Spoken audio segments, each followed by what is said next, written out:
Chapter 1. The beginning of the showdown with Kakashi. That concludes today's objectives for the outdoor training exercise. Is everyone clear on that?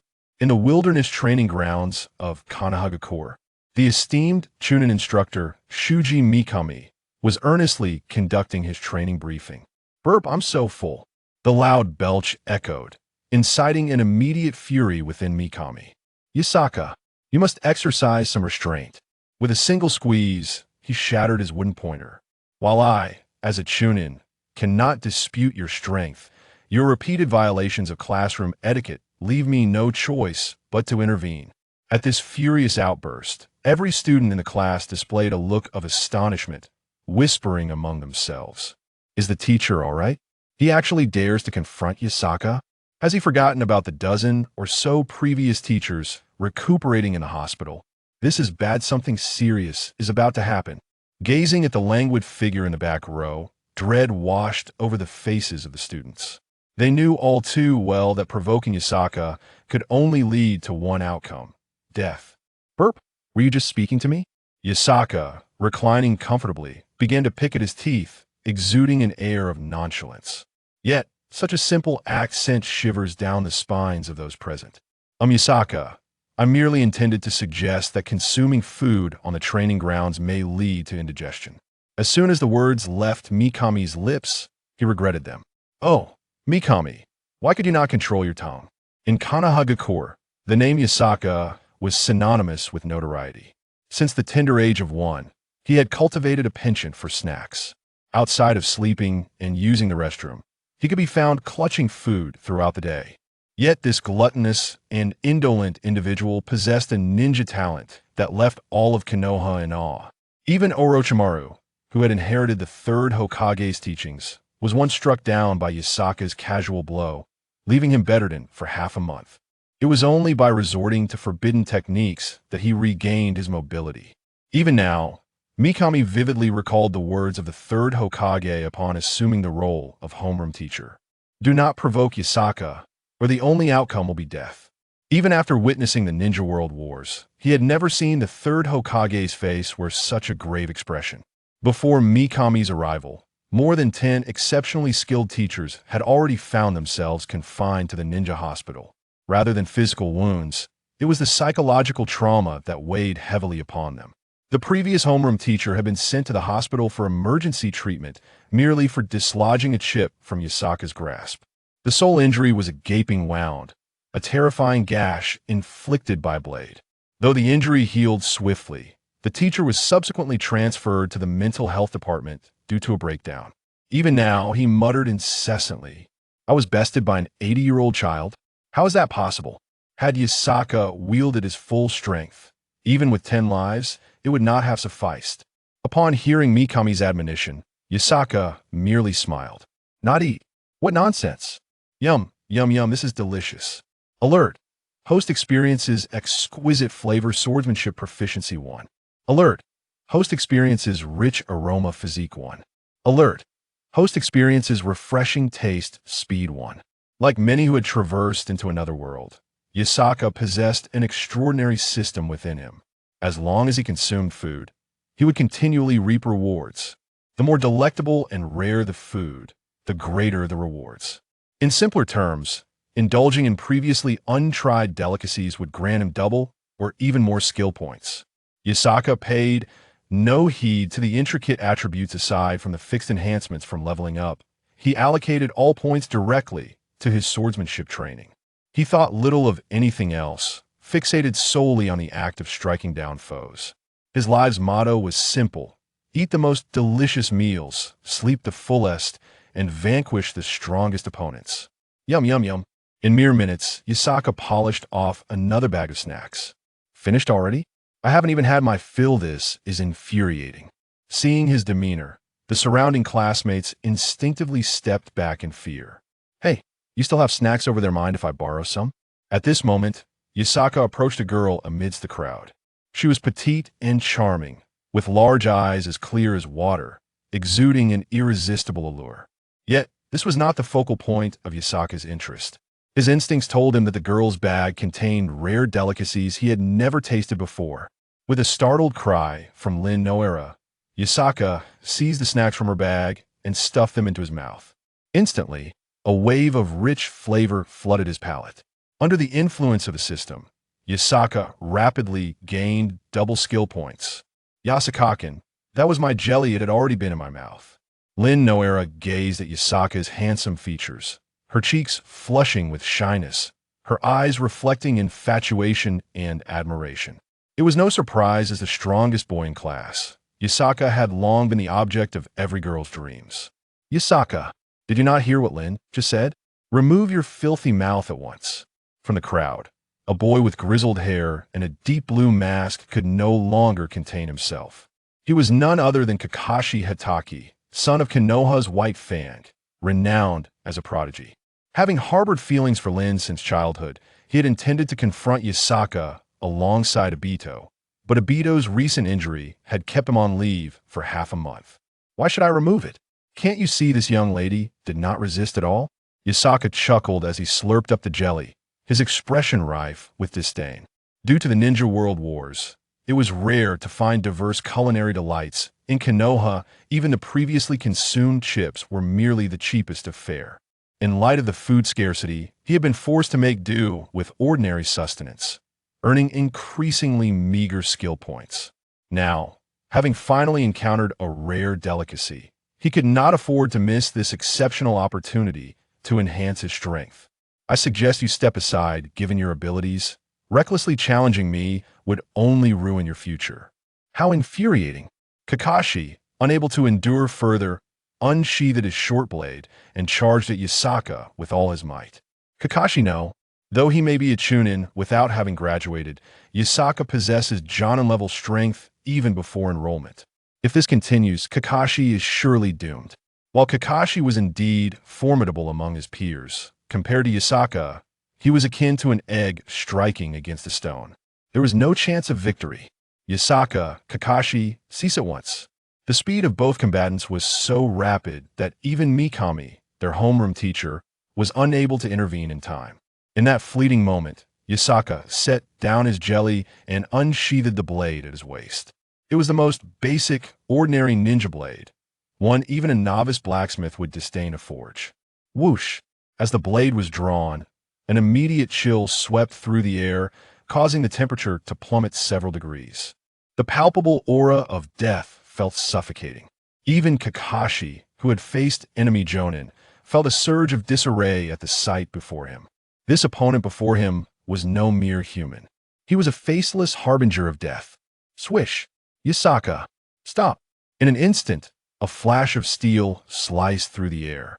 To the astonishment of all, Kakashi's form shattered into a dozen fragments, falling lifelessly to the blood-soaked grass without even having a chance to strike. He killed someone. What will we do? Yasaka has actually slain Kakashi. This is terrifying.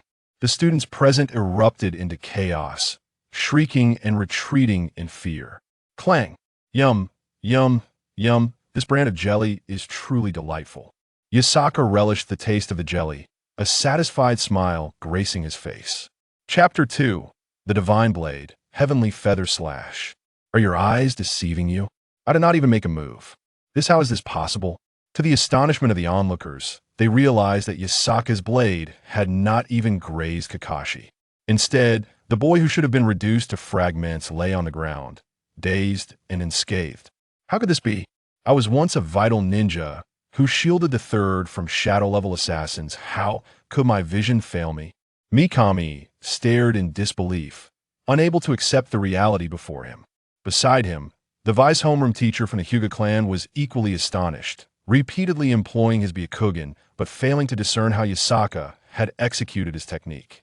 Could it be that he has mastered the forbidden techniques left by the second Hokage? Mikami's thoughts grew increasingly fearful. If even an elite ninja like himself could not discern Yasaka's jutsu, it was clear that Yasaka's strength had escalated to an unfathomable level. However, Yasaki was utterly ignorant of any forbidden techniques. What he had just employed was merely a refined blade aura, supplemented by a hint of psychological suggestion. How could I, the so-called genius, have lost? Kakashi gazed at his own hands in terror, his face a mask of fear. He was oblivious to the specific technique Yasaki had utilized, yet he distinctly felt as if he had been truly cleaved into fragments. That sensation, teetering on the brink of hell, could not be replicated by any means. Notification. The host has successfully astonished the entire class and has received a random reward. Divine Blade, 10 feather slash. As Yasaki savored the delightful jelly, the synthesized voice of the system echoed in his mind. 10 feather slash? That name sounds rather impressive. Yasaki took a bite of the jelly, a look of satisfaction spreading across his face. He'll set it aside for now. I shall revisit it when I feel inclined. With that, he resumed indulging in his snacks. In exasperation, Mitsushi Shuji had no choice but to press on with his explanation. Meanwhile, the other students, having witnessed the farce, were utterly devoid of the desire to study. Yasaki's formidable prowess instilled a sense of dread in all the boys, yet it garnered admiration and affection from all the girls. His flawless features and commanding gaze captivated them, leaving them enchanted and unable to extricate themselves from his allure. Amidst the slightly awkward atmosphere, the training finally concluded, and everyone began to disperse from the training grounds. As for Kakashi, he had mysteriously vanished without a trace. As the most renowned young prodigy of his generation, he had been utterly humiliated in front of everyone by Yasaki. This immense disgrace rendered him too ashamed to remain in the classroom. All he desired was to find a secluded spot to engage in relentless training. Yugao, we had agreed to go buy ninja tools together yesterday. It is time to set off. Tsukikage Shikaze, scratching the back of his head with an awkward expression, approached Yuzuki Yugao. His secret admiration for Yugao had become common knowledge among their classmates. The two shared a mutual affection, merely a veil away from breaking through to a deeper connection.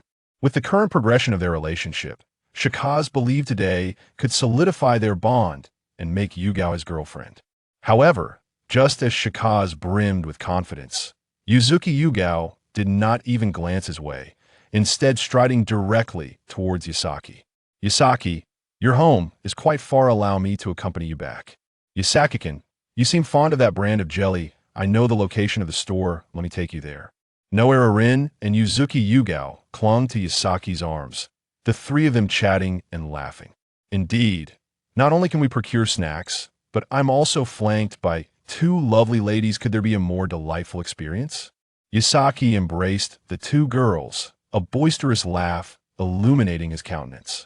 Why, Yasaki-kun, please don't. Feeling the breadth of Yasaki's arms and the masculine warmth of his embrace, the two girls blushed even more charmingly. How dare you touch my Yugao? You scoundrel, Yasaki. Tsukikage Shikaze's face turned crimson with fury upon witnessing his future girlfriend embraced by Yasaki. He disregarded the disparity in their abilities and charged recklessly at Yasaki. Tsukikage Shikaze, what on earth are you doing? Yugao's expression turned furious, yet her body remained snugly nestled against Yasaki. But Yugao, you promised me. Seeing Yugao's angry demeanor, Shikaze became flustered. Did you not see that I have business to escort Yasaki-kun home? I am not in the mood today. We shall discuss the ninja tools another time. But Tsukikage Shikaze was left speechless. He had intended to rescue Yuzuki Yugao from Yasaki's bullying. Yet why did it seem as she was now rejecting him? Upon returning home, he pondered for an entire night, utterly bewildered by where he had gone wrong. Several hours later, when Yasaki opened his eyes once more, the clock on the wall had struck 9 in the evening. What on earth happened? Did I really fall asleep in the middle of snack shopping? Gazing at the several large bags of snacks and the note left by the two girls, Yasaki began to recollect. It turned out that the moment he stepped into the snack shop, he had dozed off. In the end, it was Noera Rin and Yuzuki Yugao who had carried him back home, leaving behind some digestive fruits before departing on their own. Never mind, indulging in snacks is of utmost importance. Why dwell on inconsequential matters? As Yasaki reached for a snack bag, his fingers unexpectedly brushed against a slender object. What is this? Yasaki looked up to discover an exquisitely crafted broad-bladed longsword. The ornate scabbard, the flowing blade, and the subtle glimmer hinted at a divine presence. Swish! Yasaki attempted to swing it, and the unintentional blade, aura, effortlessly severed a steel shuriken on the table in two. What a fine sword! Truly deserving of its reputation as the most powerful blade artifact in ancient legends. From a young age, he had heard tales of such a myth. It was said that during the creation of the heavens and the earth, the celestial beings had left behind 3 unparalleled divine swords. Of these, 2 had been destroyed in the fires of war, leaving only this 10-feather slash to remain in the mortal realm. The first master of this divine sword was none other than the illustrious Izanagi, the father of the gods. With the power of this divine blade, Izanagi became invincible, emerging as an unparalleled warrior. This divine blade has become the ultimate dream of countless sword-wielding ninjas. Presently, having successfully intimidated Kakashi in the training ground, I am poised to claim this formidable artifact that in the past, I resorted to wielding a mere iron sword. As no weapon could withstand my astonishingly immense power. Now, with this unparalleled divine blade in my possession, Yasaki no longer needs to fear the blade shattering with each strike. It is indeed a remarkable weapon. And it seems I can now wield my full strength without hesitation. A mysterious smile graced Yasaki's lips, his gaze emanating a chilling aura. Chapter 3.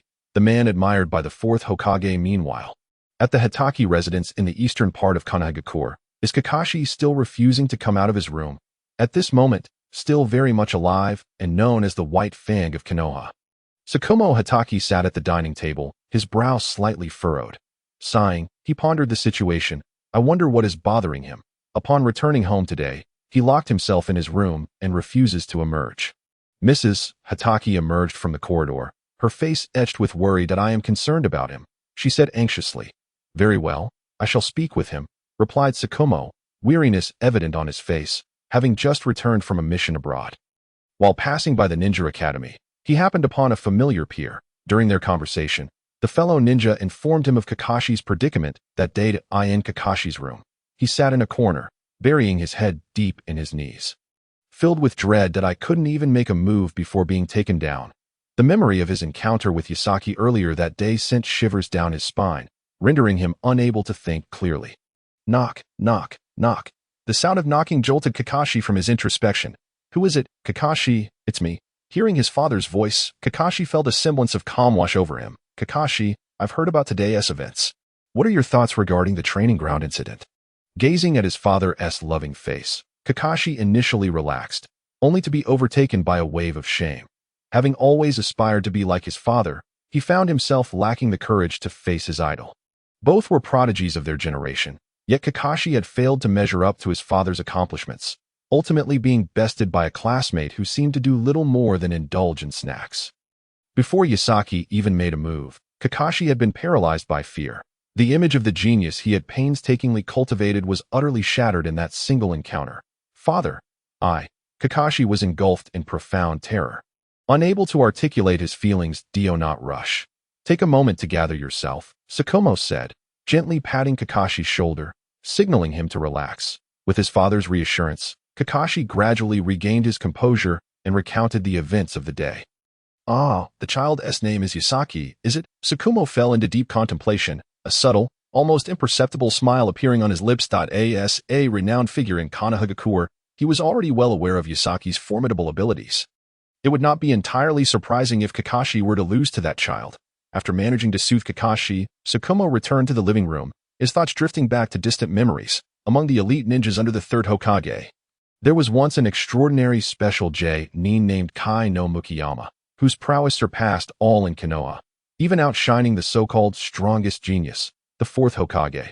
The 3rd Hokage held this subordinate in high regard, even personally naming his son after Mukiyama. This child was none other than Yasaki. Regrettably, during a covert attack from an enemy nation, Mukiyama faced numerous adversaries alone in a bid to protect Konoha, ultimately sacrificing his life on the battlefield. Upon learning of Mukiyama's demise, his wife, who had just given birth to Yasaki, fell into a deep sorrow, and not long after, she too passed away, leaving the infant Yasaki to navigate the world alone.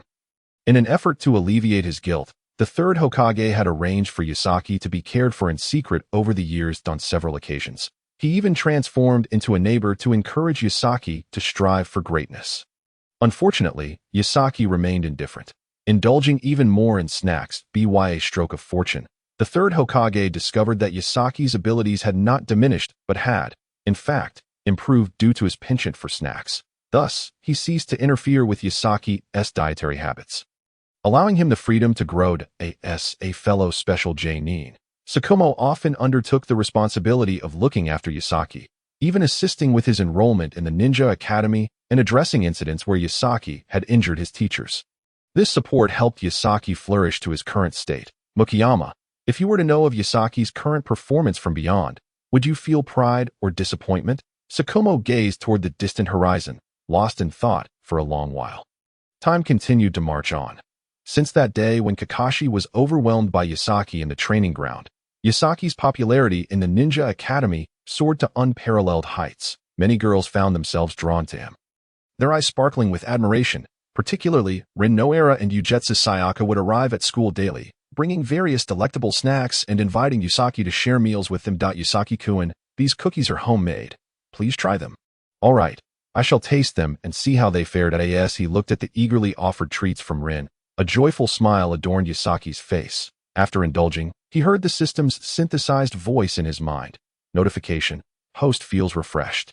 Swordsmanship accuracy 3. Indeed, these homemade snacks were infused with the creator's heartfelt intentions. Typically, ordinary snacks would yield just 1 skill point, but this time he received a full 3-fold increase. Yasaki-kun, if you enjoy them, I'll make them for you every day, Rin declared, casting a proud glance at Sayaka, who was beside her.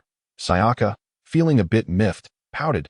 Had it not been for her accidental burn yesterday, she could have made cookies 100 times better than these. Don't get too smug. I won't concede. Yasaki-kun, having just consumed something dry, you must be thirsty. This juice was sourced from the land of clouds. It's rich and flavorful. You must try it. With that, Sayaka opened the bottle and offered it to him. Well, now that you mention it, I do feel a bit parched. The combination of various snacks truly elevated the culinary experience. Gulp, gulp, delicious, Yasaki exclaimed, savoring the exquisite flavor that transported him to a realm of bliss. Notification. Host experiences transcendent flavor. Physique 5. Notification. Host physical attributes have surpassed expectations, receiving a breakthrough reward. Chakra recovery speed 50. Notification. Host level has increased, reaching special Jonin tier. Upon hearing this, a look of surprise illuminated Yasaki's face. I actually leveled up? He eagerly summoned the attribute interface. Chapter 4. Strength Assessment. The mightiest glutton system host. Yasaka age. 10 ninja rank. Special Jonin level physique. Special Jonin level chakra recovery speed. 150/technique training. Elite level special skill. Demon God Blade Aura comprehensive rating. Approaching shadow level. This system differs somewhat from those Yasaka had been acquainted with in his previous life.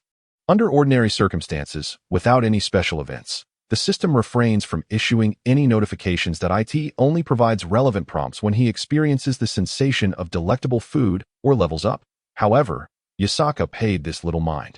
After all, such systems are merely auxiliary tools. As long as they assist him in enhancing his prowess, the rest is of little consequence. Despite his current strength rating nearing the shadow level, he had not genuinely exerted himself when he had frightened Kakashi to the ground.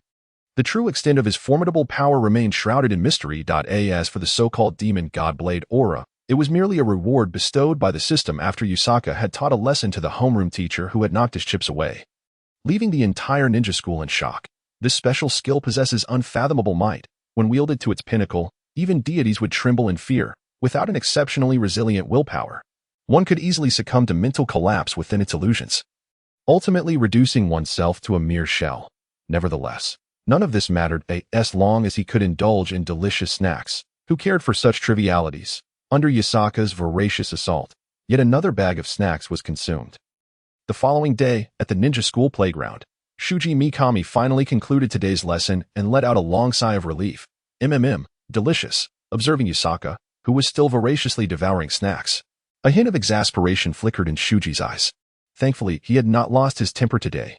Otherwise, if things escalated, it could lead to yet another spine-chilling incident. He had repeatedly reported this matter to the village higher-ups, requesting a change of homeroom teacher.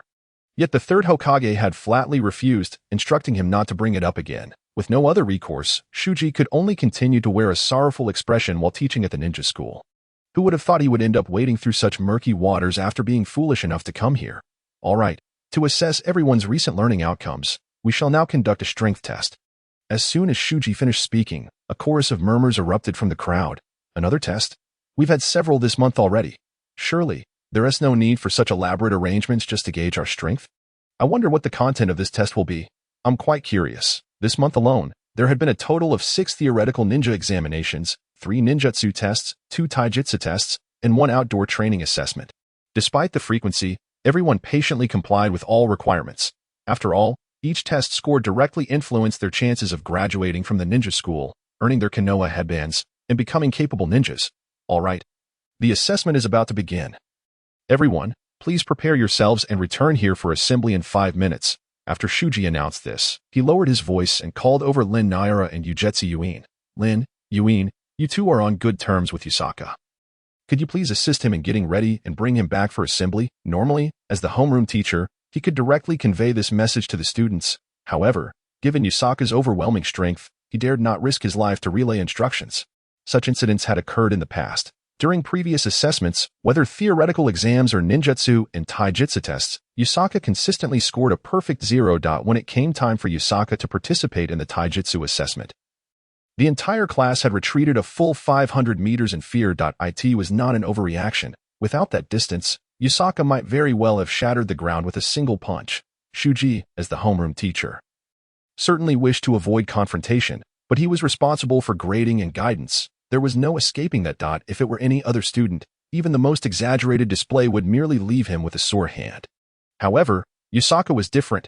His speed and strength were beyond his comprehension. If damage were to be calculated, Yusaka could easily achieve multiple perfect scores, but that was when he was directing his attacks at Shuji. Had he not evaded in time, he would have found himself transformed into a decorative piece on the wall. Naturally, there was no need to mention the ninjutsu assessment. Yusaka had not participated, resulting in a score of 0 for absence. As for the theoretical exam, it was even more trivial. Yusaka had not touched a single question. Halfway through, noticing grease on his hands, he had wiped it all over the test paper, leaving it reeking of snacks, prompting Shuji to record a score of 0 on the spot. Left with no options, he could only place his hopes on Lin and Yuin, urging them to find a way to bring Yusaka to participate in the test. If he were to miss this assessment, his chances of graduating from the ninja school would be lost. Understood, teacher. We will certainly bring Yusaka-kun to the test, assured Lin and Yuin, exchanging determined glances. Subsequently, they each took hold of Yusaka's arm, one on the left and one on the right. Do you both want snacks too? Yusaka mumbled with his mouth full. All right. Considering your decent character, I'll share a bit with you. I wouldn't give any to others. With that, Yusaka sucked in a mouthful of delicious jelly and leaned toward Lin's mouth. I won't eat, Yusaka-kun. I'm not hungry right now. Lin quickly turned away, her face flushed. Although Yusaka was quite handsome, she felt shy about making such an intimate gesture in public. What about you? Do you want some? Yusaka turned to Yuin beside her. I'm good too, Yusaka-kun. The test is about to begin, so we should hurry and prepare. The two girls giggled as they walked alongside Yusaka toward the classroom. Appearing exceedingly cheerful, Yusaka, that guy, Kakashi observed the scene from nearby, instantly feeling irked. He had previously suffered defeat at Yusaka's hands, harboring a grudge. Now, witnessing Yusaka's closeness with the two girls, he was seething with anger. How could such a slacker, devoid of ambition, belittle an important strength assessment? However, despite his anger, Kakashi quickly dismissed any thoughts of confrontation. The terrifying power Yusaka wielded was far beyond his capacity to handle. In contrast, Might Guy was a different story. This gluttonous fellow had managed to defeat his greatest rival, Kakashi. If he did not bring Yusaka down today, he would have no right to call himself a capable ninja. Chapter 5. Might Guy's challenge. 5 minutes later, everyone was prepared for the assessment and returned to the playground. After counting the students, Shuji began to announce the rules for today's test. Since everyone is ready, let us not delay any further. We shall commence today's strength assessment. Upon hearing this, the students could not help but swallow nervously. Today's test would involve one-on-one combat. However, the rules had been modified. Yusaka would be in a group of his own, and anyone who could defeat him would qualify. All others would be deemed unqualified. As soon as Shuji's words fell, an eerie silence enveloped the crowd. Only Yusaka continued to indulge in his snacks. Delicious. Noticing everyone's gaze upon him, Yusaka looked up and inquired, "What? Did someone just call my name?" Lin and Yuin, witnessing this, hurriedly explained the test rules to Yusaka in hushed tones. What? We have to fight Yusaka one-on-one. How is that even possible to win? Teacher, are you mistaken? Observing the terror on everyone's faces, Shuji realized he had struck a nerve, just as he was about to explain the reasoning behind this decision. Might Guy suddenly leaped forward. Wait, everyone else stepped back. I must be the one to defeat Yusaka. Might Guy stepped forward, adopting a combat stance. What? This hot-blooded fool actually dares to challenge Yusaka. Even someone who cannot perform ninjutsu dares to challenge me. Is he seeking his own demise? Might Guy, you truly surprise me. Mitsuhashi Shuji gazed at the youth before him, a look of astonishment gracing his features, although Guy had always struggled with ninjutsu and genjutsu. His taijutsu skills were among the finest in the class. If a battle were to ensue between the two, the outcome was indeed uncertain. I suggest you reconsider. Engaging in combat with you would be less enjoyable than indulging in snacks. Yotsuka dismissed Might Guy's challenge with complete indifference, continuing to toss snacks into his mouth. This profound sense of disregard ignited a fury within Might Guy. How dare you belittle my youth? Prepare yourself. Unable to contain his anger any longer, Might Guy prepared to charge forward. However, as he was about to take a step, Mitsuhashi Shuji intervened. Guy, you are unqualified. Upon hearing this, Might Guy was momentarily taken aback. Unqualified? Why? I haven't even begun to fight yet. It's quite simple. The first lesson for a ninja is self-restraint and the commitment to complete one's mission. You were momentarily blinded by rage. Had I not intervened, you would have already become a casualty beneath Yotsuka's blade. Once Mitsuhashi Shuji saw that Might Guy had calmed down, he released his grip on his shoulder. Fortunately, he had acted in time. Otherwise, there might have been a serious incident at the Ninja Academy today. Well then, what's next? Next, am I to challenge him? Is that what you mean? Yotsuka suddenly set aside his snacks, a sly smile creeping across his lips. No, Yotsuka, you need to listen to me. That's not the arrangement. Seeing Yotsuka preparing to initiate an attack on Might Guy, Mitsuhashi Shuji broke into a cold sweat. Having barely averted one dangerous situation, he had no desire to face another. This fellow with the atrocious hairstyle is named Medicine Guy. Isn't he? My hands are itching. I suppose I could use you as a target. Yotsuka turned casually to survey his opponent, his eyes brimming with disdain. How dare you mock my hairstyle? You insufferable brat. Struck at his weak point, Might Guy's fury surged once more. Observing the scene, their classmates began to retreat several meters. This hot-blooded fool dares to insult Yotsuka. His life is surely forfeit today. Yotsuka, this is merely a test. Please don't take it too far. As the two seemed poised to clash, Mitsuhashi Shuji rushed forward to dissuade them. With Yotsuka's prowess, engaging in combat was no trivial matter.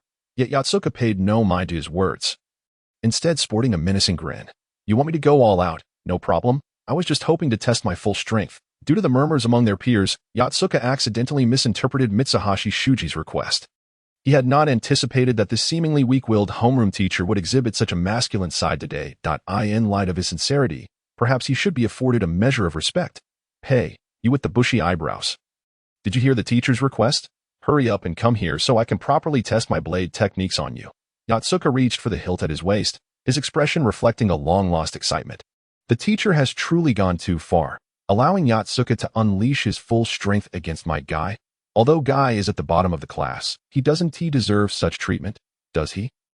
This is utterly insane. It's almost unbearable to watch. Upon hearing this, the students cast strange glances at Mitsuhashi Shuji. This individual, who typically appeared so refined, turned out to be a maniac of this caliber. I can't believe I ever suggested you take this seriously. Feeling the scrutiny of his peers, Mitsuhashi Shuji nearly wished for death. Everyone is a healthy young person. Please don't be so hard of hearing. If a life is lost over this, I could never absolve myself, even if I jumped into the sea. You scoundrel, take this. In an instant, Might Guy lunged forward, propelling himself directly before Yotsuka. He executed a fluid spinning kick aimed squarely at Yotsuka's face. Oh, that's quite a commendable move. Yotsuka showed no surprise, yet his right hand had already settled on the hilt of his blade. This is bad. That fool Might Guy dares to face Yotsuka head-on with such a basic technique. Kakashi had fallen victim to Yotsuka's swift strike for the very same reason. The surrounding students grew tense, some slapping their thighs in anxiety. If even a genius like Kakashi fell to Yotsuka, was Might Guy not destined to perish here today? Mitsuhashi Shuji, recognizing the situation had spiraled out of control, hastily produced a scroll and employed a summoning technique, blade technique. As Yotsuka's aura shifted, Might Guy felt an overwhelming pressure enveloping him, making it difficult to breathe. What? Is this ninjutsu? An unprecedented fear surged within him as he realized there was no escape point. One word: dragon flash. Boom. Whoosh. Whoosh. Yatsuka, it's time to stop. Just as the long blade was on the verge of being unsheathed, three figures suddenly appeared behind Yatsuka. All three were clad in the distinctive garb of elite jonin, firmly restraining Yatsuka's arms, and no matter how much force he exerted, he could not break free. Chapter 6. Incomprehensible. The emergence of these three figures was so abrupt that all the students present, save for Mitsuhashi Shuji, were taken aback, having failed to see how they arrived. In the blink of an eye, they had simply appeared. What just happened? Moonlight Ship muttered in bewilderment.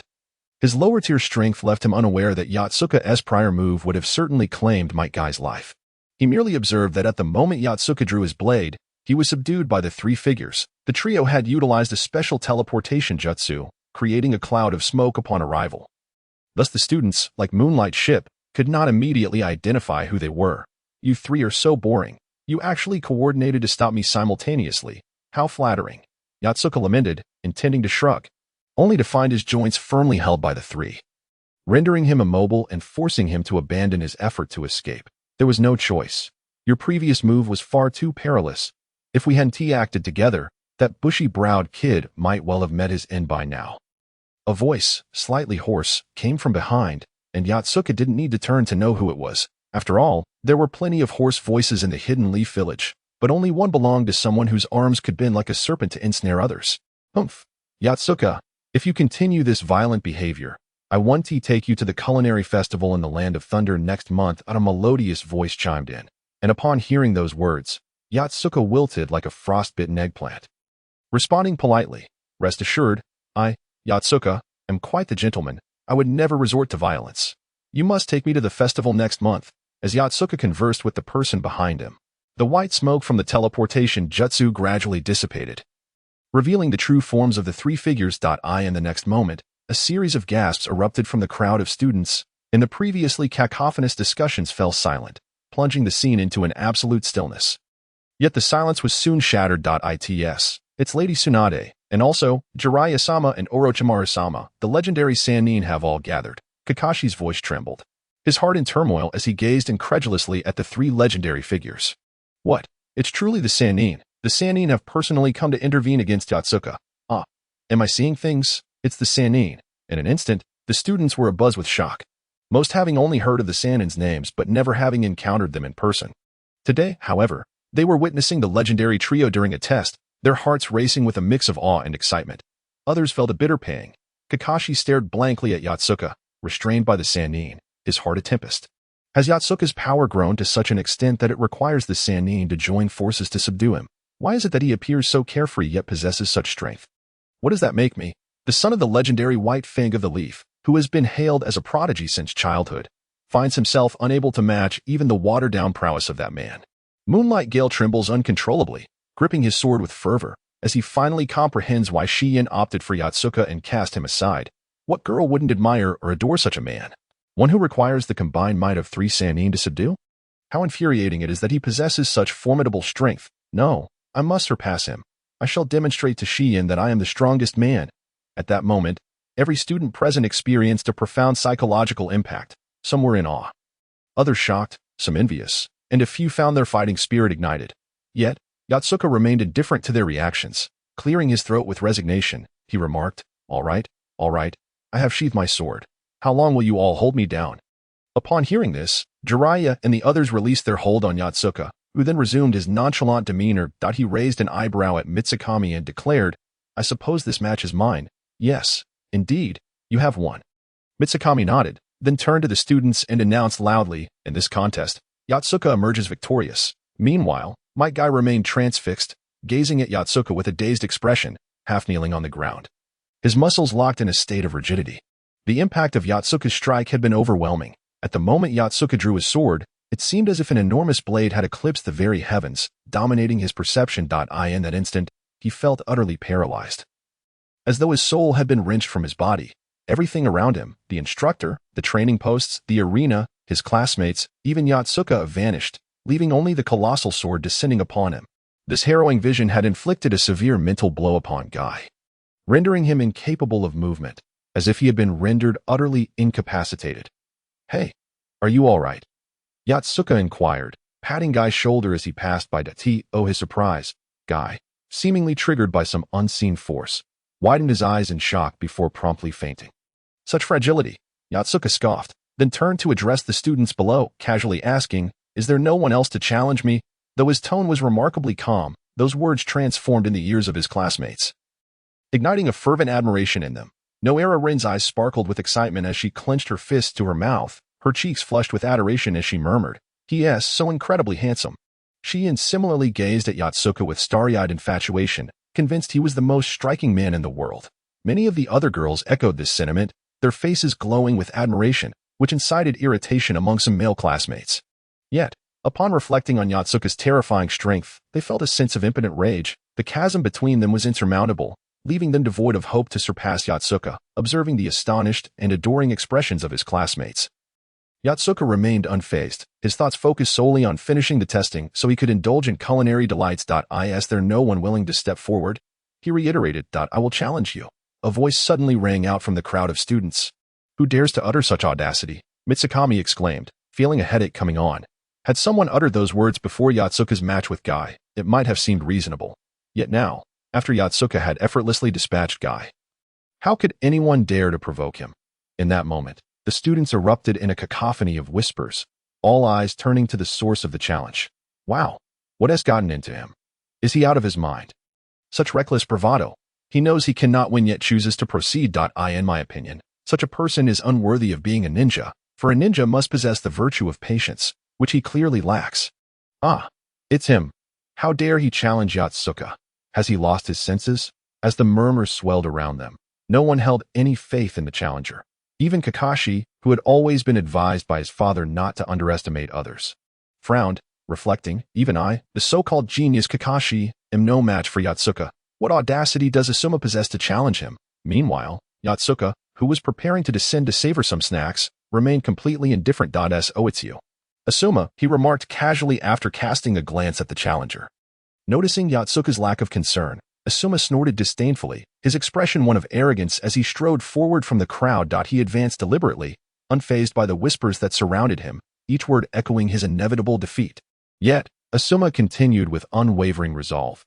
Ignoring the naysayers, he believed steadfastly that to be a true warrior, one must possess an unyielding will, impervious to external influences. As he walked, he thought to himself, "People say Yatsuka is extraordinarily strong." And indeed, he is. However, I, Sarutobi Asuma, am the son of the third Hokage, inheritor of his will, destined to become Hokage myself. Others may falter before him, but I, Sarutobi Asuma, harbor no fear. At that moment, an aura of unshakable confidence radiated from Asuma, compelling his classmates to perceive an intangible quality emanating from him. Yuhi Kurenai, who had previously doubted Asuma's chances against Yatsuka, now sensed something different about him, a newfound determination akin to that of a giant, instilling within her an inexplicable sense of security. Perhaps Asuma truly could triumph over Yatsuka. Just as Asuma reached the front row of students, about to ascend the stage, someone suddenly grasped his sleeve. "Asuma, heed my advice, do not proceed. You are not his equal." Halting in his tracks, Asuma turned to regard the individual who had stopped him, noticing that Nara Shikamaru, usually carefree, bore a rare seriousness. "Even you doubt my ability. Shikamaru, have you lost faith in my strength?" Asuma replied, a hint of irritation in his voice. "It is precisely because I understand your capabilities that I implore you not to go. You cannot defeat him." "Humph, you all say I cannot win. But today, I shall demonstrate to you my prowess," Asuma declared, shaking off Shikamaru's grip and striding up to the stage. "Asuma, you seem quite spirited today. A valiant heart indeed. Challenging me despite knowing your fate. For your courage, I, Yatsuka, shall show mercy and refrain from injuring you." Yatsuka raised his chin, in high spirits as he anticipated next month's culinary festival in the Land of Lightning. "Yatsuka, others may fear you, but I, Sarutobi Asuma, do not. Your days of arrogance are numbered. Today, I shall put an end to your undefeated streak." Asuma pointed to his own chest, his face resolute. "Well said." A voice from the crowd suddenly cheered, and Asuma caught a glimpse of his ally, feeling a surge of encouragement. Yatsuka nonchalantly cleared his ears, nodding as he pondered his plans for dinner, not looking up as he addressed Asuma. "Are you finished? If so, let us commence our battle. The sooner we finish, the sooner I can enjoy the anniversary celebration at Ichiraka Ramen." "You, are you looking down on me?" Yasaka, today, Sarutobi Asuma is determined to show you what it truly means to be outclassed. With that, Sarutobi Asuma let out a fierce shout and hurled 3 shuriken directly at Yasaka. Simultaneously, Jiraiya utilized a special ninjutsu to transmit his voice solely to Yasaka's ears, ensuring that only he could hear it.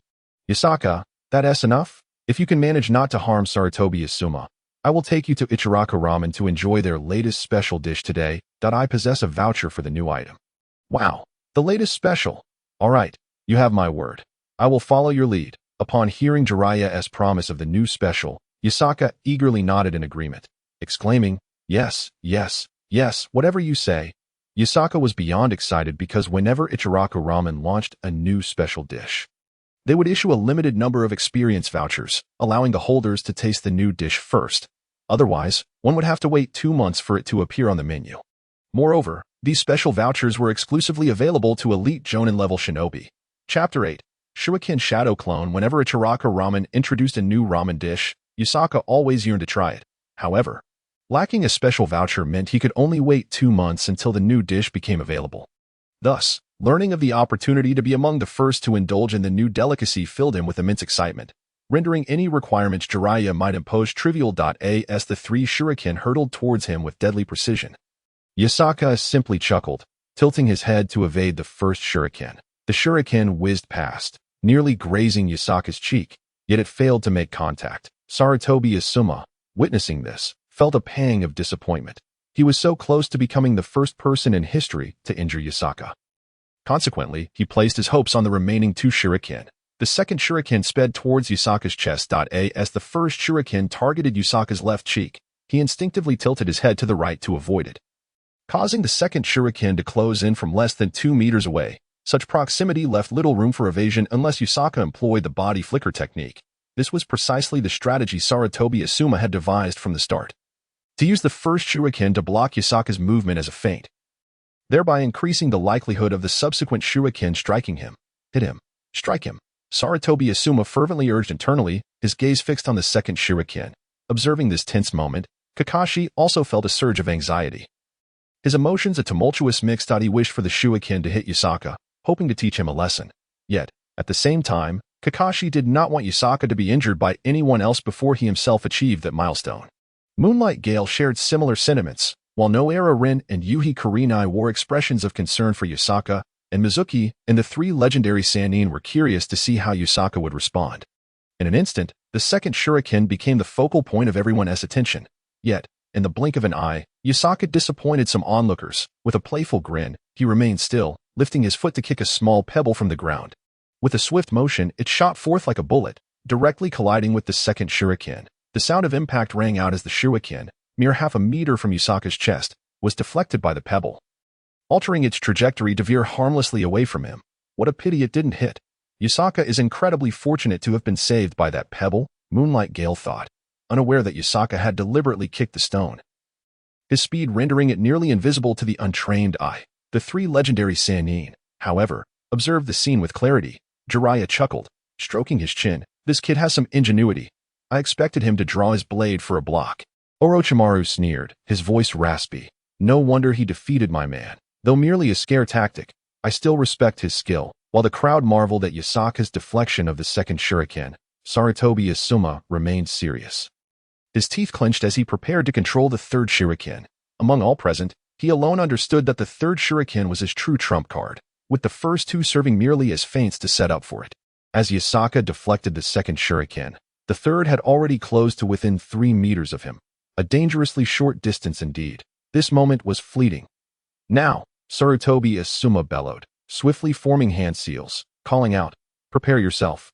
Shuriken Shadow Clone Technique. In an instant, the third shuriken seemed to split apart, multiplying exponentially from 1 to 2, 2 to 4, and 4 to 16, transforming in a heartbeat into a barrage of shuriken, sealing off all escape routes for Yasaka from the left, right, and above. No matter where he tried to evade, he would be met with an onslaught of shuriken, as the shuriken surged towards Yasaka like an impenetrable wall.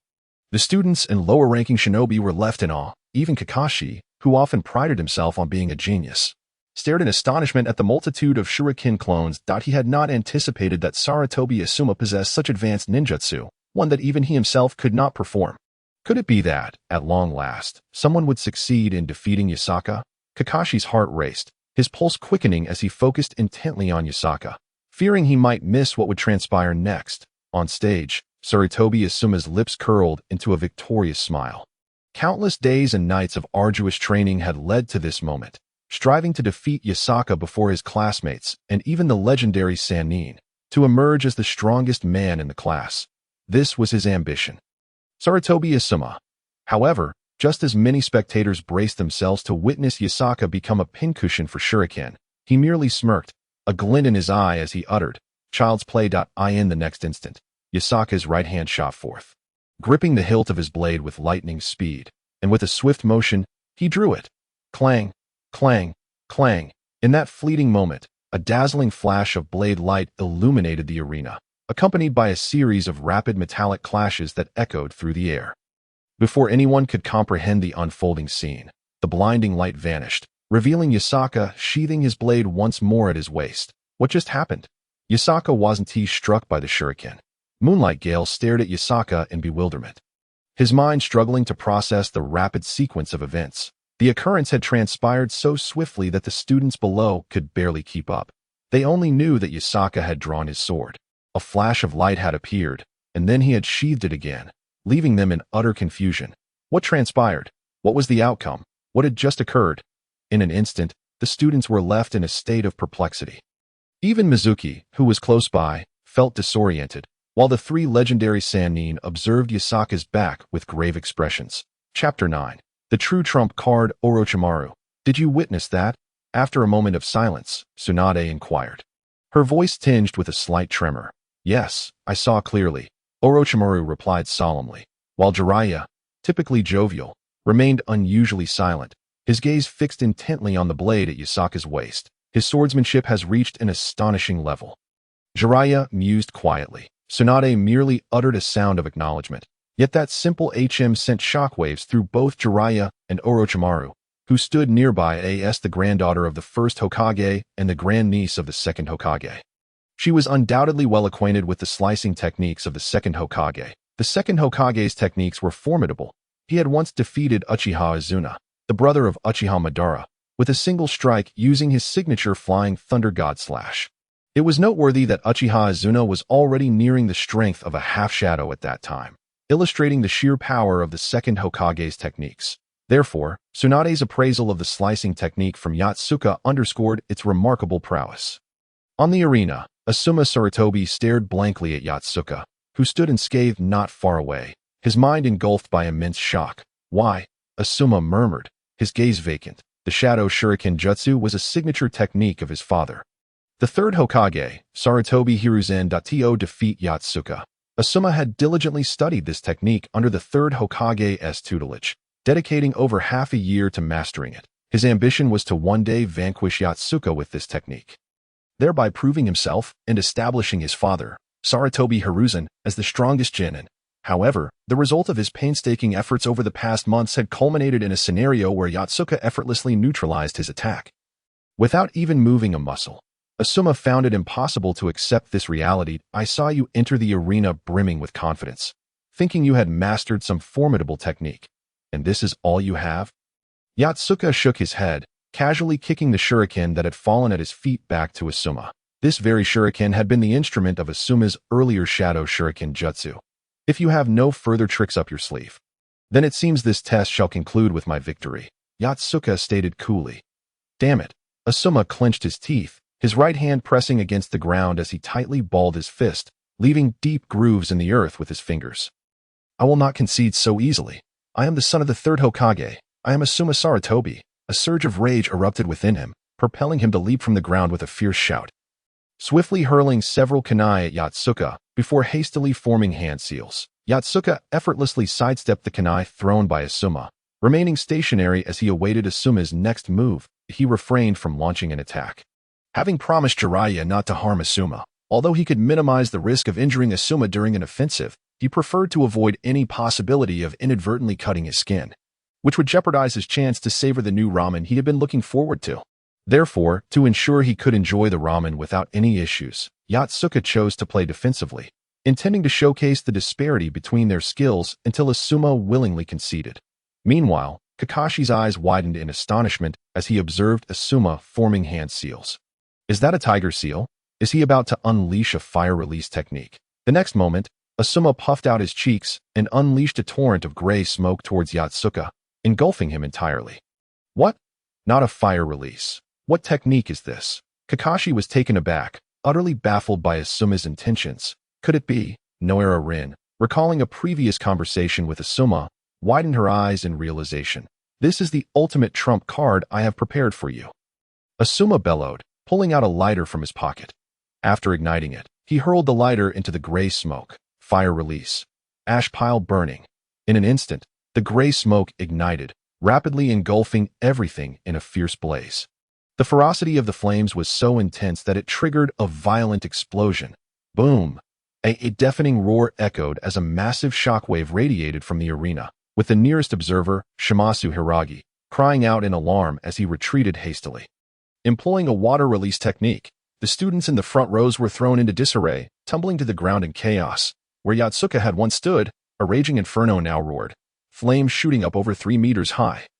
Scorching the surrounding grass to a crisp, the fire consumed 3/4 of the arena, leaving only Asuma's position untouched, while the 3 legendary ninjas had already leapt off the stage. Haha, this is my trump card. Yatsuka, this time I am certain of victory. I am the strongest man in the world of Jinin, Asuma Sarutobi. At this moment, Asuma felt as if he had finally triumphed over adversity, his hands on his hips as he laughed maniacally. Even shedding tears of joy, the students below, now rising from the ground, gazed in shock at the roaring flames on the arena and the absence of Yatsuka, speechless. Could it be that the invincible Yatsuka had been defeated by Asuma? It was a thought that left Kakashi feeling despondent. I refuse to believe Yatsuka has fallen. This must be a trick. Noera Rin cried, tears streaming down her face. What a pity, Asuma got ahead of me. How frustrating, murmured Moonlight Gale, feeling a twinge of disappointment. On the other side of the arena, Orochimaru's gaze sharpened as he frowned. No, it's not over yet. Just then, a voice emerged from within the flames, causing Asuma's triumphant smile to falter. Asuma, this technique is quite creative, but to think you could defeat me with it, you must have greatly underestimated me. That familiar voice froze Asuma's laughter in its tracks.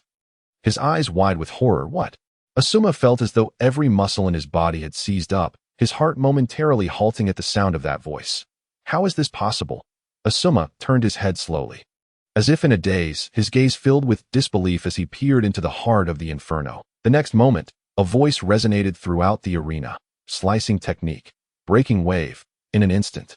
The audience bore witness to a sight they would never forget. The towering inferno, several meters high, appeared to be cleaved apart like a cake, splitting down the middle into 2 distinct sections. The flames, now divided, erupted violently to either side, followed by a resounding explosion, and then, astonishingly, the flames vanished into thin air. Is this how the fire was extinguished? Kakashi's pupils dilated in shock as he stared at the arena. Grappling with the scene that surpassed his comprehension, he had witnessed Yatsuka cut through the flames. How could this be possible? Moonlight Gale, equally astonished, gazed at Yatsuka with disbelief, unable to comprehend how someone could slice through fire. Staring at Yatsuka, who stood calmly and unscathed with a katana in hand, Asuma felt as though he had plunged into an icy abyss, paralyzed by confusion. How could Yatsuka's blade cut through flames? It was inconceivable. Asuma roared in fury, yet his body remained rigid, the image of Yatsuka slicing through the flames haunting him, creating a psychological impact akin to that of an illusion technique, even though he was not ensnared in a genjutsu. Yatsuka's extraordinary feat resonated within Asuma's mind, surpassing the effects of any illusioned at that moment. The arena was dotted with flickering embers, resembling a rain of fire cascading from the heavens, scattered across every corner of the stage. Yatsuka stood amidst the glowing embers, then lifted his right foot, taking a step forward, and another, gradually advancing toward Asuma. Don't come any closer, as he beheld Yasaka approaching. Sarutobi Asuma succumbed to an uncontrollable frenzy. Shouting vehemently in his eyes, Yasaka appeared as a demon emerging from the depths of hell, advancing from the inferno with a katana that glimmered with a chilling light, as if he were the very harbinger of death. Stay back. I command you not to approach, Sarutobi Asuma screamed hoarsely, desperate to retreat, even yearning to flee, Yet he was horrified to discover that his body had become immobile, as though his bones and muscles were ensnared by invisible claws, rendering him utterly paralyzed. Move, move, move. In that moment, Sarutobi Asuma's spirit quaked, engulfed by terror, as he watched Yasaka draw ever nearer, his body trembling uncontrollably, yet he remained unable to escape. Across the arena, Tsunade, arms crossed and a grave expression etched on her face, observed Sarutobi Asuma intently. What is happening? Sarutobi Asuma appears ensnared as if caught in a jinjutsu, yet there seems to be something distinctly different about it. Beside her, Jiraiya furrowed his brow, his voice low and deliberate. If my conjecture is correct, he has likely suffered a mental shock, resulting in effects akin to being ensnared in a jinjutsu. It resembles the state one falls into when gripped by terror, rendered rigid and unable to move. Indeed, that seems to be the case. That slash from Yasaka was not merely a simple act of cutting through flames. From what my sensory skills discerned, it appeared that Yasaka's strike also inflicted a form of mental shock upon Sarutobi Asuma, creating a veritable illusion. That strike was far more intricate than it seemed. Upon hearing this, Tsunade lapsed into silence. Having been exposed to the first and second Hokage in her youth, she had acquired considerable knowledge, including the type of mental shock described by Orochimaru. It was an intangible attack, akin to Jinjutsu. However, unlike Jinjutsu, which induces false perceptions to influence the mind, this mental shock bypassed illusions entirely, attacking the psyche directly. The ramifications of such an assault far exceeded those of Jinjutsu. While Jinjutsu typically only has a transient effect, a potent mental shock could leave scars or imprints on a person's psyche, inflicting a trauma akin to the adage once bitten by a snake. One is wary of ropes for 10 years. Tsunade recalled hearing from the second Hokage that if such a mental shock were sufficiently powerful, it could even extinguish a person's soul on the spot. Those who died from sheer fright were often victims of such a fate. Contemplating this, Tsunade's eyes ignited with an indescribable shock, her gaze towards Yasaka transforming. He possessed such profound potential. Meanwhile, Yasaka remained oblivious to the astonishment he had instigated in the three Sannin. His sole focus was on compelling Sarutobi Asuma to concede. Otherwise, he would be forced to take action. With a decisive step, Yasaka stood before the now collapsed Sarutobi Asuma, looking down upon him. Asuma, I am the strongest genin of Konoha.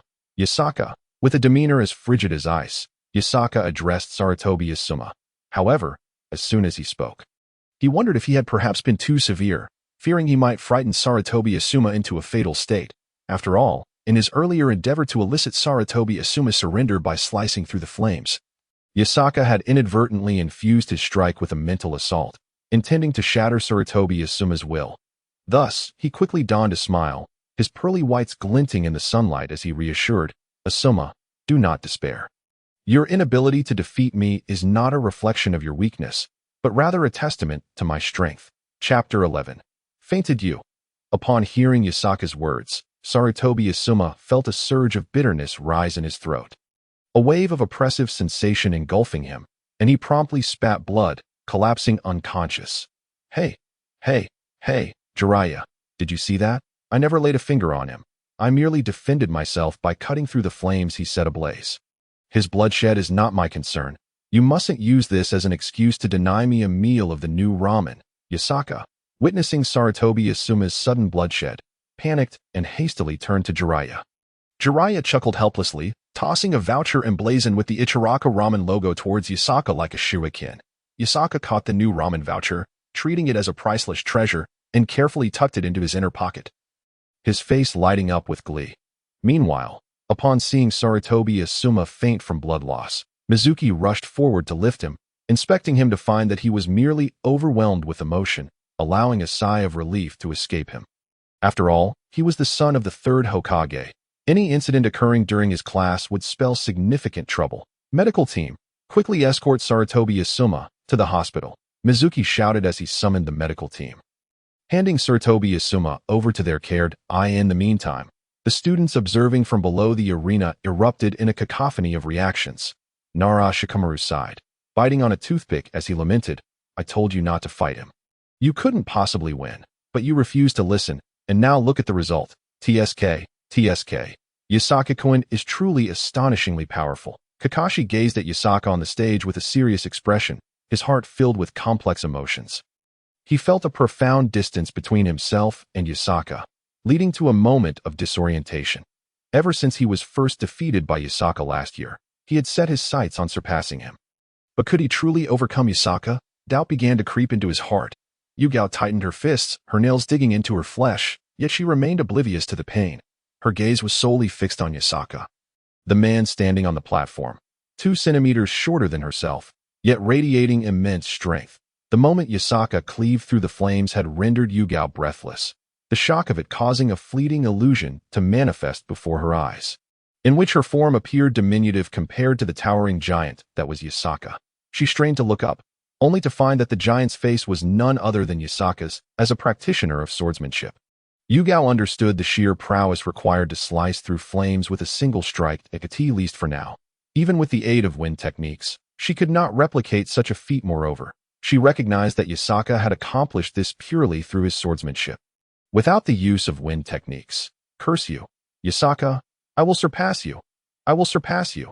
Yugao fervently declared within her heart, driven not only by the desire to prove her swordsmanship superior, but also by the fact that the woman she had long admired, Yugao, had forsaken her for Yakasaka's company. This was what truly fueled her resentment. In her heart, Yugao was her guiding light, yet now she was drawn to Yakasaka. How could she endure such a betrayal? The reason Yugao was attracted to Yakasaka was undoubtedly due to his remarkable swordsmanship.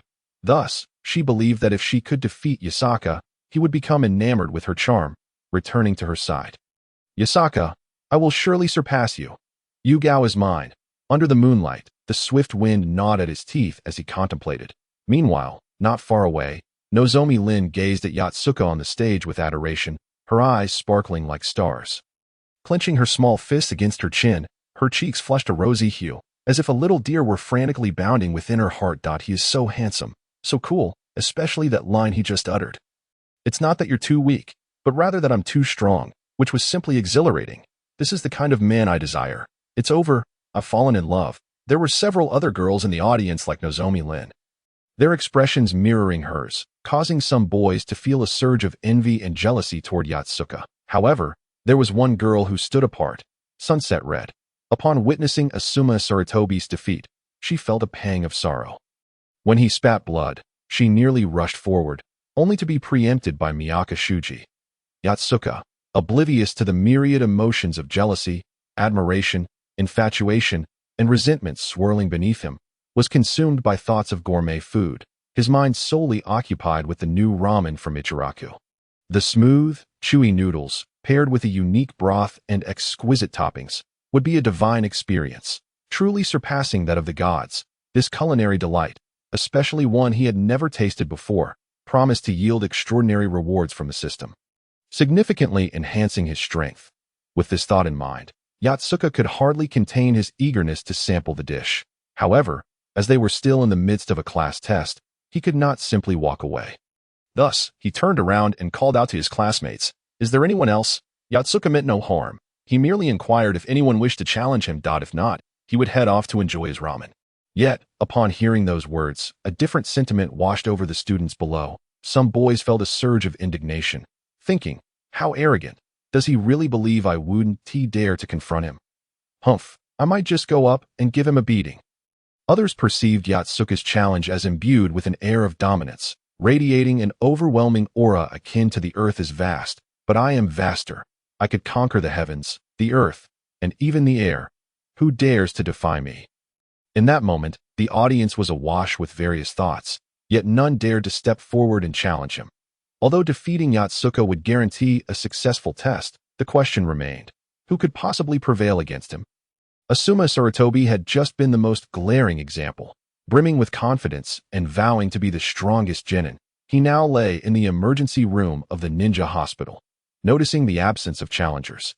Miyaka Shuji sighed, no longer insisting that anyone confront Yakasaka, as even he, as a teacher, lacked the confidence to defeat him. Chapter 12. Otsutsuki Ichiraku. With no one daring to challenge Yakasaka, Miyaka Shuji declared, "Since you all lack the courage to confront him, you will all practice shuriken throwing." He gestured towards the nearby target range. For the first time, the students did not groan in disappointment. Had this been earlier, they would have undoubtedly expressed their dissatisfaction. However, The prospect of avoiding a battle with Yatsuka made any alternative seem appealing. Thus, the group hurried to the target range to practice their shuriken throwing. Leaving only Yatsuka, the three Sannin, and Miyaka Shuji on stage. Miyaka Shuji approached the Sannin respectfully, saying, "I am grateful for your presence, or else I would truly be unable to withstand Yatsuka's onslaught."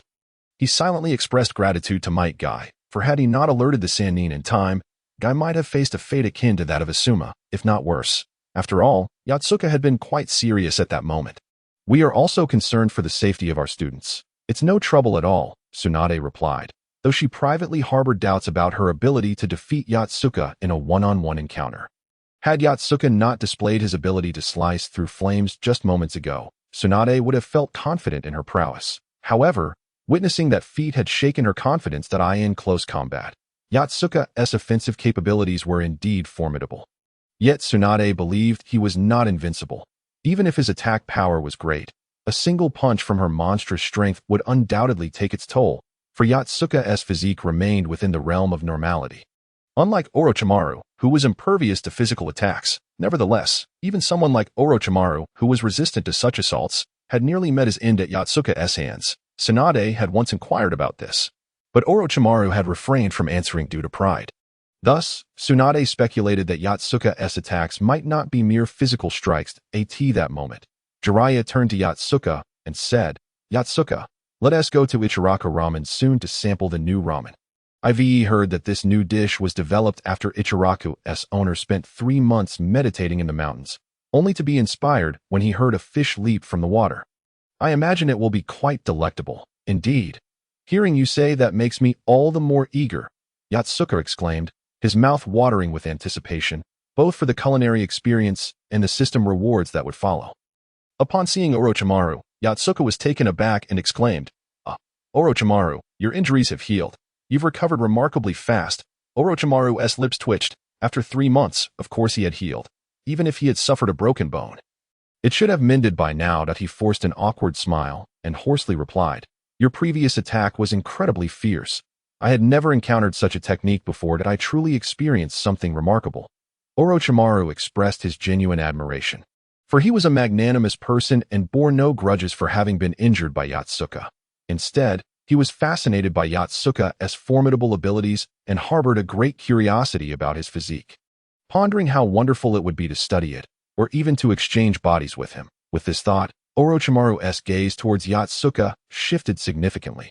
"Hey, Orochimaru, what kind of look is that? I can't shake the feeling that something's off." Yatsuka instinctively took a step back, sensing an unsettling glimmer in Orochimaru's eyes. No, I'm just contemplating some interesting matters." Orochimaru waved his hand in denial, but his explanation only heightened Yatsuka's suspicions. What interesting matters could two men possibly discuss? Yatsuka felt a chill run down his spine and moved closer to Jiraiya, thinking that Jiraiya, who preferred women, seemed more trustworthy than the students had been dispatched by Miyaka Shuji to practice shuriken throwing. There was no longer anything for him to oversee. With Yatsuka no longer engaging in combat, the Sannin also had no need to remain vigilant, so Orochimaru excused himself, followed by Tsunade, while Miyaka Shuji went to supervise the students at the target range, leaving only Jiraiya and Yatsuka together. "Jiraiya, let us head out now," Yatsuka declared excitedly. Absolutely. The two hurriedly made their way to Ichiraku Ramen. It was afternoon, and with few diners present, when Yatsuka and Jiraiya arrived. The establishment was nearly empty. "Boss, 2 bowls of the latest signature ramen, please." They handed over their new ramen vouchers, and Ichiraku, beaming, accepted them and said, "Yatsuka, have you savored any new delicacies lately?" Yatsuka grinned and replied, "Not recently. I've been enjoying the same dishes as before. They're delicious, but I yearn to try something new." "Well, you're in luck. This is my latest creation. The 20-second signature ramen. It will undoubtedly leave you craving more." "That sounds marvelous," Yatsuka exclaimed. The rapport between Yatsuka and Ichiraku was strong. Yatsuka, a connoisseur of fine food, often frequented the renowned Ichiraku Ramen in Konoha, and his cheerful disposition quickly endeared him to the owner. At that moment, Ichiraku, in the prime of his life, was preparing ramen, while his daughter, Ayam, just 15 and blossoming, was of the same age as Yatsuka, fostering a close friendship between them. "Uncle, where's Ayam?" Yatsuka casually inquired. Noticing her absence, she went with her mother to gather ingredients. I heard a fresh batch of new supplies has arrived from the Cloud Village, and since we in Konoha Haven Tea had the chance to taste them yet, I am eager to seize the first opportunity, Ichiraku replied as he crafted the ramen dough. I can't wait to sample the new ingredients once they arrive, Yasaka exclaimed with great excitement. I am about to indulge in new culinary delights, and it truly exhilarates me. Engaging in light-hearted banter with Otsutsuki Ishiki, it wasn't long before 2 steaming bowls of ramen were presented by him. In an instant, Yasaka was enveloped by a rich aroma that tantalized his senses, causing his mouth to water uncontrollably. Unable to contain his eagerness, he scooped a spoonful of broth and tasted it. What? How can it be this delicious? My heavens! Yasaka was utterly astonished. This was undoubtedly the finest broth he had ever savored in his life. Chapter 13. Peeping this ramen is simply exquisite, Yasaka declared with fervor, at which point a notification chimed in his mind. Ding! Tasting new gourmet food has granted you Slashing Steel Flash X1, enhancing your slashing technique and increasing your killing intent proficiency. Haha, I've acquired a new skill, Slashing Steel Flash. Just the name sounds formidable. It must possess significant power. Yasaka mused contentedly while slurping the ramen. He felt a profound sense of happiness. This system allowed him to relish exquisite cuisine while simultaneously gaining formidable strength, akin to a miraculous boon. After all, others had to endure arduous training to enhance their abilities, often accompanied by bloodshed. Yet Yasaka was different. He attained immense power solely through culinary enjoyment, and the more he delighted in his meals, the stronger he became. If someone like Might Guy, who lacked talent in ninjutsu, or the gluttonous Akimichi clan members were to learn of this, they might very well seek a block of tofu to end their lives in despair. For Yasaka, the enhancement of his abilities was accomplished in a state of joy, creating a truly symbiotic relationship. Yasaka, what has you smiling so joyfully? Jiraiya inquired. Noticing Yasaka's sudden outburst of laughter while indulging in his meal, Yasaka casually deflected. Oh, nothing much, just savoring the unparalleled deliciousness of this ramen, which inadvertently made me laugh. With that, Yasaka took another hearty sip of broth, feeling as though he had transcended to another realm. He then mumbled to Otsutsuki Ishiki, Uncle Ishiki, this broth is remarkably delicious. What is your secret ingredient?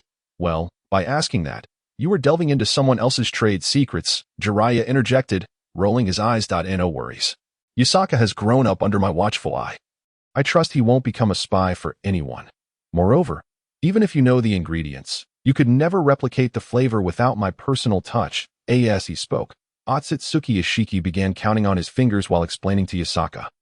This broth is crafted from clams, oysters, lobster, sea cucumber, seaweed, cucumber, and my secret enhancer, all simmered for 8 hours to create this exquisite essence. Wow, that's incredible. No wonder it's so fresh, Yasaka exclaimed, his eyes sparkling with admiration for Otsutsuki Ishiki. Engaging in casual conversation with Jiraiya and Otsutsuki Ishiki, Yasaka simultaneously allocated some of his focus to reviewing his newly acquired abilities. The enhancement of killing intent proficiency would amplify the power of his slashing techniques. The so-called killing intent strike manifested as an invisible mental assault accompanying his slashes, targeting the adversary's psyche. This form of attack was intangible and thus inescapable, akin to genjutsu. However, killing intent strikes were far more potent, delivering direct harm to the opponent's spirit. Unless the target possessed formidable mental defenses or extraordinary willpower, evasion was impossible. A prime example was when Yasaka cleaved through flames, leaving Sarutobi Asuma frozen in terror.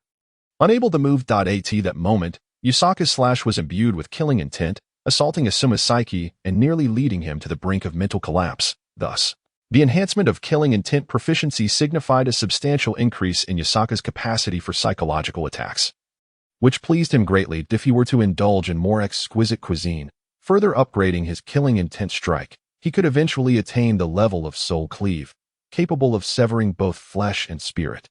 Presently, Yasaka could inflict damage upon an enemy's mind, but upon upgrading to soul cleave, he would gain the power to directly strike at an enemy's soul, should he reach the pinnacle of mind cleave. As described by the system, he could sever any entity with a name, even the potential for failure, thereby ensuring a victorious future, an extraordinarily formidable ability. After reviewing the killing intent strike, Yasaka felt immensely satisfied and intrigued.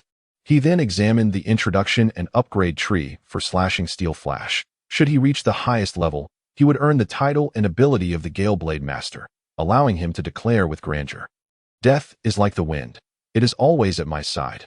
Thus, the meal concluded amidst excitement and enjoyment, and Yakasaka let out a contented burp, feeling thoroughly satisfied. "Jiraiya, thank you for your hospitality. Should you ever encounter someone you cannot defeat, just call upon me, and I shall assist you in vanquishing them," Yakasaka proclaimed with grand aspirations, his spirits high.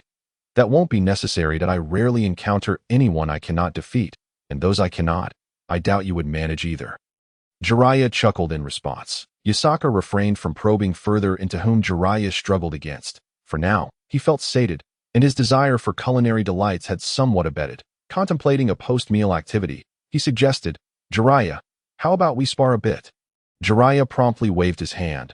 "I won't spar with you, lest I find myself in the hospital for 10 days. However, if you wish to stretch your legs, I can take you to an intriguing place." "Oh, what intriguing place?" Yakasaka inquired with curiosity. With a mischievous grin, Jiraiya leaned closer and whispered conspiratorially, "I overheard Tsunade mentioning that she plans to visit the 10 treasure bathhouse this afternoon. That I've done my reconnaissance, and there are no guards stationed. We could sneak a peek. At this hour, there should be plenty of young ladies around." "Ah, Jiraiya, even if there are few guards, there's still a chance of being discovered. Aren't you worried about the consequences if we are caught?" Yakasaka questioned, puzzled. "Fear not. I have accumulated ample experience in this regard from my escapades with the third Hokage.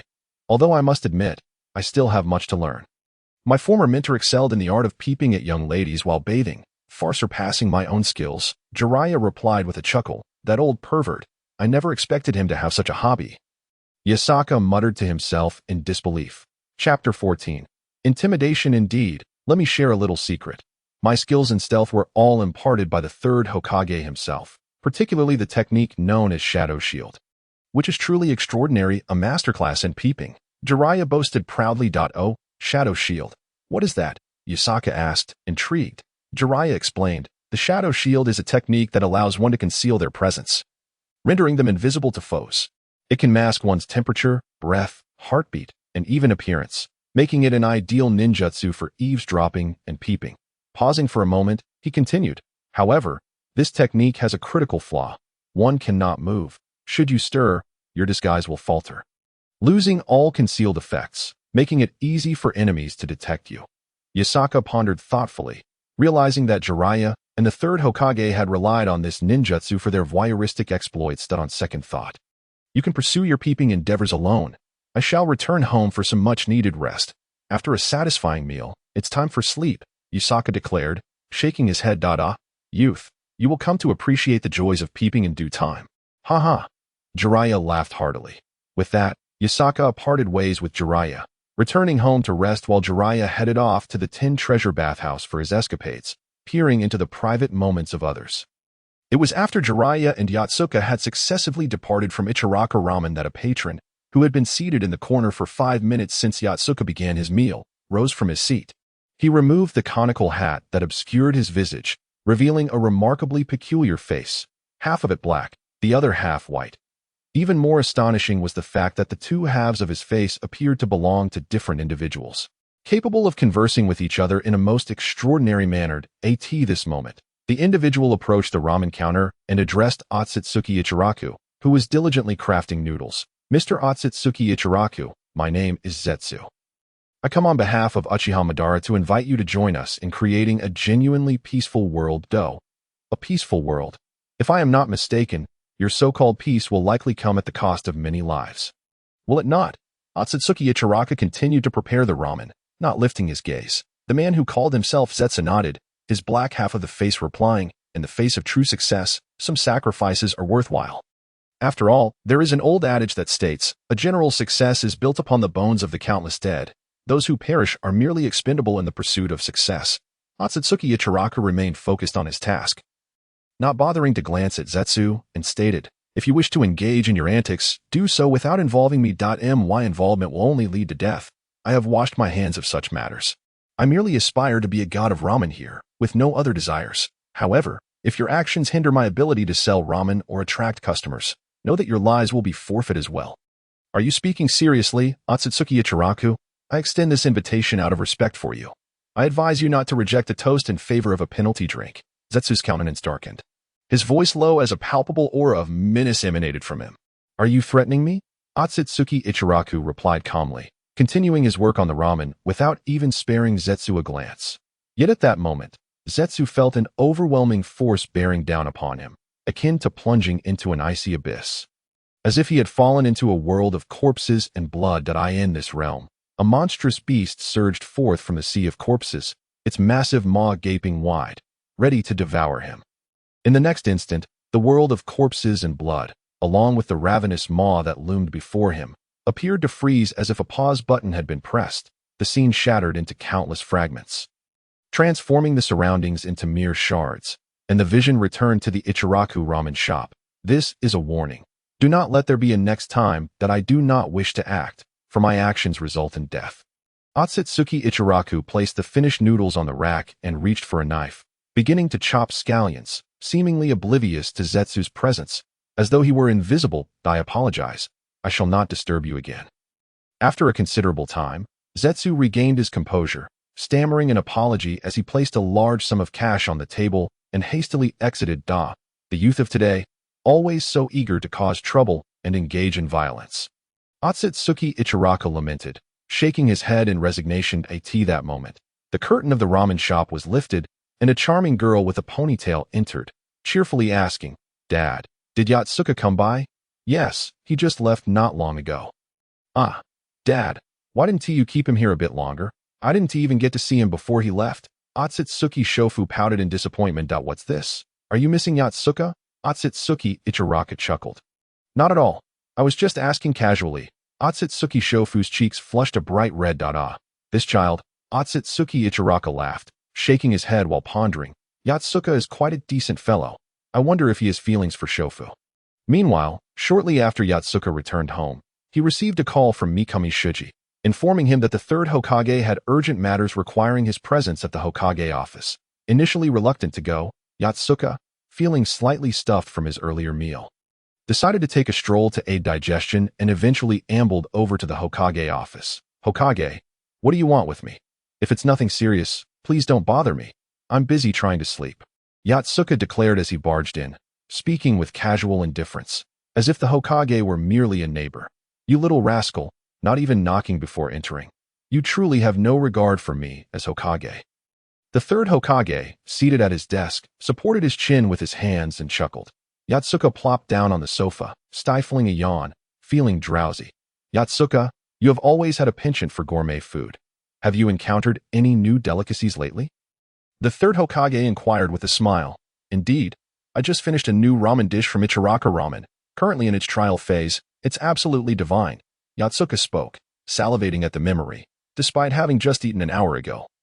He felt no decline in his anticipation for more of that exquisite ramen. Another new dish? I was unaware. The third Hokage thought to himself, planning to try it out after work, confident that as Hokage, he could indulge regardless of coupons. The third Hokage continued with a smile. Yatsuka, how have you been? I hope you enjoyed the special chips from IWA Ninja Village that I had someone send to you. Yatsuka nodded enthusiastically. They were quite good. The flavor was unique and delightful. The third Hokage nodded in satisfaction, pleased with the groundwork he had laid. At this moment, Yatsuka furrowed his brow and asked, Third Hokage, you must have something you want me to do, right? Just tell me what it is. Huh? How did you know? The third Hokage was taken aback, surprised that Yatsuka had discerned his intentions. Yatsuka crossed his legs, adopting a relaxed demeanor as he replied, Isn't it obvious? As the saying goes, no good deed goes unpunished. You wouldn't be seeking me out if there wasn't something you needed. Well, I never thought that a mere genin would see through me so easily. The third Hokage thought, feeling a bit embarrassed yet maintaining his composure, that he promptly addressed the issue at hand. Recently, in order to foster friendship and peace among the ninja villages, the ninja world has decided to organize a friendly competition among the 5 great nations to showcase national strength and potential. Each village will send a team of genin, and I have decided to appoint you as the leader of Konoha's team. After a pause, the third Hokage added, the competition will take place here in our village, and each nation's team will require a leader. I believe you are the best fit for this role. With that, the third Hokage looked at Yatsuka with hopeful anticipation. knowing full well that Yatsuka's prowess among genin was unparalleled. He could even contend with jounin and special jounin. Just 3 months prior, Yatsuka had managed to injure Orochimaru, a testament to his formidable abilities.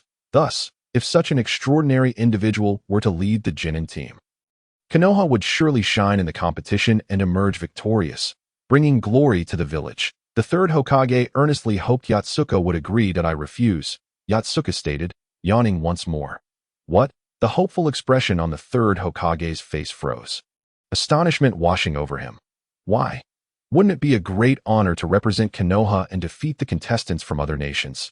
Don't you want to be seen as a hero in everyone's eyes?" The third Hokage wore an expression of astonishment and incomprehension. "That I have no interest in any of this," Yasaka said, shrugging his shoulders with a nonchalant demeanor, which left the third Hokage feeling internally wounded. Nearly spitting out a mouthful of blood. "Isn't that a bit too blunt?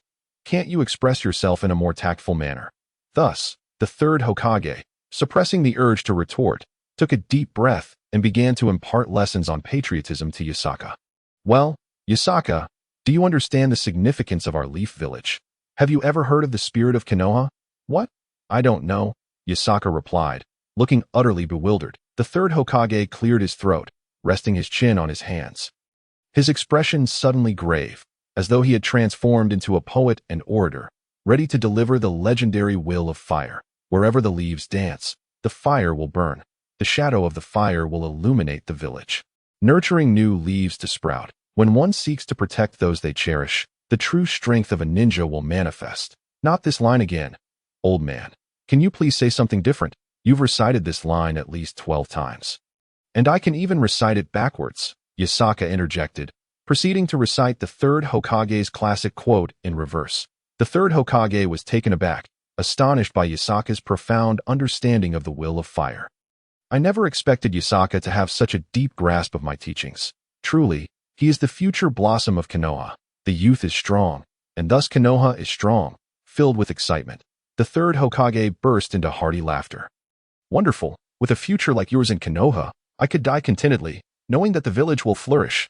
Yasaka looked at the suddenly exuberant third Hokage with an expression of disbelief, unable to comprehend the situation. "What is wrong with you?" After a couple of seconds, the third Hokage continued to laugh, prompting Yasaka to ask, "Are you all right?" Yes.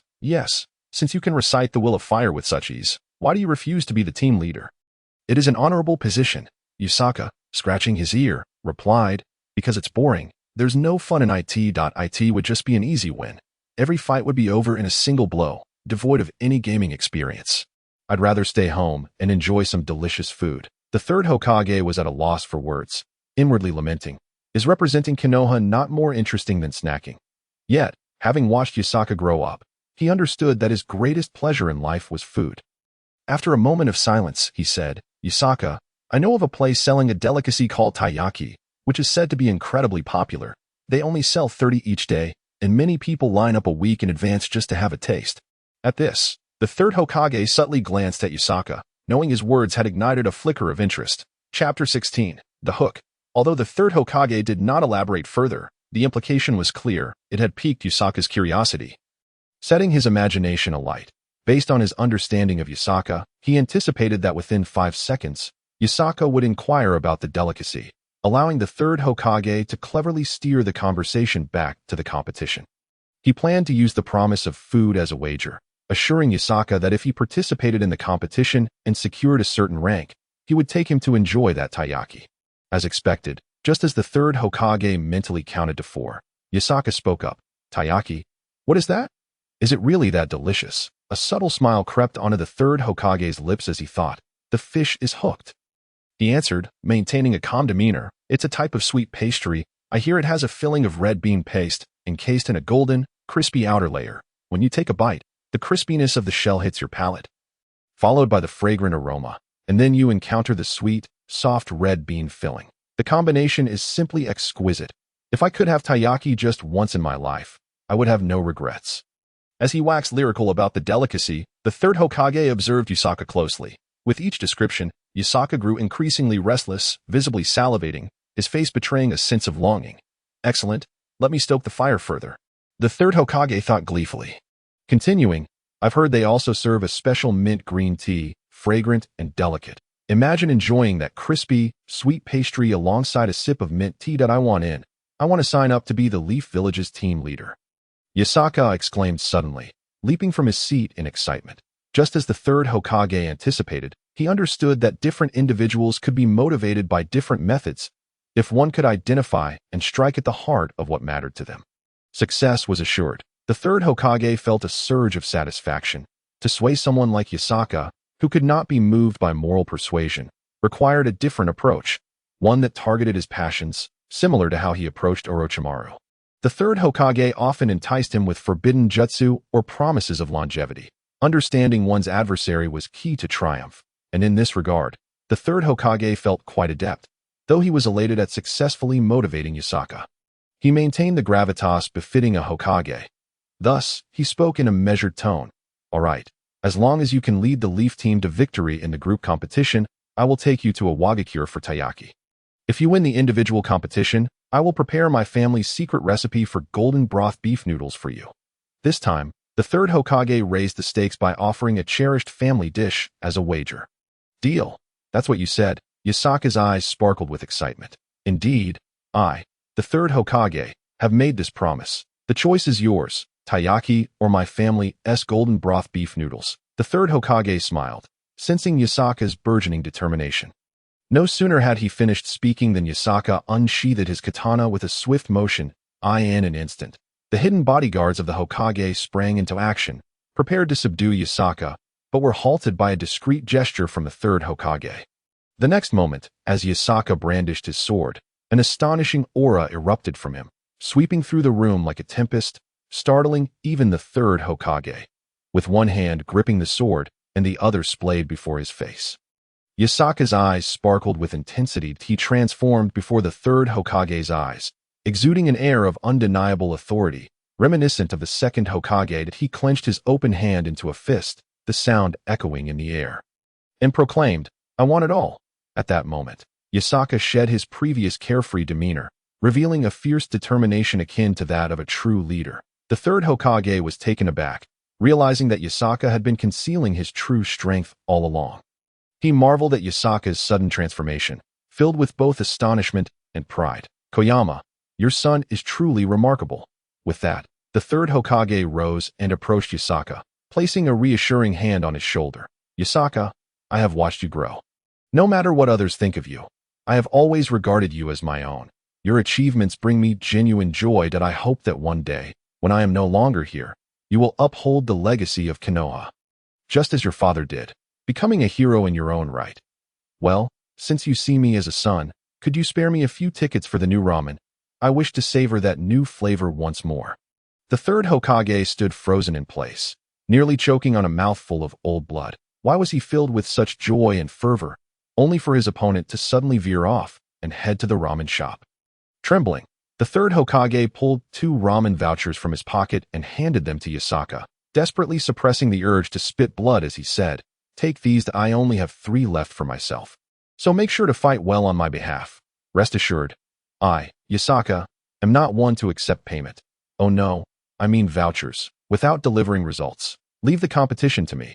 There is no adversary that cannot be dispatched with a single strike. And if there is, then it shall take 2. Yakasaka declared confidently, happily stowing the ramen vouchers away as if they were treasures. The third Hokage had no doubt that should anyone dare to snatch those vouchers from Yakasaka, he would unleash his ultimate power, reducing the thief to mere black and white photographs. Thus, the conversation between the third Hokage and Yakasaka lasted for half an hour before concluding, with Yakasaka departing the Hokage's office, gleefully clutching the 2 ramen vouchers. Chapter 17. Yakasaka hasn't cut me in a month. After leaving the Hokage building with the 2 new ramen vouchers bestowed by the third Hokage, Yakasaka visited Ichiraka Ramen that evening to indulge in the latest ramen creation. As he savored his meal, 2 nearby diners spotted him enjoying the newest offering and were consumed by envy, feeling their own bowls of ramen suddenly lacked flavor. Meanwhile, in a small grove, a young boy was vigorously wielding a great sword in front of a scarecrow rigged with mechanisms that unpredictably launched shuriken from its body. The boy struck at the incoming shuriken with his sword, the sound of clanging metal echoing in the air. Exhausted and panting, the boy was pierced by 3 shuriken, fortunately avoiding any lethal injuries. But even so, his clothes were stained red with his own blood. Suddenly, a shuriken shot forth from the scarecrow, transforming into a black streak aimed directly at the boy. This particular shuriken was different from the others. It was faster, more powerful, and had a lit explosive tag attached to its end. This was undoubtedly a perilous weapon, and a moment's hesitation could prove fatal in this life-and-death moment. The boy seemed to unleash an untapped potential, letting out a fierce roar as he swung his sword in a peculiar arc, emitting a chilling white light. With a resounding clash, his sword met the tip of the shuriken, deflecting it away as it spun rapidly before him. In the next instant, the sword, which had already begun its downward arc, was raised again to slice through the explosive tag, narrowly preventing it from detonating. Had he been even a second late, the tag would have exploded, leaving the boy either dead or gravely injured. Breathless, the boy thrust his sword into the ground and knelt, gazing at the shuriken he had deflected, along with the now severed explosive tag, which was reduced to a third of its original size. He muttered to himself, "Not enough? Far from enough." The image of Yakasaka slicing through flames earlier that afternoon flashed in his mind, and he felt the vast gulf between them. "Damn it, Yakasaka!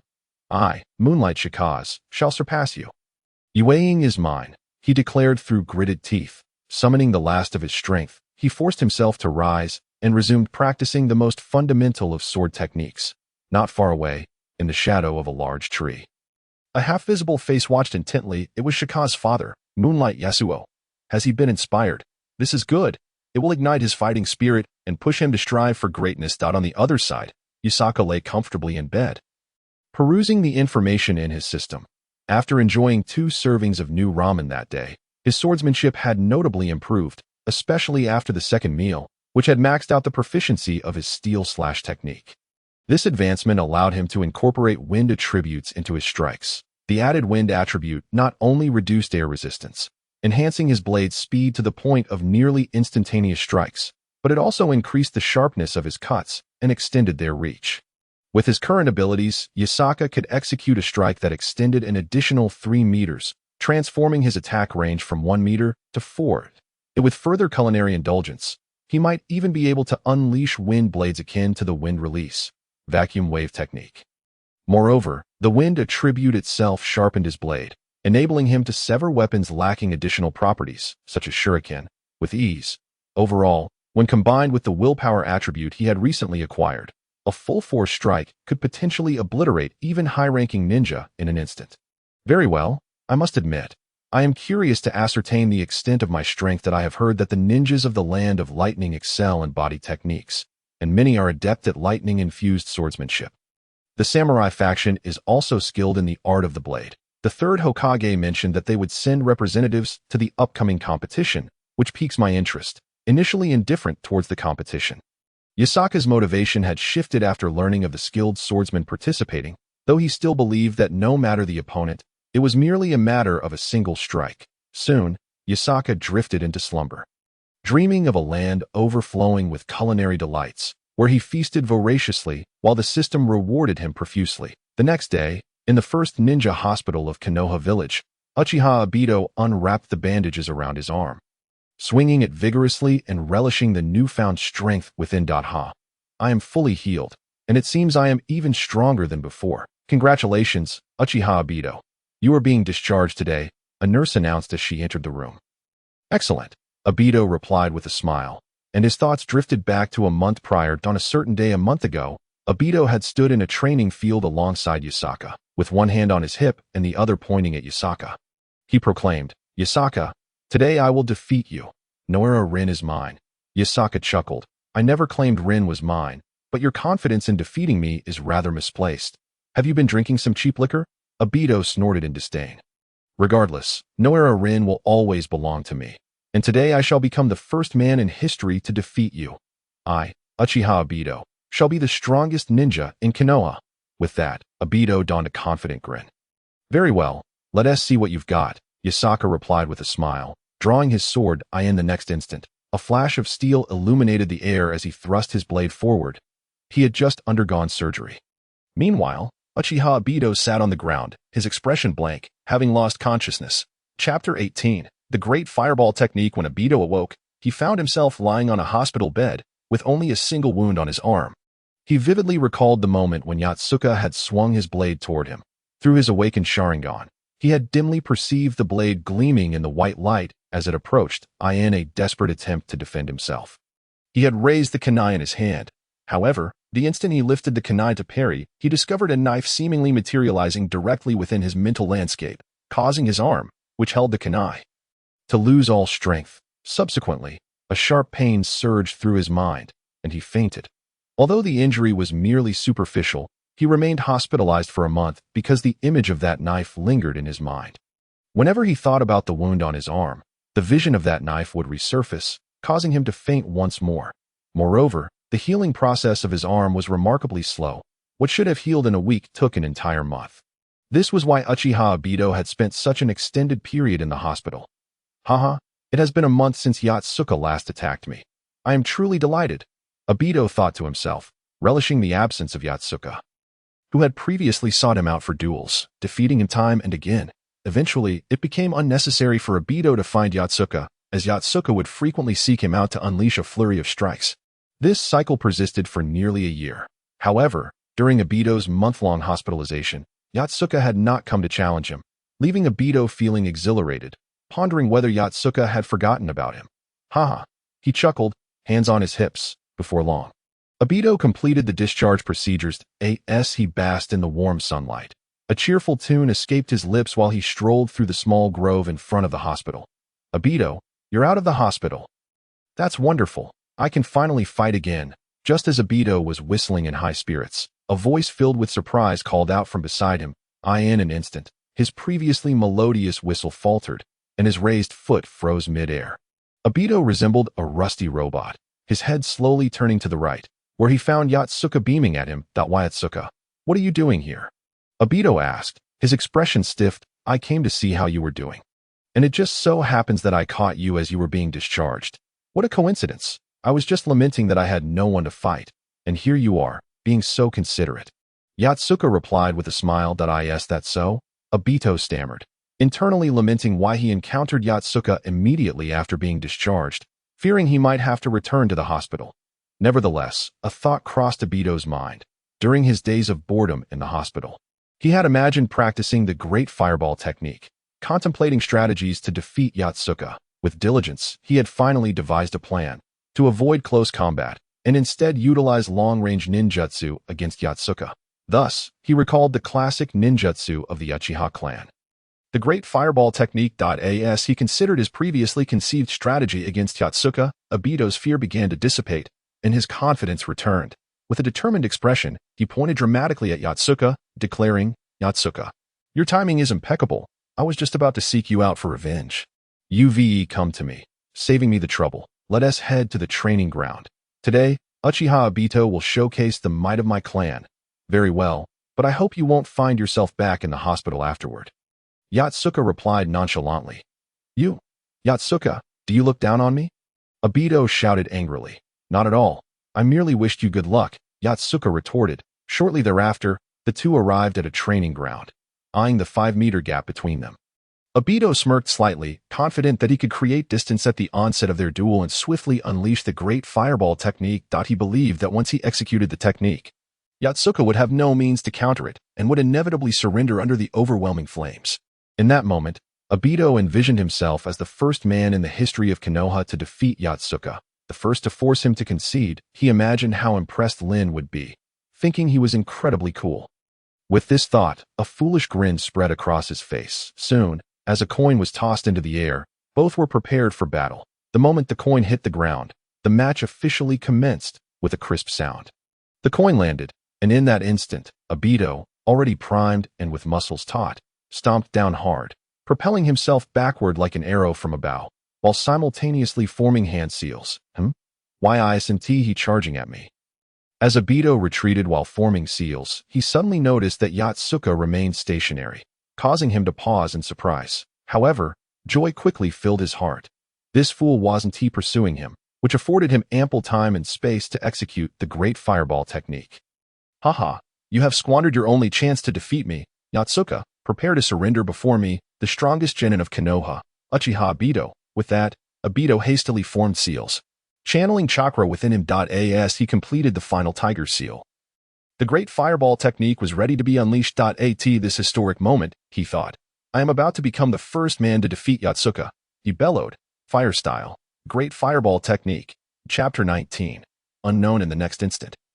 Obito puffed out his cheeks, gathering all his chakra, intending to conclude the battle with this singular technique. During his convalescence in the hospital, he had meticulously considered the implications of close combat.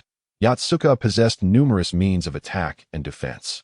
However, he believed that such a vast, non-physical assault would be beyond Yatsuka's capacity to counter, as Obito had never witnessed Yatsuka employing ninjutsu, assuming him to be akin to a martial arts practitioner.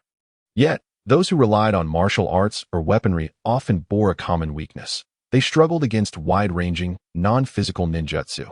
This was the strategy Obito had devised to confront Yatsuka. Unfortunately, he had missed the test involving Yatsuka and Asuma Sarutobi's fire style, ash pile burning the previous afternoon, leaving him unaware of Yatsuka's capabilities. Had he known that Yatsuka could cleave through Asuma's flames, Obito would never have believed his great fireball technique could triumph. Regrettably, he had been in the restroom when Asuma was admitted, missing their encounter, and although he had crossed paths with Might Guy, at that moment, he had not witnessed Yatsuka's prowess. Another fire technique.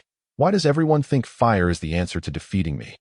Observing Uchiha Obito's hand seals and posture, Yasaki instantly understood that Obito was about to unleash a fire technique, which filled him with a sense of resignation. Just yesterday, Asuma Sarutobi had believed that fire techniques could vanquish him, only to be swiftly defeated in a single strike. And now, here was another Uchiha Obito, similarly convinced that fire techniques could subdue him.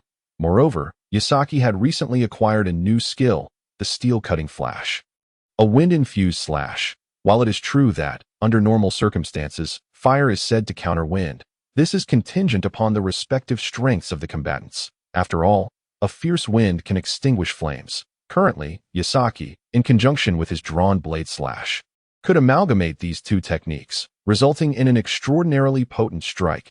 In the next moment, Uchiha Obito expelled a massive fireball, its diameter reaching an astonishing 4 meters, nearly as tall as a 2-story building.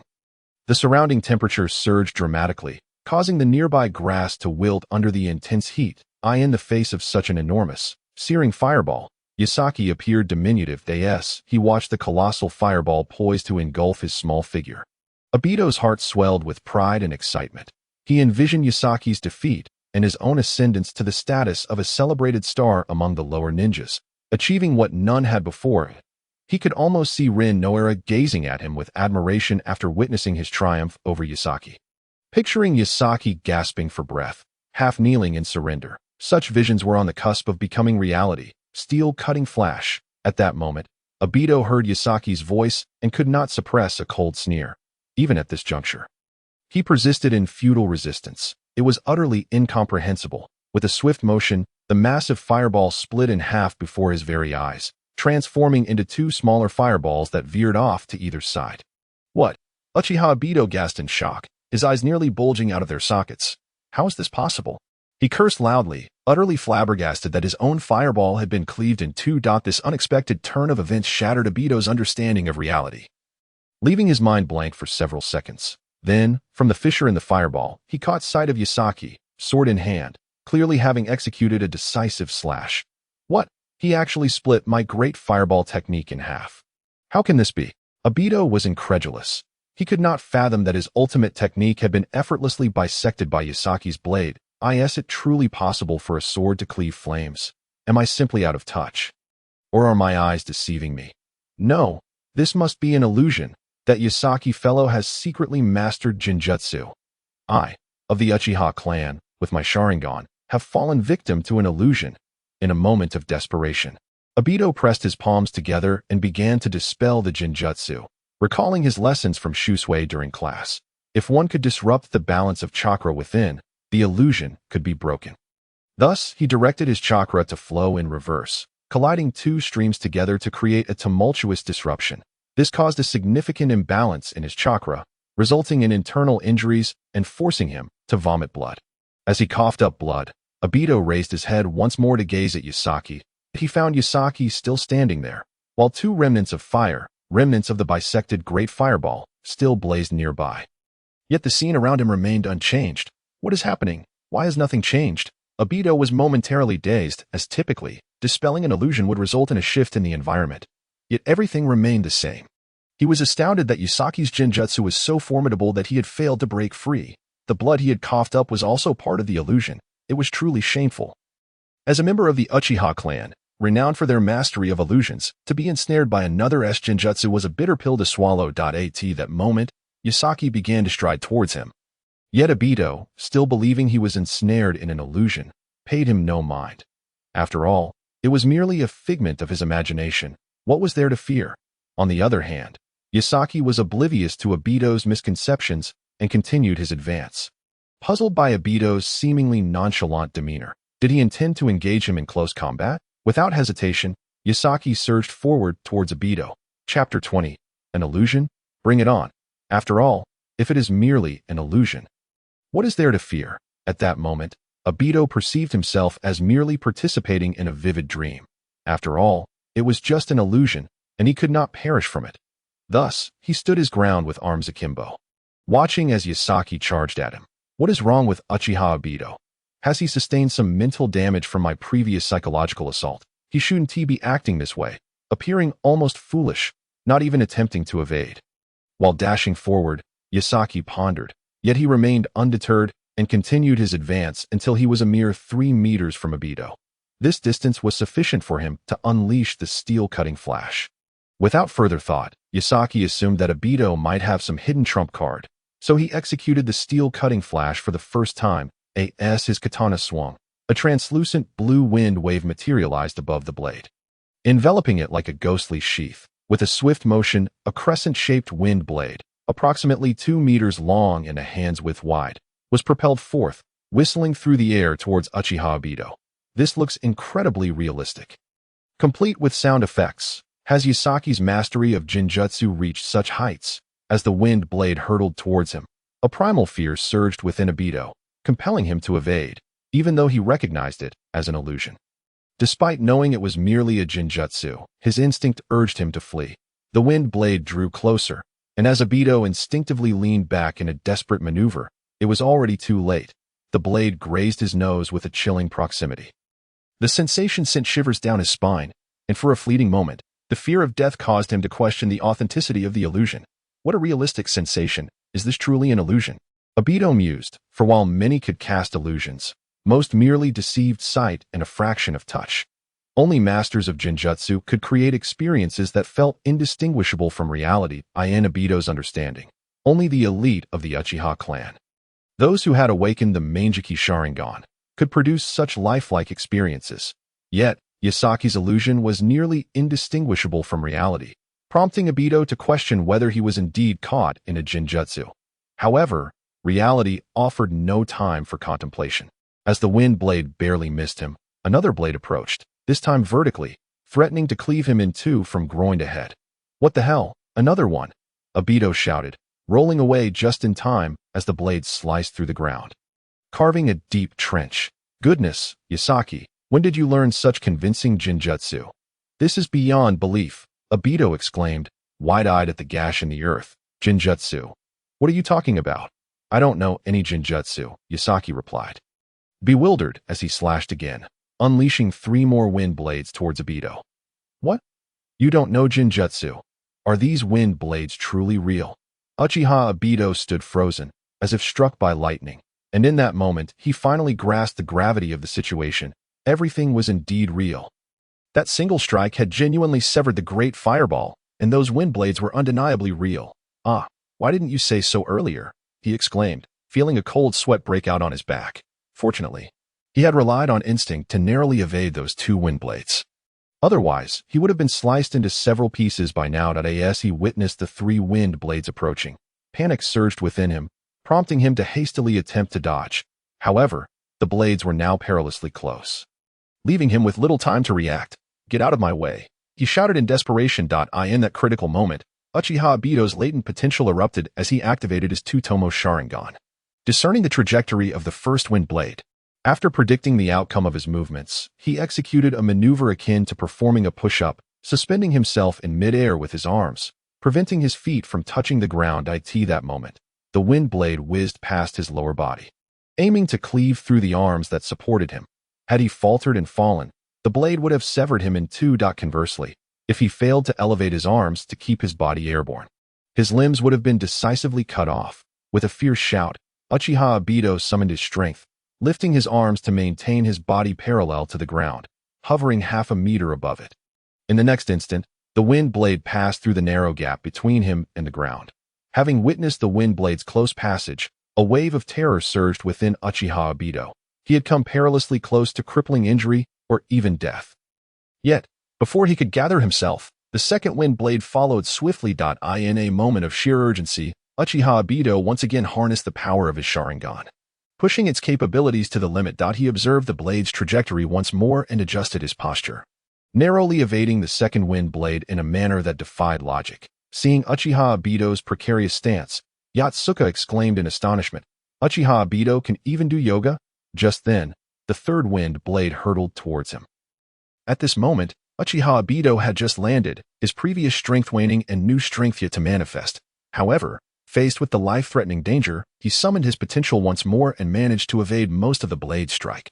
Yet, this time, fortune did not favor him as it had before. Chapter 21. Back to the hospital. Although Uchiha Obito dodged the majority of the wind blade's assault, its tip still grazed his arm. In an instant, blood stained a significant portion of his sleeve, and he let out a pained cry as he collapsed to the ground. I yield. I yield. No more fighting. Uchiha Obito surrendered in humiliation. Having envisioned moments earlier that he would force Yatsuka into submission with his fire release, great fireball technique, thereby becoming the first person in the history of Konohagakure to defeat Yatsuka. Yet, in the blink of an eye, he found himself yielding, leaving him feeling utterly ashamed. His carefully devised trump card, the great fireball technique, had been sliced apart by Yatsuka, and now he was injured by the wind blade. Continuing the fight could lead to his being cut in half. That you're not going to continue. That's rather disappointing. I haven't even warmed up yet, Yatsuka remarked, lowering his katana with a look of disappointment as he observed Uchiha Obito's immediate surrender. How infuriating. Is this even a human response? If I weren't at a disadvantage, I would genuinely want to give him a few punches and kicks. Uchiha Obito glared at Yatsuka, thinking bitterly to himself. There was simply no way to overcome Yatsuka. The gap between them was insurmountable. Obito, you really need to step up your game. You were defeated almost instantly without a chance to retaliate. What are we to do? Yatsuka said, his face creased with concern, which only aggravated Uchiha Obito further. He longed to retaliate with a punch, but he feared that he would be cut down before he could even make a move. Thus, he begrudgingly accepted his predicament. Yatsuka, don't let this go to your head. My loss today was merely due to not having had enough to eat this morning. I was a bit hungry, which affected my strength and focus. If I had been well fed, you wouldn't stand a chance against me. Uchiha Obito proclaimed defiantly. Yatsuka's eyes lit up with excitement. Is that so? Then perhaps you should go eat something now, once you're full. We can have a rematch. Uchiha Obito mentally slapped himself, realizing he had just shot himself in the foot. Having barely survived one encounter, did he really want to risk another? Absolutely not. Thus, Uchiha Obito quickly recalibrated his strategy, pointing to his left arm. I was injured due to my lack of nourishment, which has left me unable to perform at my peak. Do you plan to take advantage of my injury to defeat me and flaunt your prowess? Yatsuka shook his head dismissively. What's the point in that? It's no different than bullying the weak, and you were already weak to begin with. Uchiha Obito felt a surge of indignation at Yatsuka's words, nearly causing him to choke on his own frustration. How about we continue our duel once you're healed?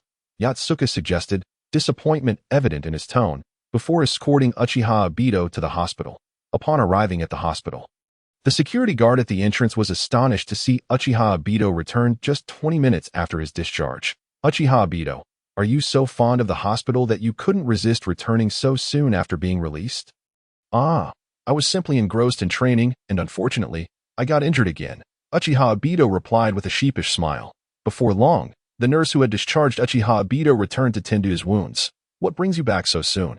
She asked while applying medication. Don't even get me started. I just got out and ran into a friend, ended up in a duel, and, well, here I am again. Uchiha Obito lamented, feeling defeated. This defeat had stung deeply, as he had thought he had finally devised a strategy to overcome Yatsuka, only to have his hopes dashed, leaving him questioning his own abilities. Meanwhile, after escorting Uchiha Obito to the hospital, Yatsuka returned home. Reclining on the sofa with his legs crossed, meticulously reflecting on the details of his recent use of the steel-cutting flash technique. It was his first time employing it in battle. He felt a bit unpracticed, yet the results were commendable. He had effortlessly cleaved through Uchiha Obito's great fireball technique and unleashed several wind blades, albeit their speed was somewhat sluggish, making them easier to evade.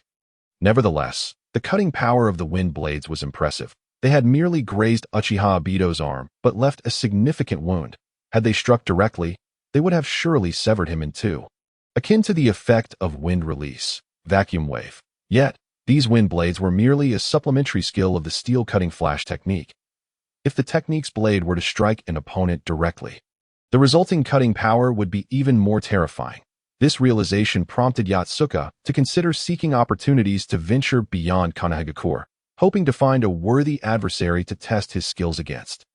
On the other hand, Uchiha Obito found himself in the same hospital room as Sarutobi Asuma. Upon seeing Uchiha Obito enter, Sarutobi Asuma greeted him wearily. "Obito, you made it here too." Uchiha Obito sighed. "Indeed. I just got discharged half an hour ago. Yet here I am again. How infuriating." "What happened?" Sarutobi Asuma inquired. Sarutobi inquired with a sense of curiosity. What else could happen? Naturally, it would be getting struck down by Yasaka. Uchiha Obito gritted his teeth and replied. "So, you two were felled by Yasaka?" Asuma felt a wave of relief wash over him upon hearing Obito's words. The gloom brought on by his defeat at the hands of Yasaka suddenly lifted considerably. Perhaps this was the effect of shared adversity. So you were also struck down by Yasaka-kun.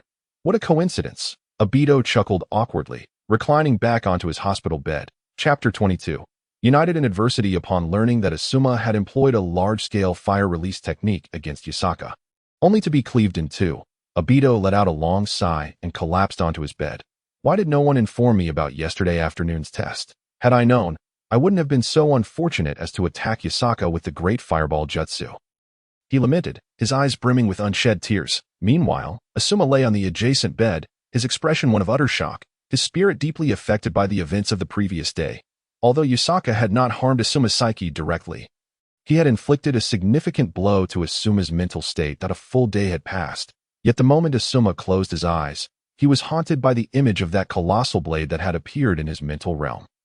The sight of that great sword filled him with a profound sense of his own insignificance, rendering him akin to a mere ant before Yasaka. The disparity in their abilities felt as vast as the chasm between heaven and earth, leaving Asuma to question his very existence, astonished at the magnitude of the gap between himself and Yasaka. Observing Asuma's condition, his attending physician had already informed the third Hokage, hoping that he could devise a means to restore Asuma's mental well-being. It was clear that Asuma's mind was unscathed. Rather, he was suffering from emotional trauma, a severe psychological barrier stemming from the overwhelming stimuli of the previous day's test. After all, Asuma was the son of the Hokage, a privileged individual, yet he had faced such a disheartening defeat, so effortlessly vanquished by Yasaka. Had their encounter been a fierce battle culminating in Asuma's narrow loss, he would have been motivated to strive harder. However, the reality was that he had been instantaneously slain by Yasaka's blade, and it was evident that Yasaka had not even exerted his full strength. This stark contrast was too much for the proud Asuma to accept. Leading to his psychological distress, the hospital had enlisted the help of a psychologist to treat him, but with little success. What is there to be unable to accept? Losing to Yasaka is hardly surprising. Is it? I too just got discharged from the hospital only to be struck down by Yasaka again. No worries. Failure is the mother of success. The more you lose, the more accustomed you become. Obito offered, attempting to console him. Yet, Asuma remained fixated on the ceiling, indifferent to his words. Seeing Asuma in such a state, Obito sighed. Despite his own injury from Yasaka's attack, he harbored no resentment towards him. Rather, he accepted his defeat with grace, acknowledging that it was due to his own lack of skill that led to his downfall. Meanwhile, Yasaka strolled down the street, passing by Ichiraku Ramen, instinctively wishing to indulge in the new ramen flavor once more. However, upon reflection, he realized he had only one coupon left, and had just eaten there twice the previous day. If he were to indulge again so soon, the culinary benefits to his system would diminish due to the frequency of consuming the same dish. Thus, he resisted the temptation and decided to seek out other gastronomic delights he had yet to experience. Just as Yasaka passed Ichiraku Ramen, he heard a sweet voice call out, Yasaka-kun, you're here. Turning around, he recognized it was Ayam. Oh, it's Ayam, he greeted her. Upon seeing Yasaka, Ayam beamed with joy and hurried over. Yasaka-kun, where are you headed? Yasaka pondered for a moment, realizing he could not disclose his intention to seek out other delicacies, as that would imply that Ichiraka ramen was not worthy. Thinking quickly, he replied, I'm, going to train. Yes, training. Wow. Yasaka-kun, you're already so impressive, and you're still training hard. What a diligent person, Ayam exclaimed, her admiration evident as her eyes sparkled like 1,000 stars. Well, even if I'm already quite skilled, it's essential to continue training, Yasaka said sheepishly, though his version of training primarily involved feasting. For him, enjoying food equated to honing his skills, a notion that others were unaware of due to the peculiarities of his system. Yasaka-kun, can I? Ayam's voice trailed off, growing softer. What? Yasaka inquired, puzzled by her sudden shyness. Can I watch you train? Ayam mustered her courage and declared boldly, why would you want to watch me train? Yasaka was perplexed, finding Ayam's behavior rather strange today. I just want to see. Just say yes, Ayam urged, gathering her resolve. Sure, Yasaka responded, though he was reluctant to agree, as his training was merely excessive eating and not any serious practice. However, having dined at Ichiraka ramen frequently, he felt it would be impolite to refuse her request, so he consented. Haha, that's wonderful.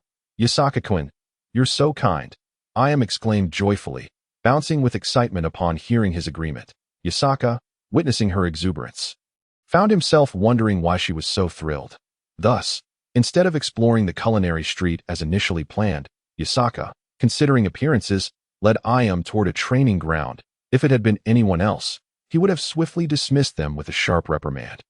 But Ayam was different. As Yasaka walked, he fought the urge to drool, passing by the street filled with enticing aromas while engaging in casual conversation with Ayam. Yasaka-kun, I heard you cleaved Asuma Sarutobi's fire release technique with a single stroke yesterday.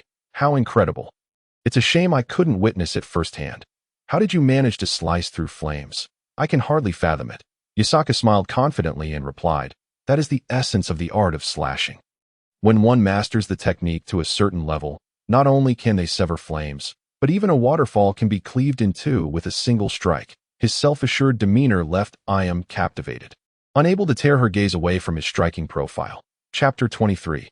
Training together with Ayam. How impressive, Ayam thought, her heart racing as she gazed at Yasaka. By the way, Yasaka, it seems the ninja school doesn't have any specialized instructors for slashing techniques. How is it that your slashing skills are so formidable? Yasaka contemplated his response, knowing he couldn't admit to having a system, so he replied, well, it's akin to innate strength. I possess a natural talent for slashing techniques, which has allowed me to excel in this area. Ayam instinctively remarked, it must be that your father was a master of slashing techniques, and you inherited that talent from him. Instantly regretting her words, Ayam panicked internally, realizing she had inadvertently reminded Yasaka of his deceased father. Don't know. How could I be so foolish? By mentioning his father, Yasaka-kun will surely think of his loss. What if that makes him sad? I truly am dim-witted. Without waiting for Changpu to change the subject, Yabasaka chuckled and said, indeed, I must have inherited my father's talent. Haha. Suddenly, Yabasaka found Changpu's assertion quite appealing, as it conveniently addressed a dilemma within his system.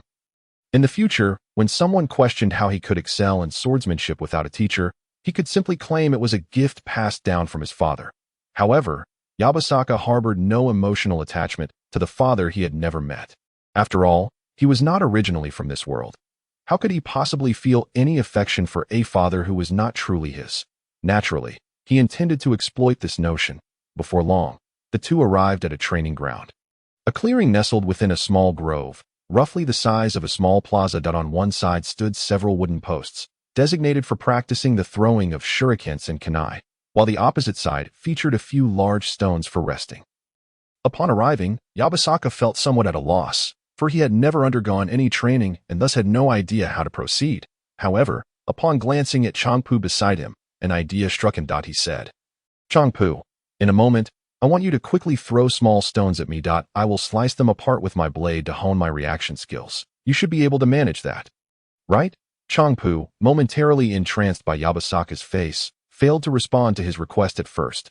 Only when Yabasaka repeated himself did she snap back to reality. eagerly nodding like a chick pecking at grain. Consequently, Yabasaka made several trips to gather numerous small stones, placing them at Changpu's feet before retreating to the other end. Drawing his katana and assuming a combat stance, he called out to Changpu, "All right, we can begin." Changpu picked up a small stone, weighing it in her hand, and with a hint of concern, asked, "Will this hurt you, Yabasaka-kun? What if I accidentally injure you?" "Of course not. Are you doubting my abilities?" Yabasaka waved his hand dismissively. Reluctantly, Changpu complied. "Yabasaka-kun, I'm going to throw it now," Changpu announced. Yabasaka responded with an okay gesture, prompting her to take a deep breath, grip the small stone tightly, and hurl it toward him. With a swift whoosh, the stone shot through the air, leaving a trail of afterimages, racing towards Yabasaka like a bullet, so swiftly that anyone from the Uchiha clan observing with their Sharingan would have seen the layer of air disturbance surrounding it. "How fast?" Yabasaka exclaimed in astonishment. He had initially assumed Changpu would throw at a speed typical of an ordinary person. Never anticipating the incredible velocity of the small stone she launched, he immediately swung his blade, and with a flash of white light, he heard a sharp crack as two shadows zipped past him, one on each side. Puff, puff. Moments later, the sound of two small stones hitting the ground reached his ears. To his surprise, Changpu possessed such remarkable skill. The speed at which she threw the stones could easily inflict serious injury if they struck a person. Yabasaka's expression twitched as he gazed at Changpu, his eyes revealing a newfound respect. He had not expected the daughter of Uncle Yile to be so formidable, that it was clear that if she possessed such prowess, her father must be exceptionally strong as well. That a sense of amazement filled Yabasaka. While on the other side, Changpu gazed at him with starry eyes, completely captivated. "So cool. His swordsmanship is simply breathtaking." "Changpu, keep going," Yabasaka called out, noticing her fixation on him instead of continuing to throw stones. "Oh, right, I'll throw." Changpu quickly nodded, hastily grabbing a handful of small stones and tossing them at Yabasaka. Seeing this, Yabasaka's expression sharpened. He was taken aback by her focus on him, as she hurled not one, but 7 small stones. Was this a test of his abilities? As the foremost shinobi of Konoha and a frequent patron of Yao Ramen, he, Yabasaka, could not afford to disappoint Changpu with a steely gaze. He felt a surge of determination. His right arm tensed, gripping the hilt of his sword tightly as he calculated the trajectory of each stone hurtling toward him, anticipating their arrival in sequence and the timing of his strikes. In the next moment, he let out a fierce shout, swinging his katana with precision, unleashing a dazzling arc of light. A series of rapid thwacks echoed as he sliced through each stone in quick succession, transforming them into 14 smaller fragments that scattered behind him. Yabasaka exhaled deeply, recognizing that the rapid succession of strikes had tested his skills significantly. The speed of those 7 stones had been nearly that of bullets, making the challenge of slicing through them a formidable task, even for him. Fortunately, he had hit every single one without fail. Changpu, on the other hand, was invigorated. She had not anticipated that Yabasaka could sever 7 stones in a row.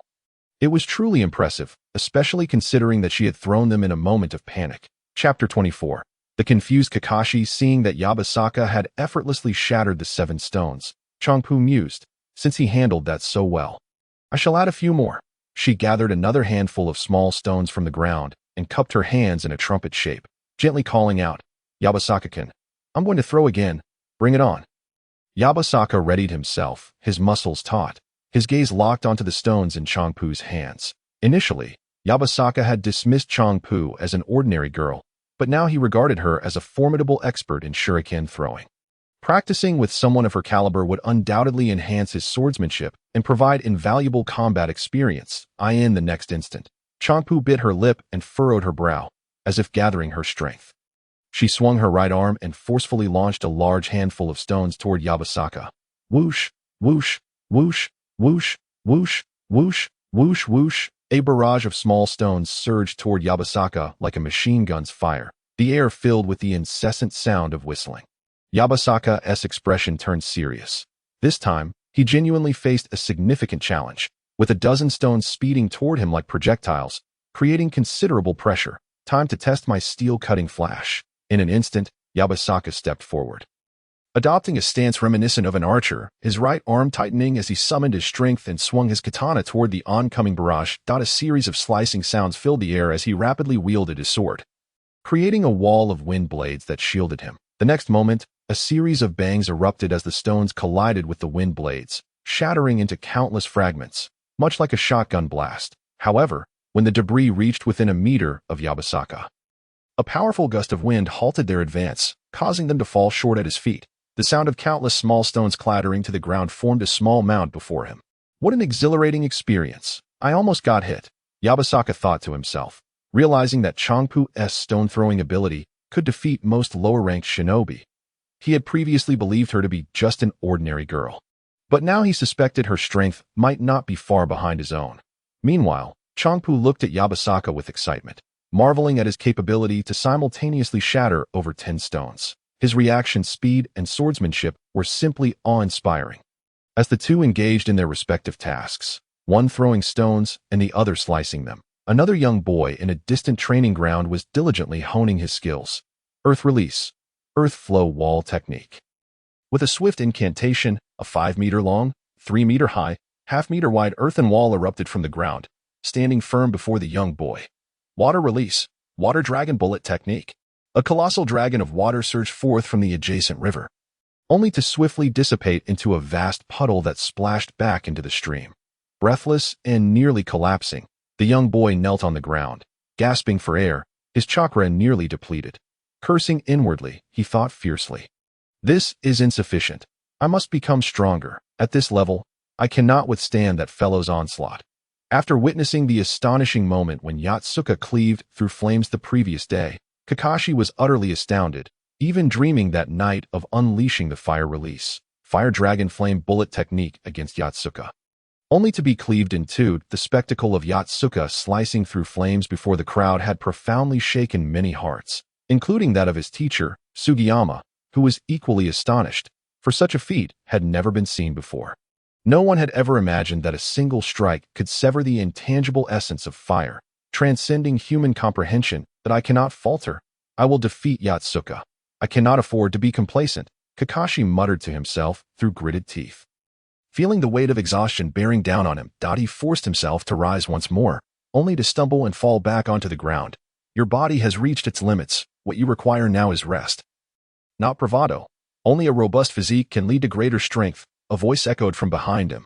Startled, Kakashi instinctively recognized the speaker and replied without turning, understood.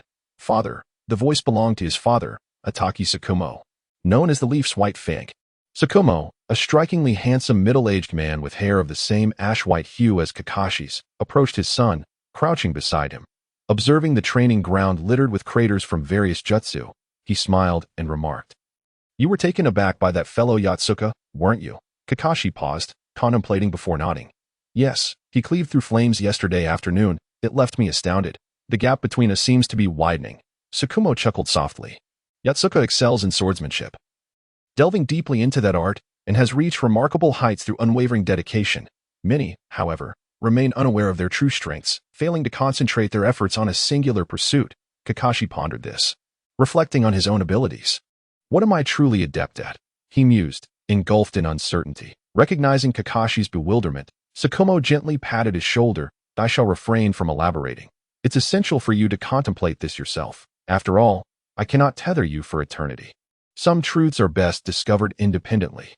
With that, Tsukumo rose and departed the training ground, leaving Kakashi seated in contemplation. Meanwhile, Yatsuka had concluded his training in cleaving stones with SHBU, leaving behind a heap of bisected rocks. Yatsuka-kun, you were truly impressive. SHBU beamed at him.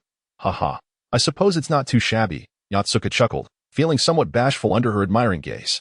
While he could effortlessly draw his blade against adversaries and engage in combat with classmates, he found himself unable to do so in the presence of SHBU after some additional training and a leisurely stroll along the riverbank filled with conversation. The evening had approached, and Yatsuka escorted SHBU back to Ichiraku Ramen before making his way home. On the other side, having learned of his son's despondency, the third Hokage reluctantly visited the hospital to bring Asuma Sarutobi out, leading him to a secluded training ground. Asuma sat on a wooden stump, his demeanor somber and head bowed. The third Hokage lit a cigarette, took a drag, and sighed. Are you still troubled by yesterday's test? After a moment of silence, Asuma nodded. The image of that monumental blade loomed relentlessly in his mind.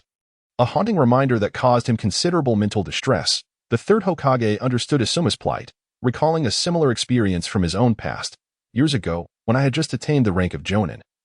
I was already among the elite of my peers, brimming with pride. However, during my most confident moment, I encountered someone formidable. Who? Asuma inquired curiously, his expression shifting from despondency to intrigue.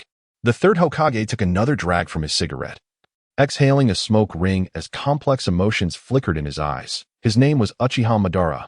What? The ancestor of the Uchiha clan, Uchiha Madara? Asuma exclaimed, disbelief plastered across his face. He was astonished to learn that his father had once crossed paths with such a legendary figure. A man who stood alongside the first Hokage, a true titan long forgotten by many. The third Hokage continued, in my youthful arrogance, I challenged him to a duel, and the outcome, Asuma pressed eagerly, with a self-deprecating chuckle. The third Hokage shrugged. What else could it be but a crushing defeat? I was utterly powerless, despite giving it my all. He barely exerted himself, and I couldn't even breach his defense. What? He was that formidable. The disparity was so vast, Asuma gasped, astonished that his father, the Hokage, despite his youth, had been unable to penetrate Madara's defenses. I was utterly shaken by the experience, Asuma confessed. Every time I closed my eyes, I was haunted by the image of my defeat. For an entire month, I was plagued by nightmares, waking in the dead of night, reliving the moment Madara bested me. It was a dark period in my life. Pausing for effect, the third Hokage continued. However, I eventually came to terms with it, acknowledging that my weakness was the root of my defeat. If I trained diligently to improve, I would not suffer such humiliation again. Others can grow stronger, so why can't I? This is merely a manifestation of a shattered confidence. Regaining that confidence is the key to overcoming this challenge. Asuma, reflecting on the third Hokage's words, asked, do you think I can truly defeat Yatsuka? The third Hokage laughed heartily. If you don't even dare to imagine it, what difference is there between you and a coward? If you can't envision it, you'll never triumph over him.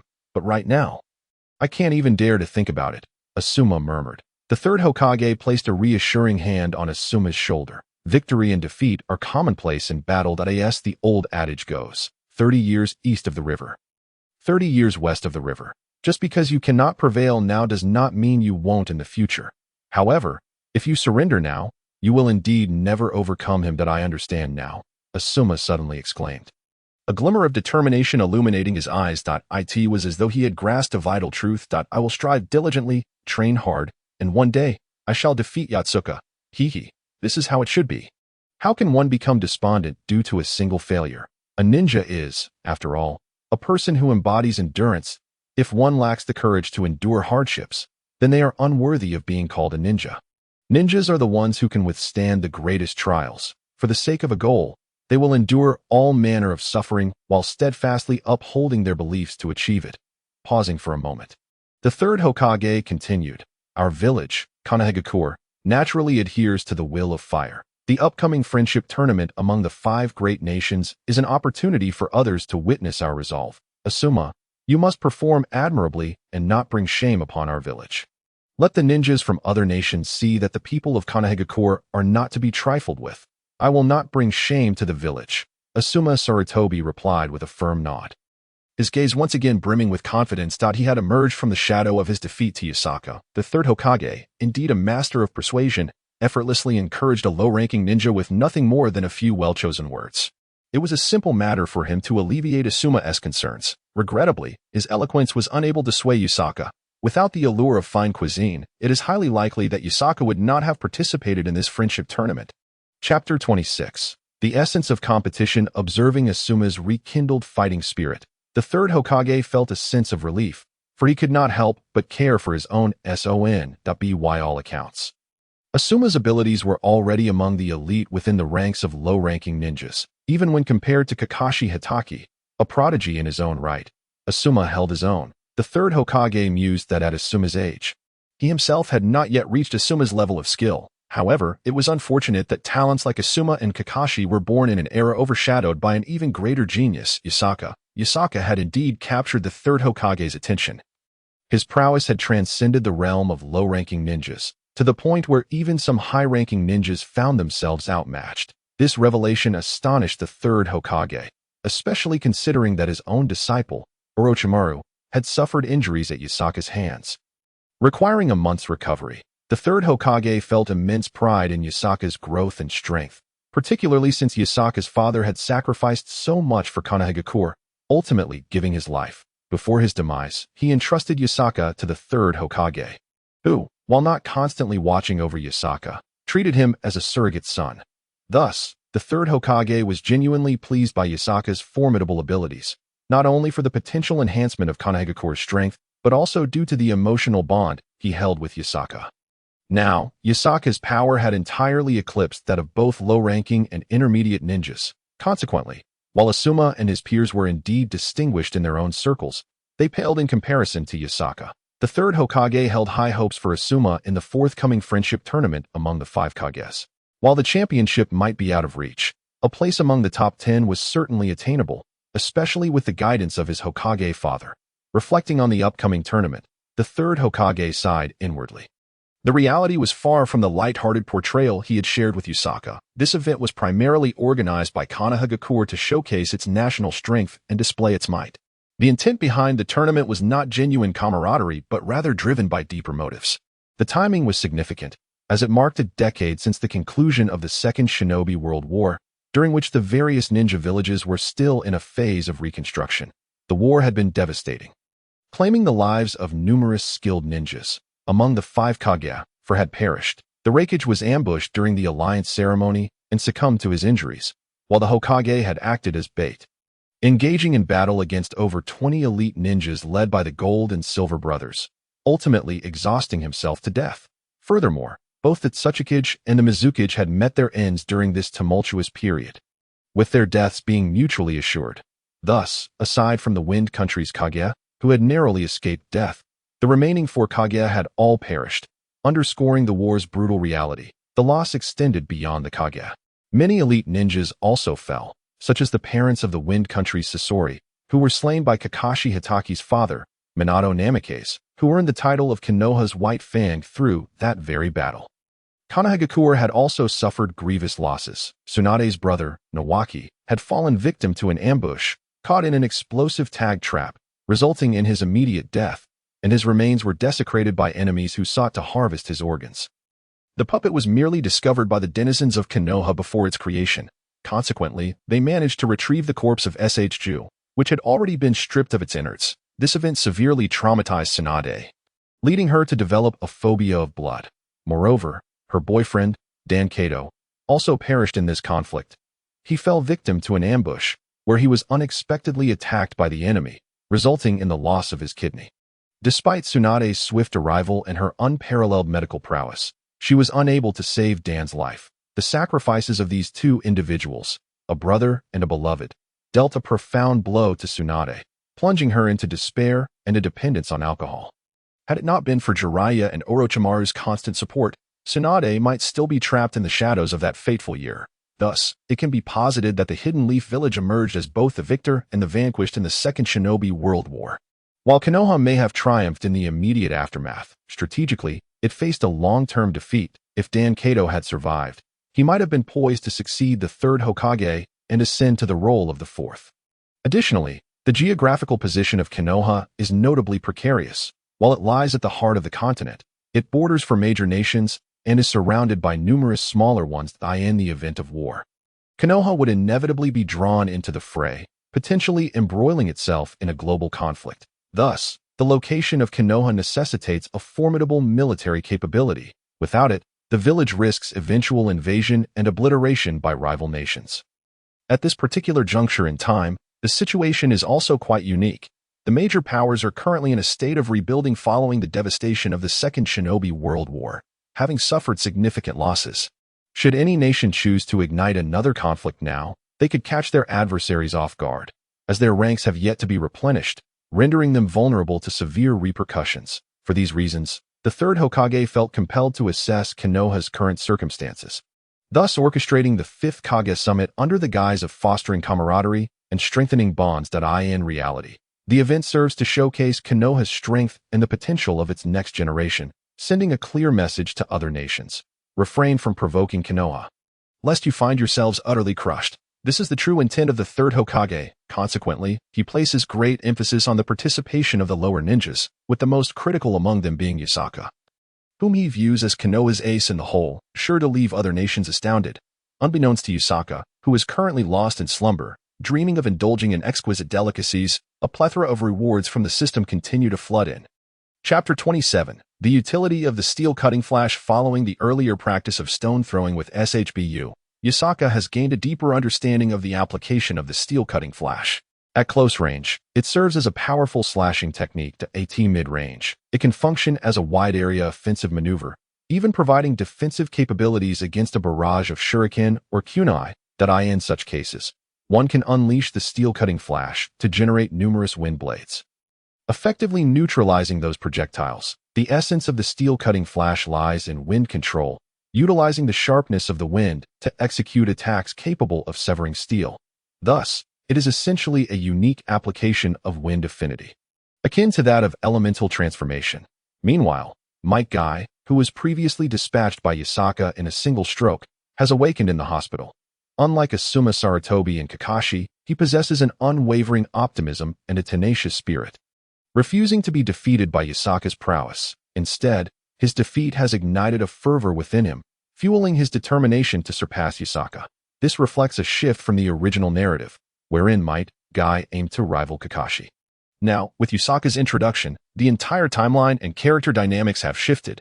Yakasaka is undeniably formidable, yet Might Guy will not concede defeat.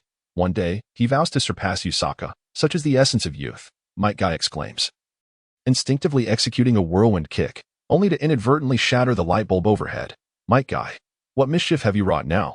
A nurse's furious voice echoes down the corridor as she storms and on another note. Following the stone-throwing practice with Yakasaka, SHBU's interactions with him have become noticeably more relaxed. Previously shy, she now engages with newfound confidence. Tsusuke Ichiraku, witnessing his daughter return with such enthusiasm, smiles faintly, reminiscing about his own youthful days during his first date with his wife. The youth of today truly evokes nostalgia. Lost in thought, Ichiraku is suddenly reminded of the enigmatic figure with half a black face and half a white face, who calls himself Zetsu. A cold glint flashes in his eyes as he muses. Whoever dares disturb my life shall meet their demise. A week has elapsed since Yakasaka was summoned by the third Hokage. On this particular afternoon, while savoring tea in his office, the third Hokage is struck by a realization. Yes, the first phase of the competition will include an examination. Ostensibly, it will assess the theoretical knowledge of the participants. However, in reality, it will evaluate their ability to gather intelligence. But can Yakasaka manage this? The third Hokage finds himself troubled. He acknowledges Yakasaka's combat prowess, an unstoppable force among lower ninjas. Yet he harbors doubts regarding Yakasaka's aptitude for intelligence gathering. After all, Yakasaka has consistently demonstrated a singular focus on his slashing techniques, and the Hokage cannot fathom how one might acquire intelligence without raising suspicion through such means. Consequently, the third Hokage decides to call Yakasaka. Hello, Yakasaka? What are you up to? Yakasaka mumbles through a mouthful of rice, his words indistinct. I have a question for you. The Hokage replies. Go ahead. What is it? If you wanted to gather intelligence on the enemy without alerting anyone, how would you go about it? The third Hokage inquires over the phone. Without hesitation, Yakasaka responds, You're the Hokage. Shouldn't you already know the answer? Why ask me? On the other end, the third Hokage nearly slams the phone down in frustration, but recalling that Yakasaka is Konoha's secret weapon for showcasing strength to the other great nations, he exercises restraint and continues, I'm specifically asking about you. What would you do? Yakasaka swallows a bite and ponders for a moment before responding, Of course, I'd just kill the enemy and leave one alive to interrogate. The third Hokage's face flushes with exasperation. I asked how to gather intelligence without alarming the enemy, and you suggest a loud and brazen approach. However, as the Hokage reflects, the idea of swiftly eliminating the enemy without attracting attention, leaving only one alive for questioning, is not without merit. Yet, this method is clearly unsuitable for the examination. Thus, the third Hokage poses another question. Now, if you were taking an exam and didn't know the answer, yet you had to pass, and someone nearby knew the answer, how would you obtain it without alarming the proctor? Yakasaka contemplates this, finding himself at a loss, for he has always relied on brute force to resolve conflicts. If there is a problem that cannot be solved with a single strike, then surely 2 strikes will suffice.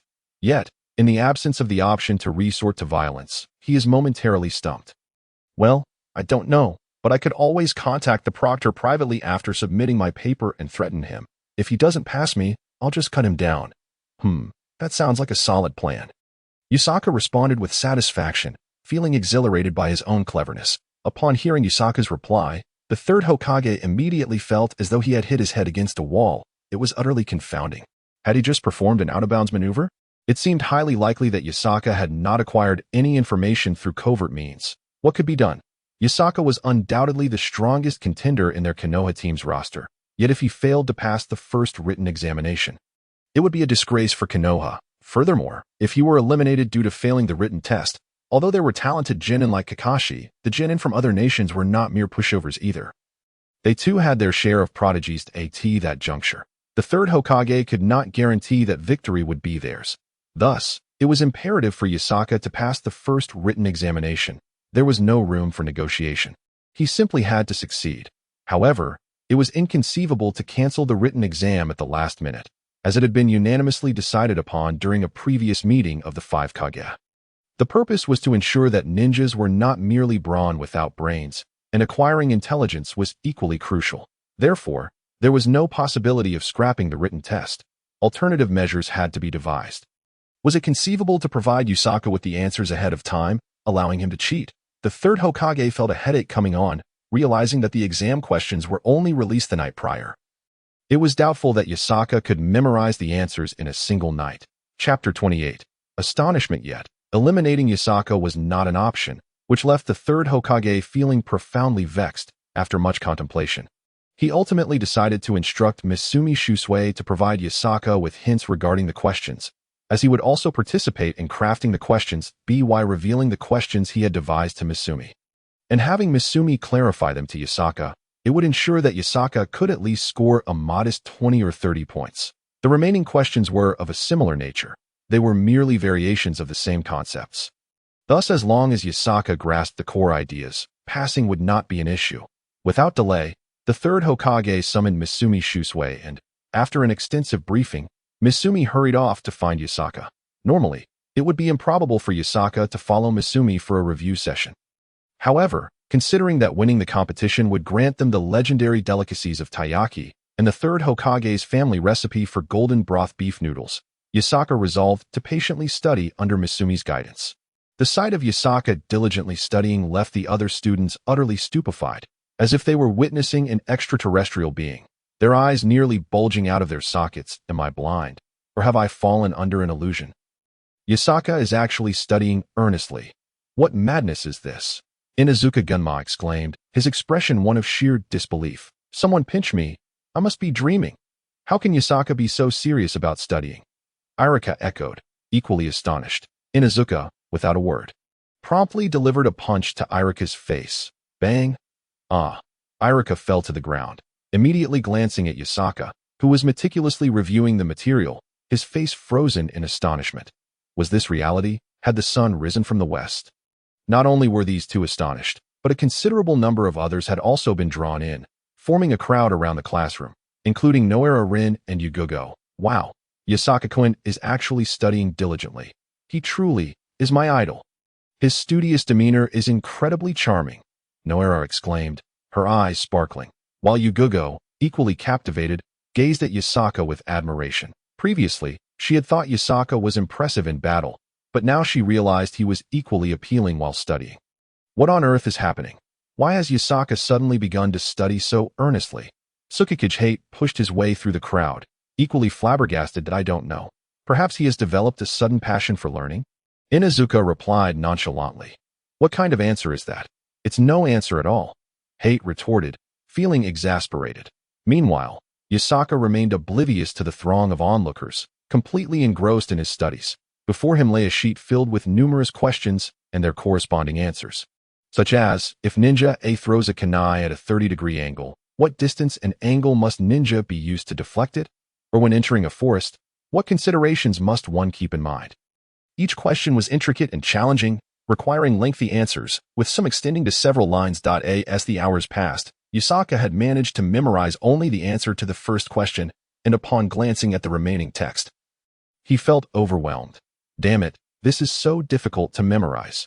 Yet, if I fail the first written exam, I cannot participate in the subsequent competition. The third Hokage claims this is to test a ninja's ability to gather intelligence, which is a valid point. However, if I possess the ability to eliminate my enemies directly, why would I need to resort to such stealth?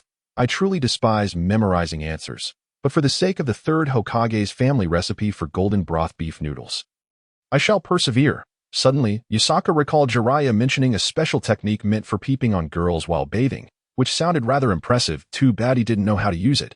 Yasaka bit down on his pen in frustration, continuing his memorization. Just then, Misumi returned from the restroom and noticed a large crowd observing Yasaka from a distance, causing him to feel anxious. If anyone interrupted Yasaka while he was studying and he failed to memorize the answers, the third Hokage would surely hold him accountable. Thus, Misumi stealthily approached, and when Iruka saw him, he prepared to greet him. However, before he could utter a word, Misumi shushed him with a gesture, causing Iruka to close his mouth immediately. And the others around them followed suit, understanding the unspoken cue. Everyone, keep quiet. We must not disturb Yasaka. Otherwise, I'll make him throw shuriken 500 times, Misumi declared, adopting a fierce expression as he spoke softly. At that moment, Kakashi quietly inquired, Sensei, why has Yasaka suddenly taken up studying? Are you hiding something from us? Misumi felt a wave of frustration. Indeed, Kakashi was a genius, as his mind had already begun to piece together the clues. In that moment, Misumi couldn't help but feel exasperated. Look at Kakashi's perceptiveness, his analytical mind, and his tactical intelligence. This was precisely the ability to gather intelligence, merely from Yasaka's unusual behavior, his earnest studying. Kakashi had deduced that something was amiss. Meanwhile, Yasaka had only managed to memorize one answer after a whole morning of study. Misumi longed to slap a chalkboard eraser on Yasaka's face, but he wished to live a few more years. He certainly could not take Yasaka on. So, Misumi replied to Kakashi, there are indeed matters at hand, but I cannot disclose them just yet. However, you will know soon enough, so do not dwell on it. Then, Misumi turned to the rest of the group and said, everyone, disperse. If anyone remains in my line of sight after 5 seconds, they will face the consequence of throwing shuriken 500 times. Run, Inuzuka shouted, the first to leap out the window and escape. With Inuzuka leading the charge, the others hastily followed suit, fleeing the classroom en masse.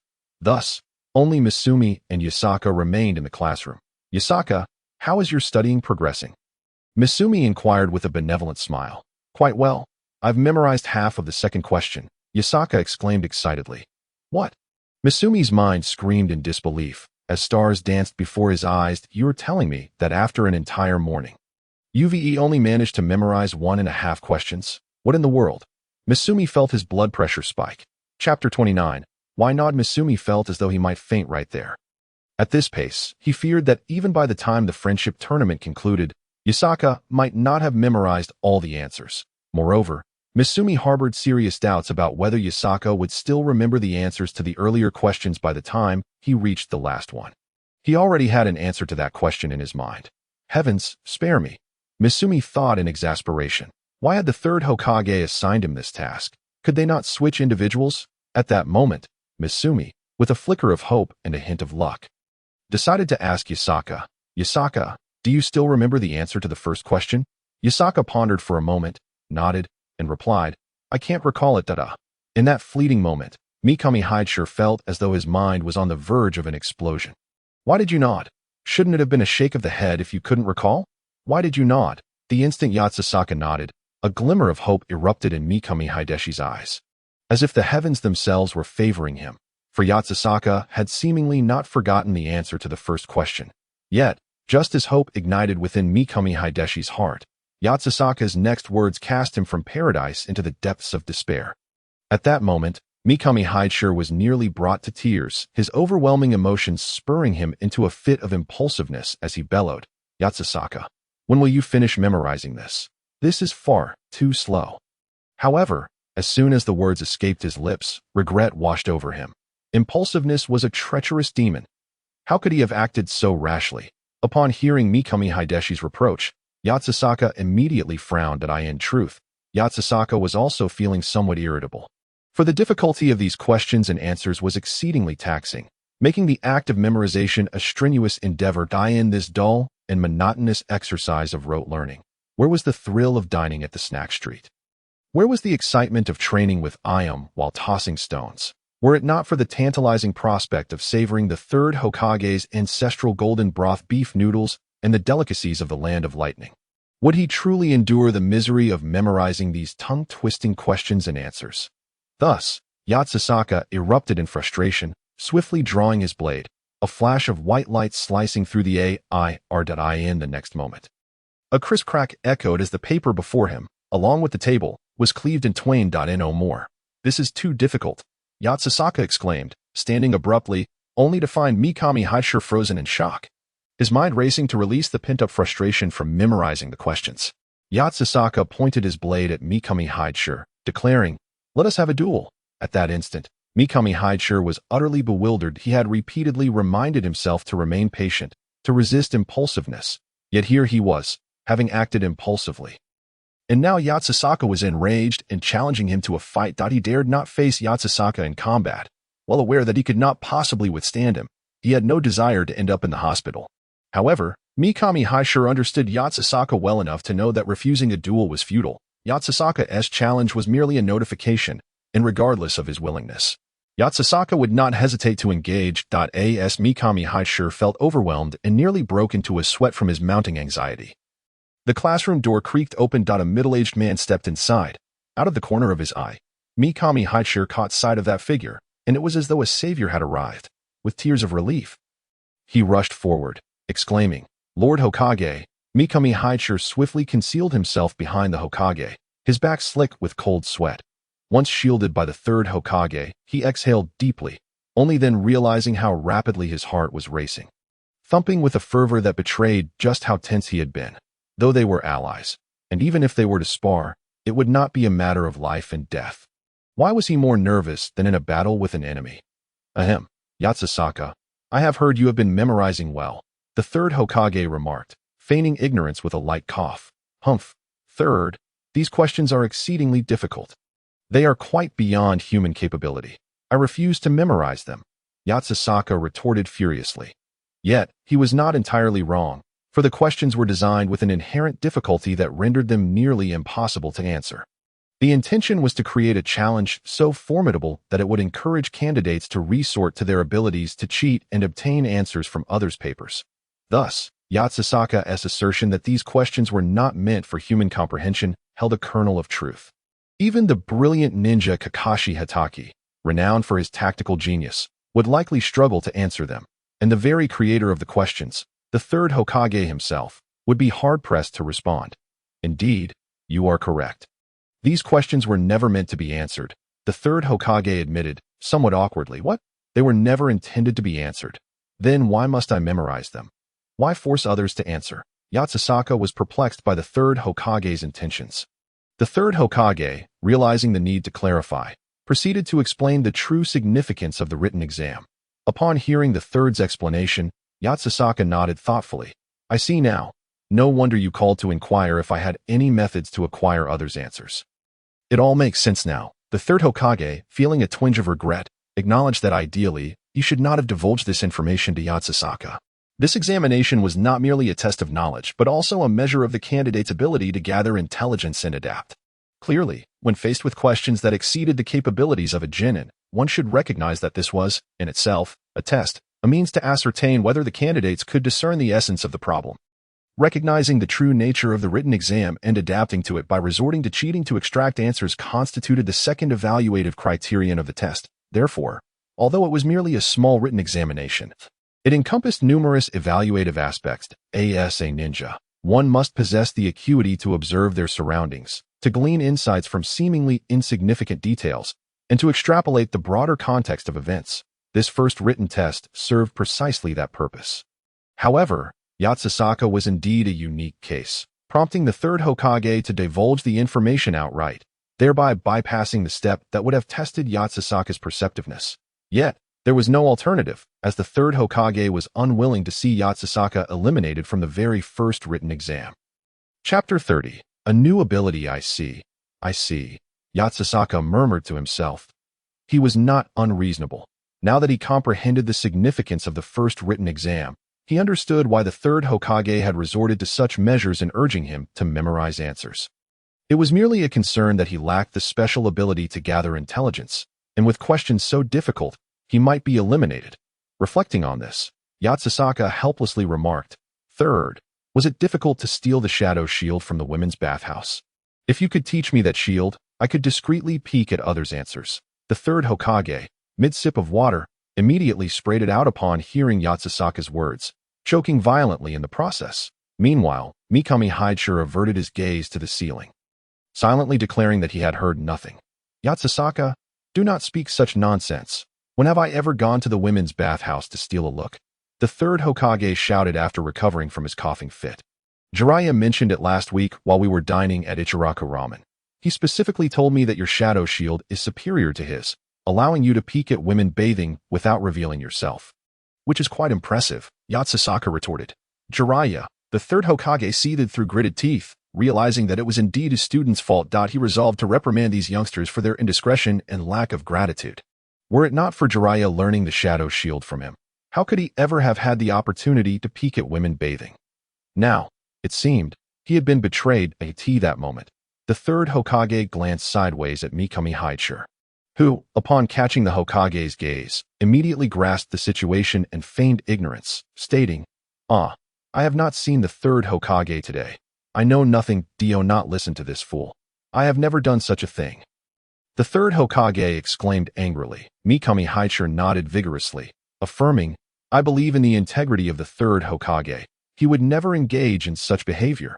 Yet, inwardly, Mikami Hideshire mused, "I hardly believe it. Lord Jiraiya is notorious for his lecherousness. As the saying goes, a bad tree produces bad fruit. Given that the third Hokage is Jiraiya's teacher, it is entirely plausible that they would indulge in such antics together." Seeing Mikami Hideshi's unwavering conviction, the third Hokage felt somewhat reassured, but then turned his attention back to Yakasaka, whose progress was woefully insufficient to complete the memorization before the competition. What should he do? Should he consider granting a special reward to allow Yakasaka to bypass the first round? The third Hokage pondered this, but quickly dismissed the idea. Other nations would certainly not permit such leniency. Thus, he began to contemplate how Yakasaka could obtain the answers from other candidates. "Lord Third, how about we give Yakasaka an earpiece, and I could read the answers to him from a distance?" Mikami Hideshire suggested. "Impossible," the third Hokage replied decisively. "That method is too conspicuous. It will undoubtedly be noticed by others. In that case, losing the qualification for Yakasaka to compete would be a minor issue, but it would be a significant embarrassment for us in the Land of Fire. What should we do?"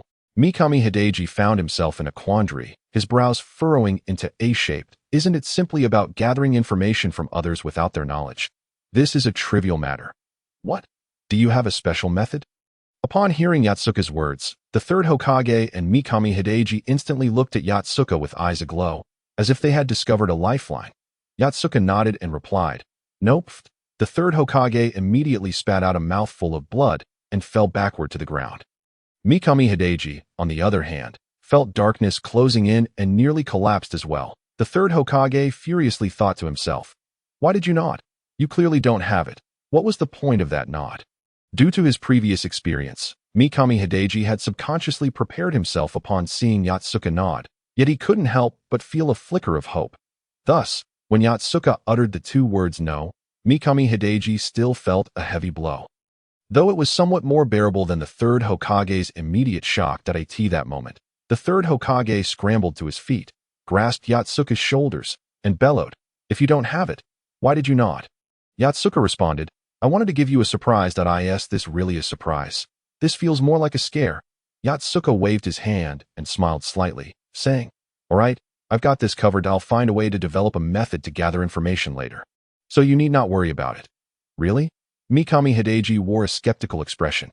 "Indeed," Yakasaka replied with a serious demeanor, then added, "However, you must provide me with a dish I have never tasted before, as long as you can procure it.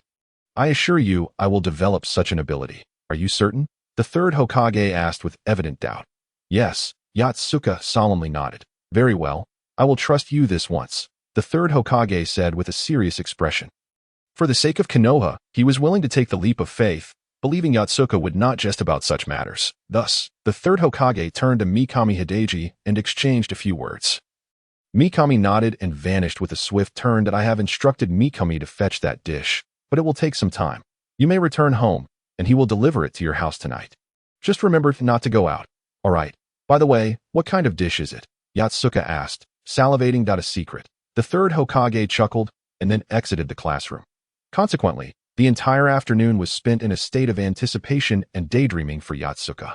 What could that dish mentioned by the third Hokage possibly be? What type could it be? A dessert? A snack? A dish? Barbecue? A staple food? As Yotsuka pondered, he opened the system. His earlier words were not mere idle chatter. For as long as he could taste a new dish, he could exchange it for a perception-type ability. With this newfound ability, he could obtain the answers written on others' papers. Moreover, it would also enhance his steal/technique, making it a triple benefit. Meanwhile, Mikami Hideji was on his way to Yotsuka's home, carrying a large box. Chapter 31. Pizza knock, knock, knock. The door was rapped upon, and Yotsuka opened it to find Mikami Hideji standing outside, cradling a large box. This is what the third Hokage asked me to bring for you. Mikami panted, out of breath. God knows how far he had run that afternoon. It was nothing short of an endurance and stamina trial. Wow, is this the dish the third Hokage mentioned this afternoon? Yotsuka exclaimed in delight, eagerly eyeing the large box, unable to contain his curiosity about its contents. That I'm exhausted. Well, I've delivered the goods. You can handle the rest yourself. I'm leaving now. Mikami greeted him and walked away without looking back, clearly fatigued. One could only wonder where he had procured such an item. In any case, the third Hokage had granted Mikami a half-month paid leave, which was why he had agreed to help. Once Mikami departed, Yotsuka immediately placed the large box on the table. The box was substantial, nearly half the size of the table, boasting a large surface area. Yet it was not very thick, resembling a board. This only heightened Yotsuka's curiosity about the nature of the culinary delight contained within. From the shape of the box, Yotsuka surmised it was likely something akin to a flatbread. The next moment, as Yotsuka lifted the lid, a rich, tantalizing aroma wafted forth, a symphony of scents that included barbecued meat, grilled fish, cheese, and fruit. To his astonishment, Yotsuka gazed at the contents of the box in utter disbelief. It was a gigantic pizza. Moreover, this pizza was unlike any he had seen before. It was divided into several sections, each featuring a different flavor, all artfully blended together. The first thing that caught his eye was the barbecue section, adorned with grilled meat and sausages, seasoned with a rich barbecue sauce and cumin, its robust fragrance causing Yotsuka to drool. As his gaze moved clockwise, he encountered the fruit section, which boasted a medley of mangoes, strawberries, durians, apples, and pineapples. Even though it had been baked, it still exuded the sweet and fragrant essence unique to fruits.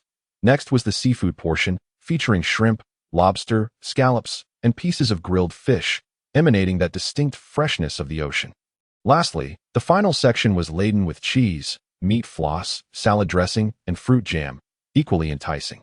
Thus, this grand pizza was composed of these 5 sections, each one a visual feast, brimming with a dazzling array of ingredients that left Yotsuka momentarily at a loss as to which part to indulge in first. This is simply too exciting, Yotsuka drooled, his eyes gleaming as he gazed at the pizza before him. He could already foresee that after consuming this delightful dish, the system would undoubtedly offer him new rewards, and he would be able to exchange for a perception ability. Currently, Yotsuka possessed formidable attack power, and his defense, bolstered by this exceptional offensive capability, was equally commendable, although his speed and agility were somewhat lacking. The overwhelming nature of his attack power mitigated this shortcoming. However, his perception and battlefield reconnaissance skills remained a blank slate. Despite his high attack power, a deficiency in scouting and perception would leave him in a passive state, a situation Yotsuka was keen to avoid. Thus, he seized the opportunity presented by the ongoing competition to enhance his reconnaissance abilities, striving for a more comprehensive and powerful self, devoid of any weaknesses.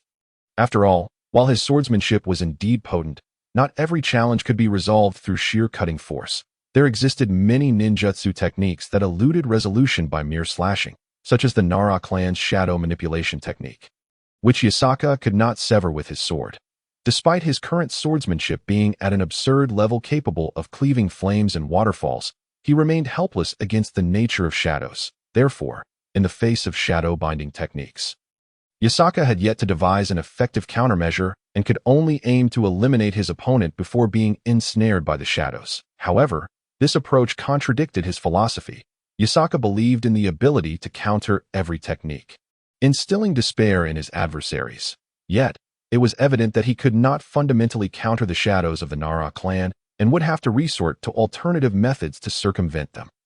There were many similar instances, such as the Yamanaka clan's mind transfer techniques and various sophisticated illusions, which were not solvable by Yakasaka's swordsmanship at present. Thus, it was imperative for Yakasaka to bolster his abilities in other domains. Rendering himself more well-rounded and devoid of weaknesses as he drooled, he fantasized about the benefits the system would bestow upon him after devouring the pizza. Would it enhance his proficiency in the steal-slash technique, strengthen his willpower strikes, or perhaps grant him a new ability? One thing was certain. Yakasaka intended to exchange for a reconnaissance or perception type ability. After pondering for a moment, Yakasaka spun the pizza box on the table, observing which slice would face him when the box came to a halt. With a forceful twist, he closed his eyes, estimating the moment the box would cease its rotation before opening them again. The barbecue portion. He would start there. Yakasaka swiftly tore off a slice of pizza, the cheese stretching tantalizingly as he pulled it apart. Upon tasting it, he was immediately enveloped by a rich blend of smoky barbecue and cumin flavors. The taste reminiscent of a sweet and savory Orleans-style barbecue with a hint of spiciness, a symphony of flavors that was indescribably delightful. The meat atop the pizza was exquisite, crisp on the outside and tender within, oozing juices that offered a perfect texture, neither dry nor overly soft, embodying the pinnacle of barbecue. "This is absolutely amazing," Yakasaka exclaimed excitedly, and in the next moment, the familiar sound of the system's notification echoed in his mind. "Ding! Congratulations, you have received a Level 2 skill exchange voucher, which can be used to exchange for a Level 2 skill." Wow. Yes, I will use this Level 2 skill exchange voucher to acquire a reconnaissance skill. Chapter 32, Skills. Upon seeing the system's notification, Yakasaka was elated, recalling how he had confidently promised the third Hokage that he would secure a reconnaissance skill. Had the system not provided this notification, he would have been at a loss for how to explain his failure. Fortunately, the system rewarded him with a Level 2 skill exchange voucher, enabling him to redeem a skill. These vouchers were categorized by levels, ranging from Level 1 to Level 5, with Level 1 being the most potent. The skills available for exchange were sourced from the Naruto world, while system rewards typically came from outside that realm.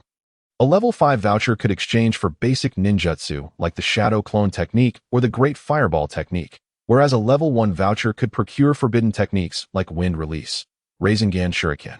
As for super ninjutsu such as Dust Release or Wood Release, acquiring them would necessitate 5 Level 1 vouchers, as these techniques required bloodline limits for usage. When utilizing 5 Level 1 vouchers, the system would automatically grant the corresponding bloodline limit for the chosen ninjutsu, along with compatibility enhancements, allowing one to possess multiple bloodline limits without conflict. However, Level 1 vouchers were exceedingly rare, until now.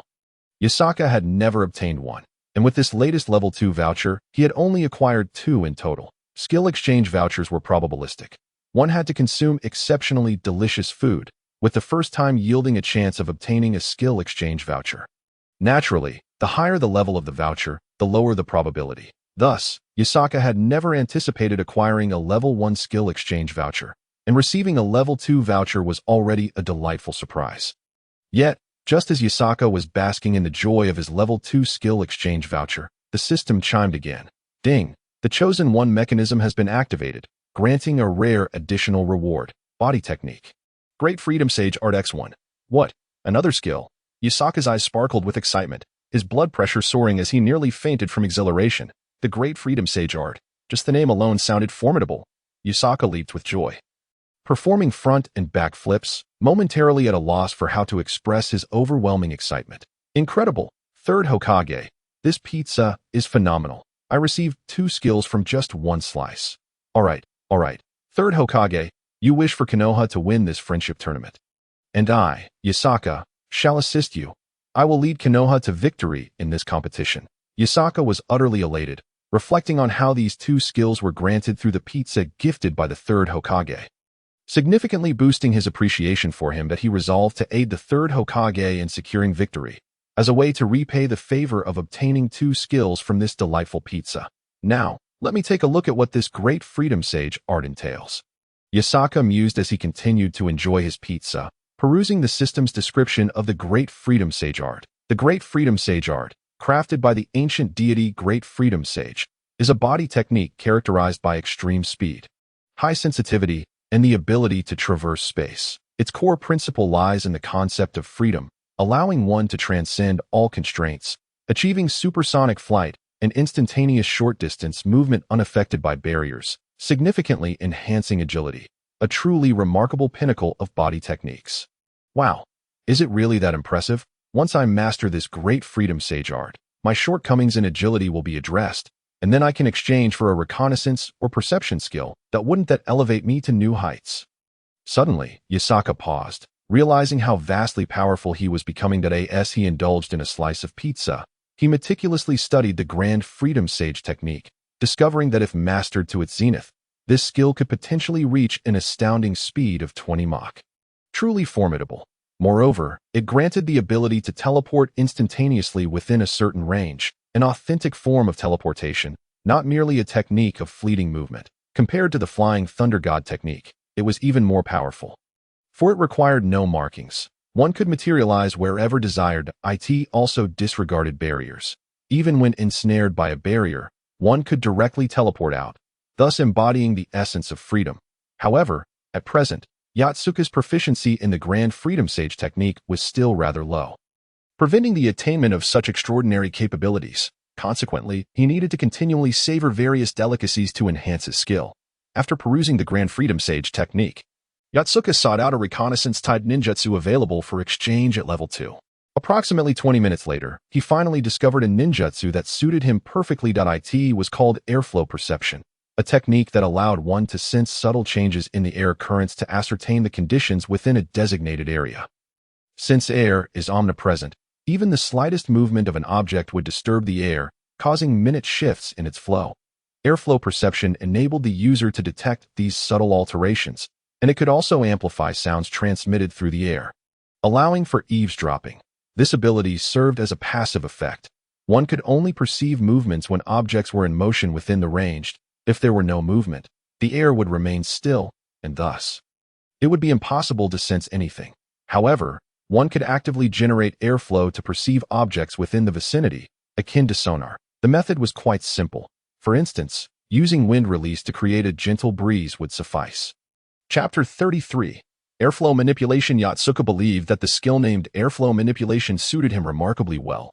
Although its range might not match that of some perception skills, it allowed him to detect enemy movements, significantly enhancing his close combat capabilities. This was particularly beneficial in battles requiring precise maneuvers. For example, if an adversary launched a flurry of strikes, one's eyes alone might struggle to keep pace with the speed of their attacks.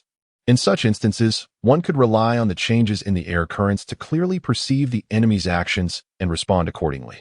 Additionally, against foes employing visual deception techniques, such as the second Mizuki's visual illusions or abilities akin to the dark technique that obscured vision, one could utilize the subtle variations in airflow to discern the enemy's movements and position. Thus, this technique possessed numerous advantages over many perception abilities. It bore similarities to Jiraiya's spatial barrier reconnaissance method.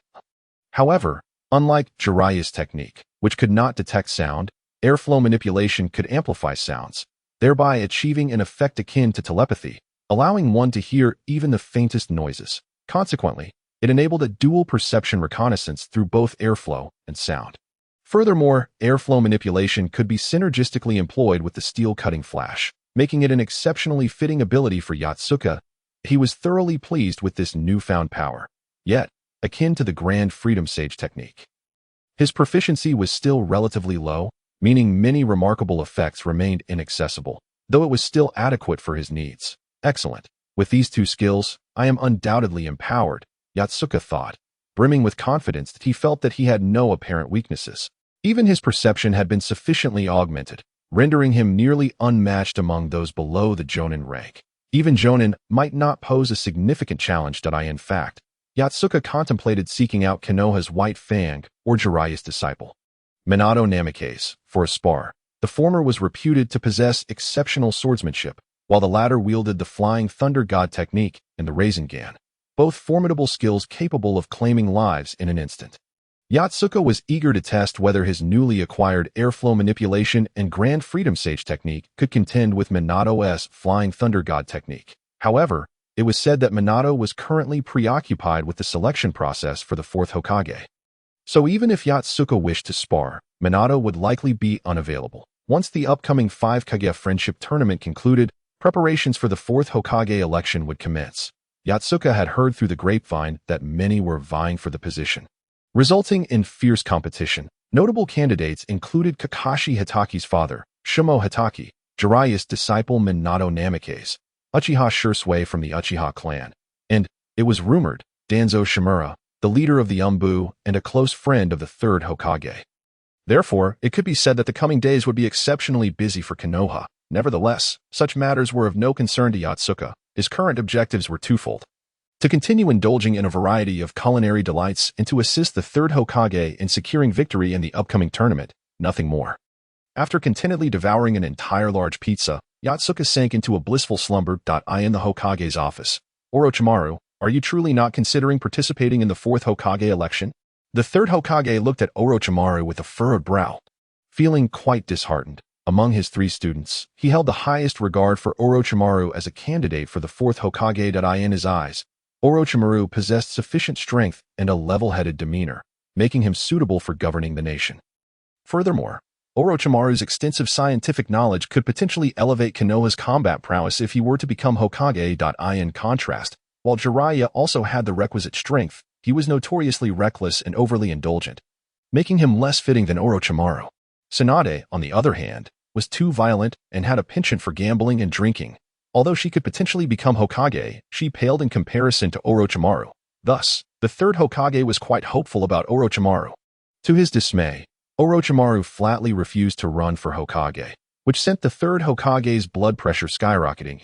If Orochimaru were to enter the election, with the current Hokage's endorsement, the likelihood of him securing the position would be exceedingly high. Yet, Orochimaru had no desire to take on the role. Indeed, I have no interest in the position of Hokage. Please consider other candidates, Orochimaru replied, nodding expressionlessly. The third Hokage, exasperated, placed a hand on his forehead. You are my most favored candidate for Hokage. How can you not wish to assume this role? Do you not have numerous research projects? Becoming Hokage would enable you to acquire more resources for your endeavors. Orochimaru smiled lightly and responded.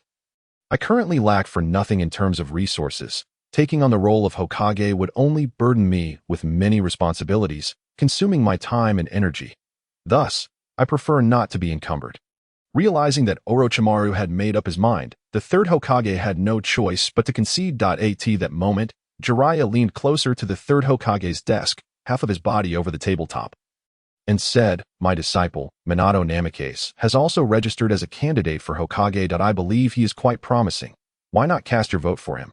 The young man, known as Namikaze Minato, is indeed remarkable, excelling in strength, temperament, intellect, and even appearance. Truly a fitting candidate for the role of Hokage. The third Hokage stroked his beard, deep in thought, and a wave of regret washed over him as he cast a fleeting glance at Minato, his eyes reflecting a hint of resignation.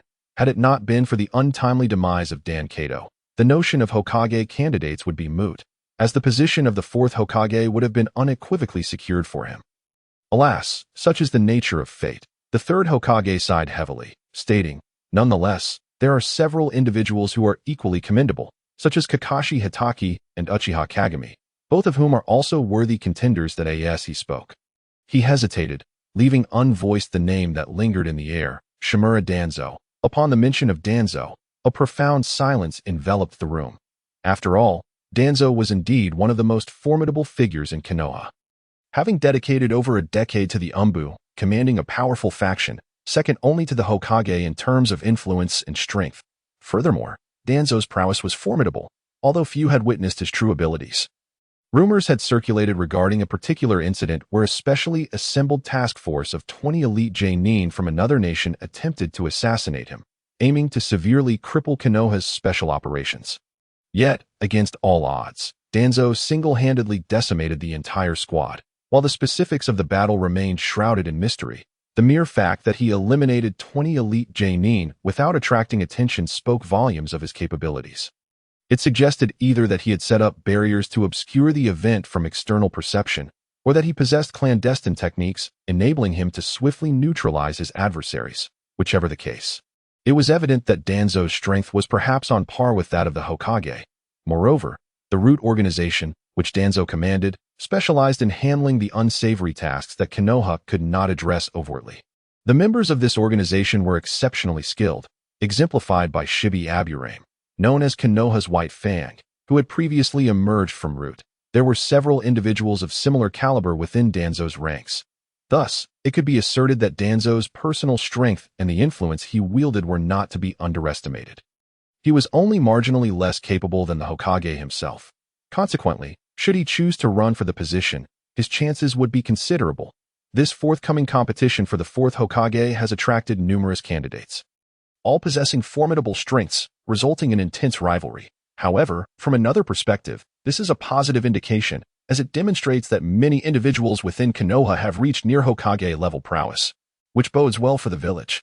Reflecting on this, the third Hokage sighed once more, lamenting the loss of Dan Kato. His strength was unparalleled, capable of facing any of the current Hokage candidates without issue. His unique technique allowed him to separate his spirit from his body, achieving near-light speed in his ethereal form, and he was almost impervious to attacks. The sole vulnerability lay in his physical form, yet locating and striking it proved to be a daunting challenge. Noticing that Orochimaru was reluctant to assume the role of Hokage, the third Hokage shifted the conversation towards the upcoming summit of the five Kage, focusing on the impending alliance tournament. This event not only serves as a competition but also grants the top 10 participants the title of CH Nin, effectively transforming it into a mini CH Nin exam. Thus, regardless of national pride or the opportunity to earn the CH Nin title, the stakes of this tournament are exceptionally high. If Konoha were to lack an extraordinary presence like Yakasaka, its competitors would not possess a distinct advantage over other nations, complicating the situation and intensifying the competition. Other nations boast their own prodigies, such as the Scorpion from the Land of Wind, renowned for his exceptional puppet techniques, which even the venerable Tsunade cannot help but commend. Additionally, there is Killer Bee from the Land of Lightning, a Jinchuriki of the Eight Tails, whose prowess is equally formidable. Alongside the Two Tails Jinchuriki, who is also a force to be reckoned with. Even Kakashi and his comrades would not dare to claim absolute victory against these adversaries, thus excluding Yakasaka from consideration. The abilities of these contenders are relatively equal, and none would risk asserting their supremacy over the others. Should anyone make such a claim, the third Hokage would undoubtedly scoff, questioning the validity of their boast. Yet, if the one making the claim were Yakasaka, the third Hokage might indeed find it plausible. With Yasaka's participation, the third Hokage felt a renewed sense of confidence regarding Konoha's representatives in the tournament. Although the list of participants had yet to be finalized, he had a clear vision of who would compete at that moment. The third Hokage recalled Yasaka's assertion about developing a reconnaissance or sensing ability. On that occasion, he had even sent Mizuki to fetch a signature 5-topping pizza from a century-old pizzeria at Konoha's border as a gesture of goodwill.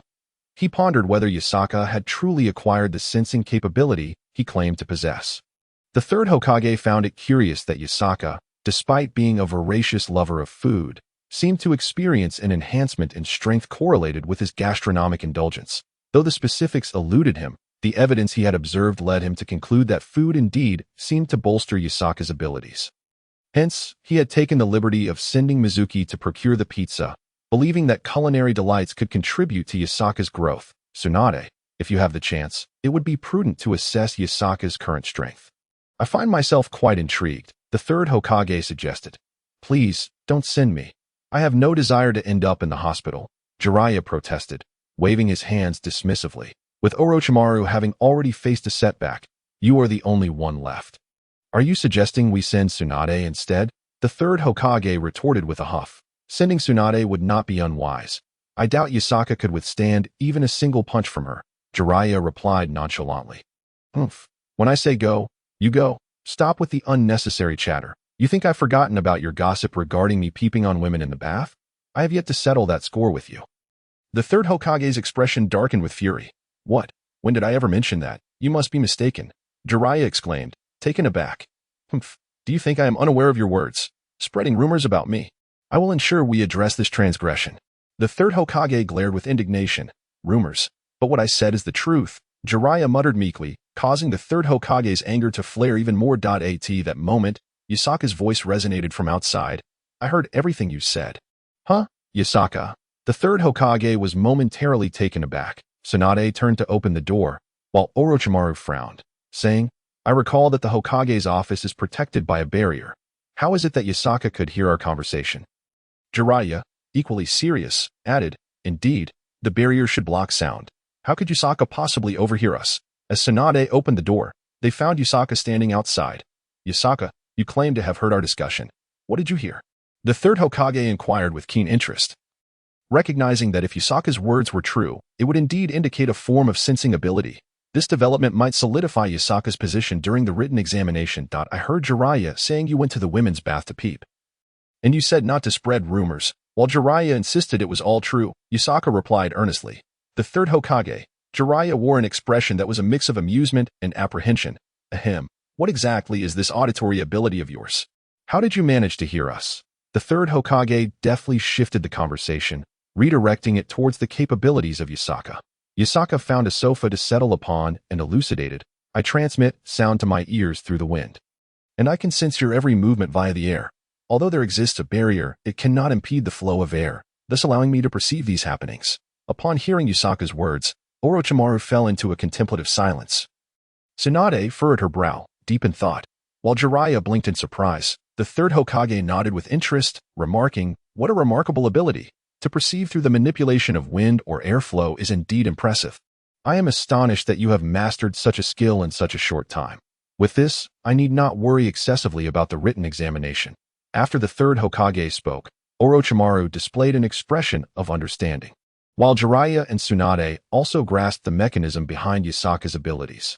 Yet, despite their comprehension, they remained perplexed as to how Yasaka achieved this feat, for one would normally need to attain a pinnacle of mastery in wind release to accomplish such a thing. Even the most skilled wind shadows of past generations had never exhibited such extraordinary prowess in utilizing wind release, nor had they heard of anyone reaching such heights. Thus, Orochimaru and the others assumed that Yasaka must have awakened a unique bloodline limit, enabling him to control the wind. Yasaka, in light of this, you must perform admirably and lead the Konoha representative team to victory, that I assure you. I will uphold my promise, the third Hokage said with a cheerful smile, holding Yasaka in high regard. Were it not for Yasaka's rather erratic personality, he would have considered grooming him in the manner of a Hokage. Rest assured, those two delicacies are as good as mine. No one shall impede me. Anyone who stands in my way shall be swept away like sand in a storm, and I shall smite any obstacles before me, Yasaka declared earnestly, filling the third Hokage with confidence. Observing Yasaka's spirited determination, he felt reassured. While Yasaka might be unreliable in other respects, the third Hokage held firm faith in his combat prowess. After exchanging a few more words, Yasaka returned home. Upon reaching his doorstep, he was taken aback to find Mitsukami Shuji standing there, prompting him to inquire, Teacher, what brings you here? Hearing the term teacher, Mitsukami Shuji was instantly moved to tears, for Yasaka seldom referred to him as such. Today, however, Yasaka had unexpectedly become so courteous, leaving Shuji utterly exhilarated. After all, Yasaka was his student, and his remarkable abilities reflected well upon him. Mitsukami Shuji was unaware that Yasaka's cheerful demeanor stemmed from having acquired two formidable skills after eating pizza, which had made him more polite. That I came to check whether you've mastered the sensory ninjutsu, to prepare for what lies ahead. Mitsukami Shuji adjusted his glasses and stated he had come to ascertain whether Yasaka had indeed developed the reconnaissance-type skills he had mentioned. If he had succeeded, then there would be no need to worry about the upcoming written examination. Conversely, if he had not, Shuji would need to strategize on how Yasaka could pass, given that this was a competition involving the 5 great nations. Konoha's word alone would not suffice. Various regulations would be enforced at that matter. I've already mastered it. Would you like to test it? Yasaka replied. Mitsukami Shuji instinctively took a step back, apprehensive. How exactly do you intend to test it? Are we to spar? If so, I'd prefer to avoid an injury and no need for that. I merely need to demonstrate my ability to gather information during the written exam. Yasaka responded casually. What do you require from me? Quite simply, write something in the room, and I shall answer your queries. Though, are we simulating a scenario of cheating during the exam? Mitsukami Shuji felt a spark of curiosity and nodded, proceeding to Yasaka's room, where he took out a piece of paper and wrote a series of numbers. While Shuji wrote, Yasaka closed his eyes. Once Shuji finished, Yasaka opened his eyes and spoke. If I am not mistaken, you wrote a string of numbers, though. You truly sensed it. What numbers did I write? Yasaka shrugged. How would I know? What? You don't know. Shuji nearly fainted at the absurdity. Merely knowing it was a number without discerning its specifics was of little use. How could one cheat or copy answers on an exam if they did not know what was written? Indeed, I've just begun to master this ability. I need to refine it further to discern what you've written, Yasaka replied with a hint of regret.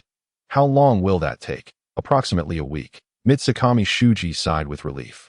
A week would suffice. Chapter 36. Indistinguishable Yasaka had only been practicing the skill of air manipulation for 3 days, allowing him to amplify sound to his ears through the air. However, he could not yet differentiate the specific types of sounds. If someone were speaking, he could hear them clearly. Yet, if it were writing, at his current level, he could only discern whether it was letters, numbers, or symbols. Nevertheless, as Yasaka continued to indulge in culinary delights, his proficiency in air manipulation would inevitably improve. Based on Yasaka's estimations, he would likely be able to identify what was written within a week's time, as he would then be able to discern the content through the frequency and volume of the sounds. Mitsukami Shuji felt as if he were on a roller coaster, soaring to great heights only to plummet down again, his heart racing as he conversed with Yasaka. Without proper mental preparation, one might very well meet their demise in such encounters. Yasaka, Mitsukami Shuji suddenly spoke in a serious tone. What? Yasaka replied, puzzled. Mitsukami Shuji slowly lifted his head, a grave expression on his face, and said in a low voice, Yasaka, in the future, could you please articulate your thoughts more completely? Do you wish for me, Mitsukami Shuji, to become a mere black and white photograph? Hilarity erupted as Yasaka burst into laughter. Mitsukami Shuji facepalmed in exasperation. Being Yasaka's teacher required not only formidable healing abilities, but also a robust mental fortitude. Otherwise, one might withstand Yasaka's physical blows but crumble under the weight of his soul-crushing wit. Fortunately, Mitsukami Shuji was seasoned in the field and had witnessed Yasaka's remarkable twists on numerous occasions. Thus, he was somewhat mentally prepared, allowing him to avoid immediate catastrophe. Very well, since you insist, I shall trust you. If there is nothing else, I shall take my leave. Having spoken, Sanjhaicher swiftly vanished from sight. The following morning, in a classroom at the Ninja Academy, all the lower-ranked ninja students, including Yasaki, had gathered. Sanjhaicher stood at the forefront of the podium, announcing details regarding the upcoming 5-Kage Friendship Tournament scheduled for next month. Upon hearing this news, the lower-ranked ninjas present were taken aback, as they had not anticipated that the participants would be lower-ranked ninjas rather than the higher-ranked ones. Naturally, some raised questions regarding this matter. In response, Sanjhaicher provided a thorough explanation. On one hand, many higher-ranked ninjas were preoccupied with missions and could not easily depart. On the other hand, numerous individuals possessed their unique skills, and participating in the competition would inevitably expose certain aspects of their abilities. Consequently, various concealed elements from each nation could be revealed, which would not bode well for any of the countries involved. Furthermore, the participating competitors were all exceptionally powerful, making it easy for conflicts to arise, potentially leading to unnecessary complications. Lastly, as these lower-ranked ninjas harbored significant potential, there was no concern over exposing their true capabilities. Rather, it would serve to showcase the future promise of their respective nations. Additionally, the techniques employed by lower-ranked ninjas were not overly lethal, thus making it relatively easier to prevent injuries during the competition. In summary, after considering these various aspects, the 5 great nations decided to allow lower-ranked ninjas to participate in the tournament. Upon hearing Sanjhaicher mention the competition, the attendees were particularly focused on one pressing question.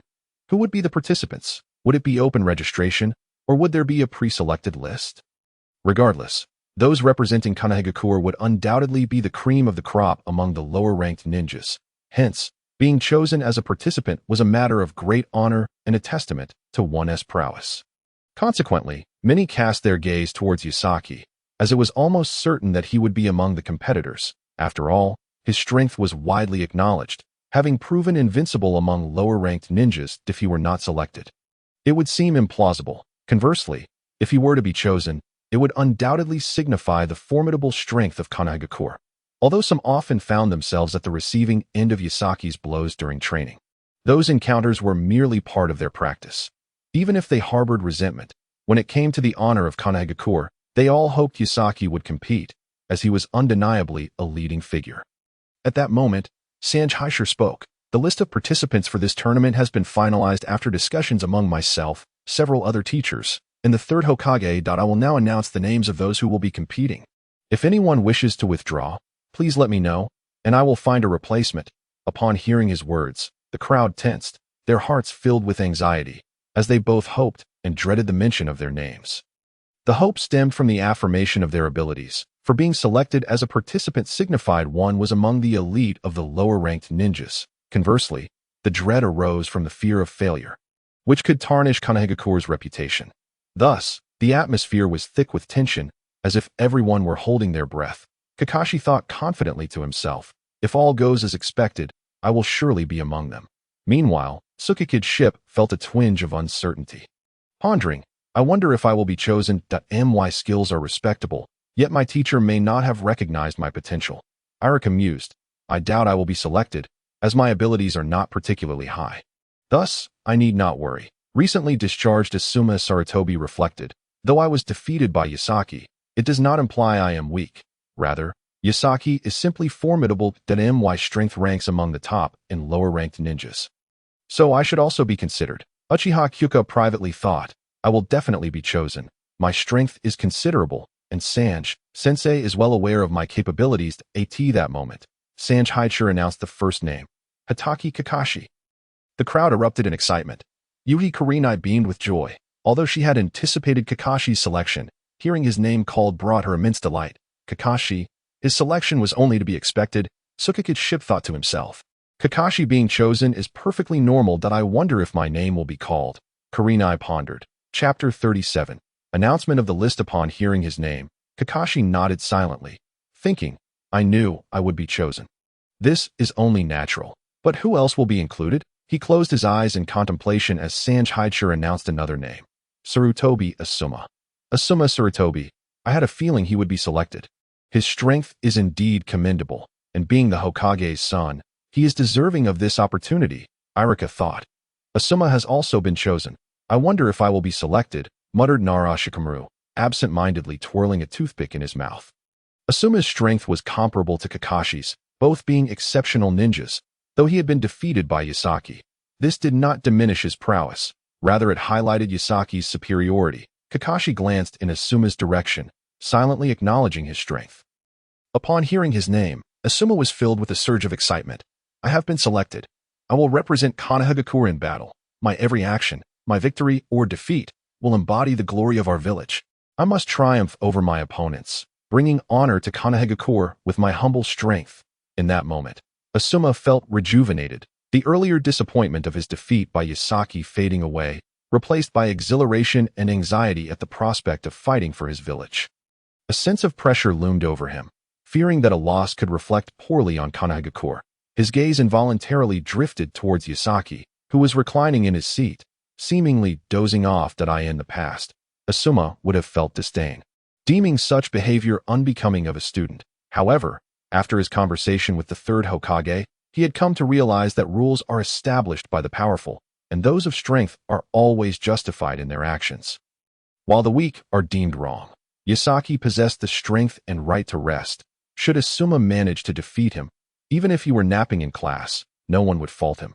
Instead, they would regard it as part of his character.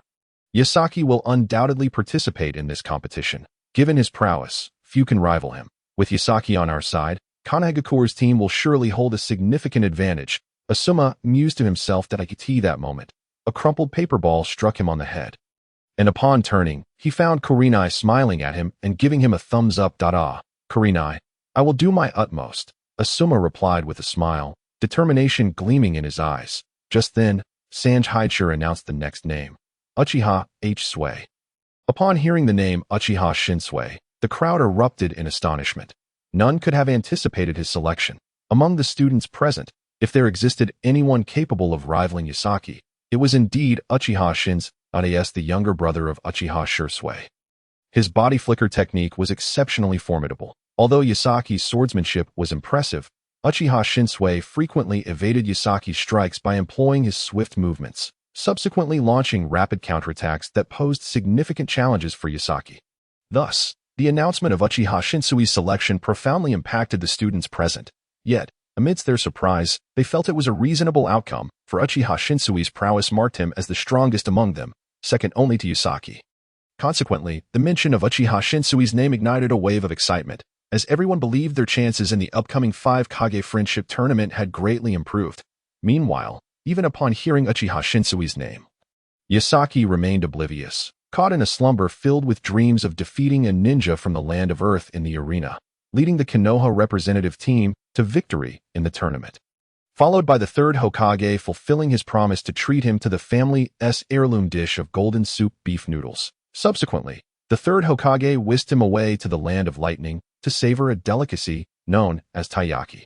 In his dream, he achieved the ultimate prize from the system, soaring into the air, obliterating any opponents in his path. Thus, he remained unaware of the ongoing announcements regarding the participants at that moment. Mikami Shuji called out another name, Uchiha Obito. A wave of astonishment swept through the room at the mention of Uchiha Obito, as it had been a month since anyone had seen him. Following his earlier confrontation with Yasaki, which had landed him in the hospital due to the circumstances surrounding Noera Rin, the students had speculated on his whereabouts. Although some had spotted him in the hospital, the majority had concluded he was indeed incapacitated by Yasaki. Yet, despite the absence of concrete evidence, 80% of the attendees had already surmised that Uchiha Obito was hospitalized due to Yasaki's actions. Uchiha Obito's abilities were not to be underestimated. Although he might not surpass Kakashi, he was still formidable, particularly with the advantage of the Sharingan inherited from the Uchiha clan. Therefore, his inclusion in the roster for the 5 Kage Friendship Tournament was only to be expected. However, Uchiha Obito was not present, and word of the announcements would eventually reach him at the hospital. As he pondered Uchiha Obito's inclusion, Uchiha Shinsui thought to himself that this tournament would undoubtedly be intense. Meanwhile, sitting beside him, Tsukikage was increasingly anxious as several names had already been called, yet his own had not been mentioned. This uncertainty gnawed at him, for being selected for the participant list signified recognition of one's strength. The absence of his name would imply exclusion from the foremost tier, an idea that was utterly unacceptable to Tsukikage. He feared that if he were not chosen, his standing in the eyes of Tsukiyomi might diminish. Especially since he had witnessed her admiration for Yasaki, primarily due to his formidable abilities. If he failed to secure a place, he believed he would lose her respect. Chapter 38. The team leader, I must be included. I must be included. Tsukikage fervently prayed in his heart. In truth, his abilities were commendable. Although he could not surpass Kakashi, the gap was not insurmountable. Having even drawn with Sarutobi's Summa, his swordsmanship, while not as extraordinary as Yasaki's, was nonetheless exceptional among the lower ninjas. Although Kakashi, as the son of Konoha's White Fang, inherited his father's techniques, he was not as skilled in swordsmanship as Tsukikage. Kakashi's strengths lay in his versatility. He was adept in taijutsu, ninjutsu, genjutsu, and swordsmanship, making him a well-rounded shinobi. However, this breadth of skills meant he lacked a standout talent in any particular area. Nonetheless, this versatility did not detract from his prowess. It simply meant that while he possessed no glaring weaknesses, he also lacked specialization, allowing him to adapt to various foes and attacks with ease, often achieving a balanced confrontation. Thus, among the lower ninjas, Kakashi earned the nickname Kakashi of the 50-50. Unless faced with an opponent of Yasaki's caliber, Kakashi could hold his own in battle.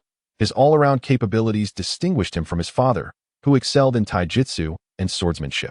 Whereas Kakashi was defined by his comprehensive skill set. In contrast, Tsukikage bore similarities to Yasaki, with a primary focus on swordsmanship. Excluding Yasaki's exceptional talents, Tsukikage's skill in this area was formidable.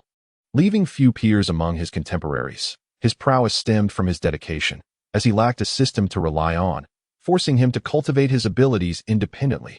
Furthermore, frequent sparring with Yasaki allowed him to absorb valuable techniques, enhancing his own swordsmanship. Thus, Tsukikage Hayate's abilities were commendable, albeit somewhat understated, leading him to worry that his lack of exhibition might result in his teacher underestimating him, consequently jeopardizing his selection, just as Tsukikage Hayate wrestled with his anxiety. Mikami Shuji called out, "Tsukikage Hayate." Tsukikage Hayate was momentarily stunned, before an exuberant expression illuminated his face. "It's me. At last, I've been called." "Ha!" he jubilantly exclaimed within himself, turning to glance at Tsukiyomi. He noted her expression of excitement, which filled him with elation and a newfound sense of security. "Thank goodness, I've been selected. This is wonderful, truly wonderful." A look of relief washed over Tsukikage Hayate's face, as he felt considerably more at ease. At that moment, Mikami Shuji announced two more names, Might Guy and Nara Shikamura. One was known for his eccentricity, while the other was notably reserved, resulting in minimal commotion.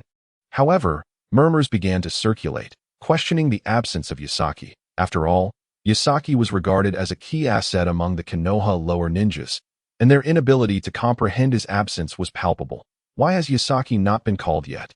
Surely, he must be included. Kakashi furrowed his brow, pondering the reasons behind Yasaki's absence. Was it a matter of personal choice, or was there another explanation? Tsukikage Hayate similarly furrowed his brow, despite his previous grievances towards Yasaki for overshadowing him in Tsukiyomi's eyes. He still wished for Yasaki's participation in the tournament. Despite the rivalries that existed among the lower ninjas, the pursuit of national honor would always take precedence, a principle that Konoha instilled through its patriotic education. Perhaps they simply haven't called Yasaki yet.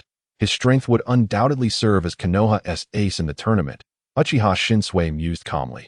Just then, Mikami Shuji announced, "The team leader for this tournament is Yasaki." A gasp of incredulity swept through the classroom. Upon hearing Mikami Shuji's declaration, everyone was taken aback. Even the typically composed Kakashi stared wide-eyed in disbelief. "What? Yasaki is the team leader?" Tsukikage Hayate's pupils widened in shock. Feeling as though the distance between himself and Yasaki had dramatically expanded, Tio think that Yasaki had ascended to the role of team leader, a position he undoubtedly deserved due to his strength. How intriguing. Uchiha casually smiled, silently gazing at Yasaka. "Yasaka-kun, you are truly impressive, having become the team leader. I knew it. How could there possibly be a team without Yasaka? After all, he is the leader. Haha, this is wonderful. Yasaka-kun is so handsome." Noera Rin's eyes sparkled with admiration as she looked at Yasaka, embodying the innate tendency of women to be drawn to strength. Tsukuyomi swiftly glanced at Shien, noticing that she, like Noera Rin, gazed at Yasaka with a face full of adoration. Witnessing this scene tightened Tsukuyomi's heart. The sense of ease he had just attained was once again replaced by a surge of insecurity, making him feel anxious and apprehensive.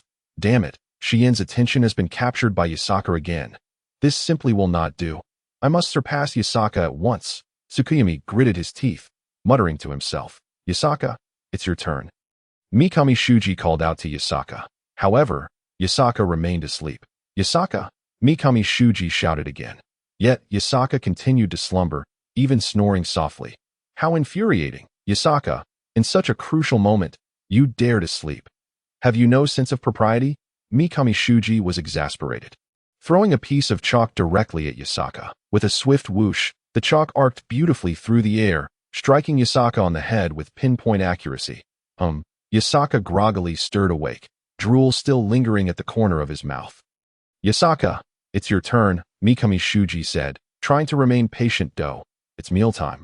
Yasaka replied, utterly bewildered. "Yasaka, you were sleeping in class again," Mikami Shuji exclaimed in frustration, though he refrained from being too harsh, knowing that a single impulsive reaction from Yasaka could lead to trouble he wouldn't be able to handle.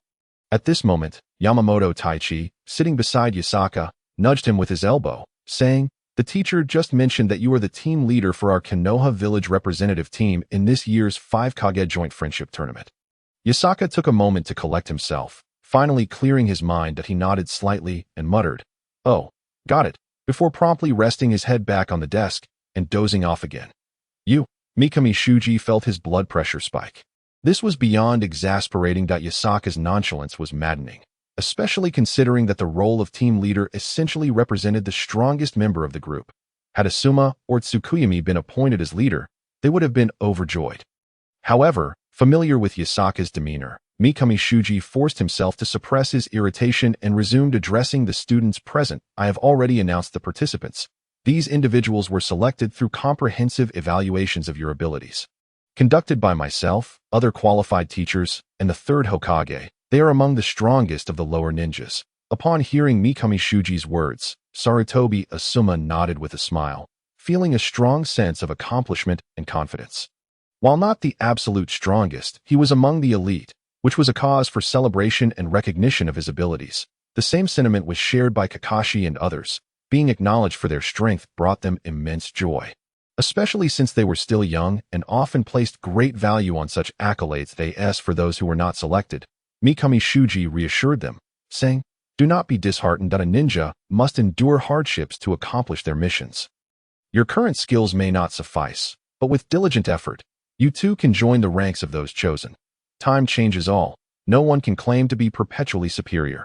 After comforting those not selected, he proceeded to discuss various important matters regarding the upcoming 5 Kage joint friendship tournament, such as avoiding provocations and not revealing one's abilities before the competition. For Yasaka, however, these details were inconsequential, as he continued to sleep, drifting into a dream where he became Hokage, surrounded by an abundance of delicious food, leading his system to nearly explode with rewards.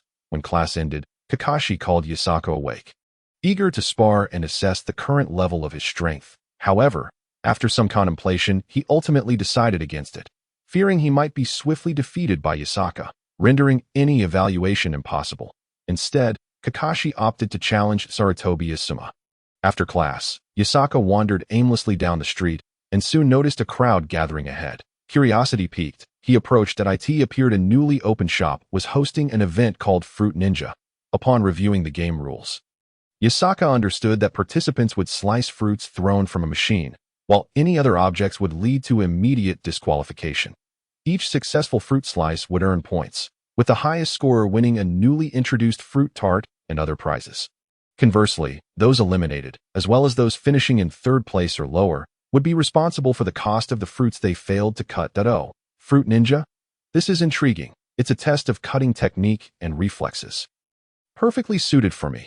After observing for a while, Yasaka grasped the challenge's nature. The vendor would load fruits and other items into a machine, which would then randomly shoot them out, sometimes mixing fruits with other objects.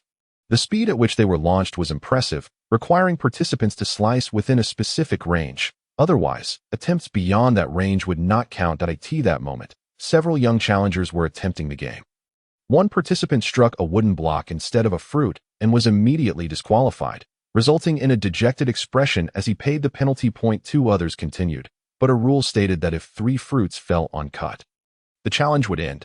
Yasaka observed the leaderboard, noting that the leading score was 135 points, a record he felt confident he could surpass. Approaching the stall, Yasaka paid the 10 yuan registration fee and prepared for his turn. Soon enough, one of the young challengers made a mistake and was eliminated, while the other failed to react in time, allowing 3 fruits to drop. Concluding his attempt, that individual ended with a score of 122 points.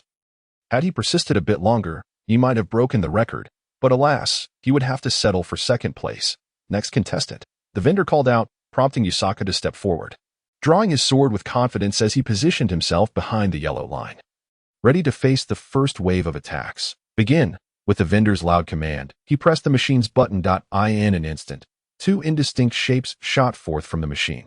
Yasaka swiftly raised his blade, and with 2 swift cuts, the shapes were transformed into 4 pieces that fell to the ground. As the onlookers focused, they were astonished to see the severed banana and orange. Incredible. This kid is exceptionally fast, quick, precise, and deadly, remarked an elderly man, stroking his beard. This is just the first wave.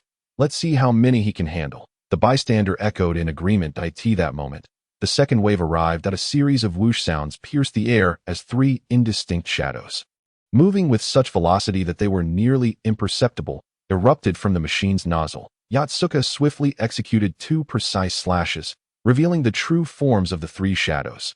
Lying on the ground were 2 halved fruits, an apple and a strawberry. alongside an intact small rubber ball. It was evident that the ball had been mixed among the fruits to create confusion. Striking it would result in disqualification. However, Yatsuka's strikes were both rapid and accurate, entirely disregarding the small ball. His performance was commendable, yet merely the beginning, prompting the onlookers to continue their watch. Chapter 40. Impact record. After enduring 7 or 8 more waves of fruit slicing, Yatsuka consistently executed clean and decisive cuts, never misjudging a single item. By this point, he had successfully navigated 12 waves without missing any fruit. This indicated he still had 3 opportunities to slip up to 8 this juncture. The number of items ejected was no longer the initial 2 or 3. Each wave now unleashed a total of 12 items, comprising 8 fruits and 4 wooden blocks, an impressive and challenging feat from the moment the items were ejected to their flight outside the cutting range. Yatsuka had merely 2 seconds to discern which items were fruits and which were distracting obstacles. Within this brief window, he had to swiftly slice through the fruits, completing the entire process in a mere 2 seconds, all while the items were propelled at speed surpassing even that of thrown shurikens. Hence, reaching the 12th wave was a remarkable achievement for Yatsuka. Initially, the crowd had numbered only 7 or 8, but it had swelled to over 20, encircling the fruit ninja stall in layers. All eyes were fixed on Yatsuka as he deftly wielded his blade. As the volume of ejected items increased, so did the danger of each fruit attack. A single miscalculation could lead to cutting an obstacle and resulting in elimination, or failing to react in time, and missing a fruit could also spell defeat. What an impressive young man. His swordsmanship is truly extraordinary, and his reflexes are remarkably swift. In such a short span, he can distinctly differentiate between fruits and obstacles, slicing through them with precision. Truly remarkable. An elderly man observed, his expression serious as he regarded Yatsuka. Indeed, not only can he distinguish them, but when those fruits and distractions were ejected, I could hardly see them at all. Yet this lad managed to slice them all apart effortlessly. If I hadn't witnessed it myself, I would have thought he belonged to the Uchiha clan. Given his prowess, another added. Absolutely. The Uchiha clan Sharingan is renowned for its ability to slow down the perception of moving objects, effectively enhancing one's reflexes. Yet this young man accomplishes such feats relying solely on his natural vision.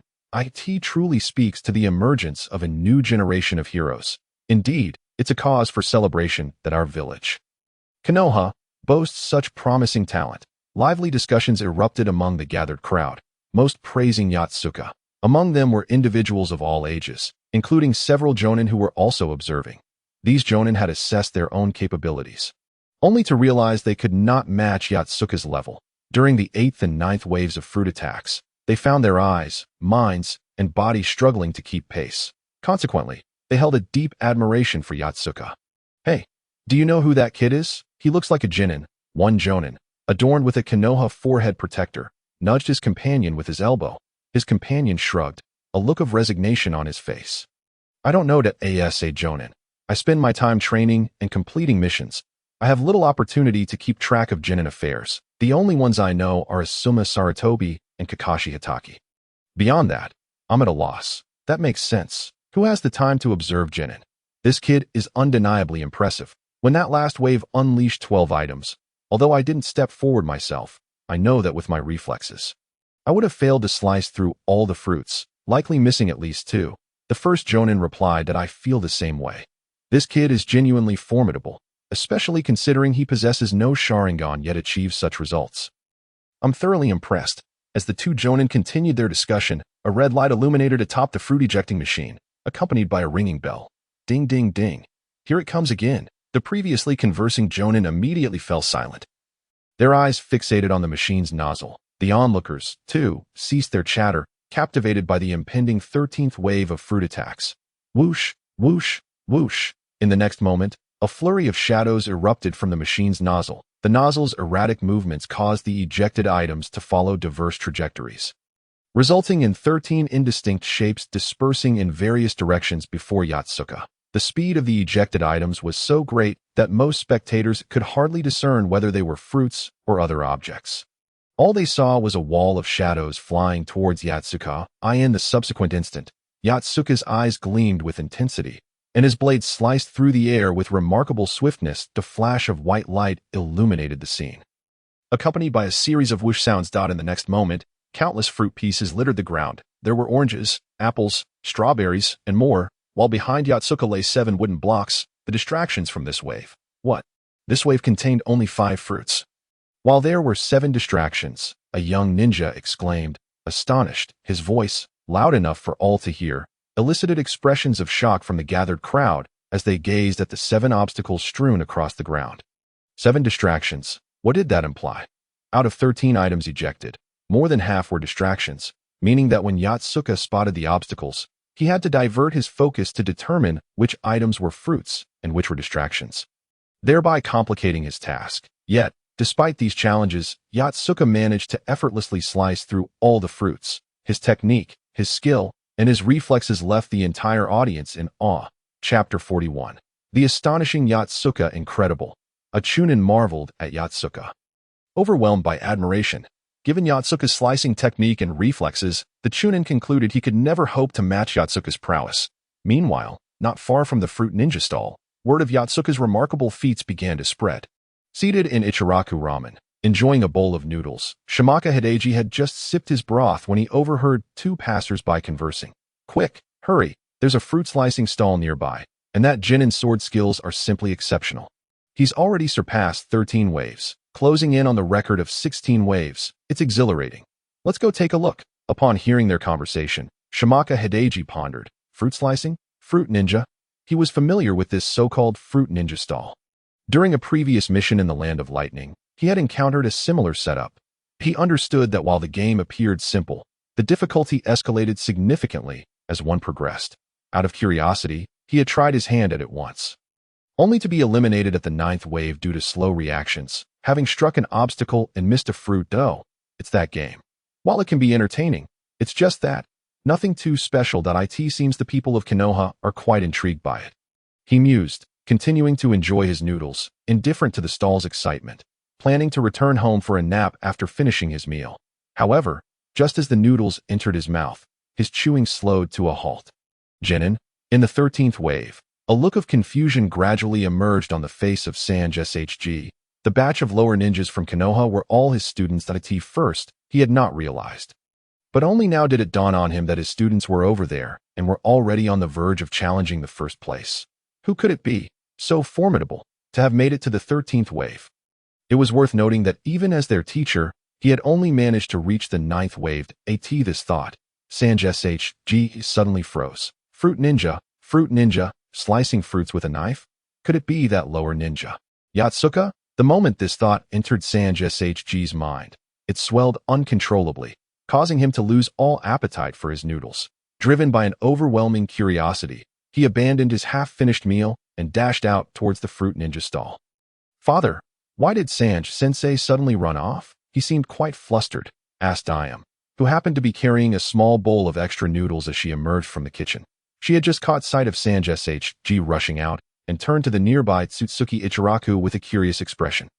With a smile, Tsutsuki Ichiraku replied, "There's a stall over there called Fruit Ninja, and there's a remarkably skilled contestant who is said to be challenging the record for first place. Oh, I see," Ayam responded, placing the extra noodles into Sanj SHG's bowl before moving it into a warming box, thinking that perhaps he would return to continue his meal. However, she held no interest in this fruit ninja, no matter how impressive someone might be. Just as Ayam turned to head back to the kitchen, she heard Tsutsuki Ichiraku say, "Do you think that person could be Yatsuka?" Ayam's body froze mid-turn, her hand still poised to lift the curtain. She then turned back, her face slightly flushed as she asked, "Could it really be Yatsuka-kun?" The memory of the day they had trained together, throwing and slicing stones, flashed in her mind, and she suddenly felt that Yatsuka was indeed quite adept at slicing fruits. Tsutsuki Ichiraku smiled gently. "Why not go and see for yourself?" "Well, I suppose I shall take a quick look," Ayam replied, lowering her head, her cheeks tinged with a rosy hue.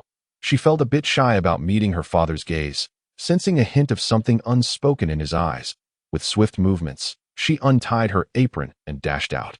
Ah, the essence of youth, Tsutsuki Ichiraku mused with a knowing smile, reminiscing about his own youthful dates. Meanwhile, in a nearby tea house, Tsukuyumi Ship and Waika were sipping tea when Sarutobi Asuma rushed in. Leaning on the table as he exclaimed, "We must hurry. Yatsuka has made it past the 14th wave at the Fruit Ninja stall. Just 2 more waves, and he will break the record. What? Tsukuyami Ship exclaimed in astonishment. He had previously played Fruit Ninja, reaching only the 10th wave, and now Yatsuka had surpassed him, reaching the 14th. Let us go, let us go. We must see. He quickly stood up, grabbing Waika's hand and pulling her along as they followed Sarutobi Asuma out. Waika, taken by surprise, could only let out a soft ah as she blushed, being dragged along in a supermarket. Kakashi Hitaki was shopping when he saw Uchiha Obito sprinting towards him. Just as he was about to greet him, Uchiha Obito urgently called out, "We need to check it out. Yatsuka is about to break the Fruit Ninja record." What? Let us go. In a cosmetic store, Noara Rin was selecting lipsticks when she received a message from Yugao. After glancing at it, she abruptly dropped the lipstick she had chosen and dashed out, in the Hokage's office. The third Hokage and Orochimaru were intently watching a crystal ball, which displayed a live feed of Yatsuka at the Fruit Ninja stall. Yatsuka is remarkably skilled at slicing, the third Hokage remarked, taking a sip of tea with a smile that he doesn't possess the Sharingan. Yet he exhibits such impressive reflexes. He truly is exceptional. Orochimaru nodded in agreement. At the Fruit Ninja stall, Yatsuka was fully concentrated, tuning into the subtle changes in the air around him at this stage. His eyes could no longer keep up with the projectiles being launched. The speed was too great, and the numbers too numerous. Since the 11th wave, he had lost clarity on what was being thrown at him. Nevertheless, his continued precision in slicing fruits and avoiding obstacles relied on his mastery of airflow manipulation, allowing him to discern which items were fruits and which were distractions. At this moment, his sensitivity to airflow was maximized, fully attuned to every minute change in the air. Chapter 42. Abandoning sight. Even now, Yatsuka could close his eyes without any detriment. He could still rely on his ability to sense airflow, achieving a comprehensive and precise awareness of incoming objects. He was capable of forming a colorless 3D mental image of the scene through the slightest shifts in airflow. This method proved to be even clearer than relying on sight, as Yatsuka lacked the Sharingan, and his dynamic vision was merely at a normal human level. Despite the advantage of experience, he could not slow down fast-moving objects as the Sharingan could. However, through his sensitivity to airflow, he may not have been able to slow down the approaching objects, but he could visualize them clearly in his mind. Coupled with his exceptional slicing technique, this enabled him to slice the fruits with astonishing accuracy. This was not solely due to perception. The Great Freedom technique also enhanced the speed of his arm movements, allowing Yatsuka to slice through the fruits swiftly. Thus, the true reliance was on his mind. After all, one must think quickly to direct the body's actions. Yatsuka's mental reflexes were remarkably swift, allowing him to handle the current fruit slicing task with ease. However, as the waves continued to increase, even with the advantages of airflow manipulation and the Great Freedom technique, Yatsuka began to feel the strain. After all, human capacity is finite, and one must adhere to the fundamentals. At this moment, as they reached the 15th wave, the crowd around him widened their eyes in anticipation. This time, they were not focused on the machine's nozzle, but rather fixated on Yatsuka. Their eyes could no longer discern the items being launched, as the number and speed had both escalated dramatically. Thus, the onlookers could only observe Yatsuka's movements, watching to see if he would misstrike or miss any fruits. "Excuse me. Please make way." Rin strained to push through the crowd to the front row. Finally breaking through, she gasped for fresh air and glimpsed Yatsuka standing ahead. Instinctively, she opened her mouth to call his name, only to be interrupted by a hand on her shoulder. "Sensei, what are you doing here?" Rin exclaimed in surprise, looking up at Sanj SHG, who was preventing her from making a sound. Do not speak. Do not distract Yatsuka. If you call out just as he begins to slice, it may divert his attention and cause him to miss, Sanj SHG replied, his gaze fixed intently on Yatsuka. Upon arriving at the stall and confirming it was indeed Yatsuka, he felt a surge of excitement. After all, Yatsuka was his student, and his success brought him joy. I understand. I want to disturb Yatsuka-kun. Rin nodded earnestly, redirecting her attention to Yatsuka. Meanwhile, not far away, I watched Yatsuka with a mix of nervousness and excitement. She was anxious about the impending 15th wave of fruit attacks, fearing Yatsuka might falter, while her excitement stemmed from his impressive skills. Her cheeks flushed with exhilaration. "Yatsuka-kun, you can do it." I silently cheered for him. Indeed, Yatsuka was impressive. She could not have managed that last wave. Yet he had sliced through the fruits with remarkable precision, deftly avoiding the distractions. Truly, he was extraordinary. Uchiha Obito, with an expression of profound admiration, spoke, his eyes wide open as he fixed his gaze upon Yasaka, whose eyes had already transformed into the state of the double Tomo Sharingan. Just moments ago, during the 14th wave of fruit attacks, Uchiha Obito had witnessed everything with crystal clarity. Under the unique dynamic visual effects of the Sharingan, the rapidly launched projectiles seemed to slow down, allowing him to discern 11 fruits and 3 distractions. Yet, despite his keen sight and quick mind, his body could not keep pace. Hence, Uchiha Obito held immense respect for Yasaka, who, without the Sharingan, surpassed it. Truly, his strength was staggering.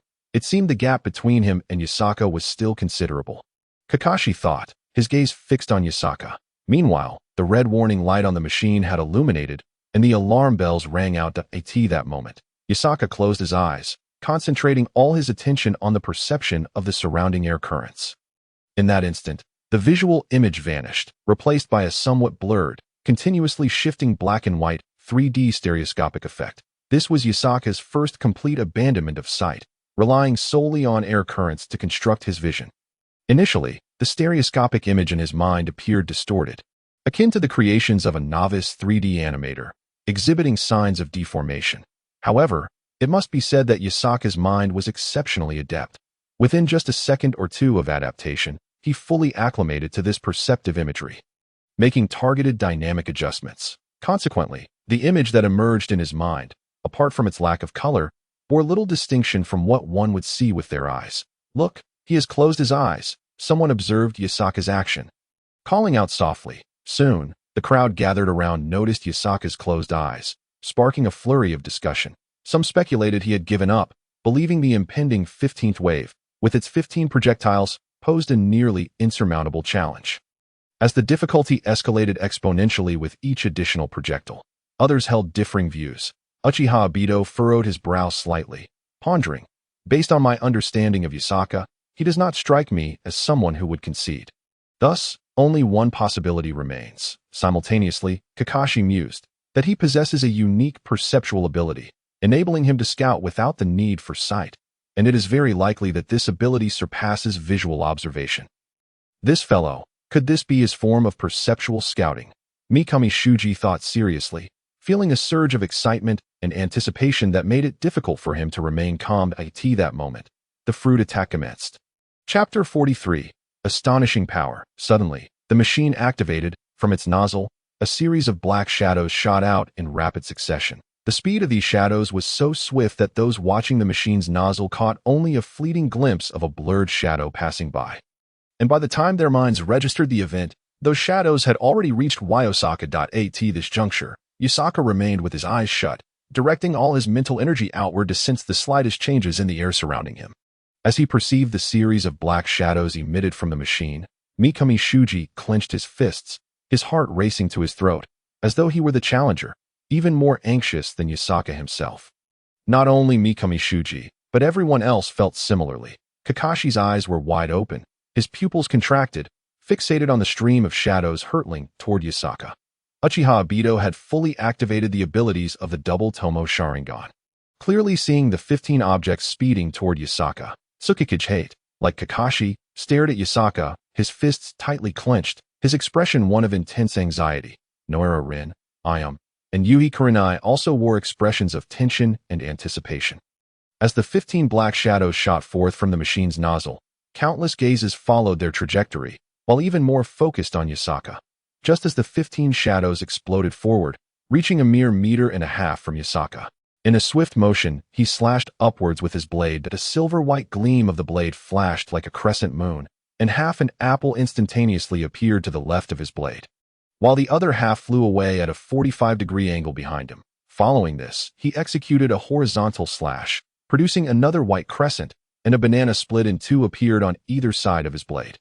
Just then, another shadow approached him rapidly, yet he paid it no heed, merely tilting his head to the left to evade the shadow. Witnessing this scene, Kakashi, wide-eyed, couldn't help but murmur, "Is that a distraction? Indeed, it's a small ball."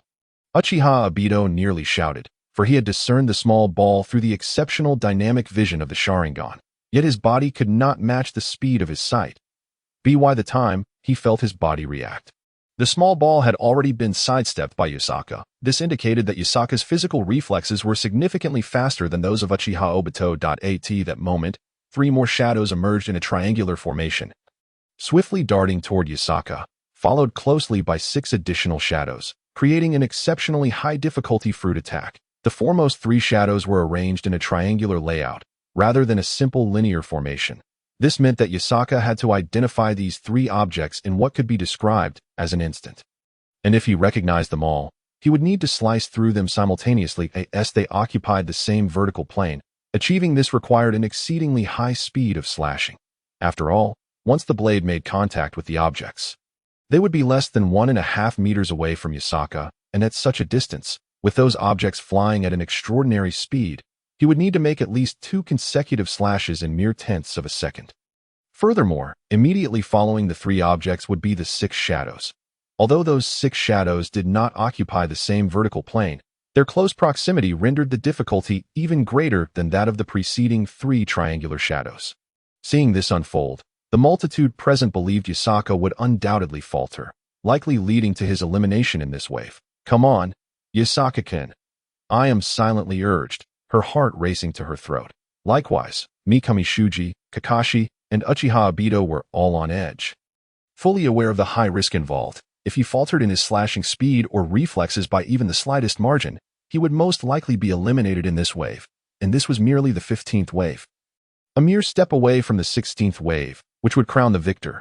Yet, while everyone else was consumed with anxiety, Yakasaka, at the center of pressure, felt an unprecedented calm within, like a tranquil lake, devoid of any ripples. His mind was as still as a mirrored eye in his mental realm. A black and white 3D image materialized, revealing 3 objects approaching him in a pin formation from a distance of 1.5 meters. At the top was a wooden block. To the lower left was an orange, and further down was a dragon fruit. Following these 3 objects were 6 apples. Given such proximity and speed, even for Yakasaka, the task of slicing through all 8 fruits within such a short time frame was exceedingly challenging, with a mere 20% chance of success. However, this referred to the ordinary method of slashing, not considering alternative approaches. In the next moment, Yakasaka internally commanded, "Slash steel flash." He swung his right arm forward with great force, unleashing a brilliant white radiance that transformed into a dazzling net of crescent-shaped wind blades, surging toward the oncoming projectiles. This is, Sarutobi Asuma exclaimed, his face a mask of shock, his mouth agape, as if he could fit a light bulb inside. His expression one of sheer disbelief. Wind, materialized wind. Tsukikage gazed in awe at the unfolding scene, his pupils constricting and trembling slightly. No, that is not merely wind, that is the blade's aura. Mikami Haishur, equally astonished, exclaimed with fervor, having momentarily forgotten the decorum of not disturbing Yakasaka, for the spectacle before him was utterly breathtaking. The others stood in a state of shock, their expressions rendered speechless. Simultaneously, a vast array of wind blades, cleaved by Yakasaka, precisely severed a multitude of shadowy figures, except for one that zipped past Yakasaka's side, which upon closer inspection turned out to be merely a wooden block. Chapter 44. The 15th Wave, a series of swift, slicing sounds echoed, reminiscent of rapid vegetable chopping, and in the next instant, a cacophony of plopping noises ensued as countless fruit pieces cascaded to the ground as if it were raining.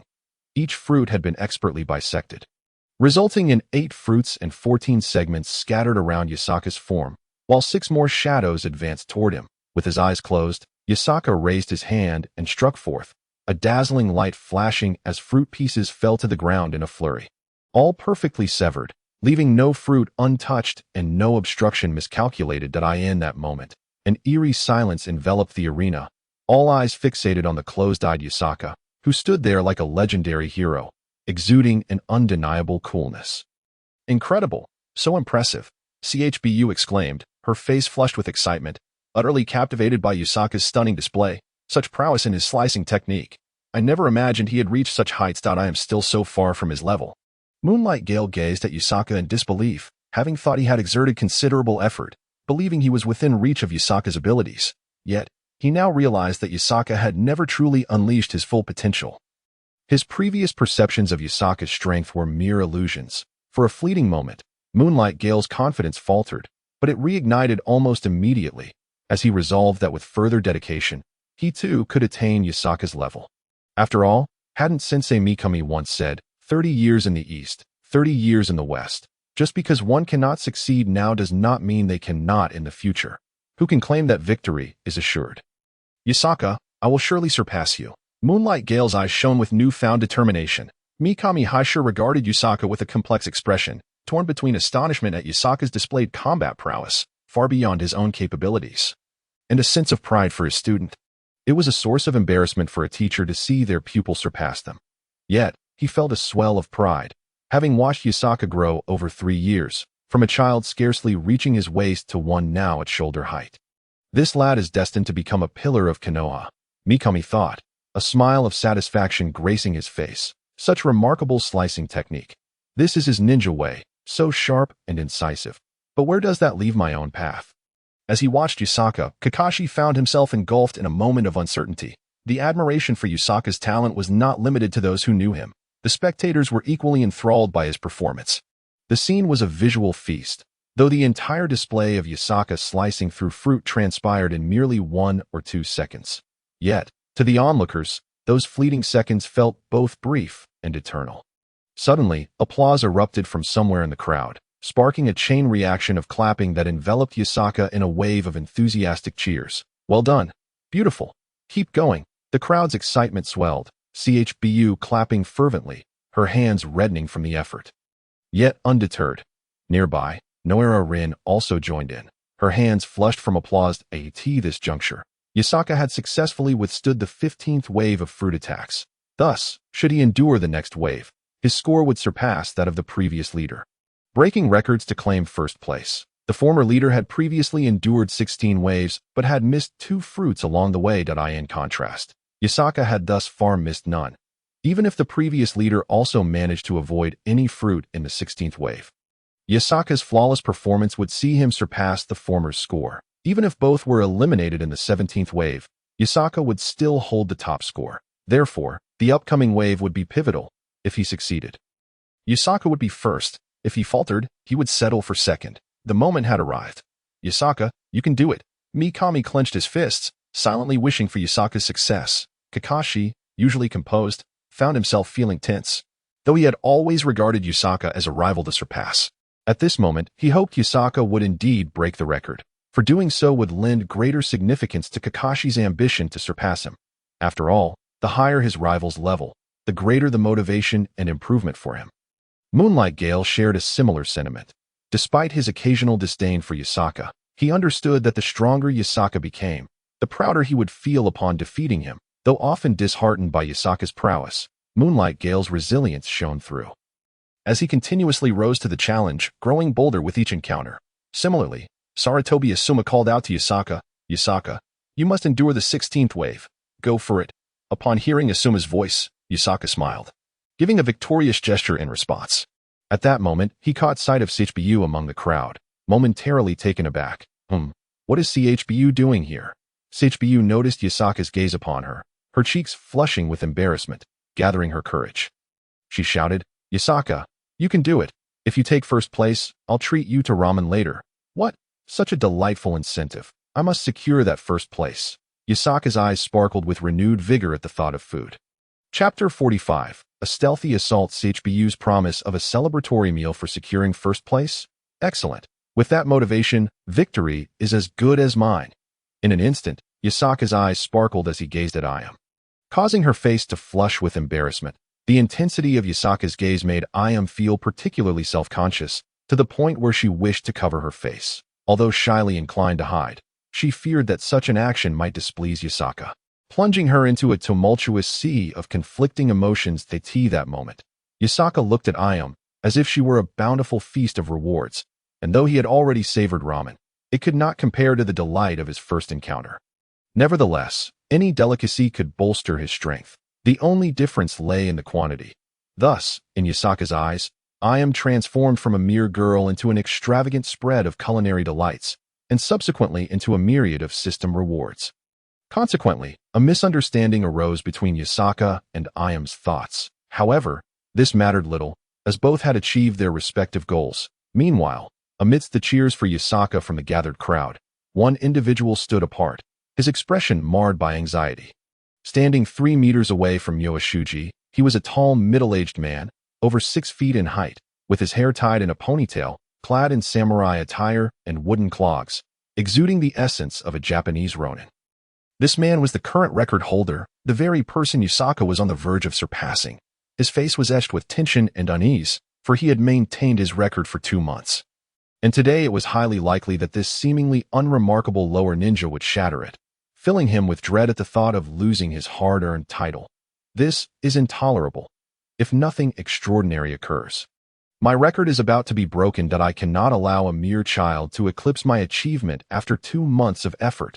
The man, adorned in the guise of a ronin, had a short sword hanging from his left hip and a toolkit for blades on his right.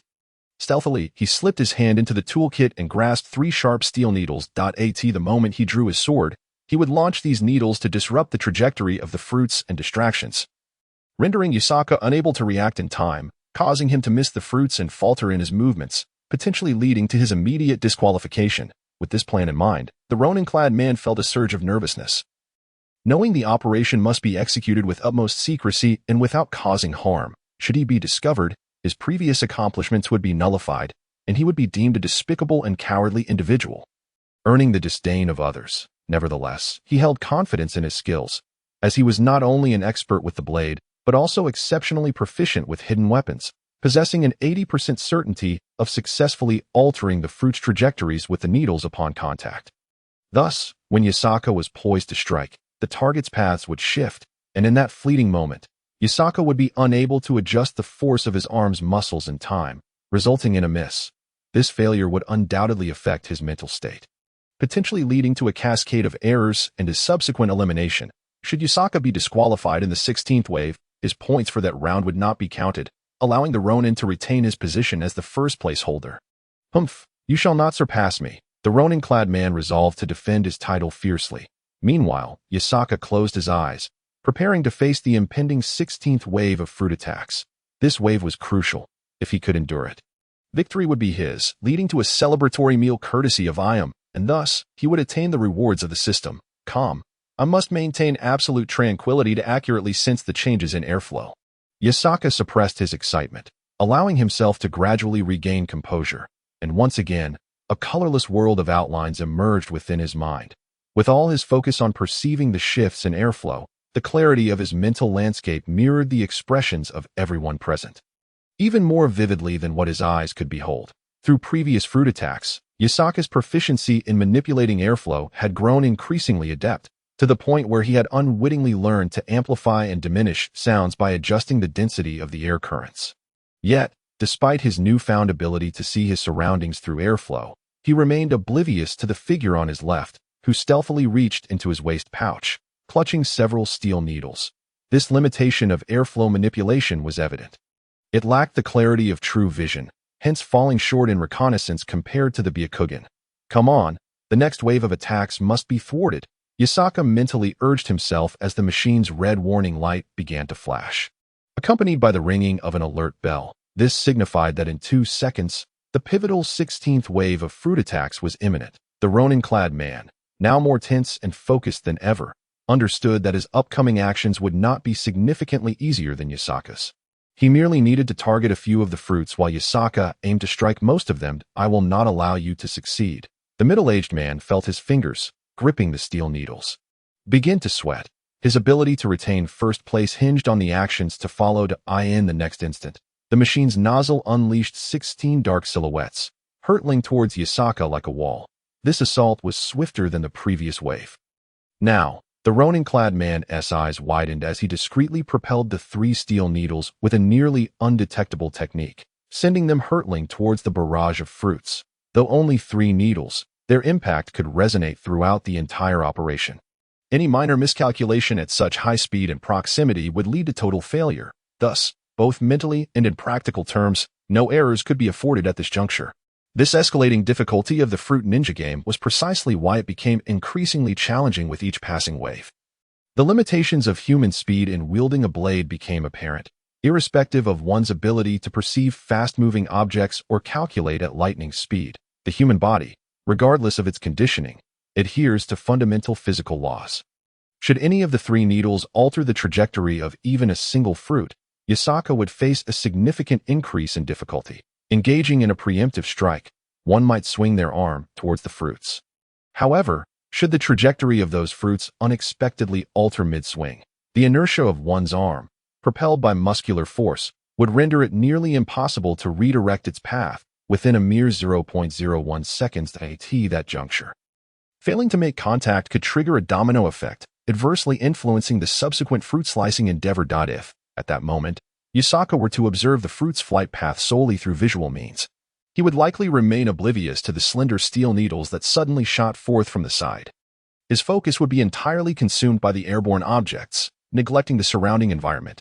Moreover, the three steel needles were exceedingly thin, nearly reaching the level of 1,000 blades, making them nearly imperceptible unless one possessed the Byakugan. Otherwise, discerning them amidst such circumstances would be exceedingly challenging. Yet, Yakasaka was different. He did not rely on sight, but rather on his ability to sense the surrounding objects through the manipulation of air currents, akin to a bat's echolocation. Thus, the instant the three steel needles were launched, they were effortlessly detected within the 3D mental construct of Yakasaka's mind. The movement of those needles caused a disruption in the surrounding air currents, akin to the butterfly effect, resulting in subtle changes throughout the vicinity. This series of alterations swiftly manifested as a dynamically shifting 3D representation within Yakasaka's mental realm. What was this? Hidden weapons? Was it the stall owner's machination to prevent him from surpassing the record? Or had the record holder intervened? Upon perceiving the needles, Yakasaka immediately halted his arm's slicing motion. Redirecting his attention towards the needles and the airborne objects, he resolved to execute his strike only after confirming the final trajectory of the 16 flying objects.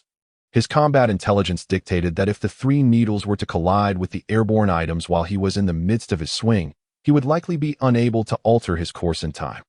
Thus, under this near-limitless cerebral reaction, Yakasaka astonishingly refrained from executing his strike within a fraction of a second, successfully utilizing his ability to sense air currents to anticipate the ramifications of the three steel needles. 2 fruits and 1 obstruction. In an instant, Yakasaka deduced the flying objects that would be influenced by the needles, and after a cursory estimation of the potential changes in the trajectories of the 2 fruits and 1 obstruction, he decisively launched his attack. Empowered by the great freedom immortal technique, he swung his blade at an almost unprecedented speed, swiftly cleaving towards the incoming fruits. Slice, Yakasaka shouted, reaching the zenith of his capabilities. Leaving a trail of afterimages in his wake, the blade even generated a layer of air resistance waves, slicing through the 7 fruits positioned at the forefront while deftly avoiding the 2 obstructions. With 9 more airborne objects still in play. Among these 9 flying objects, 3 collided with the steel needles, causing an instantaneous displacement, and astonishingly, 1 fruit even struck another, resulting in a dramatic alteration of their flight paths. Yet, through the lens of air current perception, these changes were laid bare, and coupled with Yakasaka's almost superhuman cognitive processing ability, he successfully predicted the subsequent trajectories of the 3 affected airborne objects. Thus, Yakasaka continued to wield his blade, executing a series of precise strikes, swish, swish, swish, that accurately severed each fruit merchant while evading 1 obstruction, with a cacophony of splintering fruit fragments scattering across the ground. Yakasaka, panting heavily, sheathed his blade. The difficulty of this fruit assault had approached his limits, nearly overwhelming him. Had it not been for the augmentation of the great freedom immortal technique, he might have struggled to maintain the necessary speed, potentially missing 1 or 2 fruits. Yet, it was precisely within this threshold of extremity that his potential was unleashed, allowing him to transcend his previous self and attain a higher pinnacle, though it was merely a slight elevation beyond his previous limits. That increment was precisely what stymied countless others. The endeavor to surpass such boundaries was akin to scaling the heavens. However, Yakasaka achieved this feat within the confines of this game, which speaks volumes not only of his innate talent, but also of the system's enhancements. Consequently, upon witnessing Yakasaka's flawless execution, having successfully sliced through every incoming fruit, The crowd erupted into an unprecedented chorus of applause and cheers at that moment. Yasaka had ascended to the rank of the new champion, shattering the record that had stood for 2 months, and he did so while still at the level of a lower ninja. Chapter 47. Becoming the champion incredible. He did it. A voice boomed from the crowd, igniting a wave of fervent cheers as others joined in, celebrating as if they themselves had claimed victory. Amazing. The record has been broken. His swordsmanship is unparalleled. The atmosphere became electric, with numerous individuals leaping in excitement. Shibu's elation was palpable, her emotions overflowing and impossible to contain, as she beamed at Yasaka's triumph, thrilled not only by his record-breaking achievement, but also by the prospect of spending time alone with him, which filled her with both excitement and trepidation. Yasaka-kun is so formidable, so dashing, she exclaimed, her cheeks flushed and fists clenched against her chest. This guy is ridiculously strong. He managed to sever everything under such circumstances. Sarutobi Asuma remarked, astonished, contemplating that had he been in Yasaka's position, 10 would have been his utmost limit.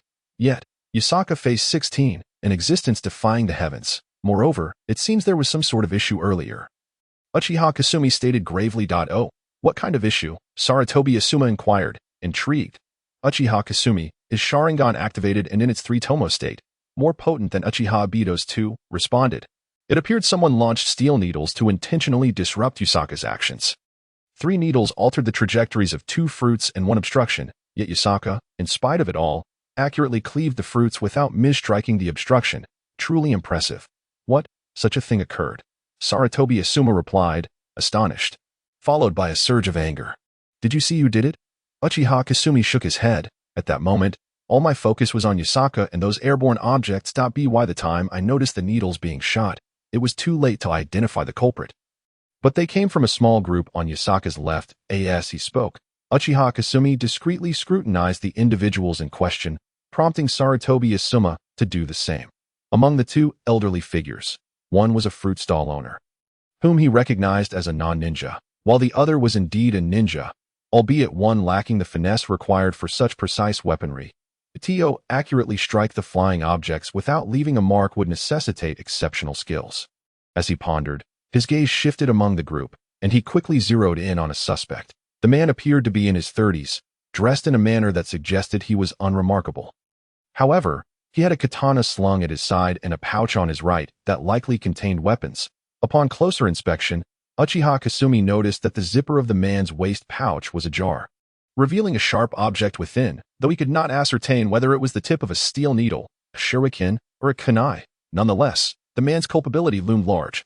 Seeing Uchiha Kasumi fixate on one individual, Sarutobi Asuma scrutinized the same person and soon realized that he was indeed the most suspicious. It's almost certain that it was him.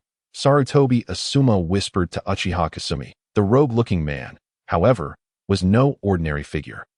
Sensing the scrutiny from the 2 lower ninjas, he began to retreat discreetly into the crowd. Is he attempting to escape? Should we apprehend him? Sarutobi Asuma asked, furrowing his brow. Uchiha Kasumi considered for a moment before responding. Pursue him. Thus, the 2 individuals withdrew from the crowd, and just as they squeezed their way out, they observed that the man dressed like a rogue had already dashed over 20 meters ahead. Asuma Sarutobi immediately shouted, "Don't run," and gave chase without hesitation. Their movements went unnoticed by the others present, who were still engrossed in the recent spectacular performance by Yasaka, apart from Uchiha, who possessed the 3-tomo Sharingan and detected the earlier trickery. No one else had any inkling of the situation. Even their teacher, Haichir Misaka, was completely oblivious, as he raised a thumb in admiration towards Yasaka. Although this fruit ninja was merely a game, it encompassed numerous elements that demanded considerable reflexes, speed, and judgment. Not everyone could easily excel at it. Those who could pass through 10 rounds were undoubtedly exceptional in terms of reflexes. However, it should not be said that those who failed to surpass 10 rounds were inept, as Tsunade herself could not achieve that feat. Yet she remained formidable. Yasaka, why does every strike he delivers fill me with a profound sense of despair whenever I muster the strength to rise again? He always manages to push me back into the abyss, lamented Tsukikage. He belonged to the type that faced repeated defeats, having been obliterated in his first one-on-one encounter with Yasaka, and since then, he had engaged in 32 duels with him, all resulting in bitter losses. After each battle, Tsukikage meticulously reflected on the details of the fight, scrutinizing his own shortcomings while absorbing Yasaka's strengths. Consequently, even though he consistently faced defeat, each failure brought him a step closer to improvement. Unbeknownst to Tsukikage, he had significantly advanced through these experiences, a testament to the benefits of having a formidable opponent who continually propelled him forward. Kakashi, standing nearby, patted his shoulder, his eyes reflecting a complex mix of emotions. They were kindred spirits, naturally empathizing with one another. Keep going. Either give up now or continue to strive to catch up with him. Kakashi stated solemnly. Tsukikage had no intention of surrendering. He would persist in his pursuit of Yasaka, even if he never managed to catch up, as long as he did not lose heart completely. He would continue to strive. That I understand, Tsukikage sighed, glancing at the not-so-distant scene of Shien, who was fervently cheering for Yasaka, feeling a pang of envy. How wonderful it would be if Shien were cheering for him instead. Chapter 48. Tsukikage's envy. If I could reach the level of Yasaka, I too would earn Shien's applause, and her gaze would be fixed upon me, Tsukikage mused, realizing that everything hinged upon strength.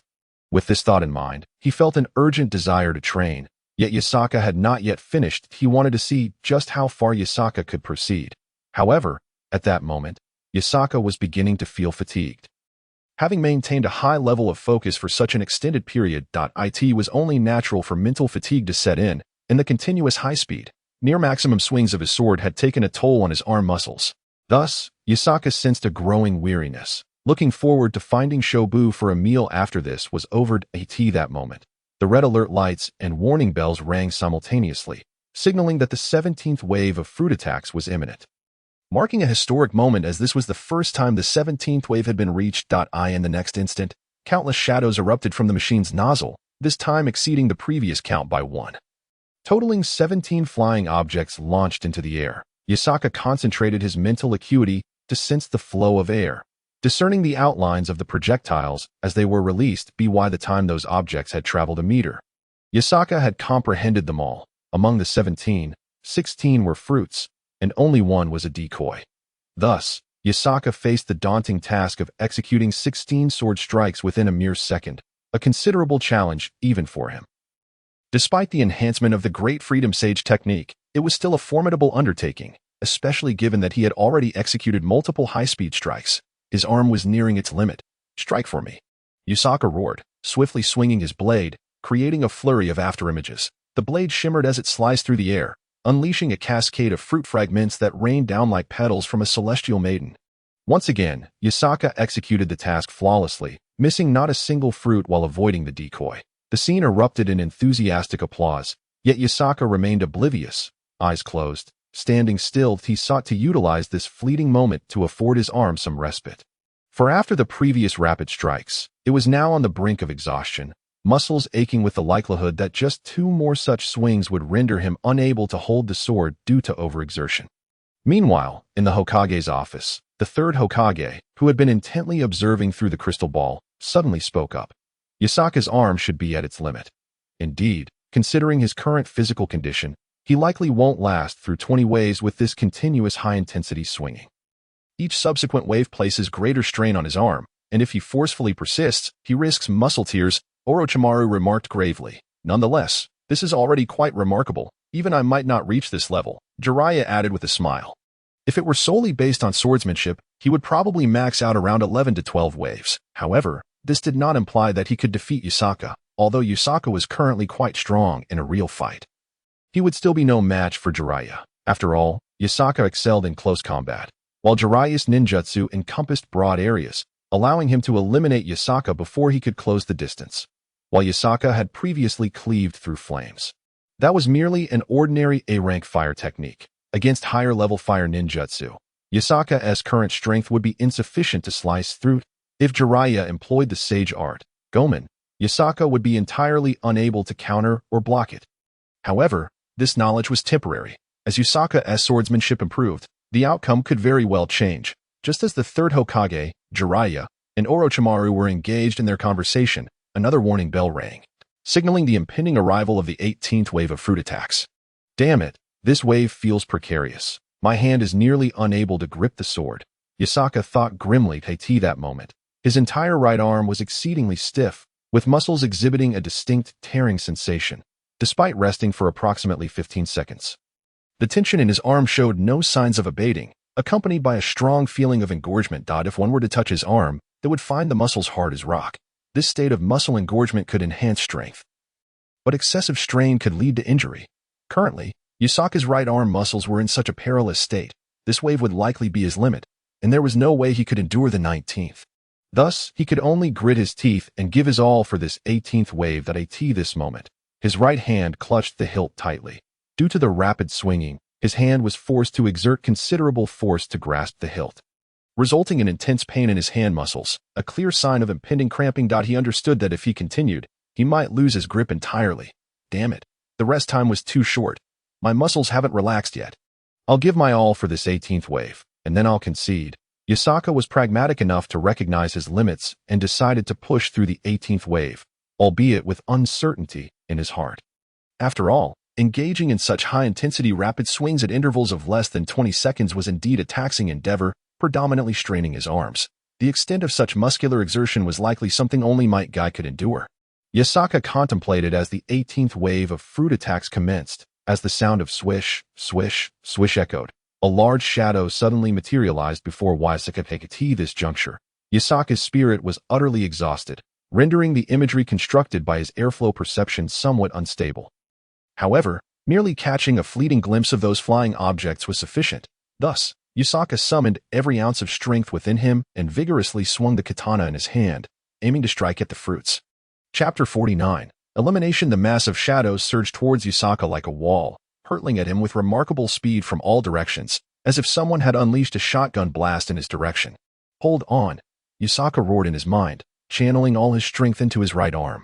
Yet, he could still feel that, even as he wielded his blade, his right arm was losing its power. The speed of his strikes had diminished by at least 20%. And the stiffness and pain in his arm caused his reactions to slow down. Consequently, after slicing through the first fruit, he struggled to redirect his force to cut through the others, clearly unable to keep up with the pace. His hand throbbed with intense pain, compelling Yasaka to grit his teeth and rely on sheer willpower to maintain his grip on the hilt. Slice through, Yasaka bellowed, the katana slicing through the air in a brilliant arc. Cleaving an orange in two. Almost simultaneously, he exerted force once more from his right arm, forcing the near-stiff muscles to alter direction from a vertical strike to a diagonal cut upwards, successfully severing 2 more fruits. Drawing upon a surge of momentum, Yasaka gritted his teeth and managed to chop through 9 fruits while dodging a hindrance. At this moment, only 4 fruits remained. However, Yasaka's right arm had reached its limit. Not only were the muscles fatigued, but the joints and ligaments had also succumbed to exhaustion, each movement igniting a searing pain as if his arm were ablaze. He recognized this sensation as a sign of torn muscles, and his right hand, clutching the katana, was similarly racked with pain, trembling uncontrollably, a precursor to cramping. In that fleeting instant, Yasaka's mind raced. There are 4 fruits left. The rules permit missing 3, so if I cut down just 2, I can endure this round. This means I would earn a 20-second respite, allowing me to slice through 2 fruits in the next round, even if my arm hasn't recovered. Yasaka's thoughts crystallized, and he clenched his jaw, summoning his formidable willpower to grip the katana with all his might, despite his entire right arm and hand beginning to tremble uncontrollably, on the verge of losing all control. Nevertheless, he exerted every last bit of strength to strike at the nearest banana. In the next instant, a sharp thud resounded as the blade sliced through the banana's body, severing it in 2. However, as Yasaka shifted his focus to the second fruit, preparing to swing his arm towards it, his hand succumbed to cramping. Hold on, just 1 more, Yasaka shouted, pouring every ounce of strength into the strike aimed at the second fruit. Yet, the next moment, disaster struck. As his arm's muscles reached their breaking point, attempting to redirect his strike towards the second fruit, his right arm's muscles tore, rendering it uncontrollable. Simultaneously, his right hand, gripped by cramps, could no longer maintain its hold on the hilt. In an instant, the katana slipped from Yasaka's grasp, hurtling towards an elderly man. What? Yasaka gasped in horror, but there was no time to react. No, Misaka Hidesure cried out in shock, although he recognized the impending danger.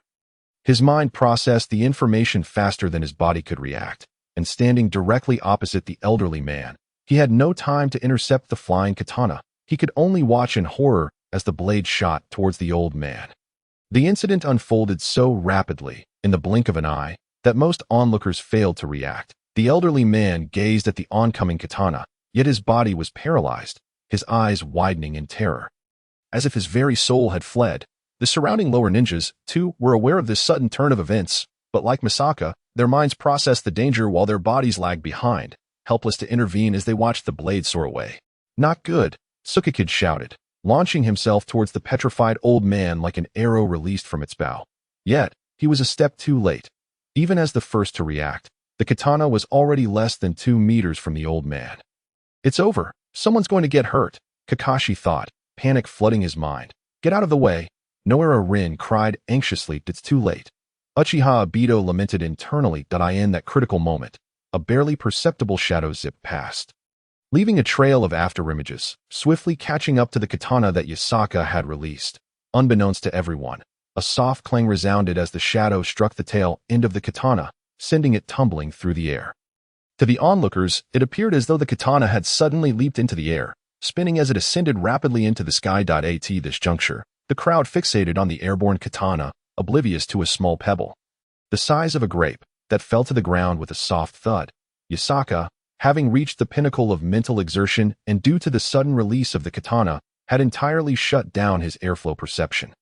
Remaining unaware of the small stone, the only one who witnessed the pebble was Uchiha Obito, who had activated his Tutomo Sharingan. He observed the small stone chase after the katana, ultimately flipping it upwards into the sky.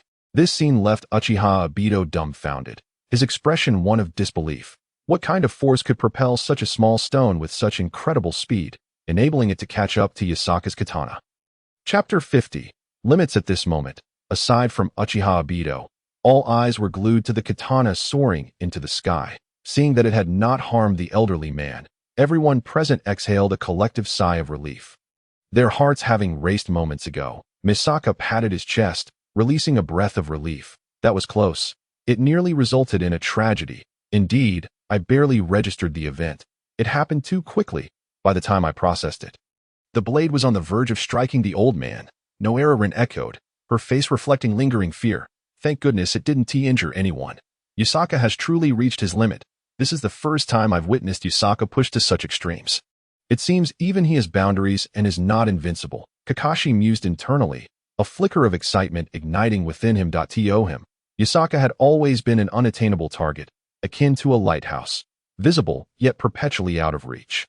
Now, Kakashi realized that Yasaka had his limits too. He was human, not an insurmountable force. The reason he had always been defeated so decisively by Yasaka was not solely due to Yasaka's strength but also because of his own inadequacies.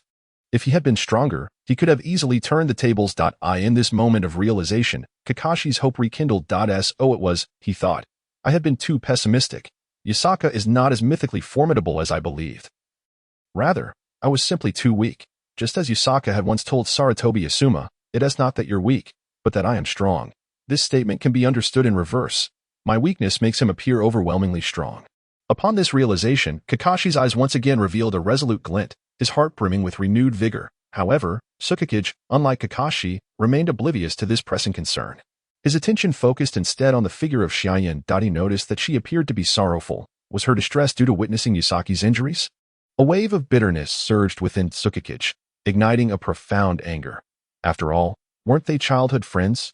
How could Yasaki suddenly intrude upon their bond? Moreover, it was evident that Yasaki held no particular feelings for her. So why did she seem to gravitate toward him? Did she not realize he was by her side? Tsukikid could discern Yasaki's lack of interest in Xiaoyan. Otherwise, he would have long harbored resentment toward him. This understanding allowed him to maintain a relatively normal state of mind, viewing Yasaki as a rival to surpass rather than a romantic competitor. Yet, Xiaoyan's behavior consistently filled Tsukikid with an overwhelming sense of insecurity. Despite his significant growth and strength, he remained plagued by unease. As long as he had not bested Yasaki, he felt perpetually vulnerable. Unbeknownst to him, his abilities had undergone a qualitative transformation, a fact unnoticed by both himself and others.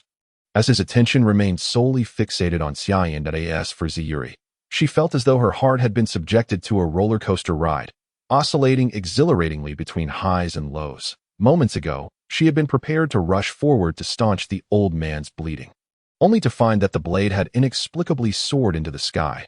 allowing her to finally breathe a sigh of relief. To lose a life over a mere game would have been an unfathomable tragedy. Meanwhile, the elderly man at the center of this incident lay on the ground, paralyzed by fear, his eyes wide and mouth agape, as if he had seen a ghost, his expression a portrait of sheer horror. Concerned that he might suffer residual effects from the shock, bystanders took it upon themselves to carry him away to the hospital. At this moment, Yasaki was panting heavily, one hand pressed against his right arm. In that fleeting instant, he had nearly been terrified to death. He had never anticipated losing his grip on the knife. If the blade had flown from his hand and harmed someone, despite not being intentional, he would have faced considerable financial repercussions. Consequently, Yasaki was left with a lingering sense of trepidation, coupled with a newfound understanding of his limits. However, this interval provided a perfect opportunity to rest his arm. Oh, wait, he had only managed to slice one fruit, and the rest had been neglected, meaning he had been eliminated. The thought filled him with regret. He had been so close. Had he maintained his grip, he would have severed that fruit and earned himself a precious 20 seconds of respite to slice one or two more. Alas, the limitations of human effort, Yasaki lamented with a shake of his head and a sigh. Meanwhile, as everyone else expressed relief that no one had been harmed in the incident, Uchiha Obito furrowed his brow in perplexity, casting his gaze toward a particular group. The small stone had originated from that direction, indicating that the throwers were among those individuals. Obito focused on the source of the stone's trajectory, narrowing his scrutiny to the individual's present point. One was an elderly gentleman he recognized as the owner of a local grocery store, an ordinary man with no martial or ninja training. The second was a middle-aged man whose rotund appearance suggested he was unlikely to possess the ability to hurl a stone with such speed. After all, anyone capable of launching a stone at that velocity could not have arms burdened by excess flesh. Next, Obito scrutinized a middle-aged woman, who also seemed an unlikely candidate. As she was currently cradling a child, he reasoned that it was improbable for her to throw such a high-velocity stone while holding a baby. Kicking the stone was equally implausible, considering the trajectory indicated it had been thrown. Thus, he surmised that this woman was also unlikely to be the culprit. This left him with one final suspect. Changpu. Obito gasped in surprise. Realizing that Changpu was present, he had never perceived her as particularly formidable. While Changpu might excel at making ramen, he doubted she possessed the capability to throw a stone with such velocity. Who could possibly be responsible for this? Obito found himself engulfed in confusion. At this juncture, Yasaki had exhaled in relief, and now that he had been eliminated, he could finally rest. He attempted to move his right arm and flex his hand, only to discover that his arm could scarcely lift. The muscles were stiff and swollen, but he had only managed to wield the knife earlier due to sheer determination, fueled by unwavering willpower. Now that the ordeal had concluded, the tension that had sustained him dissipated, leaving him in a state of fatigue, both physically and mentally exhausted. The recent fruit slicing game had drained him of both mental and physical energy, and he had not particularly trained for endurance, as his combat style relied on swift, lethal strikes rather than prolonged engagements. His arm trembled, veins bulging, and muscles reddened, revealing the toll it had taken. Witnessing this, Changpu instinctively yearned to rush forward and massage Yasaki's arm. Yet, before she could take a step, another figure had already dashed to Yasaki's side. "Yari Rin?" Changpu exclaimed, astonished to see Rin reach Yasaki before her. Her foot, which had been poised to move, froze mid-air before slowly retracting. She bit her lip, hesitating, ultimately deciding against approaching him, though a twinge of discontent stirred within her to saying, "What are you doing here?" Yasaki asked, bewildered by Rin's sudden appearance. To Yasaki, "Your arm is injured. Let me provide you with emergency treatment. Don't you remember? I am skilled in medical ninjutsu," Rin said playfully, immediately taking hold of Yasaki's right arm to assess the damage, her expression shifting to one of concern. At Yasaki-kun, "Your arm's muscles are torn," Rin exclaimed, her eyes welling with tears, nearly spilling over. To have endured such pain required immense willpower. The thought of Yasaki pushing through such agony filled her with empathy, tears threatening to escape as she pressed her hands against his arm. In the next moment, a green glow emanated from Rin's hands, and Yasaki felt a refreshing sensation enveloping his arm, akin to a jade stone resting upon his skin. Rather than feeling cold, it brought a sense of coolness. His right arm throbbed with pain, yet the appearance of the green light alleviated much of his suffering, as if his arm had been submerged in cool, soothing water. Instantly, Yasaki felt a marked improvement. His previously trembling arm had steadied, and the stiffness in his muscles began to ease. That feels wonderful. Thank you so much, Yari Rin. Yasaki beamed at her, prompting Rin's cheeks to flush with excitement as she replied. No need to thank me. I'm just thrilled to be able to help Yasaki-kun. As she spoke, Noera Rin intensified her efforts, the green light in her hands radiating even more brightly. Consequently, Yasaki felt his right arm recovering at an astonishing pace, the pain diminishing significantly. This was Yasaki's first experience of injury. Previously, he had never pushed himself to such extremes as he did today.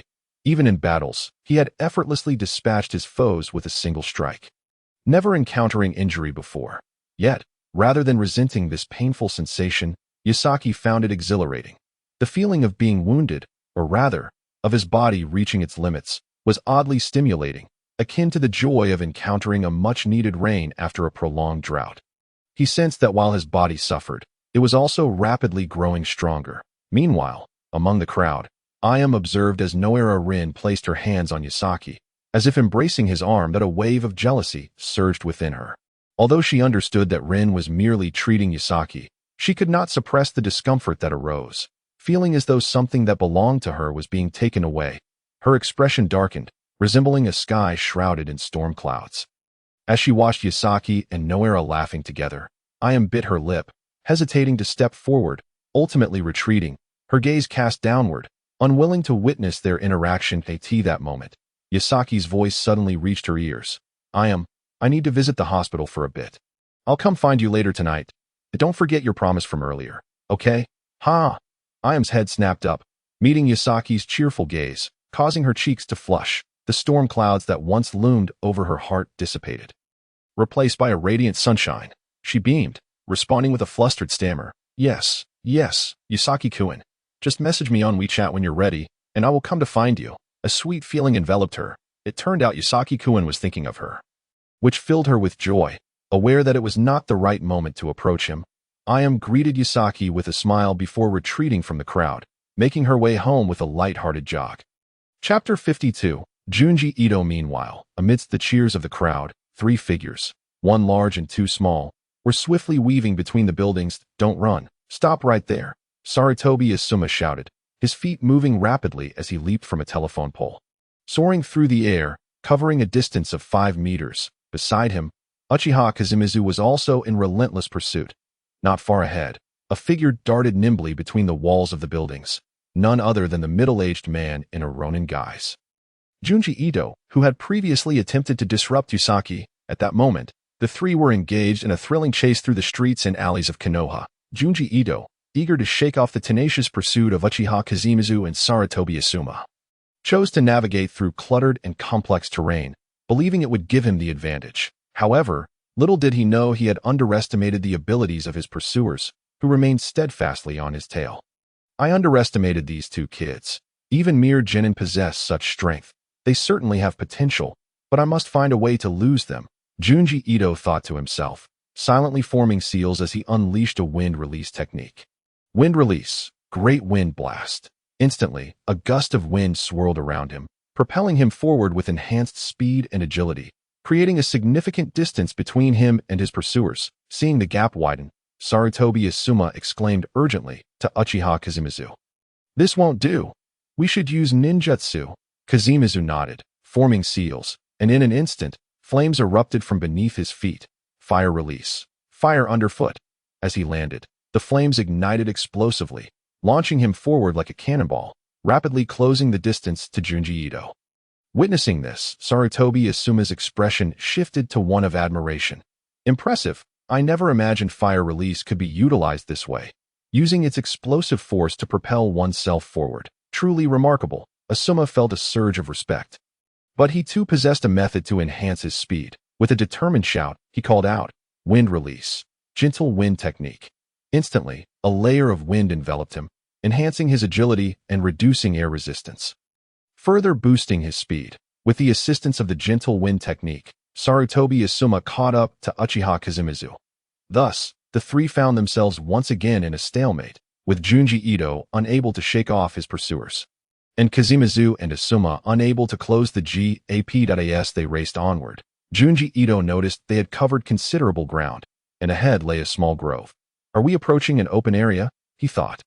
Alarmed, as this suggested the possibility of facing a direct confrontation with his relentless pursuers to eye in the narrow alleys. They had all tacitly refrained from using offensive ninjutsu for the sake of innocent bystanders. But in a deserted area, a battle could easily erupt. Humph, merely 2 genin. Why should I fear them? Junji Ito scoffed inwardly. With a powerful leap from a wooden beam, he propelled himself forward, reaching into his weapon pouch to retrieve 3 glass spheres, which he hurled back toward his pursuers. Whoosh, whoosh, whoosh. The spheres soared through the air at an alarming speed, aimed not to injure, but merely to obstruct the 2 genin's pursuit, unbeknownst to Junji Ito. While the high-speed projectiles might have been difficult for others to dodge, they appeared to move in slow motion to the fully activated Sharingan of Uchiha Kazemizu, who easily tracked their trajectories. Clang, clang, clang. With precision, Kazemizu skillfully deflected the glass spheres with his kunai, executing the movements fluidly without losing momentum. What? They all got blocked. Junji Ito was taken aback, astonished by the prowess of the current genin. At that moment, he found himself in an open area, having leaped onto a clearing, but before he could regain his footing, he heard the unmistakable sound of shurikens slicing through the air behind him. Experience dictated that Uchiha Kazemizu had thrown shuriken in pursuit. Junji Ito smirked. Humph, childish tricks. With a swift motion, he unsheathed his katana, slicing through the air to deflect the incoming shuriken. However, this action allowed Sarutobi Asuma and Uchiha Kazemizu to seize the opportunity to charge forward, positioning themselves directly before Junji Ito. Now, the 3 stood face to face, with Junji Ito losing any advantage of escape. You 2 are quite persistent, chasing me this far without giving up, he remarked, sizing up the 2 genin. His gaze lingering on Sarutobi Asuma to his surprise. One of them was the son of the 3rd Hokage, complicating matters significantly. Chapter 53. Can the Sharingan do whatever it pleases? Despite recognizing Sarutobi Asuma as the son of the 3rd Hokage, Junji Ito remained unfazed. After all, what could it mean that he was the son of the 3rd?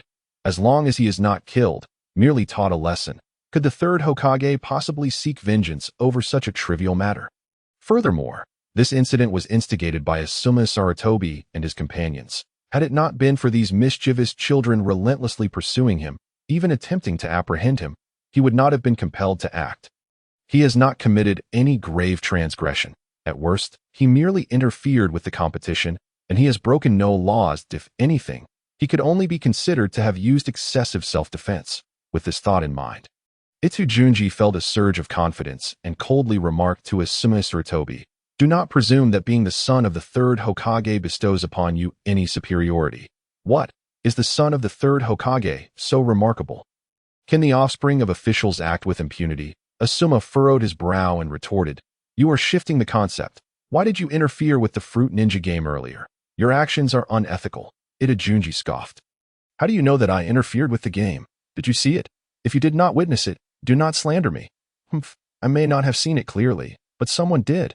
It was him," Asuma declared, pointing at Uchiha Obito, his face a mask of righteous indignation. "Indeed, I saw it distinctly.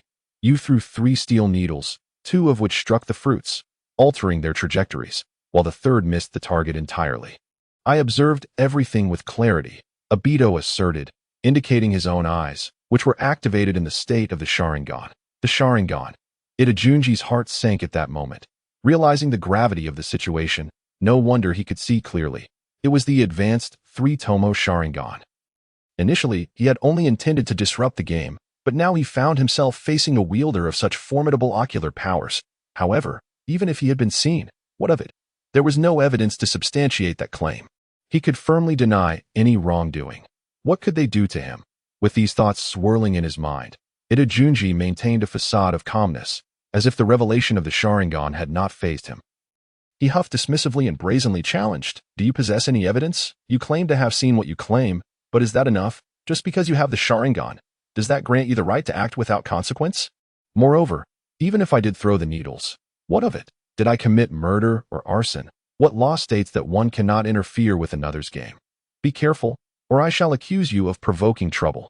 Junji presented himself as unyielding, daring them to produce evidence. He continued, his tone laden with disdain. What do you intend by pursuing me? Be cautious, or I shall accuse you of harassment. Listening to Itadunji's convoluted arguments, Asuma frowned in frustration and replied, we do not wish to harm you. Simply return with us to apologize to Yakasaka and the vendor of Fruit Ninja. Nonsense. Why should I, Itadunji, apologize to you? Do you have any proof that I interfered with the game? Even if you claim to have seen it, what does that matter? Do you possess any evidence? Or is there a fingerprint on those needles of mine? Speak up, if you dare, Itadunji exclaimed, adopting a tone of arrogance. Pressing his advantage in the argument, he thought to himself, these two children, with such limited skills, think they can challenge me. I have experienced more in my life than they have in their entire existence. I know a formidable ninja named Yamanaka Inoichi from the Yamanaka clan. His family's ancestral mental jutsu allows him to enter a person's mind and extract memories that I could have him assist in revealing your memories.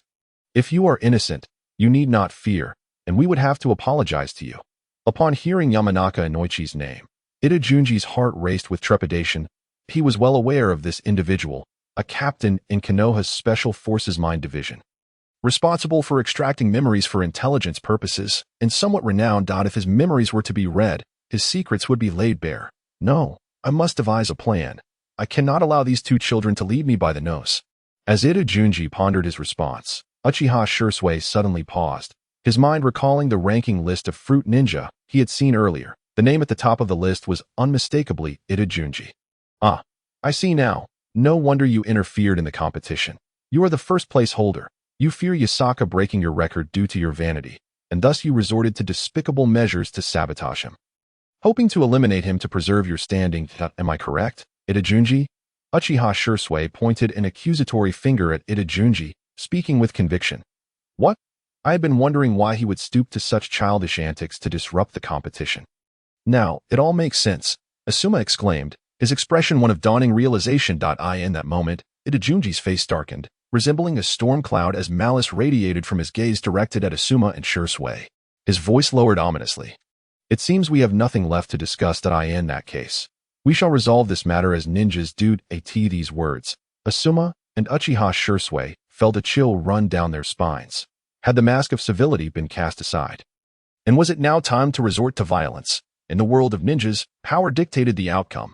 Itadunji slowly drew the black blade sheathed at his left hip, a short dagger that, even in the sunlight, reflected no light, a clear indication of its purpose as an assassination weapon.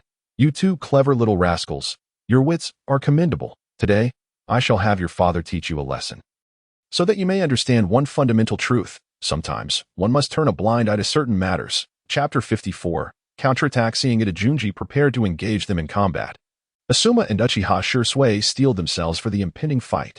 Uchiha Shursui gripped a kunai in his left hand, while holding 3 shurikens in his right. Recognizing that this individual was the former champion, they understood that while his skills were not on par with Yakasaka's, they were formidable nonetheless, certainly beyond their capacity to defeat in close combat. Additionally, they were aware of Itadunji's exceptional skill with hidden weapons, heightening their caution. Suddenly, Asuma spoke up. Itadunji, if you lose, you will return with us to apologize. Just for an apology, there is nothing to fear. A man must stand by his actions. At that moment, Itadunji ceased to argue, nodding grimly. Seeing that Itadunji had resolved to fight, Asuma focused entirely on the upcoming battle. He recognized Itadunji's prowess in swordsmanship. After experiencing Yakasaka's overwhelming power, Asuma understood that he was no match for dedicated close combat ninjas. Thus, Asuma opted to play to his strengths. Given Itadunji's impressive swordsmanship, he would avoid close quarters and maintain distance, employing ninjutsu to defeat him. Asuma doubted Itadunji could slice through fire as Yakasaka had. With newfound determination, Asuma unleashed a torrent of gray smoke towards Itadunji, preparing to employ fire release, ash pile burning against him. After all, not everyone possessed the extraordinary ability of Yakasaka to cleave through flames, making this fire-based ninjutsu advantageous against close combat ninjas. However, Itadunji was no novice. With extensive combat experience, he instinctively reacted upon seeing the smoke erupt from Asuma. Although he did not comprehend the smoke's purpose, he knew that as long as he avoided contact, he would remain unharmed. Moreover, smoke is inherently light, possessing a critical weakness. It can easily be blown away by strong winds or, conversely, blown back. As fate would have it, Itadunji was indeed a wind-type ninja. As Asuma completed the tiger hand seal, Itadunji thought to himself, a tiger seal? Fire release? Now I understand. As he pondered this, Junji Ito secretly mused that, if his assumptions were correct, the smoke should consist of a substance akin to a combustible gas, which would first envelop him in its haze before being ignited by the fire release technique, thereby amplifying the fire's potency and potentially resulting in an explosive effect. With a brief, cold chuckle, Junji Ito swiftly began forming the seals for a wind release. Meanwhile, Uchiha Shursui, who was observing the unfolding events, happened to catch sight of Junji Ito's wind release seals. His mind raced as he realized the implications, prompting him to urgently shout, "Asuma, do not use fire release." However, by the time Uchiha Shursui's warning reached them, it was too late. Asuma Sarutobi and Junji Ito unleashed their respective jutsu almost simultaneously. The wind release of Junji Ito was swifter than Asuma's fire release. And in the next moment, the gray smoke expelled by Asuma was forcefully blown back towards him by Junji Ito's powerful wind technique. In that instant, Asuma unleashed his fire release, igniting the very smoke that was now being blown back towards him.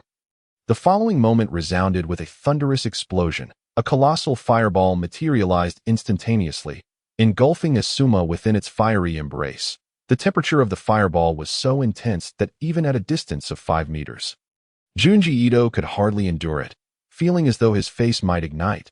He promptly stepped back 2 paces, finding some relief. Gazing at the massive fireball, which had a diameter of 4 meters, Junji Ito was suddenly filled with concern. His intent had merely been to teach Asuma a lesson. He did not wish to endanger his life. What if he inadvertently caused Asuma's death? If the third Hokage were to hold him accountable, the repercussions would be dire. He would be left with 2 choices. Either become a rogue ninja and flee from Kanehagakure, leading a life as a homeless wanderer, an undesirable option considering he had a home in the village, or submit to the authorities, which would hardly yield a favorable outcome, potentially resulting in imprisonment for a decade or worse, execution.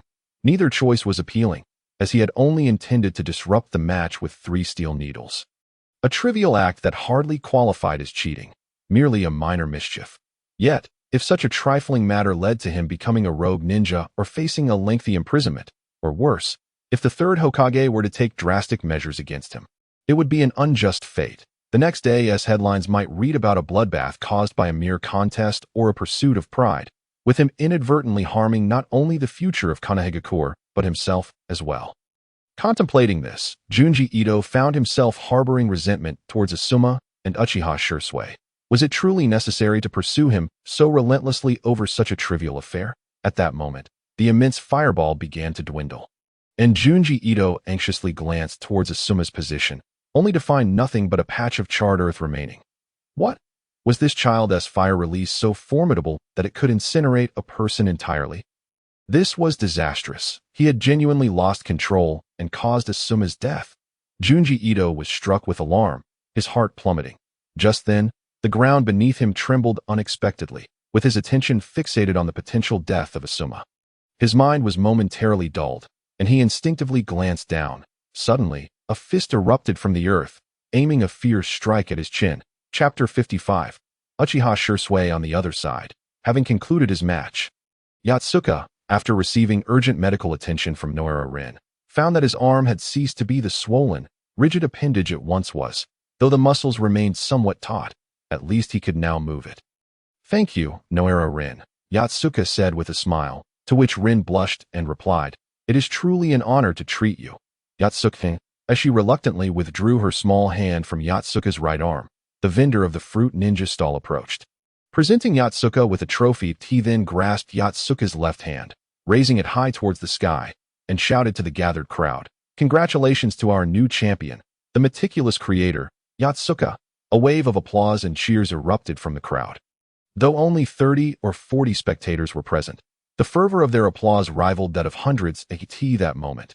Many in attendance learned that the remarkably skilled young man was named Yatsuka, leading to a flurry of discussions that so, his name is Yatsuka.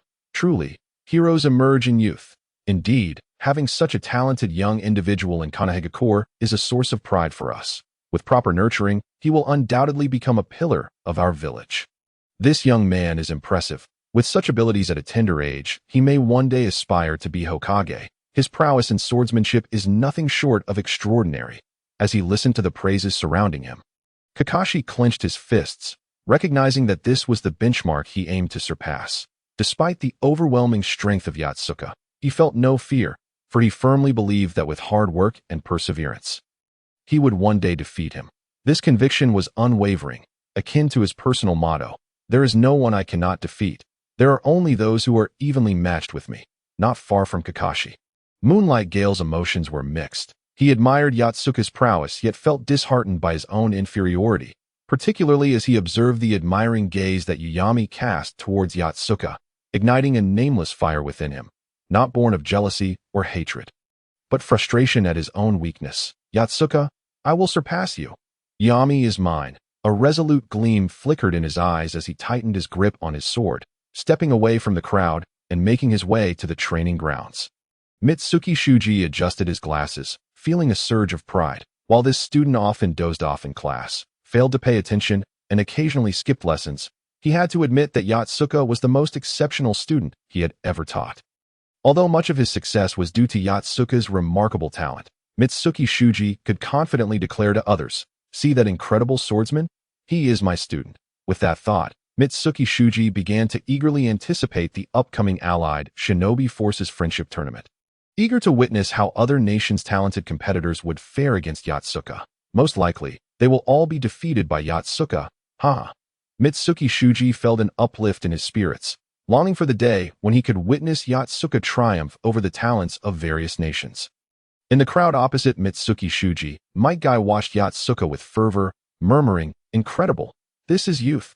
This is youth. I too must experience such a vibrant youth." With that, Might Guy smiled, his white teeth glinting in the sunlight, momentarily catching the attention of Mitsuki Shuji. Meanwhile, nearby, two jounin engaged in conversation. "Hey, Minato, what do you think of this kid? Quite impressive, isn't he?"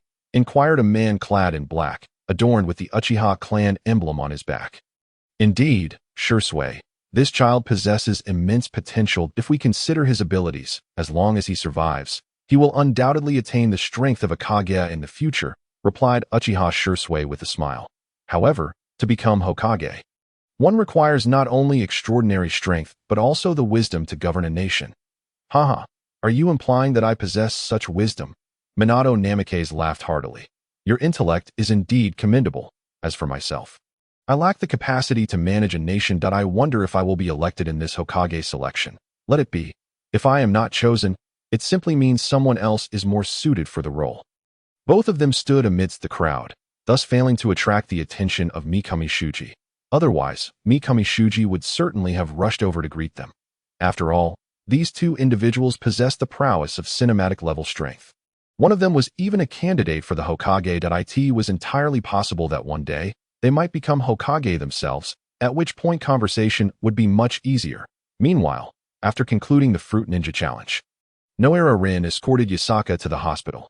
Upon arrival, the nurse examined Yasaka's arm and discovered several muscle tears, which, while not critical, certainly did not qualify as minor injuries. Consequently, the nurse's gaze towards Yasaka shifted. Reflecting her thoughts, "This child is working too hard. He has pushed himself to this extent for the sake of training. What a diligent child." The nurse meticulously treated Yasaka's arm, applying a special ointment and wrapping it in bandages, advising him not to engage in any combat for a week, after which he would likely recover in just over a week. Once she finished tending to his arm, Noara Rin pondered for a moment and, with a smile, said to Yasaka, "Yasaka-kun, you've exhausted yourself this afternoon, and you haven't eaten yet. May I treat you to a meal?" Just as Yasaka was about to agree, he suddenly recalled his prior engagement with Shobu, and awkwardly replied, "I've made plans to dine with someone else shortly. How about this? I'll treat you another day." "Ah, Yasaka-kun wants to treat me to a meal? Oh, that's quite embarrassing." Upon hearing Yasaka's intention to treat her, Noara Rin became overwhelmed with excitement, her hands flailing in uncertainty as her cheeks flushed crimson. "Are you unwilling?" Yasaka scratched his head in confusion.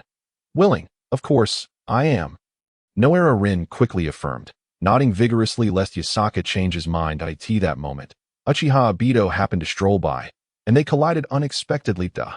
Why Yakasaka? Uchiha Obito exclaimed, utterly astonished. Obito, what brings you to the hospital?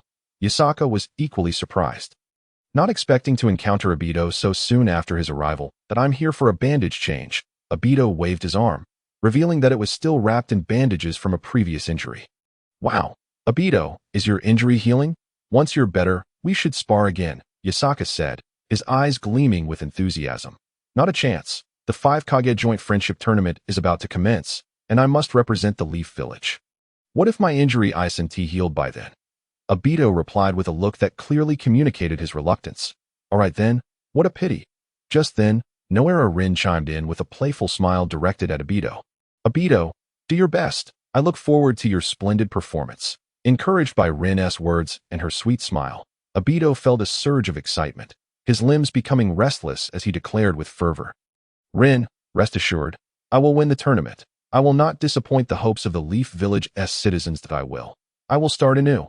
Observing Obito's anxious demeanor, Noera Rin couldn't help but chuckle. Yet Obito perceived that smile as uniquely beautiful, directed solely at him. Watching Rin cover her mouth in laughter, Obito silently vowed that no matter what, he must win this tournament. He absolutely must win. He could not let Rin down. He must prevail. At this juncture, Yakasaka glanced at the time, realizing it was nearly time to meet Shobu for dinner. He bid farewell to Noera Rin and took his leave. Seeing this, Uchiha Obito quickly seized the opportunity and suggested, Rin, you haven't eaten yet, right? Come, I'll take you to a barbecue restaurant. It's delicious. Then let us go. With that, Uchiha Obito joyfully led Noera Rin to the barbecue restaurant. Meanwhile, the battle between Uchiha Kakashi and Sarutobi Asuma against Ito Junji raged on. Just as Ito Junji noticed a fist erupting from the ground beneath him, it was already too late.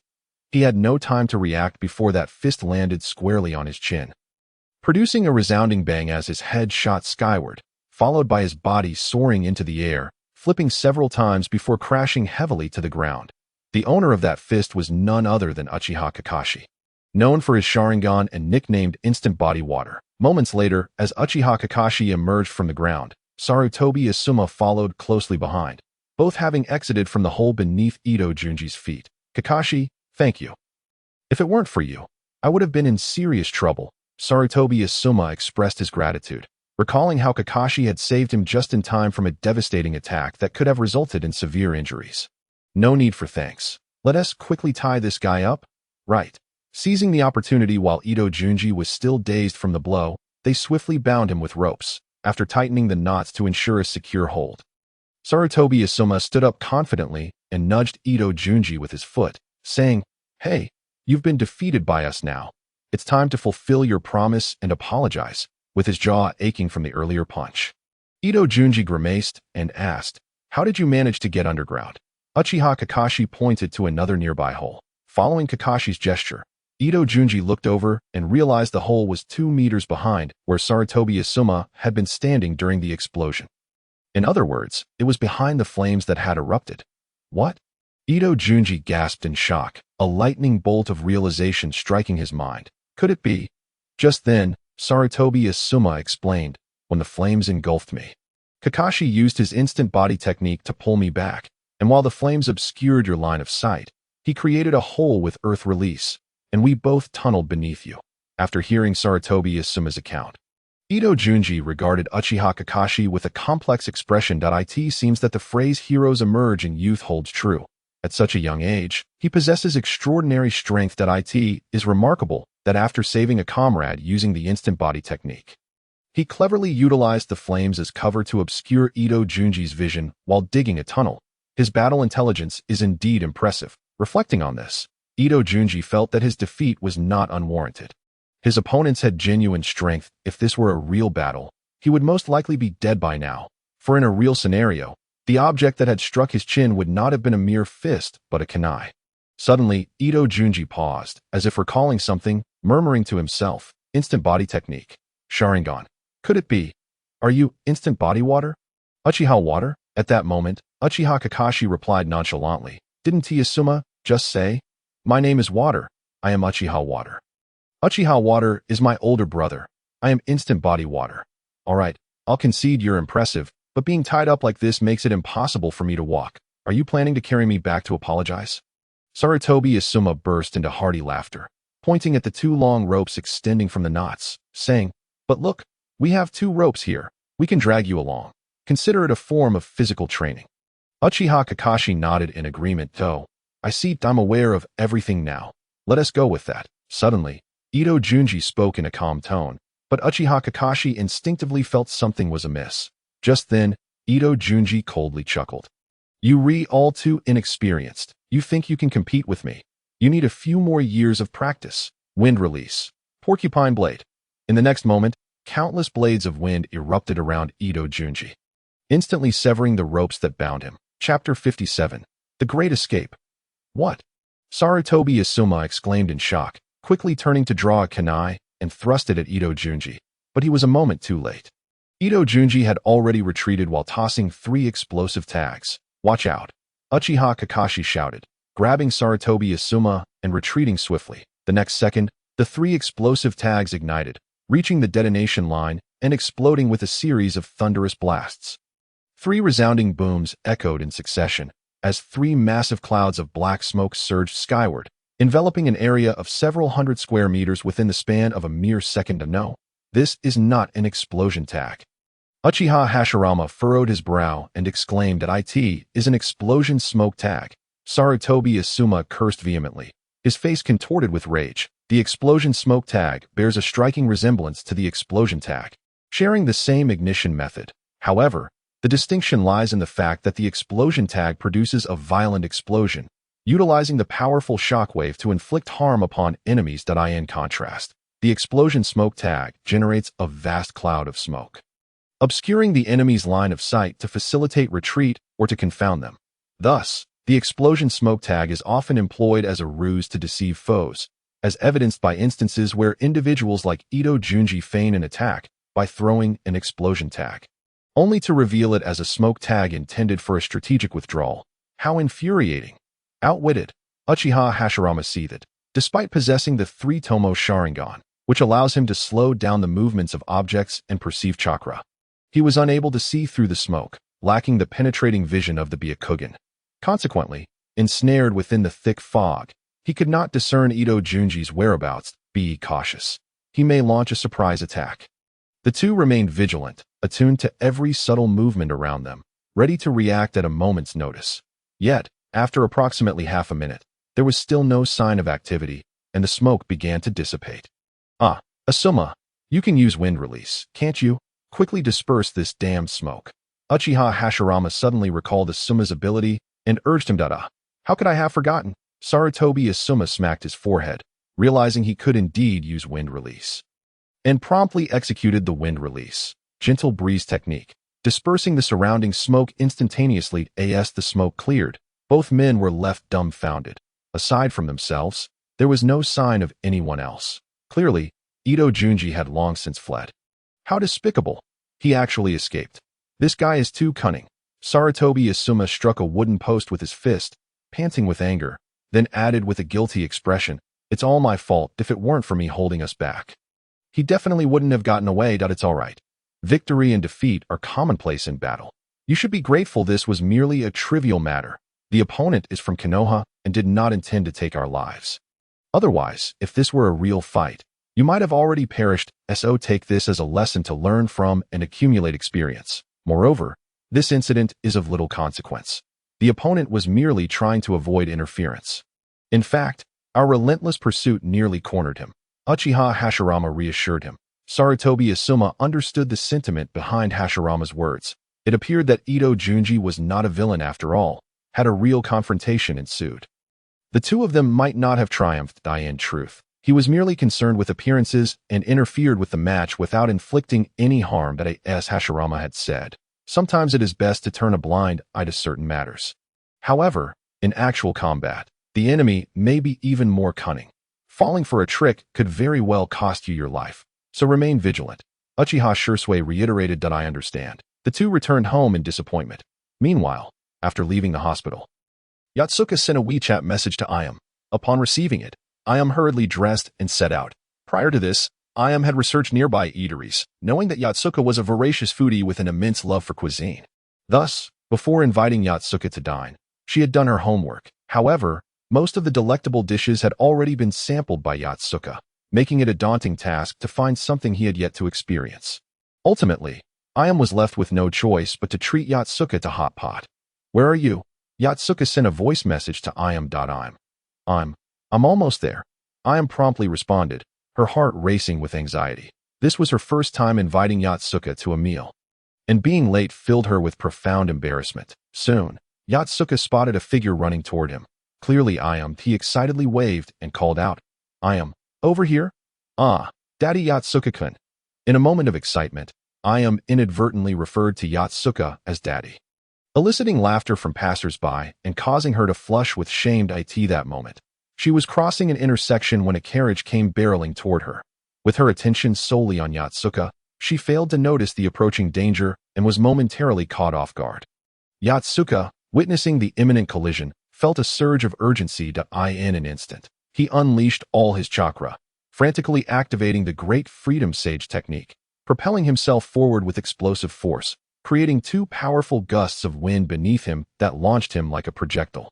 In a flash, Yatsuka transformed into a streak of white light, racing toward Ayam with the swiftness of lightning, generating a fierce whirlwind in his wake that swept away everything in his path as if caught in a shockwave.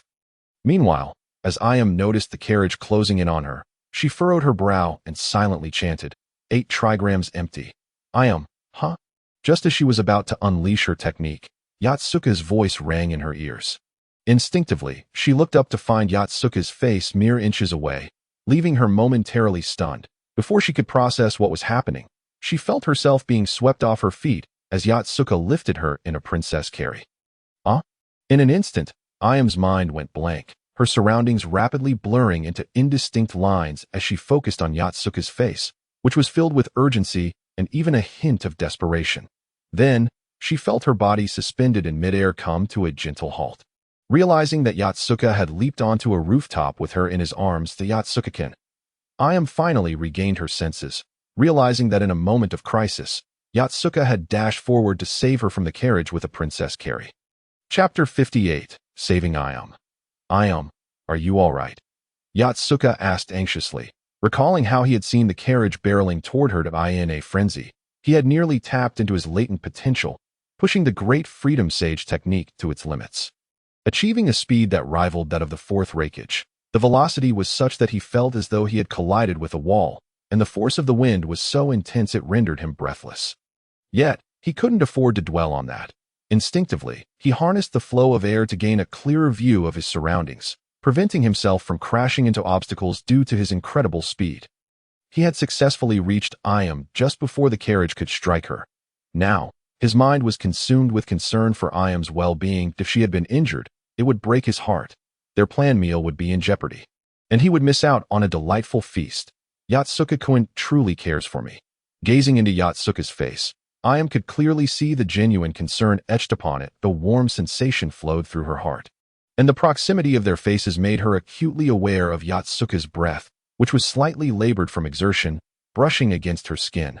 Feeling the warmth of his breath on her face, Ayam's cheeks flushed as she realized she was being held in his embrace, causing her heart to race uncontrollably, as if it were about to leap from her chest. "Could you please set me down first, Yatsuka-kun?" Ayam's voice grew softer with each word, nearly inaudible by the end. As she averted her gaze, feeling shy, of course. Yatsuka quickly placed Ayam down, sensing something was off about her. Her face was flushed, her body somewhat stiff, and her eyes darted around, leading him to worry that she might be injured. "Are you hurt? Is everything all right?" Yatsuka reached out to touch Ayam's forehead and found it unusually warm. "Oh dear, you have a fever." "No, I don't." Ayam rapidly shook her head, feeling flustered and at a loss for words. Her mind a complete blank. Fortunately, Yatsuka, oblivious to her distress, asked, "Ayam, if you're not feeling well, we can skip dinner today and go another time. At last." This moment provided Changpu with a segue to extricate herself from the awkward situation, prompting her to exclaim, No, I'm perfectly fine. Come, let us go dine." With that, Changpu led Yasaka forward, leaping gracefully from the rooftop. How impressive! She dares to jump from such a height. Yasaka marveled as he watched Changpu descend from the third floor, a sense of astonishment washing over him. Until now, he had perceived her merely as an ordinary girl from a ramen shop, believing her to lack any martial prowess.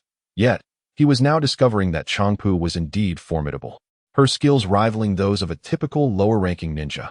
Even her stone-throwing technique could overwhelm most of her peers. Consequently, Yasaka followed suit and leaped down. By then, Changpu had begun to regain her composure, regretting her impulsive decision to jump from the rooftop, which seemed somewhat incongruous with her delicate feminine image. However, noticing that Yasaka appeared unfazed, she felt a sense of relief, with a determined pat on her cheeks to regain her calm.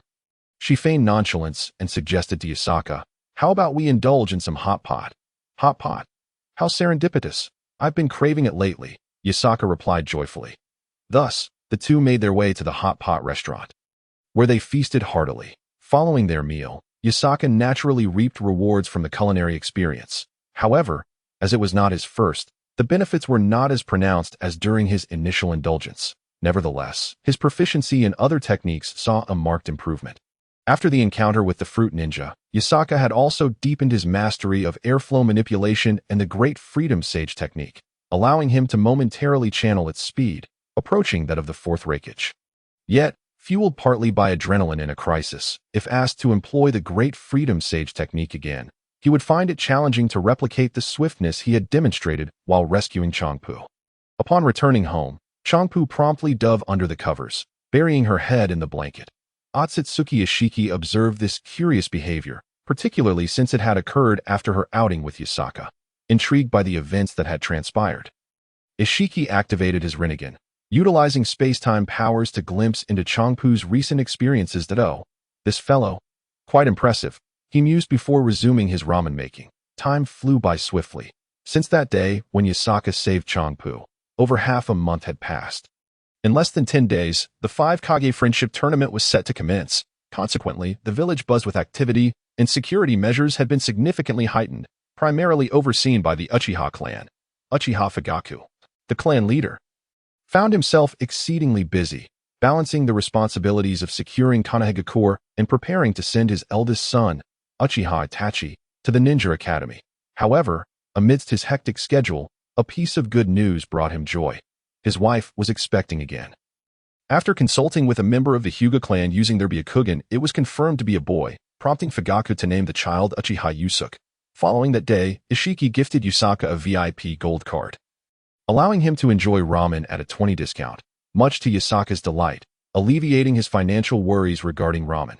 However, mindful of the freshness of culinary experiences impacting system rewards, Yasaka chose to indulge only occasionally to maintain a higher level of rewards. During this period, his arm had fully recovered, his physical condition was excellent, and he felt stronger than ever, eagerly preparing to challenge the geniuses of various nations. Chapter 59. Reactions from various nations. Kumo Village. "Oh, you want me to lead the Kumo team to the 5 Kage Friendship Tournament?" Yuzuki, adorned in flamboyant attire, exclaimed in surprise. "Indeed, among the lower ninjas, you are the strongest and relatively stable, so you shall represent our Kumo village in battle, showcasing our might to those softies in Konoha, while also allowing others to witness our prowess. We Kumo ninjas are not to be trifled with," boomed the third raikage, a towering figure, as he laughed heartily from behind his desk. "Hey, why not let Killer Bee lead? We're both Jinchuriki.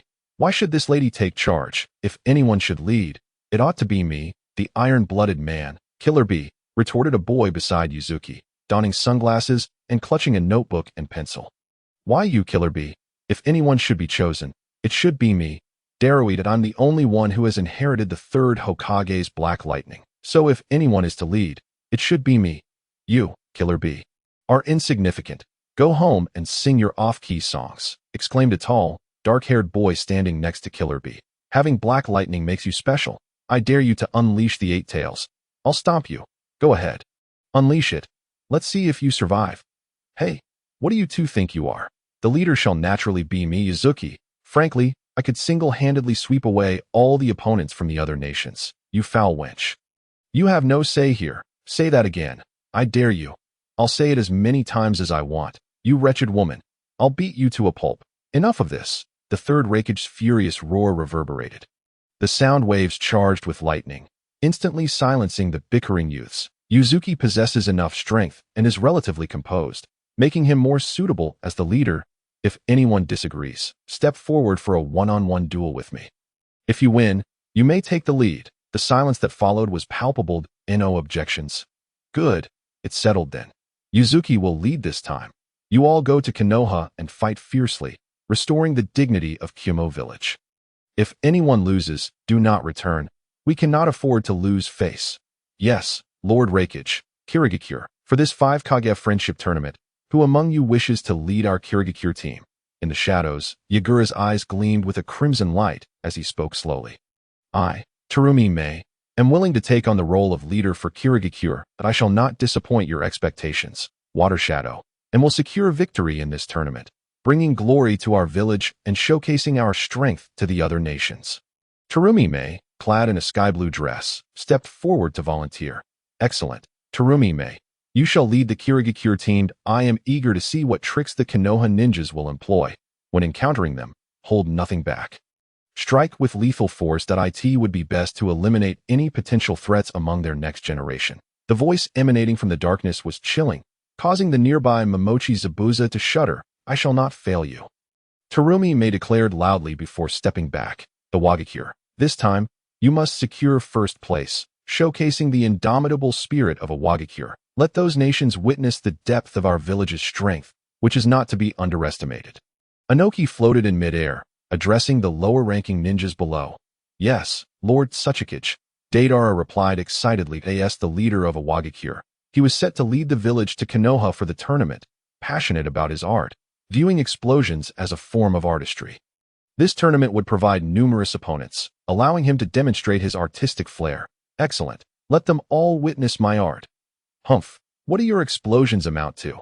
Mine are the true masterpieces. A disgruntled lower ninja, a member of the explosive unit, chimed in, harboring jealousy over Deidara's leadership position despite sharing his explosive affinity. Sunagakure, the third Kazekage, surveyed the young ninjas before him and stated, Scorpion, you shall lead our team.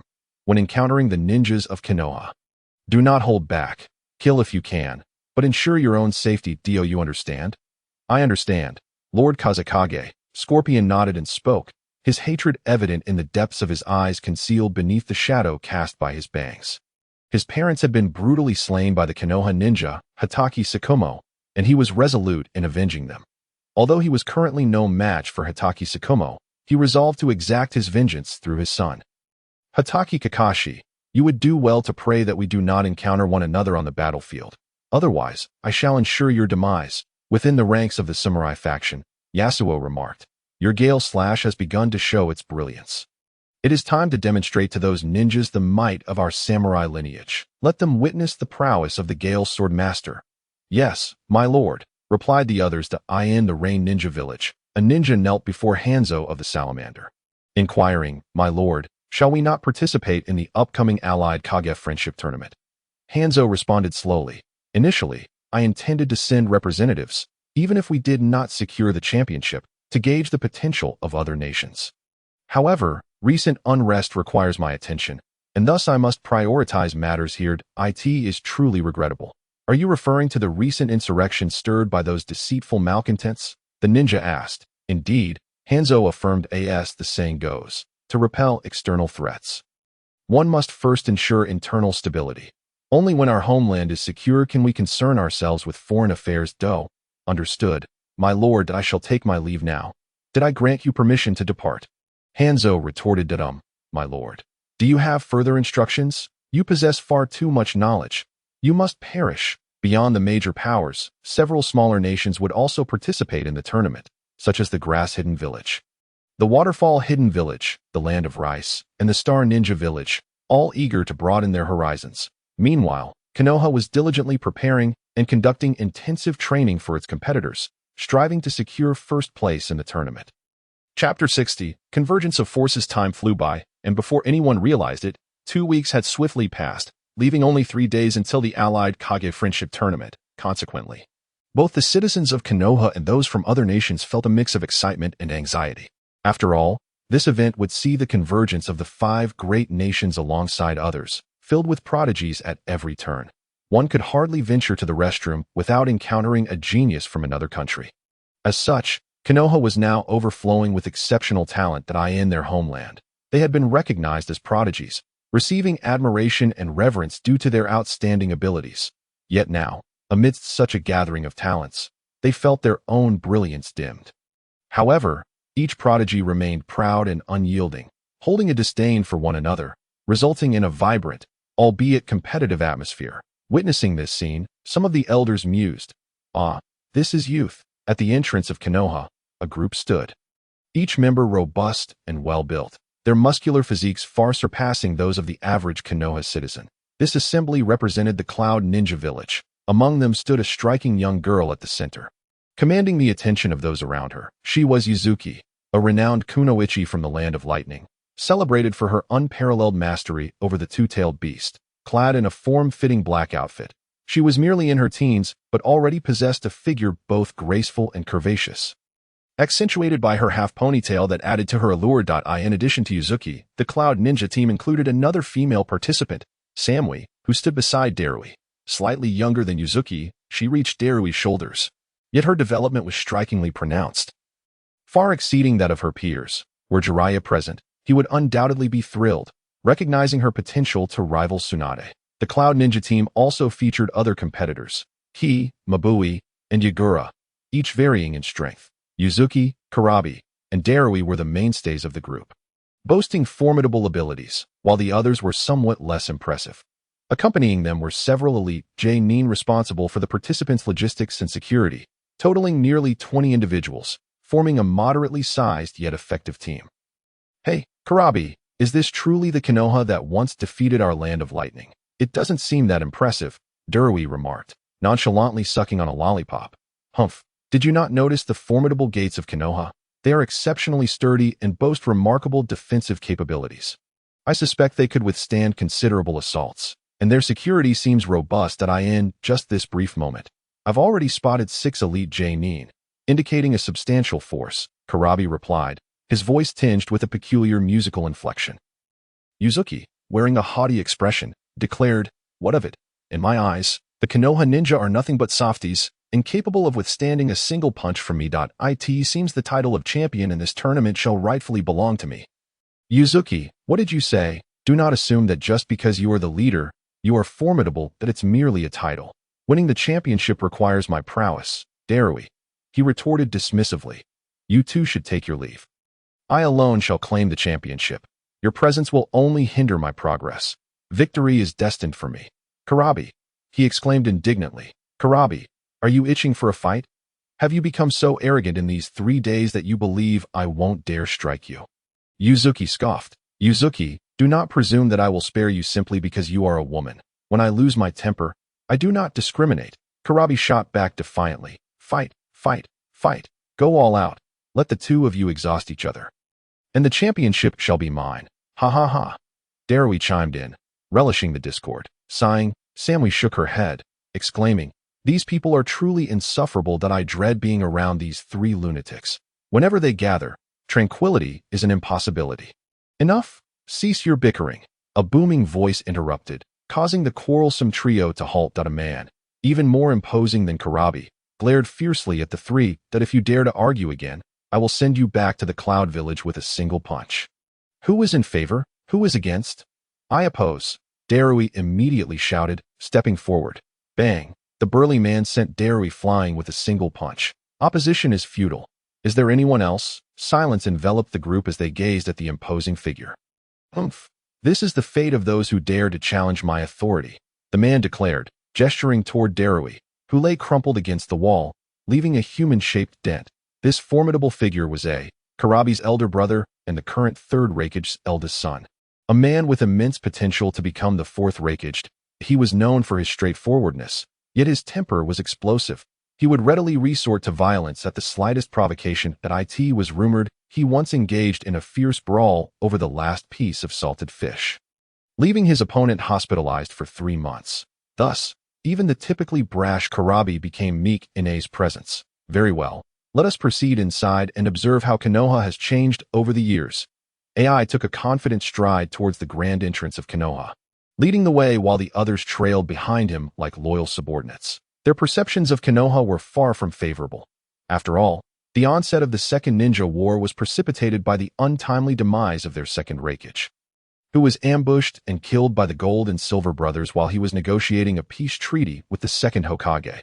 This incident sparked the Second Great Ninja War, and many elite shinobi from the village hidden in the clouds subsequently fell at the hands of Konoha's ninjas. Thus, it could be said that the animosity between these two nations was irreconcilable. However, many of the younger generation from the village hidden in the clouds harbored little resentment towards Konoha. Their feelings were largely shaped by the impressions passed down from their elders. Upon entering Konoha, this team of cloud ninjas wandered around, their curiosity akin to that of children. "Hey, Darui, did you see that? Over there on the cliff, there are 3 gigantic faces carved into it. How spectacular!" Yuzuki exclaimed, his eyes wide with wonder as he pointed at the Hokage rock. "Isn't that Konoha's Hokage rock? I've heard it was initially carved to commemorate the first Hokage, and later it evolved to depict all the Hokages. It truly is impressive. I think our village hidden in the clouds should have something similar," he continued. "Fool, our village doesn't have cliffs of that magnitude. I say we could construct equally grand statues, like those 2 at the Valley of the End. That would be quite a sight," suggested Karabi. "Exactly. Karabi, you finally said something sensible. Impressive," Yuzuki praised. "Yuzuki, is it unbearable for you not to provoke me for even a moment?" Karabi retorted angrily. "Yuzuki, I also find Karabi's suggestion quite appealing. When I become Raikage, my statue will stand proudly after the 4th Raikage, earning the admiration of the people." "Yes, indeed," Darui chuckled. "Get lost. I will be the 5th Raikage." "You best stay away from my spotlight," Karabi shouted. Meanwhile, on another side, Yatsuka was testing his ability to discern sounds through airflow perception, by manipulating the thickness of the air currents. Yatsuka could amplify sounds that would be inaudible to the average person, creating a trumpet-like effect that directed the sound to his ears. This allowed him to hear faint or distant noises, effectively transforming him into a true hearing ear. However, although he could now successfully perceive very subtle sounds and distinguish whether they were numbers or letters, he still struggled to interpret the content based on the frequency of the sounds. "Oh dear, this is troublesome. But didn't he the third say there would be multiple choice questions? Those are just numbers between 1 and 3. I may not understand other questions, but I can manage the multiple choice ones. I'll just focus on those and ignore the rest," Yatsuka mused, tossing aside the written exam questions while munching on chips, blissfully unaware that this would surely infuriate the 3rd Hokage. After all, the multiple choice section only lasted 20 minutes. If Yatsuka spent all his time on those, he would still end up failing. Yet, he remained oblivious to this concern, indulging in his snacks while contemplating his past experiences with the Fruit Ninja game. After his previous attempt at the game, where he reached the 18th round before hitting his limit, Yatsuka had fully recovered after over a month. In fact, he was now stronger due to the healing of muscles that had previously been strained. As those muscles healed, they grew even more robust, suggesting that he could potentially reach the 19th round this time. Under normal circumstances, if Yatsuka solely relied on his muscle strength, he would not have been able to exceed the 16th round. His muscle endurance and strength were not significantly superior to others, and he had not trained specifically for these aspects, especially since he practiced a one-sword style. Thus, his physical capabilities might even fall short of Kakashi's. However, Yatsuka could utilize the Great Freedom Sage technique, which generated wind pressure, assisting in the movement of his arm and reducing the strain on his muscles by 20%. This enabled him to endure until the 18th round. Now, with his arm muscles strengthened, Yatsuka felt an increasing interest in the Fruit Ninja game. Those egg tarts were quite delicious. I shared half with SHBU, but I didn't get enough for myself. That I should go get some more," he mused, slipping on his shoes and dashing out of his home towards the Fruit Ninja stall. While Yatsuka enjoyed the privilege of moving freely due to his strength, the other participants were engaged in rigorous training. With only 3 days remaining, Konoha was clearly adopting a last-minute training approach for these competitors. At that moment, Kakashi was training with Yamanaka to enhance their chakra endurance, while Tsukikuri was practicing sword techniques with another ninja. Others, like Asuma Sarutobi, were also engaged in one-on-one drills. Excitement surged through Tsukikuri as Yaka approached to deliver water, invigorating him to train with renewed vigor. He treasured the water she brought him, reluctant to drink it. On the streets of Konoha, "Hey, Karabi, look over there," There's a fruit ninja stall. I didn't expect to find one here. Oh, is that the main store's branch from our side? They must have records of Konoha's scores. I wonder what the highest score is. Let us go check it out. Thus, the group made their way to the fruit ninja stall, where two ninjas were currently engaged in a fruit challenge. However, they were struggling against the seventh wave, and one was eliminated due to a delayed reaction. These Konoha ninjas are so weak, they can't even handle the seventh wave. They're no match for our cloud ninjas. Yuzuki boasted proudly. Indeed, Konoha is filled with weaklings. This game requires quick reflexes and speed, which they clearly lack. Only our cloud ninjas can excel at it, he continued. Exactly. I bet their highest score wouldn't even reach the 10th wave. Yuzuki declared with a laugh. Just as Darui was about to check the leaderboard, the remaining Konoha ninja was also eliminated, leaving 2 vacant spots. Hey there, young man. You don't seem to be from Konoha. Interested in giving it a try? The fruit ninja stall owner greeted Darui with a smile, thinking to himself that despite Darui's muscular appearance, there's a saying, the larger the muscles, the slower the reflexes. He suspected that Darui might not even last through 5 waves, making him a perfect paying customer. Sure, I'll give it a shot, Darui replied with a grin. He had played Fruit Ninja back in the village hidden in the clouds, achieving a record of 13 waves, which was quite commendable. Given my improvements lately, I should be able to reach 15 waves this time, he thought, rubbing his hands together in anticipation. Memories of the third Raikage's words echoed in his mind.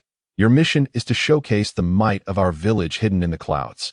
So seize any opportunity to humiliate Konoha. Show them our strength. With a smirk, Darui thought, it's time to assert our dominance. Who knows? I might even become a hero of the village hidden in the clouds. At that moment, Yuzuki approached, patting Darui on the shoulder. Darui, give it your all. Show those Konoha folks what we're made of. It's time to serve our village. Indeed, Darui, apart from my elder brother, your reaction speed is the swiftest among those present. Let us showcase the pride of our land of lightning. Fear not. I shall ensure that the people of Konoha will be in for a surprise. A confident smile adorned Darui's face as he traversed the same path as the third Raikage. Harnessing the power of lightning to enhance his physique, activating his muscles and neural reflexes, thus forging a formidable body with greatly amplified speed, defense, and strength.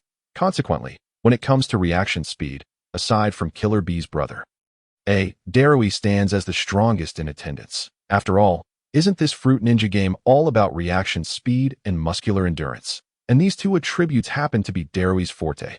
Look, those must be the ninjas from the Hidden Leaf Village.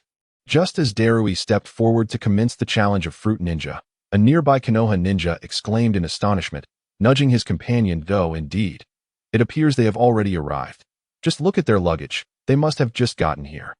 Are they actually daring to challenge Fruit Ninja? This is intriguing. They must be novices at this game.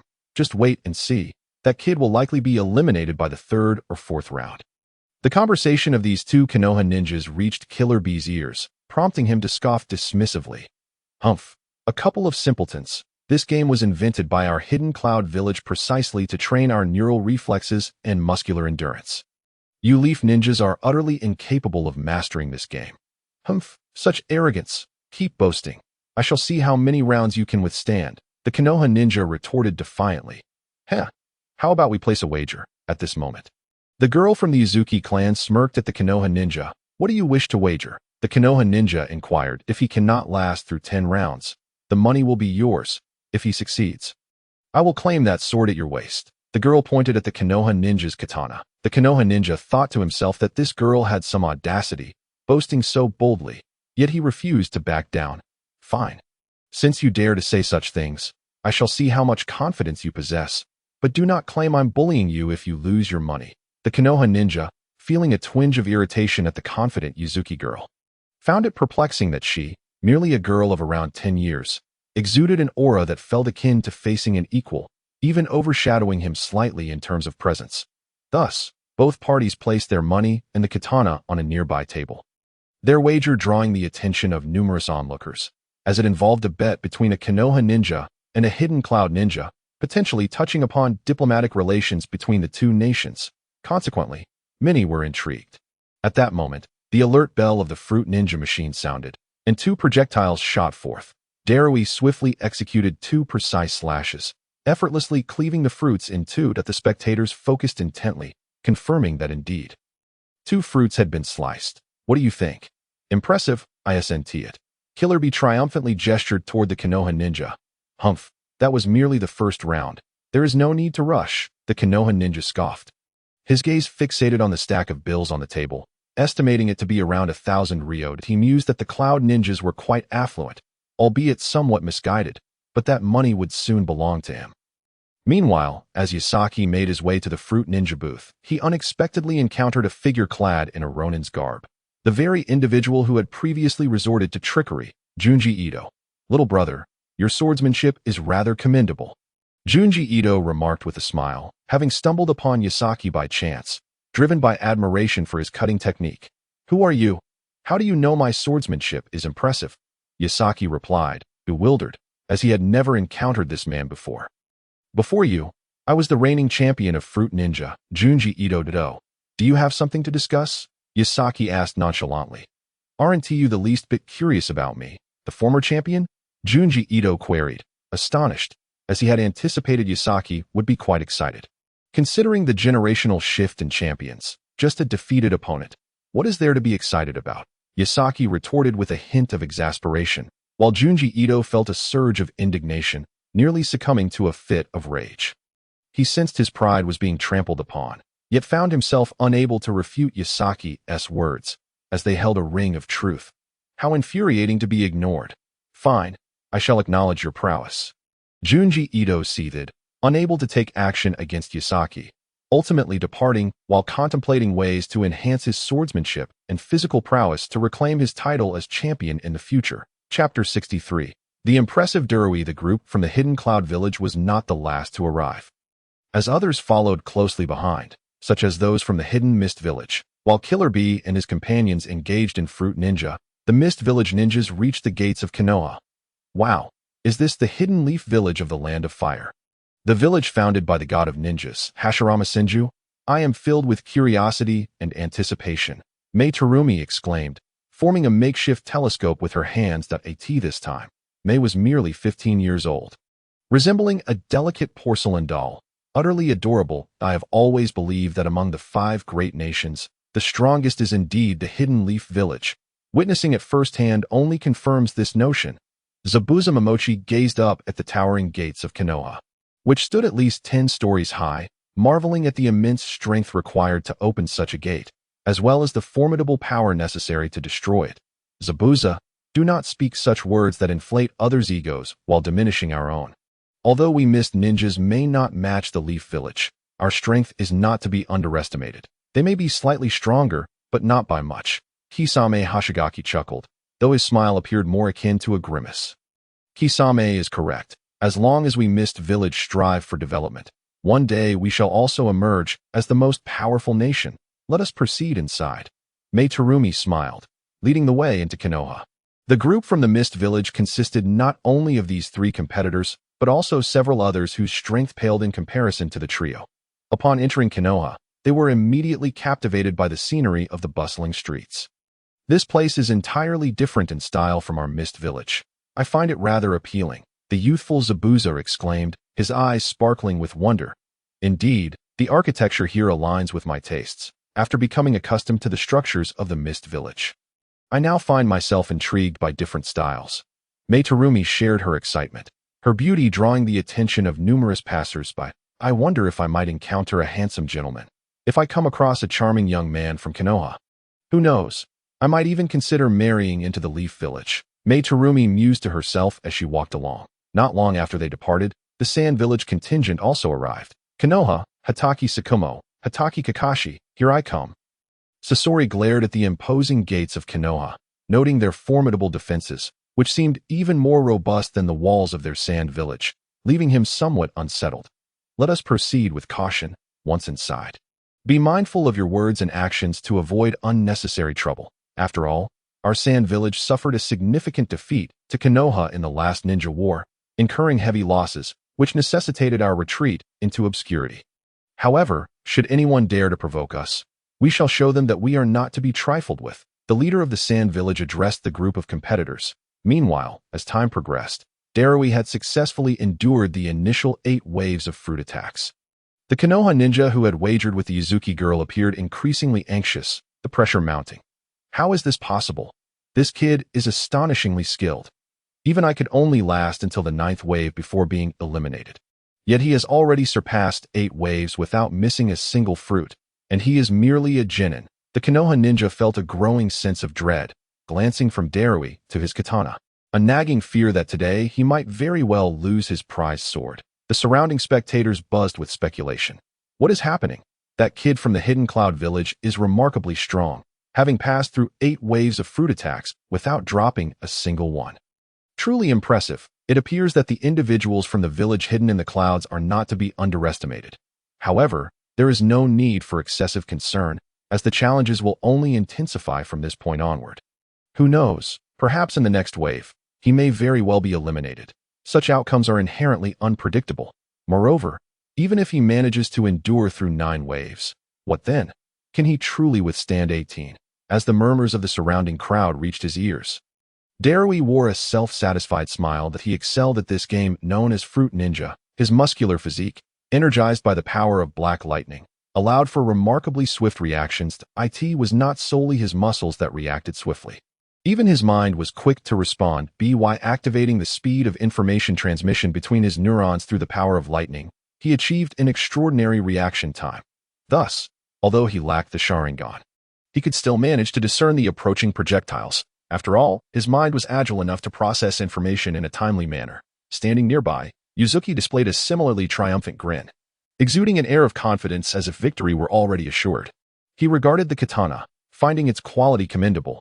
It would soon become his trophy as one of the most outstanding genin from the village hidden in the clouds. Yuzuki possessed greater strength than Darui. Fully aware of Darui's capabilities in a game such as Fruit Ninja, Darui could undoubtedly withstand 13 waves, and perhaps even contend with the 14th, taking advantage of the Leaf Ninja's underestimation of Darui. Yuzuki provocatively mentioned the 10th wave, leading the Leaf Ninja to engage in a wager, which ignited a sense of exhilaration within Yuzuki, as if he were toying with the fates of others. Humph! Foolish Leaf Ninja. That moment, the 9th wave commenced. Whoosh! 9 shadowy figures darted swiftly towards Darui.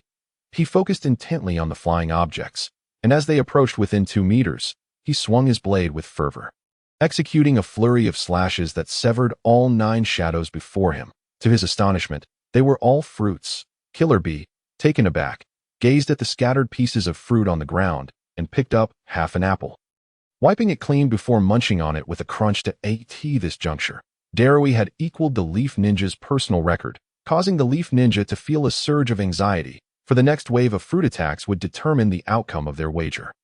If Darui survived the impending assault, the katana would rightfully belong to Yuzuki. Thus, the Leaf Ninja found himself silently praying that Darui would falter in the next wave. Meanwhile, Obito Uchiha, having been granted leave, happened to pass by the scene and, intrigued by the crowd, squeezed in for a closer look. Is that a ninja from the village hidden in the clouds? Obito mused, observing Darui standing in the arena. He noted the impressive musculature of the young man, exuding a sense of aesthetic power. Instantly, Obito realized that he would not stand a chance in close combat against this individual. He recalled reading in textbooks about the ninjas from the village hidden in the clouds, who excelled in a technique known as body technique, which enhanced muscular cells and nerves through chakra, significantly augmenting physical prowess. The combination of ninjutsu and taijutsu resulted in an explosive close combat style. As Obito reflected on this knowledge, he glanced at Darui's physique, beginning to grasp the essence of body technique. He wondered how it compared to Might Guy's pure taijutsu, suspecting that the Cloud Ninjas might possess superior physical qualities, especially with the integration of ninjutsu, making their style seem even more formidable than Guy's singular approach. Perhaps he should suggest that Guy experiment with body technique as well. This moment, the 10th wave of fruit attacks was imminent, the critical juncture of their wager. The Leaf Ninja felt an overwhelming sense of tension and unease, realizing that the seemingly unassuming genin before him was, in fact, remarkably powerful. Subconsciously, he believed there was an 80% chance that Darui would endure the 10th wave. Beside him, Yuzuki and his companions wore confident smiles. 10 waves of fruit attacks were hardly a challenge for Darui.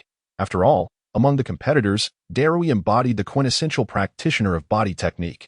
Moreover, he had inherited the black lightning technique from the third Raikage. greatly enhancing his physical attributes and neural reactions. His prowess lay in his astonishing reflexes. Humph, it is time for these leaf softies to witness the might of our village hidden in the clouds. Darui, show them what it truly means to be a man. Killer Bee proclaimed with a confident grin, delivering his words in a rhythm that was almost indecipherable. Darui, this is our village's first opportunity to showcase our strength. Let it be you who fulfills this moment. Yuzuki declared, arms crossed, already contemplating how to wield that katana. Hearing his companion's words, Darui nodded with a smile, inwardly thinking, the moment to bring glory to the village hidden in the clouds has arrived.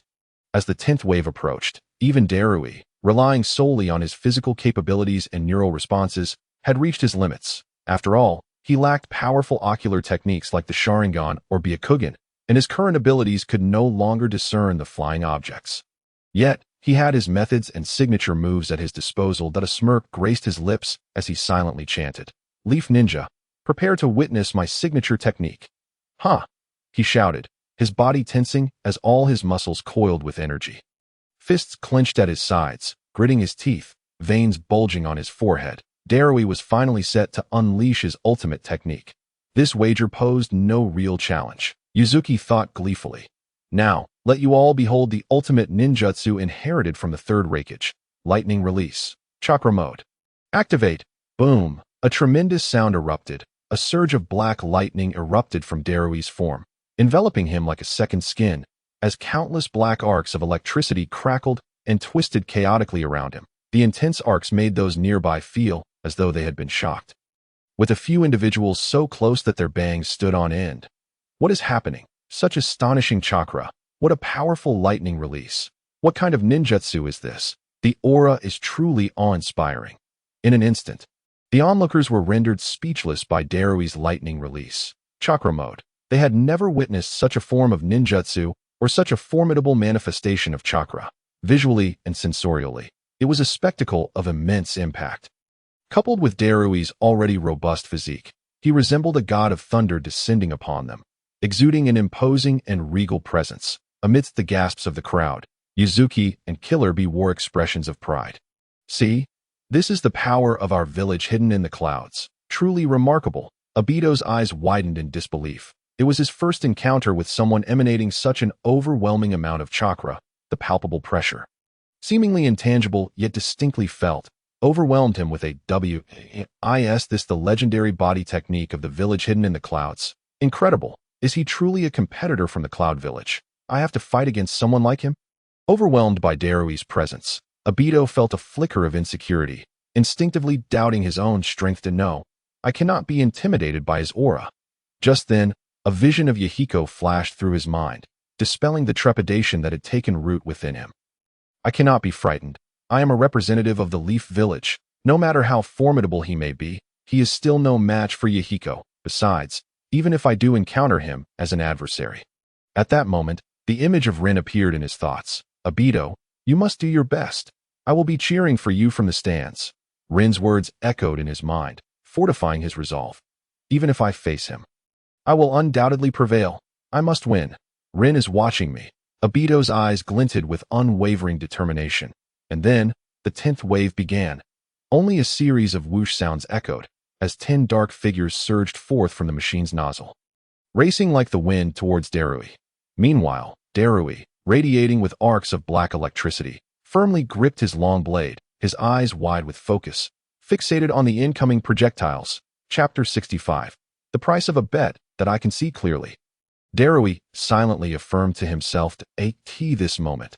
Under the potent activation of the black lightning technique, his muscles and nerves were maximally energized, enabling his nerve conduction speed to increase fivefold. In this state, his mind could swiftly process vast amounts of information, even if his eyes struggled to discern the exact nature of the oncoming shadows. However, with his brain's super-fast reflexes, he could instantly identify the shapes of the dark figures, determining whether they were fruits or mere distractions. With a fierce roar, he swung his massive sword, akin to a door panel, crafting a sweeping arc of black light that struck the first shadow with tremendous force. Swish. A soft sound echoed as the shadow was cleaved apart, its speed abruptly diminishing, revealing its true form. An apple, sliced in two. Next, The second, Darui tightened his arm muscles, forcefully swinging his arm in the opposite direction. Swish. He cleaved through another shadow, bisecting a banana. Then came the third. He swung again, slicing through yet another fruit. The fourth, the fifth, the sixth, the eighth. With a flurry of powerful slashes, he unleashed a cascade of black arcs, brutally yet elegantly severing all 8 shadows in rapid succession, leaving a scattering of fruit pieces on the ground. The remaining 2 shadows collided against the net behind him, revealing their true forms. 2 green wooden balls. The 10th wave, success. Darui planted his sword into the ground, turning to the villagers of Cloud Hidden with a confident smile. Witnessing this scene, the Leaf Village ninja felt as if plunged into an icy abyss, overwhelmed by a wave of despair that I lost. The Leaf Ninja's face reflected sorrow as he gazed at the sword on the table, his eyes betraying reluctance. This blade had accompanied him for 12 years, countless times aiding him in vanquishing foes and achieving great feats. And now it was destined to change hands, becoming another's possession. How infuriating! The Leaf Ninja grit his teeth, filled with anguish. Haha, remember, a bet is a bet, according to our agreement. This sword is now mine, Yuzuki proclaimed with pride. Stepping to the table to claim the katana, with a swift motion, she drew the blade, its edge glimmering coldly in the sunlight, illuminating her radiant face, reflecting her inner joy. What a splendid sword! Thank you. I shall take good care of it from now on, she exclaimed, playfully brandishing the sword in front of the Leaf Ninja before sheathed it and placed it against her back. From this moment forth, this sword belonged to Yuzuki. Humph! A petty triumph. The Leaf Ninja seethed, watching Yuzuki's triumphant demeanor pierce his heart like daggers, leaving him breathless with frustration. Yet, despite his reluctance, a promise made must be honored. Otherwise, it would not only be a disgrace to him, but to the Leaf Village and the Land of Fire. Meanwhile, Darui awaited the 11th wave of fruit attacks, eager not only to showcase the prowess of Cloud Hidden Village and Leaf Village, but also to test the limits of his current strength. Excellent. The 11th wave is upon us. With this performance, I estimate I will rank at least second in Leaf Village. I dare wager the first place will not exceed 14 waves, Kairabi chimed, chuckling as he sang. Shall we check the leaderboard to see the top score? Asked the buxom blonde Samu beside him. No need to look. Once Darui finishes, the vendor will record his score on the leaderboard, and it will be updated. Darui will undoubtedly claim first place, Yuzuki replied confidently, her victorious smile unwavering. As the 11th wave commenced, Darui, utilizing the effects of the lightning chakra mode, flawlessly navigated through it once more, subsequently passing the 13th wave. However, upon reaching the 14th wave, he finally hit his limit, missing 3 fruits and facing elimination. Although he fell short of his goal to endure through the 14th wave, he felt satisfied, just a little more. It seems my lightning chakra mode requires further enhancement. If I could reach the level of Brother A, I could probably handle 20 waves with ease, Darui mused as he descended from the platform. Even though he had been eliminated, he bore no regret. He had not only showcased the strength of Cloud Hidden Village to Leaf Village, but had also seized a trophy from them. Though the bet was initiated by Yuzuki and the spoils belonged to her, he played a significant role in the execution. Thus, he was confident that upon returning to Cloud Hidden Village and presenting the katana to Reikage, he would surely earn his commendation. Haha, the Leaf Ninjas are utterly incapable. This game is far beyond their soft-headed abilities. I maintain that only we from Cloud Hidden Village can truly excel in this challenge. Kairabi boasted, his laughter resonating through the air, inciting ire among the Leaf Villagers. Yet, they could do nothing, having lost the bet. However, at that moment, Obito could no longer contain his displeasure that he pushed through the crowd. Confronting Kairabi and his companions, "Stop gloating. What is so impressive about your scores? They don't even match our second place, let alone first. If Yatsuka were here, he would undoubtedly obliterate you all with a single strike." Uchiha Obito declared vehemently. Chapter 66. The Resistance of Uchiha Obito. However, how could individuals of such caliber as the Hokage or Konoha's White Fang engage in trivial games? Moreover, if that were truly the case, it would be inconsequential, for even the Reikage of the Cloud Village, as well as individuals akin to A, could achieve similar feats. Yet, such an accomplishment would lack significance. Humph, it is not about the Hokage or anything of that sort. Our top position is held by a genin, much like myself, and you as well. Do you comprehend? The first place is also a genin, and their performance far surpasses yours by several streets," Uchiha Obito remarked disdainfully. Exuding a sense of pride akin to "I believe in Yotsuka, I am glorious," as he realized for the first time that Yotsuka indeed possessed some positive utility. "I shall see who it is." Yuzuki Rin sneered, striding directly to the ranking board to scrutinize it. At a first glance, she spotted the second place, which read Ito Junji, 16 waves. This revelation left her utterly astonished. Someone had indeed surpassed the 14 waves. However, upon noticing that the name Ito Junji was followed by the title of Jonin, she felt a sense of relief that it was somewhat normal for a Jonin to reach such heights, considering that the Cloud Village was not devoid of Jonin capable of achieving this level. Furthermore, given Durui's current condition, it was highly probable that he would also reach 16 waves upon becoming a Jonin. Then, Yuzuki Rin shifted her gaze upward to the first position. There, she beheld the name Yotsuka, immediately followed by 18, indicating that he had endured to the 18th wave. "What?" Yuzuki Rin gasped in astonishment. "Is it truly possible for someone to endure to the 18th wave? That cannot be. He must be a Jonin. It is inconceivable for a Jonin to achieve such a feat. Absolutely impossible." Consequently, Yuzuki Rin continued to shift her gaze to the right, eagerly anticipating the appearance of the title Jonin. Instead, what she found was the designation of Jinin. How could this be? Yuzuki Rin stood frozen, her mind repeatedly replaying the two words, Jinin, Jinin, Jinin, Jinin. "Hey, Yuzuki Rin, what was the score of the first place?" At that moment, Karabi, noticing Yuzuki Rin's immobility before the ranking board, impatiently called out. Yuzuki Rin. Seeing her unresponsive, Karabi shouted again, but Yuzuki Rin remained as still as a statue before the ranking board. "What on earth?" Karabi approached her, already harboring an unsettling premonition. "Hey, I'm calling you." Yuzuki Rin. Karabi tapped her shoulder, only for Yuzuki Rin to point at the ranking board. Following her gesture, Karabi's gaze fell upon the words, Yotsuka, 18, Jinin. Nanny. Karabi's expression morphed into one of disbelief, akin to encountering a ghost. "How could this be? I cannot accept this. You must be deceiving us, placing an imaginary person in first place."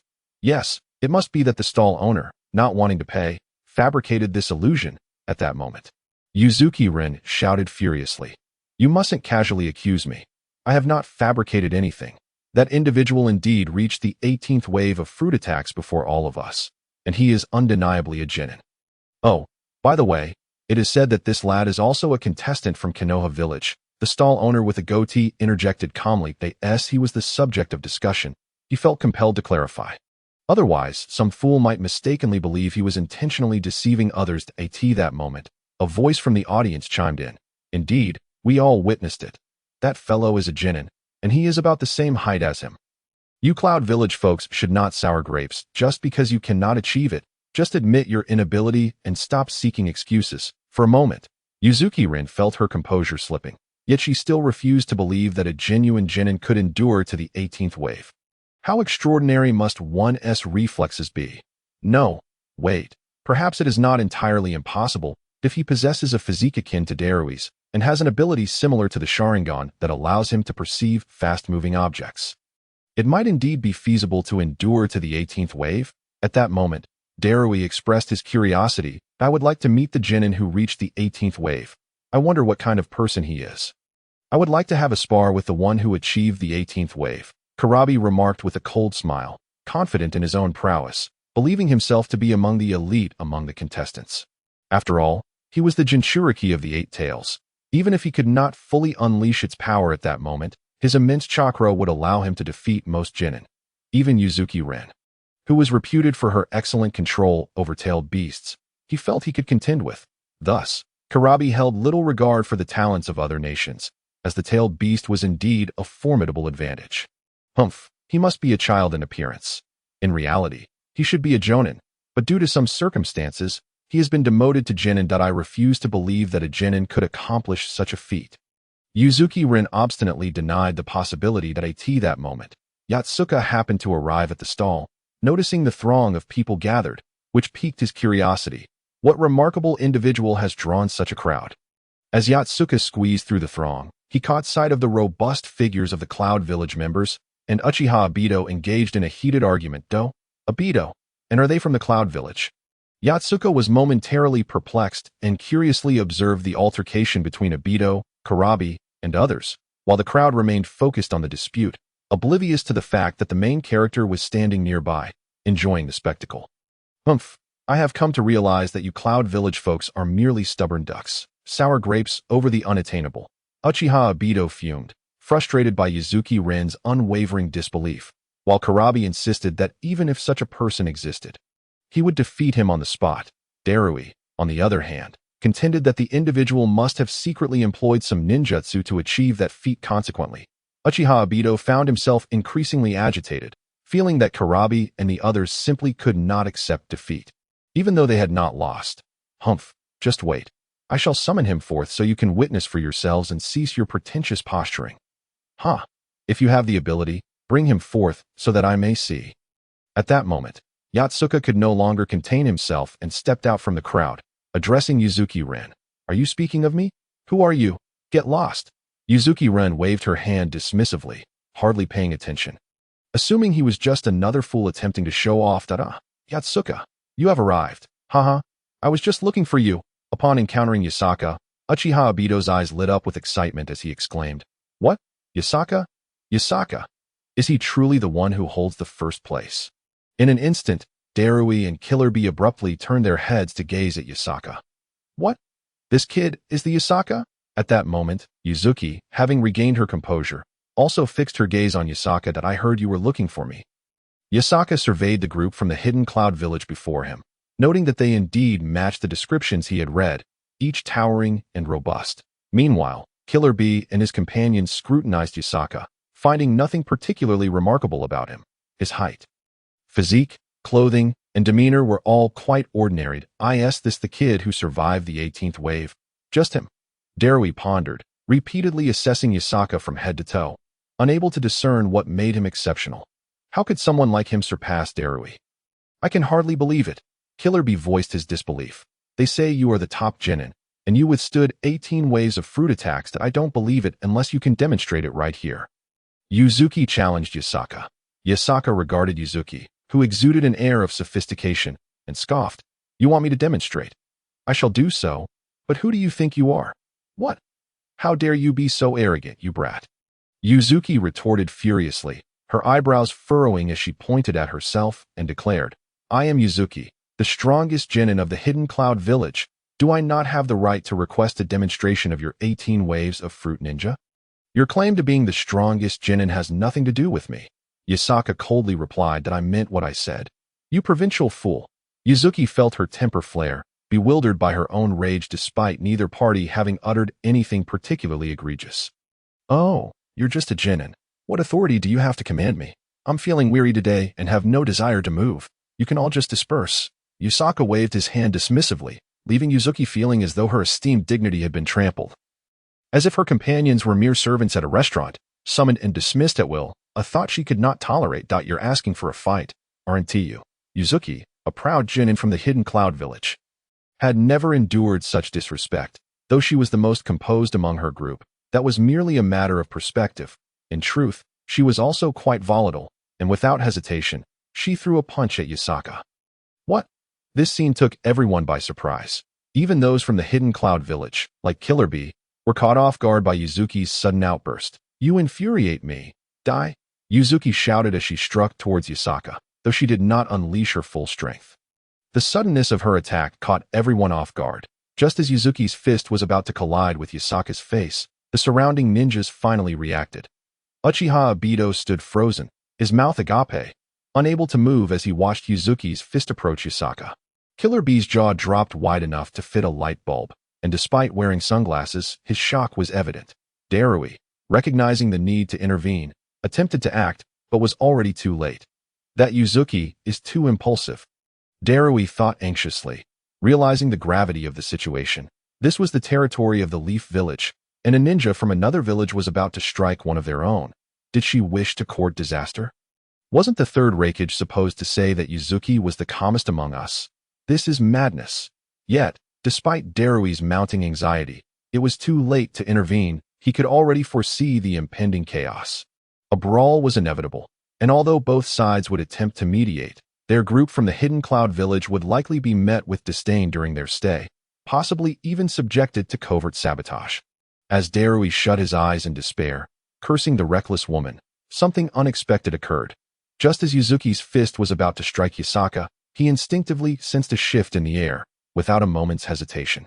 He leaned back, just as Yuzuki's punch narrowly missed him, hitting the space where his head had been just moments before. Humph! You dare! Yasaka was not one to be trifled with. He had always been the one to deal out punishment in the Leaf Village. Never the recipient. How audacious of this Hidden Cloud woman to challenge him on his own turf. With a cold snort, he swiftly drew his katana and executed a horizontal slash, its blade glinting with lethal intent. Aimed straight at Yuzuki's neck. In that critical moment, the two-tailed beast within Yuzuki sensed the imminent threat and seized control of her body, forcing her to arch backward in a desperate maneuver, narrowly evading Yasaka's lethal attack. However, although she emerged unscathed, a significant portion of her long hair was severed in the process, cascading down like a golden waterfall. My hair! You will pay for this, Yuzuki bellowed. Infuriated at the loss of her precious locks, ready to retaliate with lethal force. Yet, before she could act, Darui and Killer Bee swiftly restrained her from behind, their hands gripping her shoulders firmly. Let me go. I will kill him for cutting my hair, Yuzuki raged, her fury boiling over as the other genin from the Hidden Cloud rushed to subdue her, fearing an all-out brawl would break out. This was their first hour in the Leaf Village. If a fight erupted here, not only would they be unable to participate in the upcoming competition, but they risked being detained by the Leaf Ninja. While execution was unlikely, they could easily find themselves categorized as prisoners of war, a most disgraceful fate that could spark diplomatic tensions between their two villages. Darui's mind raced with the implications. If Yuzuki's impulsive actions led to a series of catastrophic events, they would be branded as historical villains. We cannot afford to let this escalate. It must not come to blows, he fervently thought, desperately holding Yuzuki down, while Killer Bee matched his effort, nearly exerting all his strength to keep her subdued, as Yuzuki's fury was astonishingly potent. With her ample bosom, Samui desperately restrained the nearly rampaging Yuki. Feeling utterly speechless, clearly, the third Raikage had instructed that Yuki was the calmest among them and had urged her to maintain control over the others to prevent any trouble. Yet, here they were, with a group of others managing to contain Yuki, preventing her from causing a scene. Was the Raikage truly reliable? After tremendous effort, the group from Kumogakure finally managed to subdue Yuki. Kurabi wiped the cold sweat from his forehead, relieved that Yuki had not transformed into her tailed beast form in the middle of the street. Otherwise, the situation would have spiraled out of control. At that moment, Yuki had begun to regain some composure. Deep down, she had half believed the earlier claims. However, she was unwilling to admit that a genin could withstand the 18th wave of attacks. Yet, subconsciously, she had started to accept it, merely putting on a tough front. Unfortunately, in a moment of impulsivity, she instinctively threw a punch at Yaba. In truth, as soon as she delivered the blow, regret washed over her. Her heart dropped, overwhelmed by a surge of rage that clouded her judgment. To her astonishment, Yabasaka evaded her punch entirely. This left Yuki utterly surprised, as her strike had been a spontaneous outburst. Even catching herself off guard. One must understand that in situations where one unexpectedly throws a punch during conversation, most individuals would be unable to react in time. Had they been engaged in combat, many might have been able to respond, but this was a sudden act during dialogue. Just as Yuki was processing how swiftly Yabasaka had reacted, she suddenly found herself facing a blade. The speed of the strike was astonishing, and in that fleeting moment, an overwhelming sense of danger surged within her. Instinctively, she sensed trouble and prepared to dodge or block the attack. However, before she could even move, the two tails within her, more terrified than she was, took control of her body and forced her to lean back. Consequently, her ponytail whipped around due to the inertia, and a third of it was severed by Yabasaka's blade. In that instant, the previously composed Yuki erupted like a volcano, her fury ignited. She had always cherished her long, golden hair, dedicating considerable time to its upkeep, after all her effort to grow it out. She had planned to style it into twin ponytails after the competition. Yet now, a third of it lay severed, and to regrow that length would take at least 6 months, a painstaking process that required 2 to 3 hours of care each day. This was intolerable, nearly pushing her to unleash her tailed beast form in a fit of rage. Yuki, calm down. Have you lost your mind? Karabi shouted. Let me go. I am calm now. Yuki retorted angrily, seeing that although Yuki still wore an expression of anger, her demeanor had notably stabilized. Karabi and the others reluctantly released their hold. Humph, Yuki huffed, her gaze fixated on the katana in Yabasaka's hand, her eyes betraying a hint of caution. That earlier strike had been perilously close. Even she had nearly lost her head. She could sense that Yabasaka had not been holding back. Had she reacted just a fraction slower, she would surely have been dead. What a straightforward individual. Yuki mentally labeled Yabasaka a ruthless and utterly unrestrained, one who would strike without hesitation. She slowly approached Yabasaka, stating, You are one of the competitors, aren't you? And what of it? Yabasaka retorted with a cold smirk. Having intentionally held back during that last strike, had he truly wished to eliminate Yuki, he would have employed the great Freedom Sage technique to enhance his arm's speed and utilized the cutting steel flash, with the wind blades extending from the attack. His reach would have effectively doubled, allowing him to decapitate Yuki without even making contact with the blade. Moreover, the mental shockwave he could produce would have momentarily paralyzed her, providing ample opportunity to strike. Yabasaka had exercised remarkable restraint. In the past, he would have simply dispatched his opponent without a second thought. However, following the third Hokage and Mikami's advice to avoid causing significant conflict, he was mindful of the potential repercussions for the entire village. While he himself was unbothered by personal troubles, he understood that any unnecessary conflict could provoke a war, jeopardizing local businesses and ultimately disrupting his culinary adventures and the rewards he gained from the system. Observing Yabasaka's nonchalant demeanor, Yuki felt a surge of irritation. Although she had been at fault, as a prodigious kunoichi of Kumogakure, she had never endured such indignity. Typically, it was others who feared her. This marked her first experience of someone else's disdain. Yet, recognizing that this was Konohagakure, she suppressed her anger, declaring, Very well, I cannot engage you now, but come the competition, I will seek you out for a duel that I hope you will not flee then.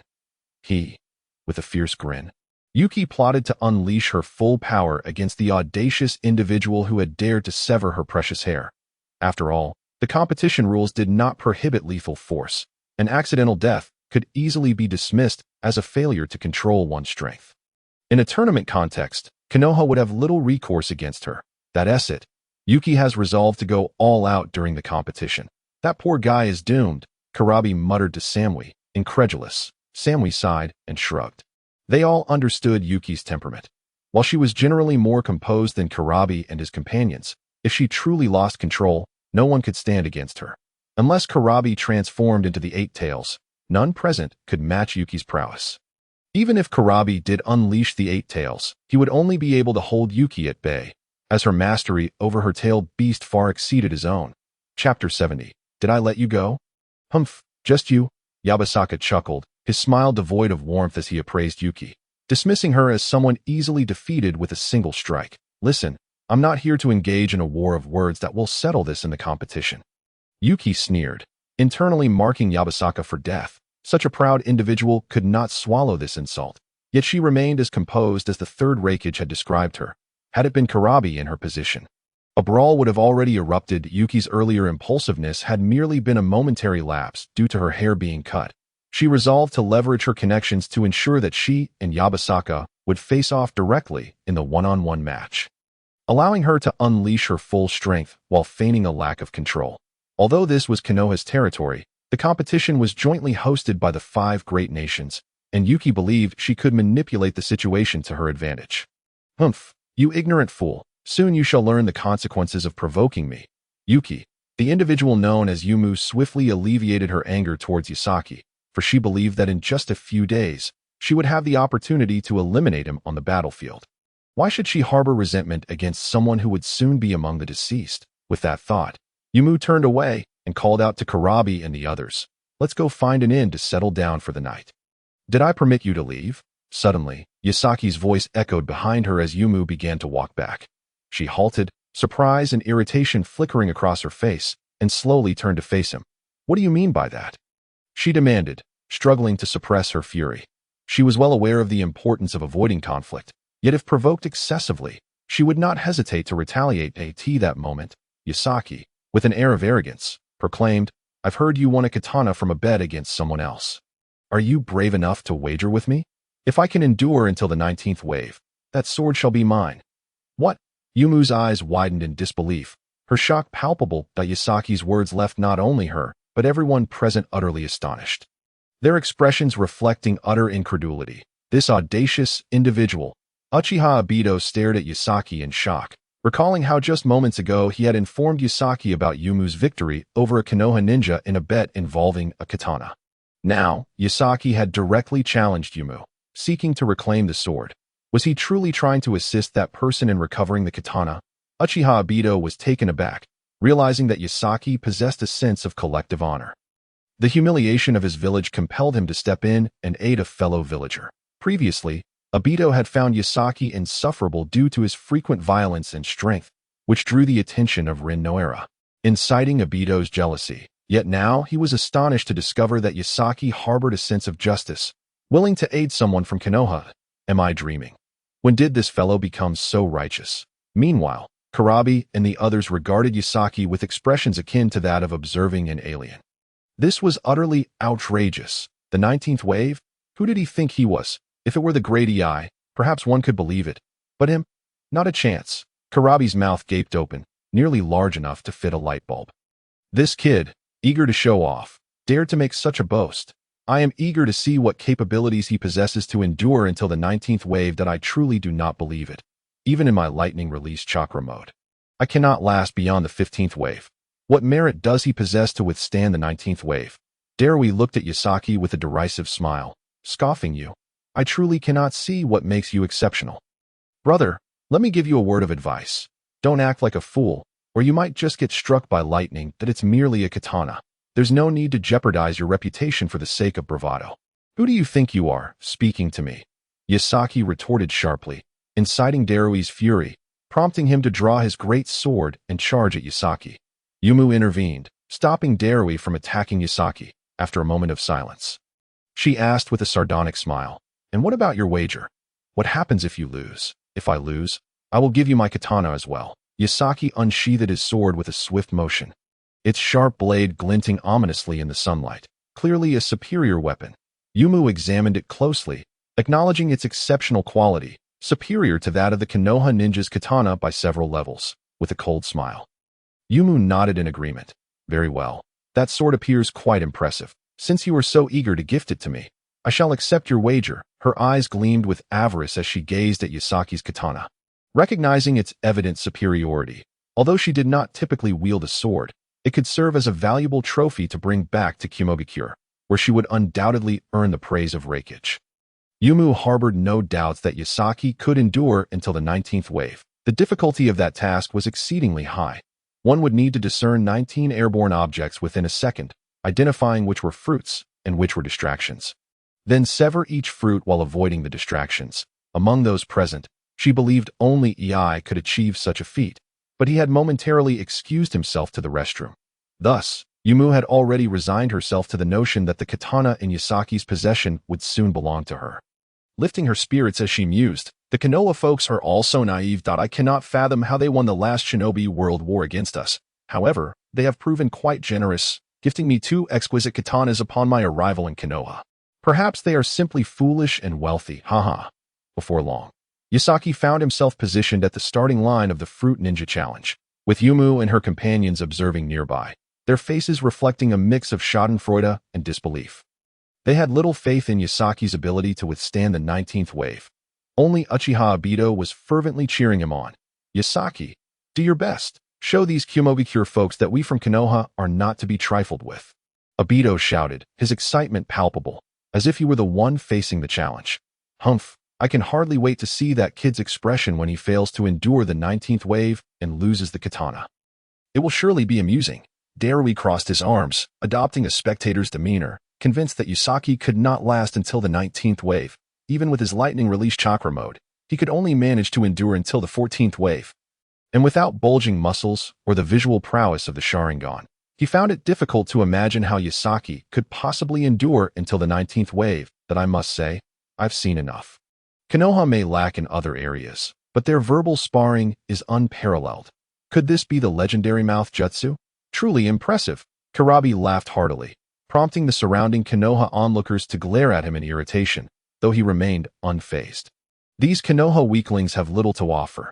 If everyone were like this, then our lightning country would have already surpassed Konoha's strength, Samui chimed in, while Yumu maintained her arrogant smile, scrutinizing Yasaki, attempting to analyze his potential abilities.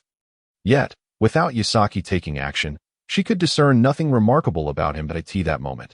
The warning bell sounded, signaling the onset of the first wave as two flying objects were launched. The initial projectiles moved at a relatively slow speed, easily perceivable by any ordinary individual. As the two bananas soared through the air, the spectators watched intently, and with a swift motion, Yasaki brought his blade down, resulting in 4 banana pieces tumbling to the ground.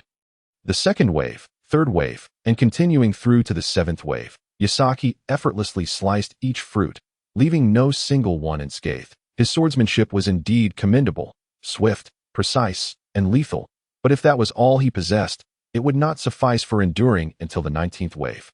Yumu regarded him with contempt, weighing her newly acquired katana in hand.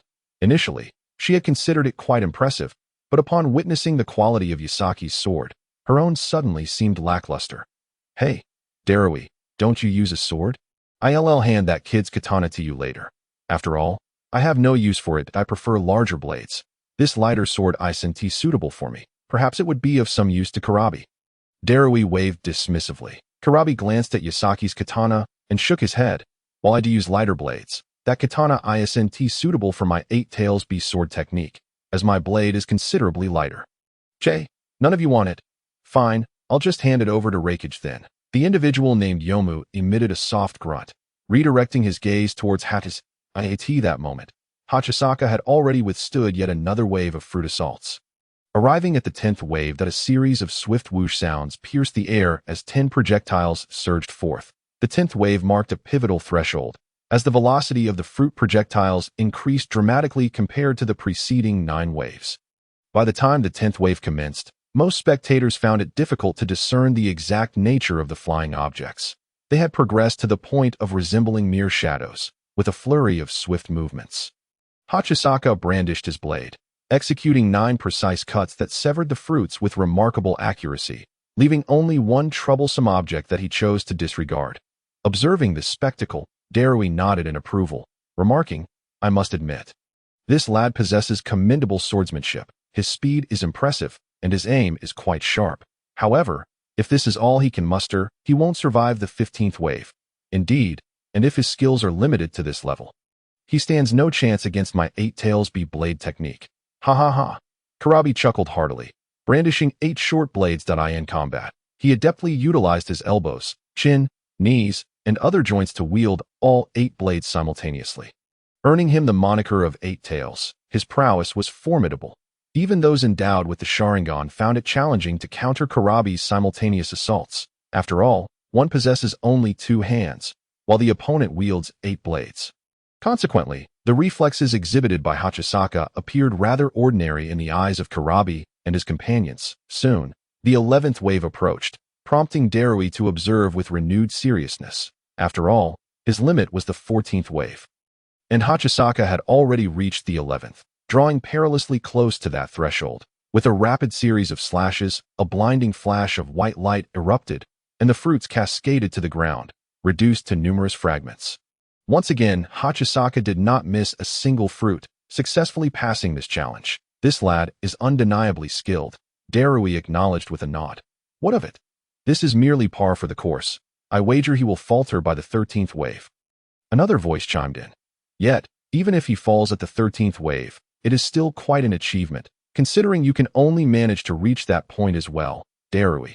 Indeed, his endurance through the 13th wave is impressive. But let us not forget, he boasted of persevering until the 19th wave. I eagerly anticipate witnessing that claim. Yomu remarked with a cold smile. At that moment, the 12th wave of fruit attacks commenced once more. Hachisaka, undeterred, executed his signature swift cuts, slicing through all the fruits with precision. Keep it up, Hachisaka. Just 2 more waves, and you will surpass that fellow. This should be a walk in the park for you. Uchiha Obito cheered enthusiastically that Hachisaka's previous record was reaching the 18th wave. Thus, the 14th wave seemed a mere trifle to him. Consequently, Uchiha Obito held unwavering confidence in Hachisaka's capabilities. Before long, Hachisaka braved the 13th wave and prepared to confront the 14th. At this juncture, the spectators from the Hidden Cloud Village began to take the proceedings seriously, as the 14th wave represented Darui's limit. Should Hachisaka surpass this challenge, it would signify his superiority over Darui in the realm of Fruit Ninja. Especially considering Hachisaka lacked the lightning release chakra mode that Darui possessed. Chapter 72. Darui's Dilemma. The lightning release chakra mode was exceptionally suited for engaging in the Fruit Ninja game. This mode utilized lightning attribute chakra to stimulate the blood cells within the body, enhancing and activating muscle cells, resulting in significant improvements in endurance, strength, and explosiveness. Additionally, the energy from the lightning attribute dramatically heightened nerve reflexes, leading to a remarkable increase in reaction speed and cognitive processing. Thus, activating the lightning release chakra mode resulted in substantial enhancements to speed, strength, explosiveness, and reflexes, representing a formidable capability. However, the lightning release chakra mode was an explosive state that, while greatly enhancing physical attributes, consumed a considerable amount of energy. As the human body is not an everlasting machine, the acquisition of immense strength necessitated the high-intensity exertion of the body's cells, which inherently led to significant energy expenditure. Therefore, during the lightning release chakra mode, one would experience considerable fatigue. Once physical endurance reached its limit, the individual would be forced to exit this mode, succumbing to weakness.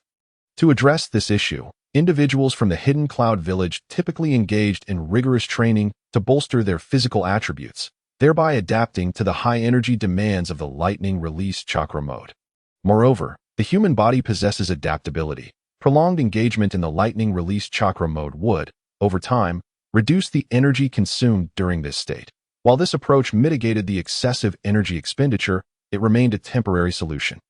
Consequently, the individuals from the Hidden Cloud Village often adopted a strategy of swift, explosive combat, aiming to either defeat the opponent in a few rapid strikes or, if unsuccessful, resign themselves to defeat. Conversely, the Akimichi clan from Konoha employed a similar technique known as the butterfly technique, which yielded analogous effects. The Akimichi clan members were typically corpulent, as the butterfly technique consumed vast amounts of energy, leading them to accumulate fat for energy reserves during combat. Thus, their approach contrasted starkly with the Hidden Cloud Village's focus on enhancing muscle quality. Representing two fundamentally opposed methodologies, each had its advantages and disadvantages to at this moment. Hachisaka had progressed to the 14th wave without any external enhancements, relying solely on his intrinsic qualities, contrasting with Darui's reliance on the short-term activation of his cells through stimulation to achieve powerful attribute enhancements. This distinction was why the individuals from the Hidden Cloud Village regarded Hachisaka with newfound respect. Is this some kind of trick? How on earth has he managed to endure to the 14th wave solely through his physical capabilities? I find it utterly incomprehensible, Samui exclaimed, astonished, glancing at the equally baffled Darui, momentarily questioning her understanding of reality. How has he accomplished this? His physique appears unremarkable, merely average in build with ordinary muscle quality. My muscle quality far surpasses his several times over, yet I can barely withstand the 14th wave. How is it possible that he, with such a normal physique, has achieved results akin to those attained through my lightning release chakra mode? I can't shake the feeling that my efforts have been in vain. Darui gazed incredulously at Hachisaka, who awaited the fruit assault of the 14th wave. He found it unfathomable how Hachisaka, with such an unremarkable physique, could endure the intense strain that high-speed swordplay demanded. Despite Darui's own exceptional physique, characterized by robust muscles, he had only managed to reach the 14th wave through the aid of the lightning release chakra mode. How, then, had Hachisaka accomplished this without the benefits of strong muscles or the enhancements provided by the lightning release chakra mode? This question lingered not only in Darui's mind but also in the thoughts of Karabi, Yomu, Samui, and others, all equally perplexed at is it possible that being slender means he experiences less strain and energy expenditure during exertion? Yomu mused, regarding Hachisaka as if he were an extraterrestrial being. This is bewildering. Are all individuals from Konoha anomalies? It truly defies comprehension. Karabi shrugged and spread his hands, saying, what they do not realize is that if it were purely based on physical fitness, Yatsuka's stamina would only allow him to endure up to the 13th wave before faltering. This is due to his arm muscles lacking the strength to support the burden caused by extreme sword swings in such a short time. Yet, why does Yatsuka appear to persist effortlessly? This is the benefit of the Great Freedom Immortal technique. Each time he swings his blade, the technique generates a gust of wind that aids his arm.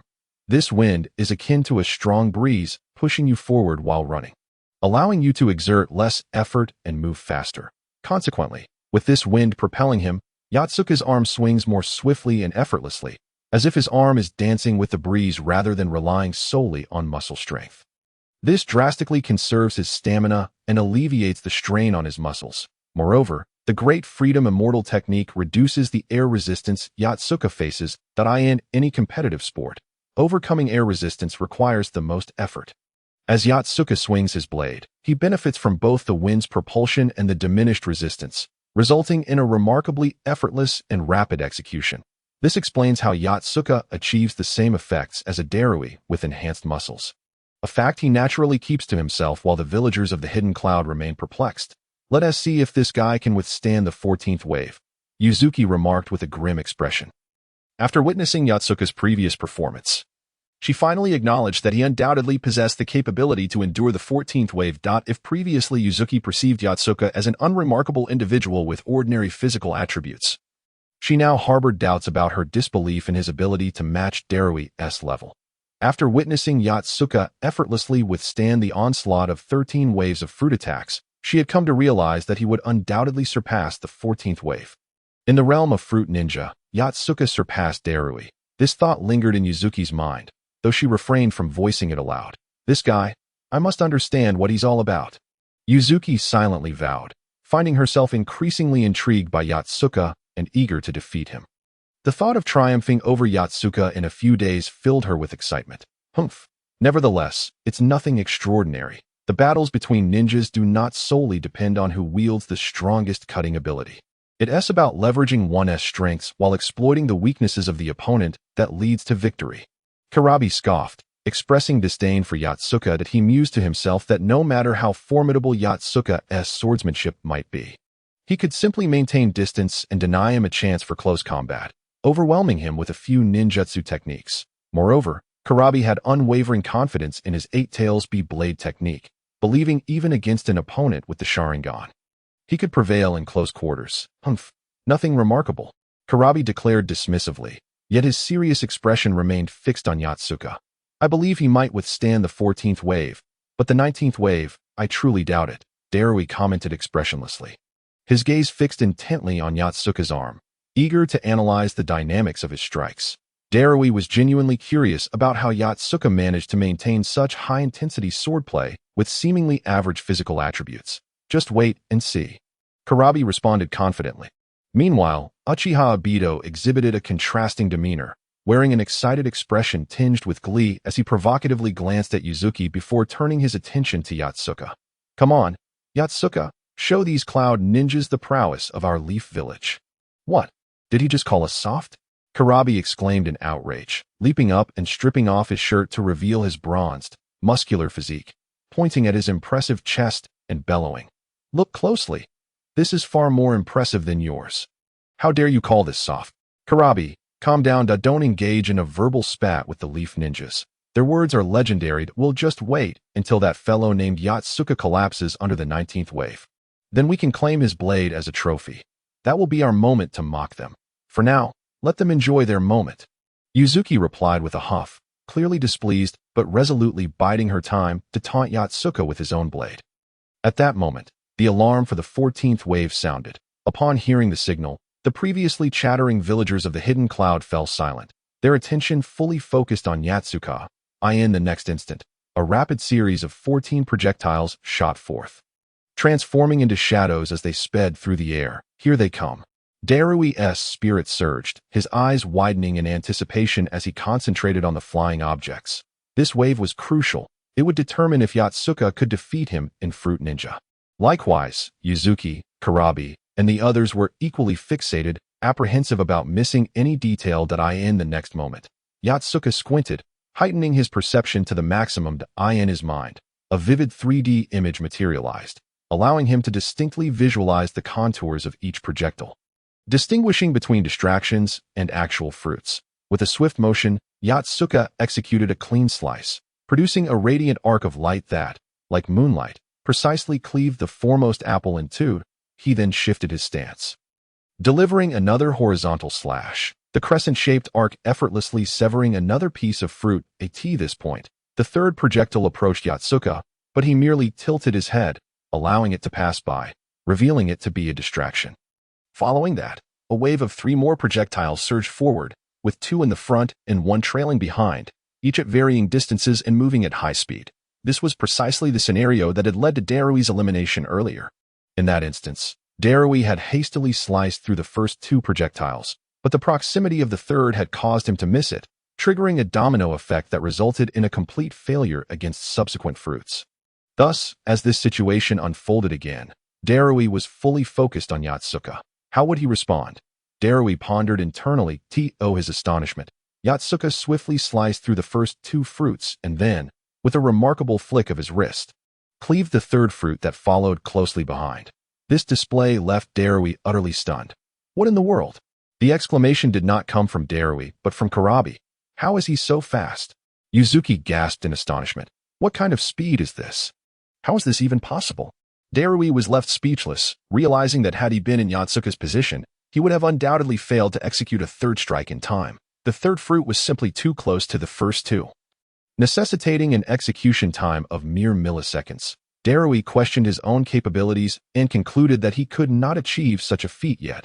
Yatsuka had accomplished it was through this sheer immediacy, lightning-fast reflexes, and rapid swordplay that Yatsuka severed the third fruit.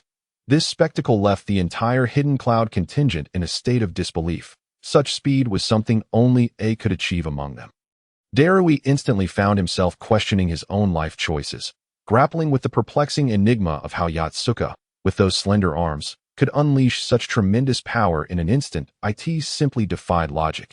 The druid expressed that he was utterly perplexed. Only Yasaka understood in his heart that his remarkable feat was not due to extraordinary muscular explosiveness, but rather a manifestation of the great freedom wind technique, which allowed him to manipulate the winds, effectively substituting muscle power and altering the trajectory of his strikes. This enabled him to achieve the astonishing result of slashing with his arms in opposite directions simultaneously. Chapter 74. The success of the 14th wave immediately following this. Several projectiles surged towards Yasaka. Thanks to his acute sensitivity to the airflow, he discerned with clarity whether the incoming objects were fruit or distractions, and with a swift flourish of his blade, he impeccably sliced through all the fruit that a cacophony of crackling sounds erupted as fruit chunks scattered across the ground, signifying Yasaka's successful passage through the 14th wave of fruit attacks. This also indicated that, in the realm of fruit ninja, Yasaka had surpassed the druid. Damn it, I never expected this seemingly unremarkable kid to be more formidable than me. In terms of instantaneous reaction, my lightning release chakra mode cannot compete with him. What is this madness? Am I dreaming? The druid gazed at Yasaka with a look of disbelief, while Yasaka remained unfazed, as if he were simply enjoying a meal, which only exacerbated the druid's discomfort. As the saying goes, without comparison, there is no harm. Earlier, during the 14th wave, the druid had exerted himself to the utmost, yet failed to overcome that challenge, panting heavily afterward. Yet now, he observed Yasaka effortlessly clearing the 14th challenge with an air of nonchalance. Ironically, not long ago, the druid had mocked Yasaka for his inferior physical prowess, only to turn around and witness Yasaka's triumph, while he himself was exhausted from failure. This left the druid feeling despondent. His worldview shattered, and his confidence diminished. Killer Bee, could it be that I am truly this weak? Killer Bee regarded the druid, pausing for a moment before slowly responding. Perhaps you have merely encountered an anomaly. Do not take it to heart. You should be grateful to be a normal person, though. Is that so? The druid replied weakly. Although Killer Bee's words seemed reasonable, he couldn't shake off the unsettling feeling. Hey, Yuzuki, this guy is about to tackle the 15th wave, and it seems his performance would rank highly even in our Hidden Cloud village. What do you think about him? Killer Bee nudged Yuzuki with his elbow. Yuzuki frowned and remarked, this kid does possess considerable skill. His close combat ability appears quite formidable, and his reflexes are rapid that he might be able to hold his own against your 8 tails. B. What? Engage in close combat with my 8 tails. Yuzuki, you must be jesting. My 8 tails excels in close quarters. Even if he is quick, Have you not heard the saying that 2 fists cannot defeat 4 hands? Moreover, I have 8 hands that if he dares to engage in close combat with my 8 tails blade techniques, I assure you, I will annihilate him. Yuzuki sneered. Let us hope so, but what good is close combat prowess if I can obliterate him with a single-tailed beast bomb? What? Tailed beast bomb? Yuzuki, have you actually mastered that technique? Killer Bee exclaimed, his eyes wide with astonishment. Yuzuki wore a proud smile and nodded. Indeed, not long ago, I finally mastered the tailed beast bomb, and that too while in the tailed beast chakra cloak state. Upon hearing Yuzuki's words, Killer Bee fell into a deep state of shock, never anticipating that Yuzuki could execute the tailed beast bomb while in the tailed beast chakra cloak. Typically, one could only unleash the tailed beast bomb after fully transforming into a tailed beast, meaning the beast itself would release a massive chakra sphere. The tailed beast bomb to be able to perform the tailed beast bomb in the chakra cloak state is akin to achieving a miniaturized nuclear effect. Though the power of the tailed beast bomb released in this state is significantly less than that of a complete transformation, even so, any normal individual struck by a tailed beast bomb in the chakra cloak state would be rendered utterly lifeless. Thus, achieving this level of mastery signifies a remarkable ability to wield the tailed beast's power effectively. After all, even the Raikage, renowned for his formidable defenses, would be gravely injured if he were to take a direct hit from a mini-tailed beast bomb. The Raikage's body is famously known as the strongest shield, and if it can be affected, one can only imagine the fate of others. Yuzuki, you are something else. Killer Bee felt somewhat speechless, affirming that he truly deserved the title of perfect Jinchuriki. While the tailed beast bomb unleashed during full transformation is indeed powerful, in most situations, full transformation is unnecessary. Thus, mastering the mini-tailed beast bomb places him at an extraordinary level of offensive capability, as few would dare to withstand even a mini-tailed beast bomb. Consequently, this means Yuzuki can maximize the tailed beast's power without fully transforming. However, I doubt there are any opponents capable of forcing you into the tailed beast chakra cloak state, so that technique may not come into play. That is true. Unless the opponent also possesses a tailed beast, I cannot conceive of anyone who could compel me to employ the tailed beast chakra cloak state. Yuzuki confidently asserted that moment. The 17th wave of fruit attacks commenced. Previously, when Yakasaka first played this game, the 17th wave had been his limit. However, facing the 17th wave once more, Yakasaka no longer experienced the muscle overload he had felt before. Although he could feel the fatigue in his arm muscles, he remained resolute. The air above him filled with 17 fleeting shadows. Yakasaka, as before, swiftly swung his blade at the incoming fruit, producing a series of swish sounds. Various fruit fragments, including apples, strawberries, bananas, pineapples, kiwis, and even pears, rained down onto the ground. The sliced fruit would not be discarded, as they were merely cut and remained uncontaminated. The proprietor would collect them afterward to prepare fruit bowls for sale. Spectators did not disdain the fact that the fruit had been sliced by someone else, for a samurai's blade is often cleaner than a kitchen knife, and even if it fell to the ground, it would not gather dust. Moreover, these fruits would be thoroughly washed later. Yakasaka had even purchased fruit bowls from this very establishment before this moment. The ground was strewn with an array of fruit fragments, and Yakasaka once again navigated the challenge flawlessly. Thus far, he had reached the 17th level, just one level shy of his previous record. Chapter 75. Challenging the 19th wave. The 19th wave was also within reach. After conquering the 18th wave, he would face the 19th. The Leaf Village ninja observed Yakasaka with excitement and admiration. His earlier misjudgment had cost him his katana, which had now become someone else's trophy. He felt disheartened by this, but words once spoken cannot be taken back. Since he had made a wager, he must honor his commitment, though it weighed heavily on his heart. Yet Yakasaka's presence rekindled a glimmer of hope within him. Like the first ray of light piercing through darkness, akin to a lighthouse appearing on the vast sea of night, illuminating the possibility of reclaiming his treasured sword. Thus, filled with this sentiment, he shouted, "Go for it! Go for it!" Not only was he shouting, but the other spectators joined in, encouraging Yakasaka. Among them were those who had witnessed Yakasaka break records before, as well as newcomers. Regardless, everyone understood that this individual named Yakasaka represented the Leaf Village in a wager against the Hidden Cloud Village, aiming to reclaim the lost katana of the Leaf Village. Though it was merely a katana, it symbolized much more. It represented collective honor. Consequently, the audience fervently cheered for Yasaka. Go, Yasaka, keep it up. Overcome those hidden Cloud Village folks. Fighting, Yada, victory. In an instant, the air was filled with a cacophony of voices, leading the uninformed to believe a brawl was underway. Yet, these individuals seemed oblivious to the fact that their cheers might disturb Yasaka, who required unwavering focus to sense the subtle shifts in the wind. That moment, the warning bell for the 18th wave rang out, prompting the group from Yunin Village to steel themselves, their hearts racing with the hope that Yasaka would falter in the forthcoming challenge. Upon hearing the bell, Yasaka channeled all his energy into a heightened state of concentration, for his primary intention in approaching this challenge was to surpass his previous record. The last time, during the 17th wave, he had been eliminated outright, his arms too fatigued to even grip the blade. Now, while his arms were nearing their limits and the pain was becoming palpable, he still managed to hold onto the hilt of his sword. He was determined to endure through the 18th wave. At that moment, the machine's nozzle began to emit a rapid-fire stream of fruits and diversions. Akin to a machine gun in a flurry, 18 projectiles shot forth, forming a dense net that surged toward Yasaka. However, within him, calmness reigned like the still surface of a lake, devoid of ripples or waves. Reflecting clarity. In this moment, through his ability to manipulate the air currents, he distinctly perceived the outlines of the flying objects, identifying each fruit and distraction. Subsequently, he swung his blade to sever them all. With his eyes closed, he remained composed, yet his hands moved with astonishing speed, unleashing a sweeping arc of white light. To the spectators, it appeared as though Yasaka had conjured a radiant burst, illuminating a 2-meter radius before him.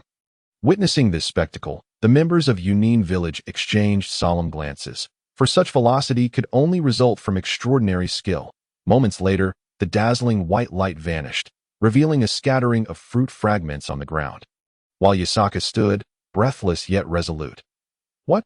All of them struck? Darui exclaimed in astonishment, having anticipated that Yasaka might miss one or two. To his disbelief, Yasaka had flawlessly severed every single one, shattering Darui's confidence into pieces. No way. Is he really that strong? Kairabi's eyes nearly bulged from behind his sunglasses, his expression one of sheer astonishment. The speed of that strike was nothing short of astounding. How did he manage that? Yuzuki was left in awe, unable to comprehend the sheer brilliance of Yasaka's swift execution, having failed to even identify the fruits before they were obliterated. This achievement signified that Yasaka had successfully navigated the 18th wave and was now poised to confront the 19th.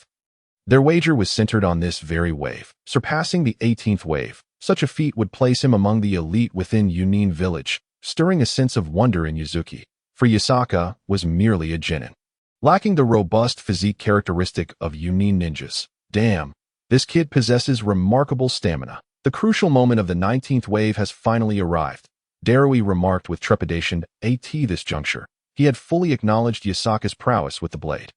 Yet he was resolute in believing that he could still best him, as it appeared Yasaka specialized in swordsmanship. Darui, on the other hand, was not as proficient. Though he wielded a katana, he seldom relied on it as his primary means of attack, favoring ninjutsu instead.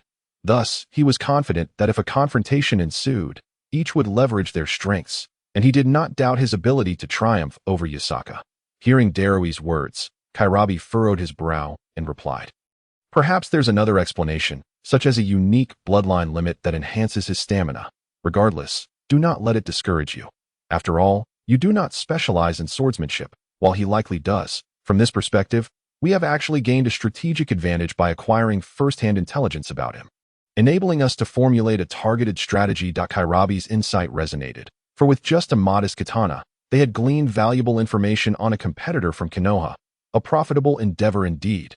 As Yuzuki spoke, she subconsciously accepted that her prized katana was likely lost. Chapter 76. The unbelievable. At this pivotal moment, not only did the Yunin contingent fixate their attention with utmost intensity, but the Konoha participants were equally engrossed. After all, everyone present understood the wager between Yasaka and Yuzuki. Should Yasaka endure the 19th wave, Yuzuki would surrender the katana of the Konoha ninja. Conversely, if he failed, he would forfeit his own blade to her. Although a mere katana may not seem significant in the grand scheme, given that most ninjas predominantly employ ninjutsu, The implications were profound. It represented a victory for Yunin village over Konoha, a matter of honor. This seemingly trivial bet held the potential to elevate Yunin village's prestige, transforming it into a nationalistic narrative if sufficiently publicized. Consequently, the atmosphere was charged with tension as the onlookers held their breath in anticipation, particularly the Konoha ninja, who felt the weight of the stakes, for if Yakasaka succeeded, his katana would be reclaimed. Yet, should he falter, not only would he lose his own blade, but he would also bear the burden of having wagered for the sake of another. The Konoha ninja was engulfed in regret, pondering why he had acted impulsively in making the wager. Meanwhile, Uchiha Obito radiated confidence, firmly believing that Yakasaka would undoubtedly withstand the 19th wave of fruit assaults, having often been on the receiving end of Yakasaka's strikes. He held a deep respect for his abilities, despite Yakasaka's previous failure against the 18th wave that a month had passed since then, and Obito was convinced that Yakasaka had since improved. Yakasaka, you can do it. Show these Yunin villagers the strength of Konoha's finest genin, Obito shouted enthusiastically. His voice instantly drew the attention of the Yunin group. Konoha's finest genin? Yuzuki paused, taken aback. He is considered the strongest among Konoha as competitors. Kairabi gazed at Yakasaka in disbelief. Is it true that a mere fruit ninja could encounter someone hailed as Konoha's strongest genin? Darui expressed his incredulity.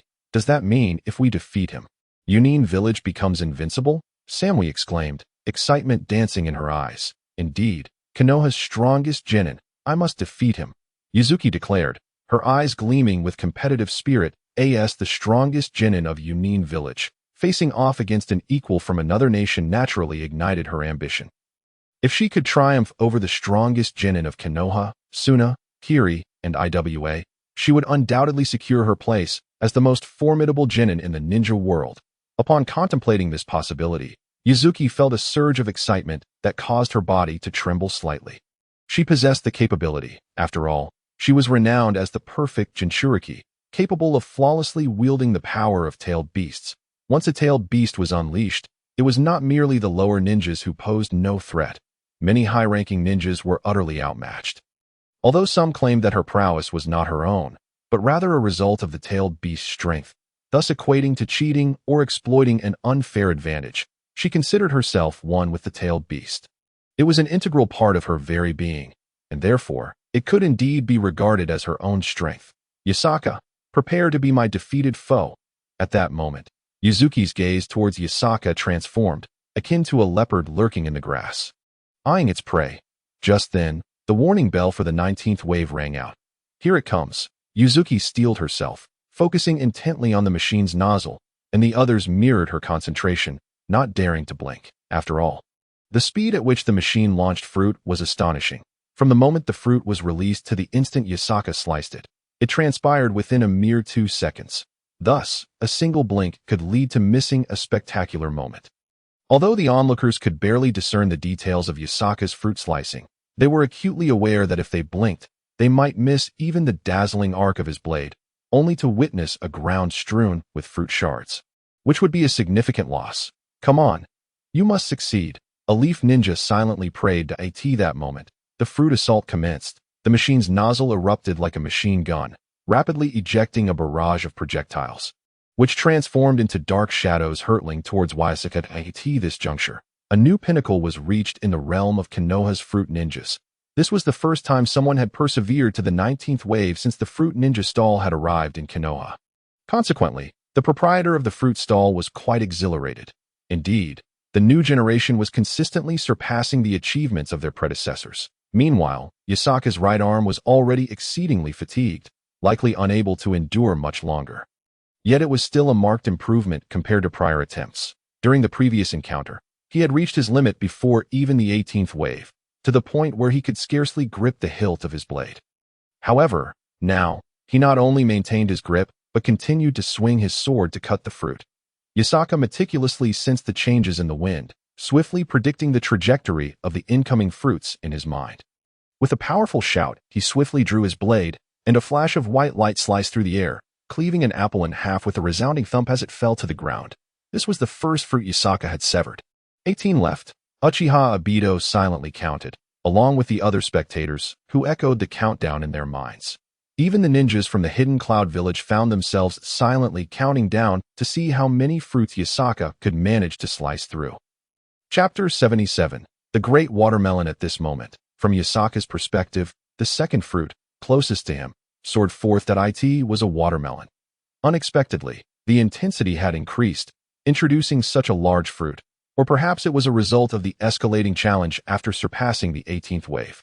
After all, no one had exceeded 18 waves prior, leaving the conditions beyond that point unknown to all but the stall owner. Typically, after 10 waves, the difficulty would intensify, increasing the fruit's shooting speed. That it was entirely plausible that after the 18th wave, both the speed and the size of the fruits would escalate. If the speed remained consistent, a larger fruit would naturally possess greater inertia, thus imposing a heavier impact on the wrist and arm, consequently adding extra strain. Upon witnessing the enormous watermelon, Yakasaka's heart skipped a beat. The challenge had indeed intensified.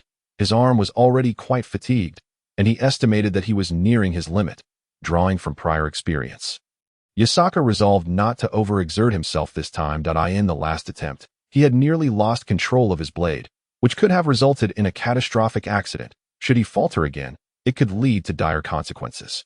Additionally, Yakasaka pondered a critical point. The watermelon, being large and heavy, was inherently fragile. If it fell with excessive force, it could shatter upon impact, resulting in waste. Thus, he resolved to cut it cautiously, applying a downward angle to ensure it landed gently, presenting a half watermelon upon falling. With his decision made, Yakasaka swiftly swung his blade once more. The sunlight glinted off the blade, creating a dazzling arc as it sliced through the air with a crescent-shaped brilliance extending 2 meters. With a resonant thump, the immense watermelon was cleaved in two, landing smoothly on the ground without shattering. Observing this scene from his vantage point, Yakasaka felt a wave of relief wash over him, allowing him to continue addressing the forthcoming fruits. As the spectators witnessed Yakasaka's successful cut through the watermelon, they mentally echoed, 17 left. Meanwhile, the members of the Hidden Cloud Village also silently counted, 17 left. At the same time, the third fruit was already hurtling towards Yakasaka. It was a banana.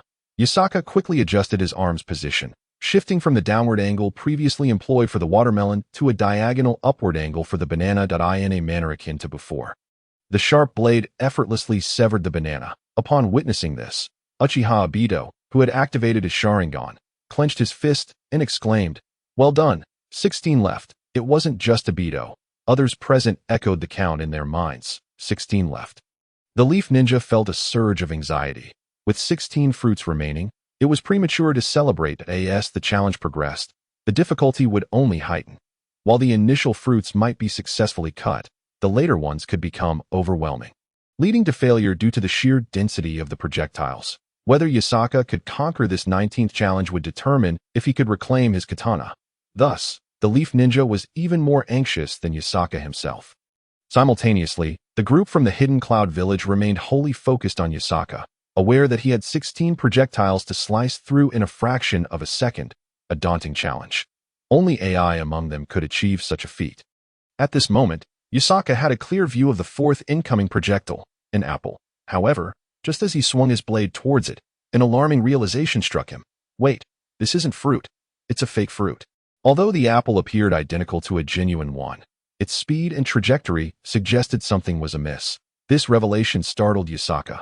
Had he struck it, he would have inadvertently hit an obstruction, resulting in immediate disqualification. To be disqualified meant he would have to relinquish his katana, a trivial loss in itself, but a severe blow to his pride, especially if it were at the hands of another village. Yakasaka could not abide such humiliation. With a mighty shout, he summoned all his strength, forcibly altering the direction of his blade mid-swing. In that split second, he managed to redirect his arm, twisting his wrist to evade the fake apple. The katana narrowly brushed past the deceptive projectile, escaping disaster by the thinnest of margins. Witnessing this, Uchiha Obito's expression morphed into one of confusion. What had just transpired? Why had Yakasaka chosen to exert such effort to avoid what seemed to be a perfectly sliceable fruit? As Yakasaka evaded the fake apple, it sailed past him, leaving the onlookers bewildered. Unbeknownst to them, they misinterpreted the scene. They believed Yakasaka had made an error, missing an opportunity to slice through one of the fruits. Oh no! He let one slip by. Some individuals suddenly exclaimed in panic. What are you shouting about? Isn't it only when 3 are missed that 1 is deemed eliminated? There's still 1 spot left. I fear that a single misstep could trigger a cascade of failures. Many people had been distracted and caused to falter in their subsequent attempts due to the unexpected omission of a single outcome. Silence your ominous predictions. Let us keep our spirits up. In no time, a flurry of discussions erupted among the crowd. At that moment, another object soared through the air. Indeed, the earlier false apple had diverted Hachisaka's attention somewhat. However, his mind was quick to adapt, swiftly refocusing on the next fruit. After confirming its authenticity, Hachisaka decisively drew his blade and cleaved it in two. Chapter 78. Approaching conclusion, the earlier deception had necessitated that Hachisaka concentrate even more than before. Previously, he merely needed to discern the shapes of the airborne objects. As long as he recognized what they were, he could strike without hesitation. Yet, with the onset of the 19th wave, the challenge escalated once more. Not only did larger fruits akin to watermelons emerge, but also deceptive fruits were introduced, undeniably elevating the difficulty to a new level. With the Byakugan's reconnaissance method, it became nearly impossible to distinguish between real and fake fruits. Hachisaka had become accustomed to observing with the Byakugan's 360-degree perspective, relying heavily on visual cues, making it difficult to detect the presence of counterfeit fruits. The reason Hachisaka identified the false fruit earlier was that he was not relying solely on sight to perceive the flying objects. This deviation from habitual behavior spared him from subconsciously overlooking the deception. The Byakugan's visual approach meant that once he identified a fruit S-type, he would not pay attention to other factors. Relying entirely on external appearances to differentiate between genuine fruits and distractions. This limited his ability to discern the authenticity of the fruits. Given ample time for careful observation, one could distinguish between the real and the fake. For these counterfeit fruits could never perfectly replicate their genuine counterparts. However, the reality was that he had less than 2 seconds to make such distinctions, necessitating a mere glance. Hachisaka's unique advantage lay in his ability to sense objects through the wind. While he primarily gauged the external contours of objects via this method, he could also infer their approximate weight and compare it with their speed, allowing him to recognize the anomaly of the false fruit. Fortunately, Hachisaka's swift reflexes enabled him to respond effectively. Otherwise, had it been anyone else, even if they recognized the deception, they would have lacked the time for a proper response. They might either fail to react quickly enough and accidentally strike the distraction or realize the deception too late, leading to a chaotic disruption of their rhythm, causing them to miss subsequent fruits. At that moment, Hachisaka found himself in an awkward situation where he had already committed to a strike, caught between the forces of his previous momentum and the new. It was exceedingly difficult to alter the trajectory of his blade in such a state. Such a maneuver demanded extraordinary strength to redirect the arm still under the influence of its original force. There were 2 scenarios. 1, if the arm's muscles were exceptionally robust, it could accomplish the feat. Or 2, if the arm was relatively nimble and the strike hadn't exerted too much force, it might manage a temporary change in direction. The most challenging scenario arose when the arm was muscular and had utilized significant force during the strike. In this case, altering direction became virtually impossible, as he had already expended substantial effort. He lacked the necessary strength to change course. Moreover, excessive muscularity diminished agility, further complicating any attempts at redirection. When Hachisaka swung his arm, a portion of his strength was facilitated by the wind generated by the Great Freedom Immortal technique, allowing him to strike without expending his full strength, thereby granting him the leeway to adjust his blade's direction. This was the reason behind Hachisaka's ability to change his approach. At that moment, several more fruits surged forward. Hachisaka's mind raced, processing vast amounts of information to determine whether these incoming objects were genuine fruits or deceptive distractions. After careful consideration, he concluded that they were indeed real fruits and swiftly brandished his katana.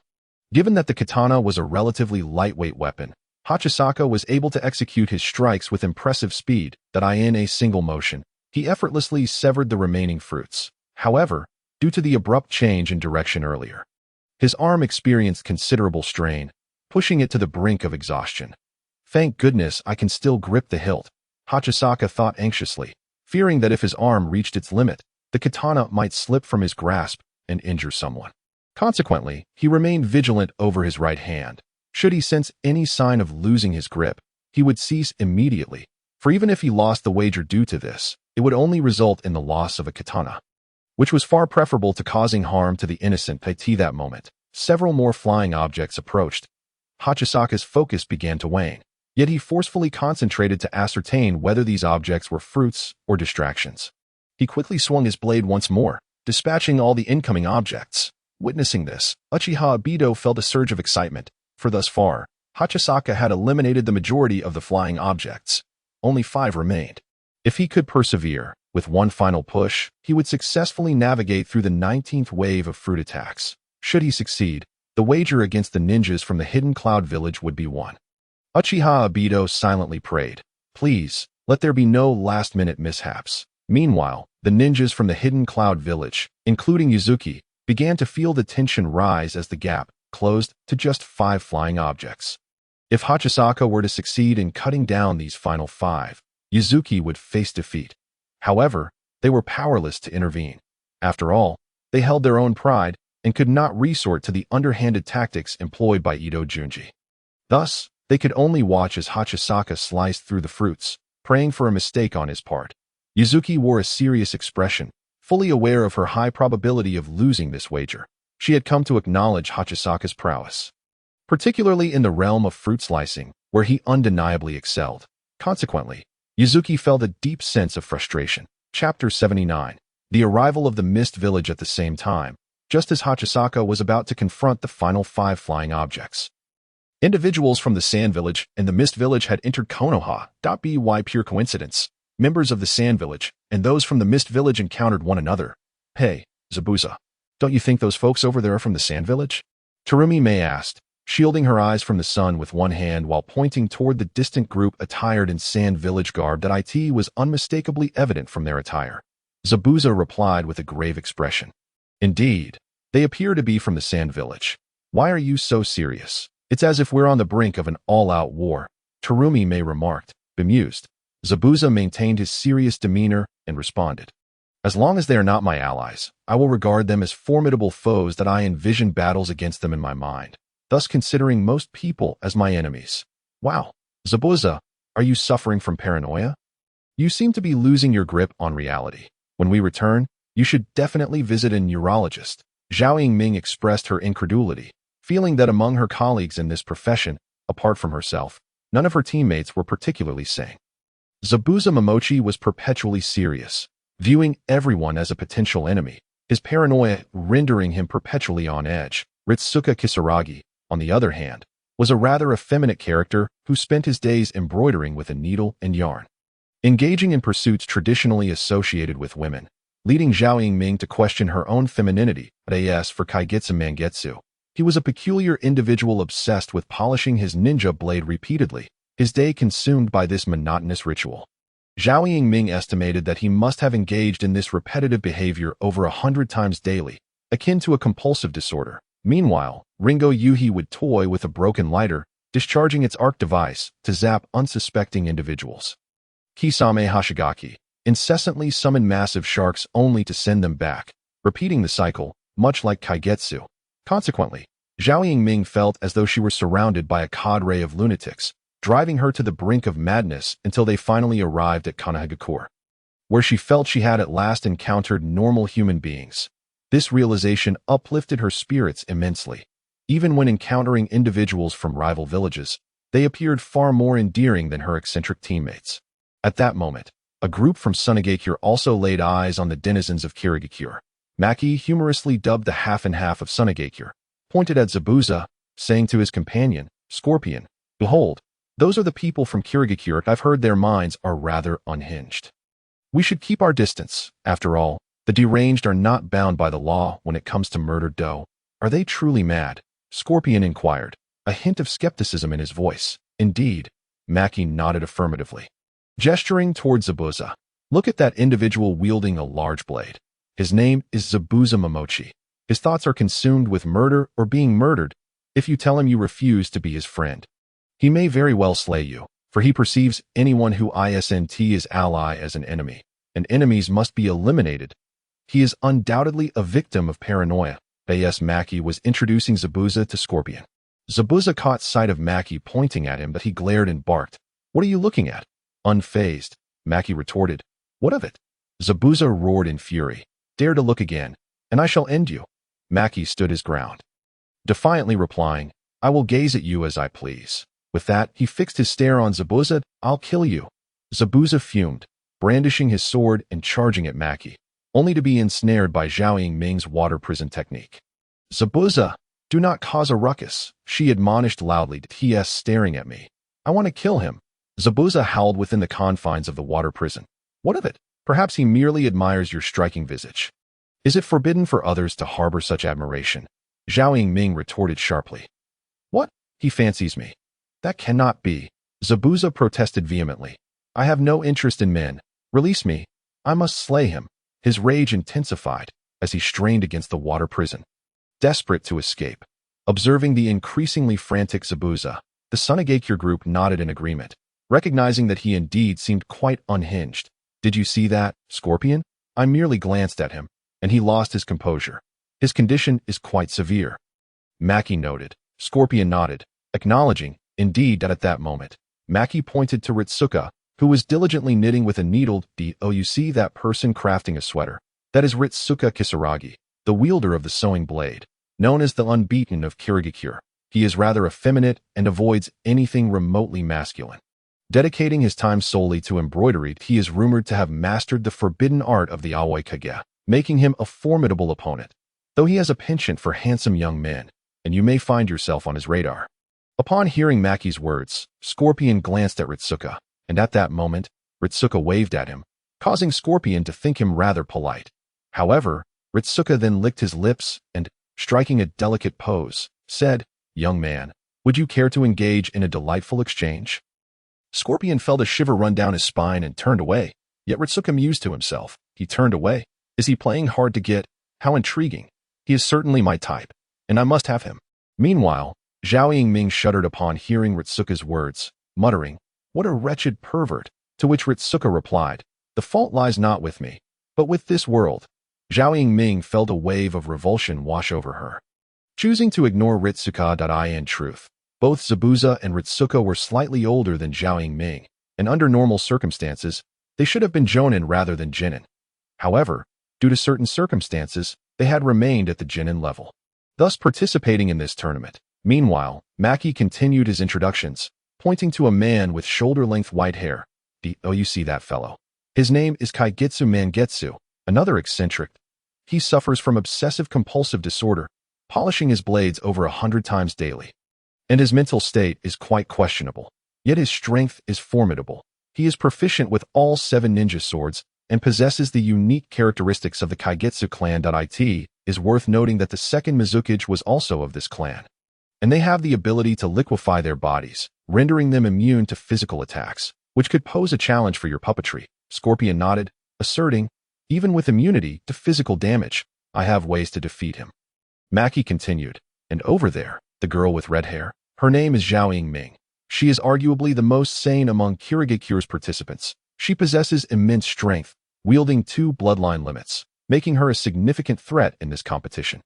And she is the leader of Kirigakure, a remarkable Jinin rumored to have the potential to become Mizukage. Scorpion nodded thoughtfully, mentally cataloging this information. Sunagakure, being the weakest of the 5 great nations, relied on its desert terrain, which provided a natural fortress, making it difficult for others to invade. Traversing the desert itself required considerable effort, thus deterring most from attempting to attack Sunagakure. However, it is precisely because Sunagakure is the weakest among the 5 great nations that the number of participants from this village is relatively small, and their overall strength is rather feeble. Yet, despite the general weakness of the competitors, Scorpion himself possesses remarkable strength that rivals that of other nations' participants. Thus, in this competition, Scorpion stands as the hope for Sunagakure. Alongside the individual known as Little Kakashi of Sunagakure, Maki excels in wind release techniques and is indeed strong, though not as formidable as Scorpion, being on par with Darui in terms of capability.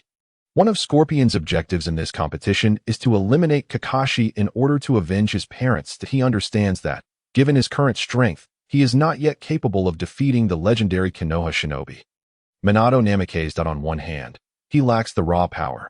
On the other, Infiltrating Konoha to assassinate the White Fang is beyond his means. However, if he can succeed in killing Minato's son, Kakashi, during the competition, it would undoubtedly deliver a significant blow to the White Fang.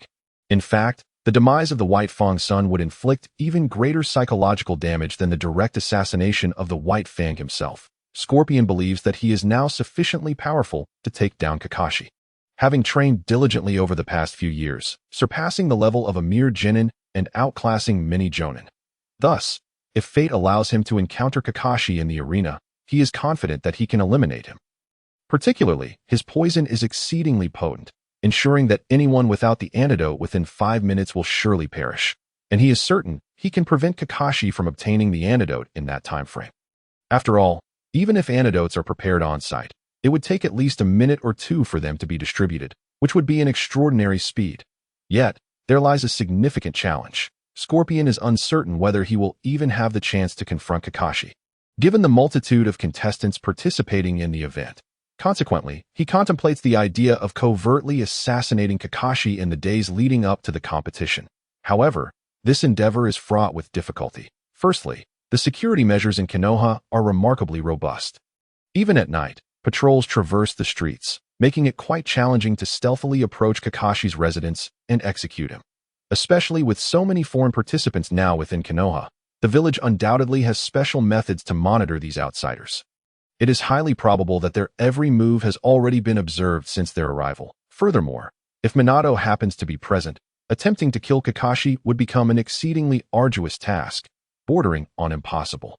Thus, the prospect of assassinating Kakashi poses a formidable challenge for Scorpion, yet he remains resolute in his determination to try. None among his peers, including Maki or any other visitors to Konoha, not even his grandmother Chiyo, are privy to his intentions. The desire to eliminate Kakashi is a sentiment deeply buried within Scorpion's heart. He is not only driven by vengeance against Kakashi, but also aspires to take down Minato himself, seeking retribution for his parents. Moreover, Scorpion harbors a profound hatred for Konoha, Minato, and Kakashi, but he also loathes the third Kazekage. He believes that it was the third Kazekage's poor judgment that compelled his parents to participate in the conflict, ultimately leading to their demise at the hands of Minato. In fact, to some extent, his animosity towards the third Kazekage surpasses even that directed at Minato. His parents were supposed to be on leave and, according to Sunagekyu's regulations, were not obliged to partake in battles or missions. However, the third Kazekage, citing a shortage of personnel, forcibly conscripted Scorpion's parents for a task that others could have easily undertaken, merely because the alternative was his own nephew. Thus, Scorpion's parents perished during this assignment. In his heart, Scorpion harbors a deep-seated resentment towards the third Kazekage. After all, being slain by Minato could be justified as merely a case of being outmatched. Minato was not in the wrong. Given that Scorpion's parents had initiated an ambush against him, it can be argued that Minato's actions were entirely in self-defense, as he had no intention of harming Sunagekure prior to the attack. Chapter 81. Scorpion's thoughts under normal circumstances. Minato's killing of Scorpion's parents would bear no fault. They were executing an ambush against him, and as a result, they were met with his counterattack. On one hand, Scorpion's parents were simply outmatched. On the other, both parties had no personal vendetta against one another. The clash was merely a consequence of their opposing allegiances, leading to the tragic outcome that it could be said that Minato was merely defending himself, as he had not sought to harm Sunagekure. The root of the conflict lay in the ambitions of Sunagekure to eliminate Minato. Thus, in a sense, Minato could be seen as the victim. The entire situation stemmed from the third Kazekage's provocations. Had he not instigated the ambush against Minato or coerced Scorpion's parents into the mission, they would never have met their end. Consequently, Scorpion swore to himself that he would train diligently, vowing to one day avenge his parents by eliminating the third Kazekage. Even if Minato were to spare him, Scorpion would still pursue the Kazekage's life. Hence, the seeds of vengeance against the third Kazekage were sown at that very moment, not out of a desire to turn him into a puppet, but as a means of exacting retribution, akin to how some individuals craft trophies from the remains of their enemies. However, at present, Scorpion's abilities do not yet suffice to confront the third Kazekage. Nevertheless, his innate talent and rapid growth promise that he will soon become a formidable force. The third Kazekage is undoubtedly aware of Scorpion's potential and has even contemplated grooming him as a candidate for the 4th or 5th Kazakage. Currently, there is also Rashi, who possesses similar strength and wields magnetic release, albeit in a different form. It is likely that Rashi will ascend to the role of 4th Kazakage, while the 3rd Kazakage intends to cultivate Scorpion as the 5th. Unbeknownst to the 3rd Kazakage, however, he has already made it onto Scorpion's death list. While he contemplates how to nurture Scorpion, the latter has already inscribed the Kazakage's name among his targets. This irony is not lost on Scorpion, who knows that before he can exact his revenge on the 3rd Kazakage, he must first eliminate the Kazakage's nephew, the original target of the ambush. The entire debacle originates from the cowardice of the Kazakage's nephew, who, upon learning that his intended target was none other than the White Fang, trembled in fear and refused to comply, even confronting the 3rd Kazakage with his defiance. Faced with such insubordination, the 3rd Kazakage, unable to take action against his own kin, was left with no choice but to compel Scorpion's parents, who were on leave, to undertake the mission. Thus, like a butterfly effect, one event led to another, ultimately culminating in Scorpion's assassination of the 3rd Kazakage, branding him a rogue ninja, and resulting in the Kazakage's own demise at Scorpion's hands. Ironically, Minato himself is somewhat of a victim in this narrative, as he was merely defending against an ambush. What recourse does he have when faced with such an unexpected assault? It is not as if he can be blamed for the shortcomings of Scorpion's parents, who failed in their mission. Yet, regardless of the circumstances, Scorpion is resolute in his quest for vengeance. As Scorpion gazes at Mei Terumi, she, in turn, is captivated by his striking appearance, falling into a momentary infatuation. Ah, what a handsome young man! That fiery red hair and that mesmerizing face. There's no doubt about it. He is my destined partner. Zhao Mei Ming has harbored a singular aspiration since her childhood, to wed a handsome man. Although the inhabitants of Wuyin village possess their share of attractive individuals, the unfortunate reality is that most of them exhibit peculiarities, bordering on the bizarre. For instance, while the appearance of Gue Deng Manhua is passable, he is plagued by severe obsessive-compulsive tendencies. Similarly, although Peachland Zibian has a somewhat fearsome countenance, he is not unattractive and possesses a certain masculinity. However, he is plagued by delusions of persecution, rendering him equally unsuitable. Zhao Mei Ming finds these individuals utterly intolerable. After years of scrutinizing the men of Wuyin village, she ultimately arrives at a disheartening conclusion: to find a handsome and relatively normal partner, she must seek elsewhere among the ninja villages. In her quest to marry a dashing fellow, Zhao Mei Ming is entirely unperturbed by the prospect of changing her nationality. She would gladly consider herself a citizen of another country, for this pursuit has become almost a matter of faith for her, verging on her own ninja way. And who is this individual? Is it Kisame? Do you know who he is? Zhao Mei Ming inquired, her eyes sparkling with excitement. Kisame, recalling the profiles of various candidates from different nations, replied, that individual is likely the prodigious puppet master, Sasori, from Sunagakure. He possesses an extraordinary talent for puppetry and is regarded as a man worthy of being the 5th Kazakage. Wow, how impressive. He is also incredibly handsome. I adore him. Zhao Mei Ming felt an overwhelming rush of infatuation. It must be said that Sasori's looks are indeed striking, qualifying him as a quintessential young heartthrob. Undoubtedly a heartthrob of the highest order. However, just as she was about to shout Sasori's name, the people from Sunagakure had already turned to leave. Witnessing this, Zhao Mei Ming felt a pang of disappointment, yet was simultaneously filled with fervor and excitement. No worries, today is merely our first encounter. I will have ample opportunities to get closer to him. P.S. So handsome. Truly my dream come true.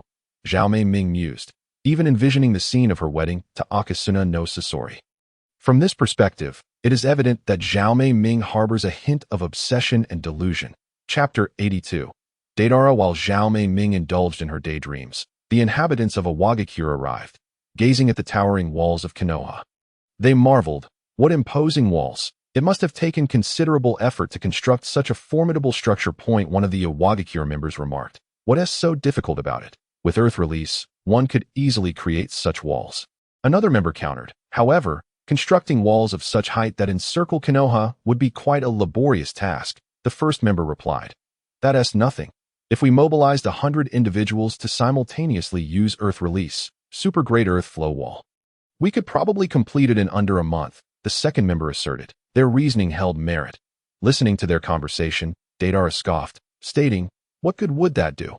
I could simply blow it up, huh? With your little explosives? I might believe you could cause some fatalities, but demolishing that wall, I find that hard to believe." The member beside Deidara retorted skeptically. "You think I'm like you? If I were to say that to you, it would be more believable. Your explosive techniques could barely take down a small house. My art, on the other hand, is truly formidable. Especially now that I have developed C3, a single blast could obliterate half of Konoha." Deidara proclaimed with pride that "You're just bragging." The other member dismissed Deidara's claims that as the group continued their banter. They entered Konoha village, registering at the entrance before proceeding into the village, observing the scenery of the streets. Deidara stretched and remarked, "I must say, I still believe Konoha has the best environment. Our Iwagakure is far too arid. Although it is better than Sunagakure, the disparity is immediately apparent when compared to Konoha." Reluctantly acknowledging it, he admitted, "Konoha excels in terms of environment, climate, and urban development. It's no wonder that 2 legendary ninja have emerged from here." The member beside him expressed admiration. Hearing this, Deidara, puzzled, inquired, "Which 2 legendary ninja?" The member promptly shot Deidara a disdainful look and replied, "Senju Hashirama and Uchiha Madara. That I believe these 2 men are the strongest in the ninja world. Even our first Suchikage seems inferior to them.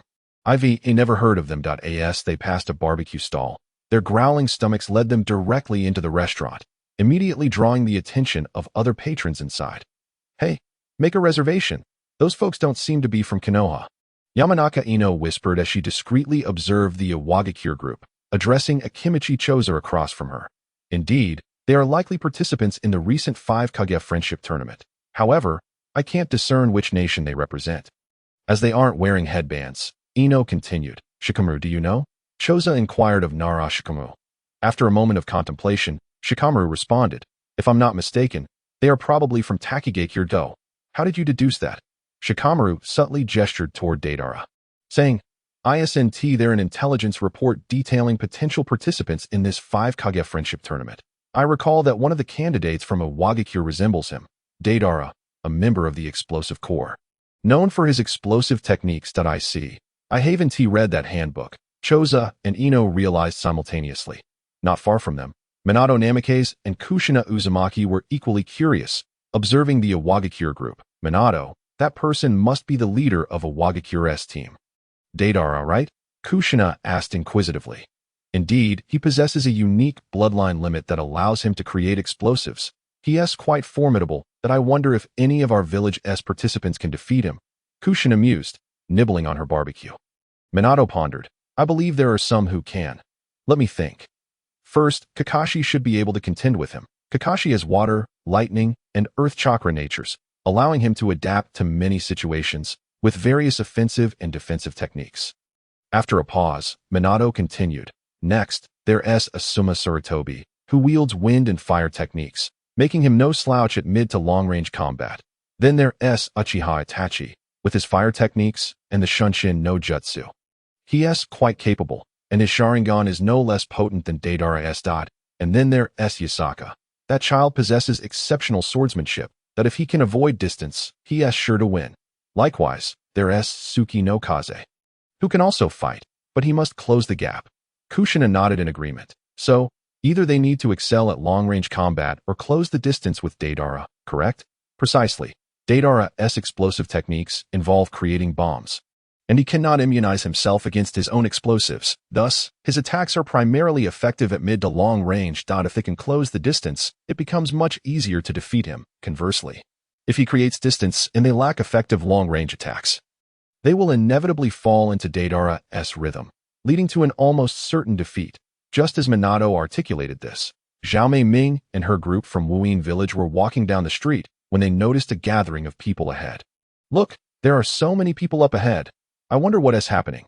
Let us go take a look." As such, Terumi Mei and her companions arrived at the Fruit Ninja's stall, where they immediately spotted Yasaka, who was deftly fending off a barrage of fruit attacks. At the precise moment of their arrival, Yasaka had just dispatched the previous 13 fruits, leaving only the final 5 remaining. Among these, the apple that flew foremost had reached Yasaka's immediate vicinity. With a resounding shout of "Ha!", Yasaka swung his blade with remarkable precision, and in a flash of dazzling white light, the apple was cleaved perfectly in two. Witnessing this scene, the members of the Hidden Mist Village, including Terumi Mei, were left utterly astounded. Chapter 83. Terumi Mei and Muxi Yakasaka executed a vertical slash from above, forcefully aiming at the fruit closest to him. As Terumi Mei and her entourage approached the fruit ninja's stall, they beheld a 2-meter-long crescent-shaped beam of blinding white light that effortlessly sliced the apple in half. This spectacle left Terumi Mei and her companions in sheer astonishment.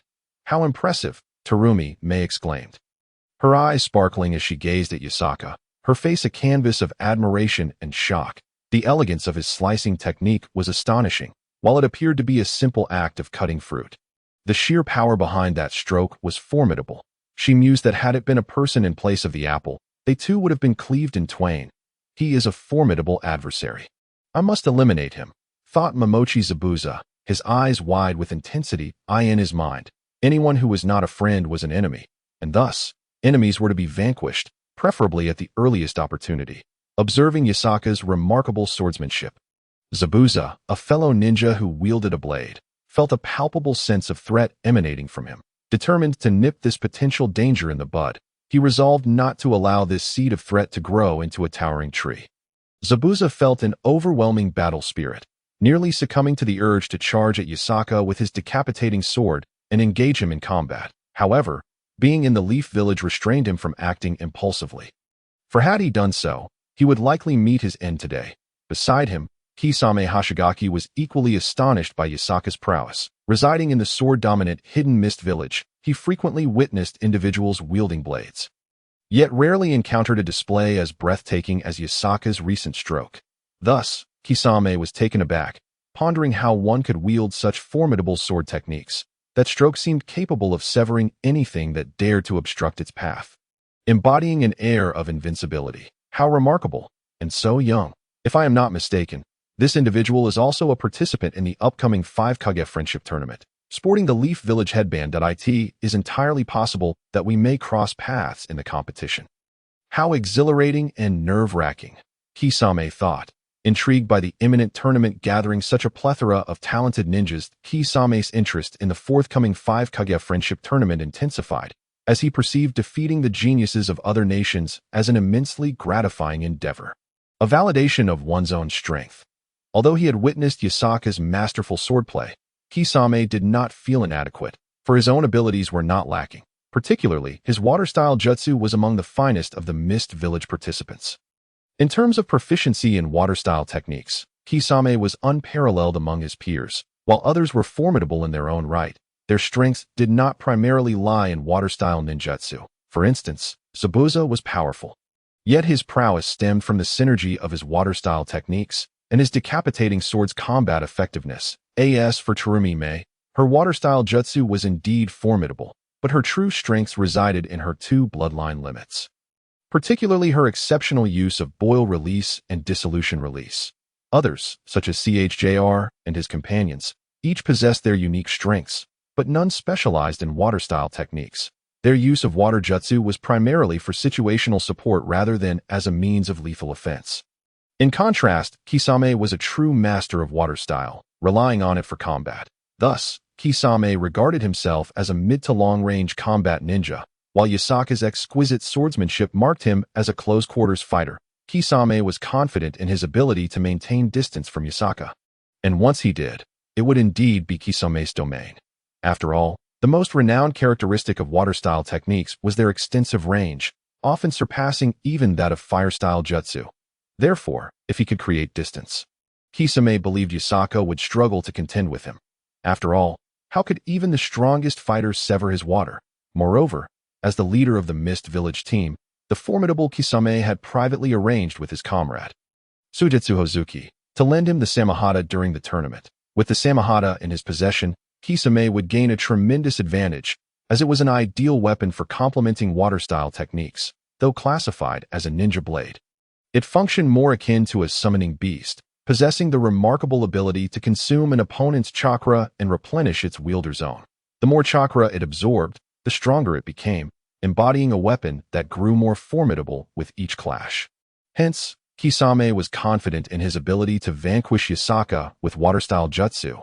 as it was inherently effective against close-range attacks. Given its innate control capabilities, close combat ninjas were most vulnerable to being kept at bay.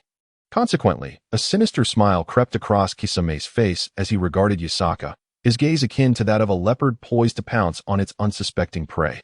Unbeknownst to Yasaka, his actions had not gone unnoticed by the members of the Hidden Mist Village. As he sliced through the remaining 5 fruits, the closest apple to him, he could distinctly feel his arm nearing its limits. However, based on his current sensations, he was confident he could persist long enough to dispatch the remaining 4 fruits. Yet, he was acutely aware that attempting a 20th strike would prove exceedingly arduous. Yasaka was not inclined to take risks, especially after the last incident where his blade had slipped from his grasp, potentially causing harm. Chapter 84. Yasaka's thoughts thus. Yasaka was not willing to gamble on whether he could maintain his grip on the blade. After all, taking such a gamble was inherently a precarious endeavor. Not the most favorable course of action. Yasaka sought to maintain absolute control over the situation, and therefore, he would not dare to take unnecessary risks unless absolutely compelled to do so, given the presence of numerous onlookers of all ages. Including foreigners, any harm caused, whether to a compatriot or an outsider, would be highly undesirable. While injuring a fellow citizen might result in no more than a financial settlement, injuring a foreigner could lead to significant complications, potentially escalating into a diplomatic issue between nations. Consequently, Yasaka could not afford to act recklessly. He continued to endure the pain in his arm, resolutely swinging his blade toward the next fruit. Meanwhile, Uchiha Obito, who was observing from the sidelines, noticed the members of the Hidden Mist Village and thought to himself in surprise, "Aren't those the people from the Hidden Mist Village? What brings them here? Ah, they must have just arrived. It's the perfect opportunity to showcase the strength of our Leaf Village's ace ninja, Yasaka, and give them a taste of our prowess." Meanwhile, the group from Sunagakure, who had left earlier, found themselves inexplicably drawn to the fruit ninja's stall, captivated by the throngs of onlookers, and they squeezed in to catch a glimpse of Waisete that moment. Yasaka was poised to strike the 4th fruit from the end. With a thunderous roar of ha, he executed a horizontal slash that unleashed a brilliant crescent arc of light, nearly 2 meters long, resembling a miniature version of wind release. Vacuum waved, in an instant. That crescent arc severed a dragon fruit in half. The crowd gasped in astonishment, exclaiming in surprise, "It's a red-fleshed dragon fruit." The sudden emergence of the red-fleshed dragon fruit left everyone present, including those from Sunagakure and Kirigakure, utterly astonished, for the red-fleshed variety is exceedingly rare, and its exterior is indistinguishable from that of the white-fleshed version. Without cutting it open, one could never discern whether a dragon fruit was red-fleshed or white-fleshed. The appearance of a red-fleshed dragon fruit in such a manner sent waves of shock through the crowd, quickly followed by a surge of greed, as many contemplated rushing forward to seize the halved fruit. However, given that Yasaka was still in the midst of his fruit-slicing performance, they hesitated, wary of the potential consequences should they inadvertently provoke Yasaka's blade. Furthermore, the red-fleshed dragon fruit rightfully belonged to the fruit ninja, and any attempt to snatch it would amount to blatant theft, punishable by imprisonment and fines. Thus, for various reasons, the onlookers refrained from rushing forward to claim the enticing fruit. They were also aware that individuals from other nations were present in Changle. Should they be seen pilfering the red-fleshed dragon fruit, it would undoubtedly reflect poorly on the character of the villagers of Konohagakure that moment. Scorpion, witnessing Yasaka's deft slicing of the red-fleshed dragon fruit, was utterly captivated by his swordsmanship. With wide eyes and a look of astonishment, Scorpion murmured to himself, "What an impressive technique! Precise, swift, and ruthless. All qualities combined, he exudes an unstoppable momentum, as though nothing standing before his blade could escape unscathed. His swordsmanship carries an indescribable, intangible force that enhances both the power and sharpness of his strikes. Truly formidable." Intrigued, Scorpion continued to muse, "I have recently learned the method of creating human puppets. If I could eliminate him and then transform his body into a puppet, it would possess extraordinary close combat capabilities. How fascinating. I yearn to dispose of him soon." In that moment, Scorpion's imagination ran wild, envisioning a future where he had slain Yasaka, the 3rd Kazekage, Kakashi Hitaki, and Shikaku Nara, subsequently crafting their forms into puppets to serve as both weapons and collectibles. A breathtaking tableau indeed. The mere thought thrilled Scorpion, igniting a fervor within him.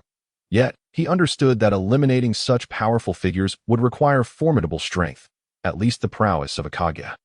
Nonetheless, Scorpion harbored no doubts about his abilities. Confident that he would surpass them all, he also nursed a long-held dream to challenge the inventor of the puppet technique, Sasori. Unfortunately, Sasori had long since passed, leaving Scorpion without that opportunity. However, had he known that Orochimaru possessed the means to resurrect the dead, he might have sought Orochimaru's assistance in reviving Sasori, eager to face him in a duel to determine whose puppet mastery was superior.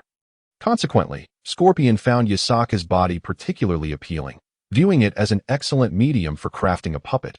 Recently, he had stealthily infiltrated Tsunagekyu's forbidden jutsu chamber, where he had glimpsed a scroll detailing the art of puppet creation. Now, Scorpion had grasped the fundamentals of crafting human puppets. However, he had yet to create one, as he had not encountered a suitable corpse for his needs. His participation in the Allied Shinobi Forces Friendship Tournament served as an opportunity to seek out a fitting body for his designs. Chapter 85. Scorpion's Puppets. As of now, Scorpion had yet to create a true puppet, primarily due to his failure to find a corpse that met his stringent criteria, while theoretically, any corpse could suffice for puppet creation. Not just any body would satisfy Scorpion's standards. He adhered to two principal criteria. Firstly, since human puppets retain their former abilities and techniques, Scorpion sought corpses of individuals with exceptional or unique capabilities. For instance, a corpse belonging to a user of a bloodline limit would be highly desirable, as it would grant the puppet access to those abilities. Secondly, even if a corpse lacked a bloodline limit or other extraordinary jutsu, Scorpion would consider a body with advantageous physical traits. For example, a particularly large physique would meet his requirements, as it would allow for the installation of numerous mechanisms within the puppet. Thus far, Scorpion had yet to find a suitable corpse meeting his specifications. However, there were plenty of living candidates in Tsunagekure who would fit the bill. He merely lacked the resolve to eliminate them, as doing so would likely expose him. Most of these individuals possessed unique capabilities, making them formidable ninja with critical roles. Thus, although Scorpion could potentially kill them, he could not ensure his own safety in the process. He resolved to bide his time, carefully planning and preparing for any future assassinations. The third Kazekage, in particular, was a prime candidate for puppet creation. Yet, Scorpion's current strength was insufficient for such a task, let alone an assassination. The third Kazekage was surrounded by numerous guards, and stealthily taking him down would be no simple feat. Nevertheless, Scorpion remained resolute, believing that revenge is a dish best served cold. He was confident that he would one day transform these formidable figures into his puppets, immortalized as his artistic creations. After witnessing Yasaka's extraordinary fruit-slicing technique, Scorpion made a solemn vow.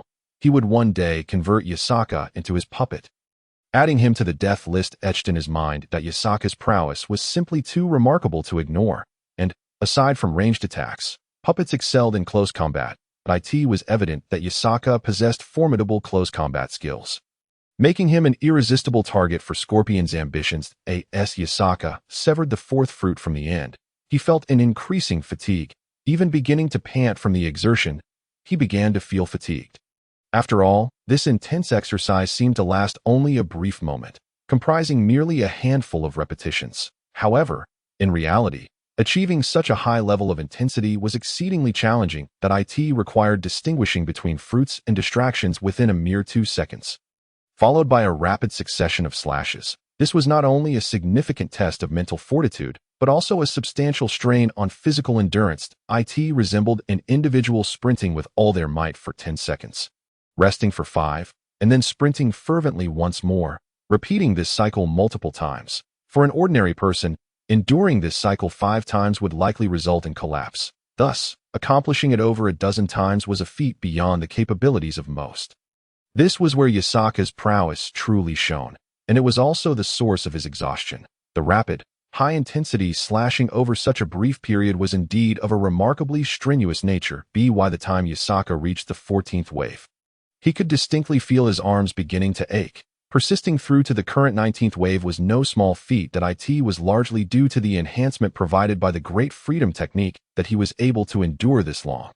The effect of reducing air resistance may seem negligible at first glance. However, in practice, one would unconsciously notice a significant reduction in effort. In fact, the speed of his slashes was approximately 20 to 25% faster than without the benefit of reduced air resistance. Thus, from another perspective, one could infer that using only about 75% of the strength previously employed would yield the same slashing speed, effectively conserving around 25% of the energy expended with each slash. Accumulated over the course of executing numerous high-speed slashes within a short time frame, this saving amounted to a considerable reduction in effort, coupled with the added benefit of wind aiding the movement of his arms.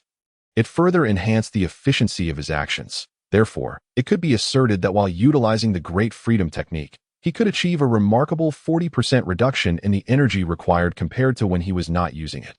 This was an extraordinarily formidable figure, representing nearly half of the energy expenditure saved, which conversely indicated a 40% increase in endurance. This was indeed impressive. Yet, despite this, Yakasaka now felt he was nearing his limits. Although he had conserved significant physical strength, the development of his muscles constrained his endurance capacity. Thus, his endurance was fixed, and no matter how much he conserved, it remained limited. Yakasaka estimated that after completing this 19th wave, he would have to concede defeat. After all, during the 20th wave, he believed that unless he were to push himself to the brink of collapse, he would not survive. Given his current state, it was evident he could not persevere. Consequently, after severing the fourth-to-last fruit, he shifted his focus to the third-to-last one. This so-called third-to-last fruit was also quite substantial in size, in the three-dimensional representation of his airflow perception. He could discern that the surface of this fruit was marked by numerous uneven protrusions, resembling a series of small pyramidal spikes. Thus, Yakasaka deduced that this fruit must be a durian. Chapter 86. The Great Durian. Upon realizing that this fruit was a durian, Yakasaka was taken aback, pondering whether the proprietor had truly descended into such a state of madness. While the previous appearance of a watermelon as a massive object had already left him astounded and heightened the difficulty, he never anticipated that now a durian would be introduced as well. It is worth noting that a durian's weight surpasses that of a watermelon. Naturally, under the same conditions, greater weight results in increased inertia and impact force. Thus, the fact that a durian had now been introduced meant that when Yakasaka struck it, his arms and wrists would endure a force far greater than when he had chopped an apple. This would undoubtedly escalate his physical exertion to this juncture. Yakasaka felt a chill run down his spine. Indeed, the difficulty had surged significantly from the 19th wave onward. The first factor was the increased size and weight of the fruit, thereby amplifying the physical burden on his body. Secondly, the distractions had evolved from easily recognizable objects to high-quality replicas of fruits, which heightened the demands on his discernment and observational acuity. Hence, it could be concluded that starting from the 19th wave, both the physical endurance burden and the challenge of perception had escalated. The difficulty had risen considerably, making the 19th wave far more challenging than the 18th. Moreover, this increase in difficulty was not solely due to the additional challenge presented by the 19th wave itself. The requirement to execute 19 rapid slashes within a span of less than 2 seconds inherently indicated a level of intensity that was exceedingly high.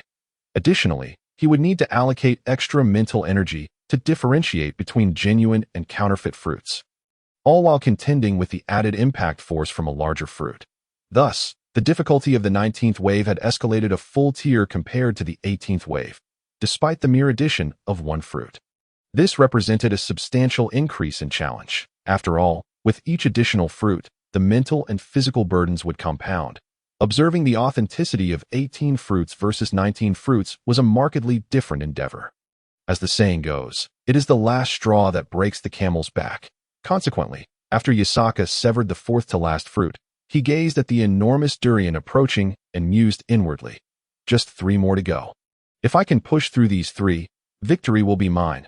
Meanwhile, on the other side, the likes of Xiaoyang and others were equally astonished by the colossal durian. They had never anticipated that it would turn out to be such a massive fruit. In fact, Xiaoyang even found herself tempted to taste the durian, for its impressive size suggested an abundance of its delectable flesh. In the Hidden Mist Village, durians are considered a luxury fruit, as the local environment is not conducive to their growth. Thus, they are imported from the Hidden Cloud Village and the Leaf Village, rendering them quite expensive. However, after a brief moment of craving for the fruit, Xiaoyang diverted her attention back to the fruit slicing challenge at hand. She understood that the greater the weight, the more formidable the impact, and at that moment, The katana held by Yabasaka was merely a lightweight blade, unless it was extraordinarily sharp to the point of offering almost no resistance. It would inevitably encounter significant force when attempting to slice through such a hefty fruit as the durian. Naturally, this would impose additional strain on her wrist and arm. Conversely, if she wielded a larger blade, such as the decapitating sword of Zabuza or Darui's heavy cleaver, it would provide a distinct advantage when tackling such a weighty fruit. The considerable size of the blade inherently offers stability, mitigating a substantial portion of the durian's impact on her wrist. Yet, therein lies another dilemma. Wielding such a large sword would itself be an external burden on the wrist. Furthermore, executing rapid slashes with that sword more than a dozen times within 2 seconds would impose a greater strain than the durian's impact alone. Thus, one cannot have both the fish and the bear's paw. Choosing the lesser of two evils leads to the conclusion that Yabasaka's lightweight katana is indeed the most suitable option for a fruit ninja. After all, the essence of a fruit ninja lies primarily in agility and reflexes that Yabasaka's lightweight katana is perfectly tailored for swift, precise strikes. Should Yabasaka be tasked with the decapitating sword, it is likely she would only manage to endure through the 7th wave at best. Given the sword's considerable length and weight, which are ill-suited for nimble maneuvers, simultaneously, Uchiha Obito was exhibiting signs of anxiety, as they had now reached a critical juncture. Including the massive durian, only 3 fruits remained. They had successfully navigated through 19 waves of fruit, leaving a plethora of fruit fragments scattered on the ground. If they faltered at this final moment, it would be a tremendous waste. However, Obito soon recalled that the rules of the Fruit Ninja game dictated that missing 3 fruits would result in immediate elimination. Up to this point, Yabasaka had not failed to slice a single fruit, meaning she could afford to miss at most 2. Therefore, as long as she successfully sliced the durian, even if she failed to cut the remaining 2 fruits, she would still be considered to have triumphed in the 19th wave. This realization underscored the crucial importance of the durian. The outcome hinged on whether it could be sliced. With this thought, Obito felt a wave of relief wash over him, as he had unwavering faith in Yabasaka's abilities, convinced that she would indeed succeed in slicing the durian. In stark contrast, the group from the Hidden Cloud Village, led by Yuzuki, harbored a completely opposite sentiment. They fervently wished for Yabasaka to fail in slicing the durian, for a misstep in her strike could trigger a chain reaction, potentially leading to her failing to slice the remaining 2 fruits as well. This would result in Yabasaka missing 3 fruits in quick succession, effectively leading to her elimination. Should this occur, it would mean that Yabasaka had lost her wager against Yuzuki. Chapter 87. Yuzuki's objectives. Thus, Yuzuki would obtain Yabasaka's katana. However, Yuzuki's true motive was not merely to acquire this blade. Though Yabasaka's katana appeared to be a fine weapon, Yuzuki had little interest in it, as she herself was not a ninja who relied on blades. Rather, she specialized in ninjutsu. Among her companions from the Hidden Cloud Village, only Darui and Killer Bee wielded swords. Yet, Darui's heavy cleaver was quite different from Yabasaka's lightweight katana. Furthermore, Darui only utilized his heavy cleaver in specific circumstances, as his true expertise lay in physical ninjutsu, rarely employing the cleaver in earnest combat. Similarly, Killer Bee, although also a sword-wielding ninja, used custom-made blades that resembled those of samurai, lacking sheaths to facilitate the simultaneous wielding of 8 swords. In contrast, Yabasaka's katana came with a sheath, which would hinder Killer Bee's agility while utilizing his 8 tails transformation. Additionally, while Yabasaka's katana was classified as lightweight, it was nonetheless heavier and longer than Killer Bee's blades, which were designed for close-quarters combat, whereas Yabasaka's was primarily intended for precise slashing techniques. The differences in their intended uses rendered Yabasaka's katana incompatible with Killer Bee's fighting style. Thus, among the group from the Hidden Cloud Village, there was not a single individual capable of wielding Yabasaka's katana. Yet, Yuzuki still craved possession of it, as it would serve to embarrass Konoha. It would be a tangible testament to the Hidden Cloud Village's triumph over the Leaf Village. Although it was merely a wager, elevating it to the level of 2 nations transformed it into a matter of national pride. Therefore, it was an issue of considerable significance. Yuzuki ardently hoped for Yabasaka's failure. Yet she was too proud to resort to underhanded tactics, leaving her with no choice but to watch as Yabasaka sliced the fruits without interference. This contrasted sharply with Junji Ito, who had no qualms about cheating, only to be thwarted by Yabasaka's sheer skill. However, had it been someone else, they might not have withstood Ito's disruptive tactics. Damn it, this guy possesses incredible stamina and muscular endurance, managing to hold on even now. Is he some sort of freak? Yuzuki muttered through gritted teeth, as she had come to fully believe in Yabasaka's ability to withstand the 19th wave. There was no room for doubt, for as long as she sliced the durian. Yabasaka could afford to disregard the remaining 2 fruits and still triumph in the 19th wave. Consequently, Yuzuki had nearly resigned herself to the inevitability of her defeat in their wager, which filled her with a sense of discomfort and irritation. Yuzuki was an exceedingly proud individual, accustomed to winning against others and not the other way around. Yet today, she found herself bested in a wager by someone named Yabasaka, a ninja from Konoha, which only intensified her frustration. Meanwhile, Killer Bee observed Yabasaka with a grave expression, recognizing her displayed prowess as the hallmark of a true warrior. In terms of close combat, she was undeniably a formidable threat. Embodying danger, should Yabasaka close the distance, she would likely find herself in peril. After all, Yabasaka's reaction speed and agility were exceptional. Consider the fact that within a single second, she could execute more than 10 strikes. How many could withstand such a barrage in close quarters? Even possessing the Sharingan, one must ensure that their body can keep pace. Kurabi envisioned a scenario in which he confronted Yasaka at close range, employing his signature 8 Tails B blade technique in a fierce clash. Although Yasaka could unleash over 10 swift strikes in a single second, an utterly terrifying display of speed, Kurabi understood that the 8 Tails B blade technique, with its simultaneous 8 strikes, could not be entirely countered by Yasaka's rapid slashing alone. In Kurabi's imagination, while his technique would inflict some degree of external injury upon Yasaka, the latter would similarly wound Kurabi. However, it was highly probable that Yasaka would deliver a severe blow to Kurabi, while Kurabi might only manage to inflict a lighter wound upon Yasaka. After all, Yasaka could easily parry the strikes aimed at his vital points, while simultaneously landing a decisive blow on Kurabi's critical areas. Kurabi recognized Yasaka's capabilities, for his speed of attack was so extraordinary that Kurabi might struggle to match it for defense, leading him to conclude that the most prudent strategy would be to engage in a trade of injuries, sustaining a grievous wound himself in exchange for a minor one inflicted on Yasaka. Yet, the crux of the matter lay in the fact that, unless he were to suffer amputation or instant death, Kurabi, despite being gravely injured, could activate his tail beast chakra cloak mode. The immense chakra of the 8 tails would immediately commence the healing of his injuries, potentially transforming his grievous wounds into mere superficial ones, or even facilitating complete recovery over time. This is the extraordinary nature of tail beast chakra, the reason why Kisame Hoshigaki, in his later stages, was deemed a tailless tail beast was partly due to his ability to absorb his opponent's chakra through his shark skin, thereby utilizing the vast amount of chakra to mend his own wounds.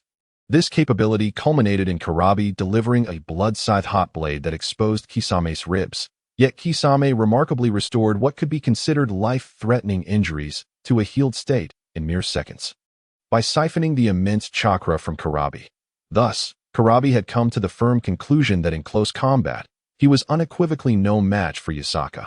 In a genuine confrontation, he would likely meet his demise at Yasaka's hands.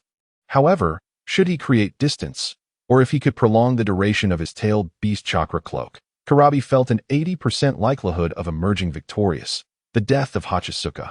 After all, possessing a tailed beast allows one to act with impunity, unless the opponent resembles the perverse Akatsuki of later generations. Chapter 88. The power of tailed beasts. It is important to understand that the adversaries envisioned by Killer Bee are all at the level of Genin.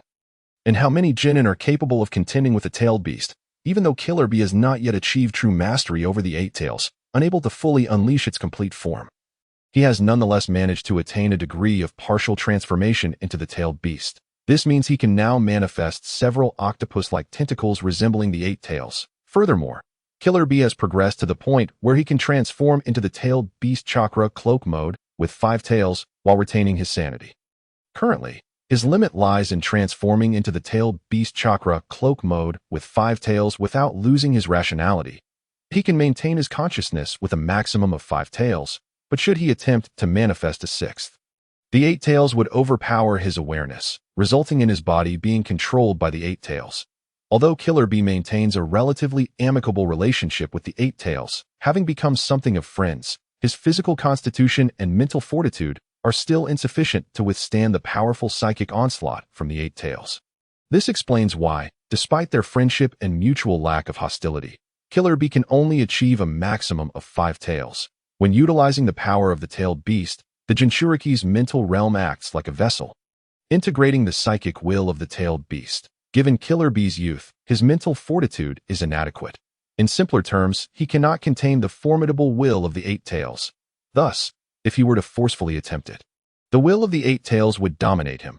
Even if it were not a deliberate act on the Eight Tails' part, its will would passively take control of Killer Bee's body. This is precisely why the character Waikiki is regarded as the perfect Jinchuriki. The circumstances surrounding the two-tailed cat spirit are rather unique. As long as he wishes, the Jinchuriki will not lose his sanity due to insufficient mental strength. This is the reason Waikiki can wield the power of the two-tailed beast with remarkable precision. However, it can only be said that he has partial control over the tailed beast's inherent power. The two-tailed beast possesses a unique ability that Waikiki has yet to master. It can summon demons from the underworld.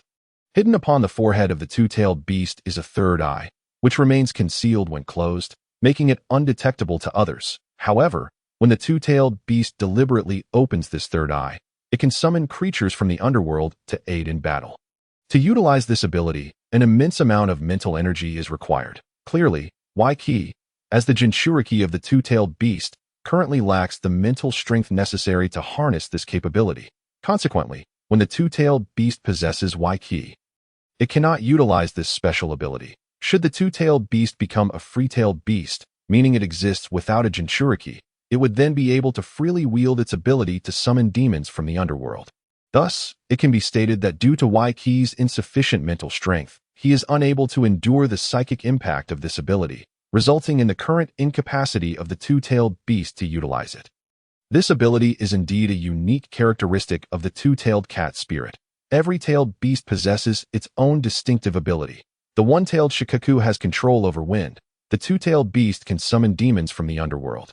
The three-tailed beast commands water. The four-tailed beast wields fire. The five-tailed beast excels in physical techniques. The six-tailed beast harnesses lightning and corrosion. The seven-tailed beast represents earth. The eight-tailed beast boasts formidable strength. And the nine-tailed beast embodies immense chakra.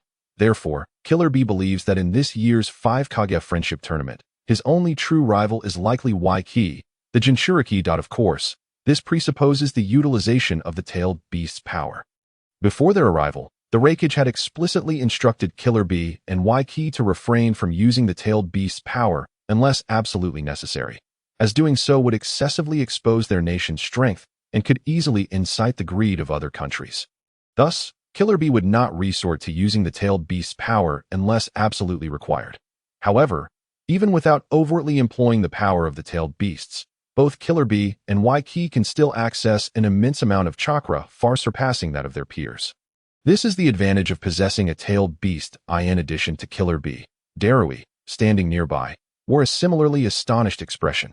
His own limit is 14 waves. Previously, Darui held a somewhat dismissive view of Hachisuka, believing him to be limited to a maximum of 12 waves. Yet now, Hachisuka has not only exceeded his limit of 14 waves, but has reached the astonishing 19th wave. The disparity of 5 waves between them feels like an insurmountable chasm. This realization left Darui feeling as though he had struck iron.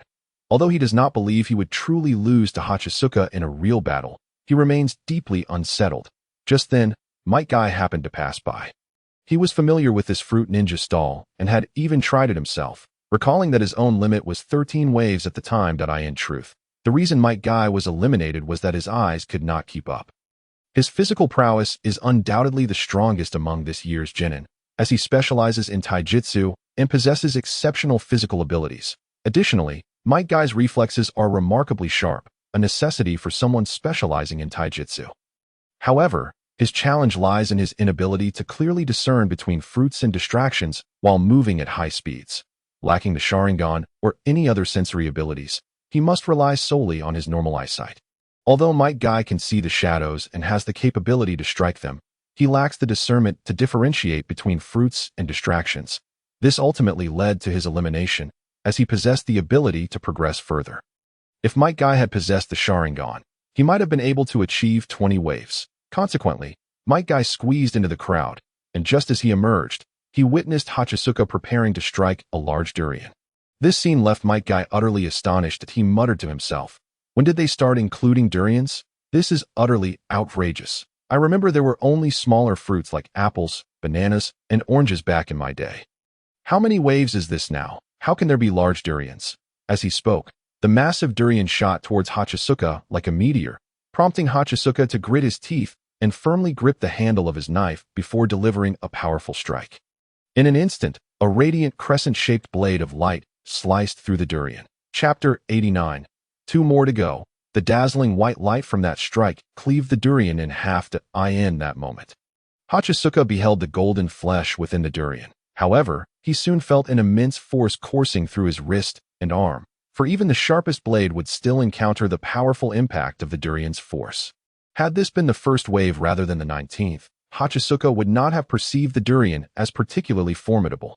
Yet now, having reached the 19th wave and having swung his arm over 100 times with high intensity, he found this durian, a fruit he would have previously dismissed as easy to cut, remarkably taxing. From the first wave to this 19th wave, if Hachisuka counted correctly, he had swung his blade a total of 164 times. Normally, 100 swings would not seem excessive, but the context here is crucial. Each of Hachisuka's strikes is executed with near maximum effort at a breakneck pace, over 10 swings per second. Thus, this 164 strikes have taken a significant toll on him. Even with the ease afforded by the Great Freedom Sage Mode, Hachisuka found himself gritting his teeth as his arm was nearing its limit. Had it not been for the presence of the large watermelon and durian, he might have been able to endure a while longer. Yet, these large fruits felt as if they were crushing him. Like the last straw that broke the camel's back, it directly exacerbated the limits of Yasaki's muscles.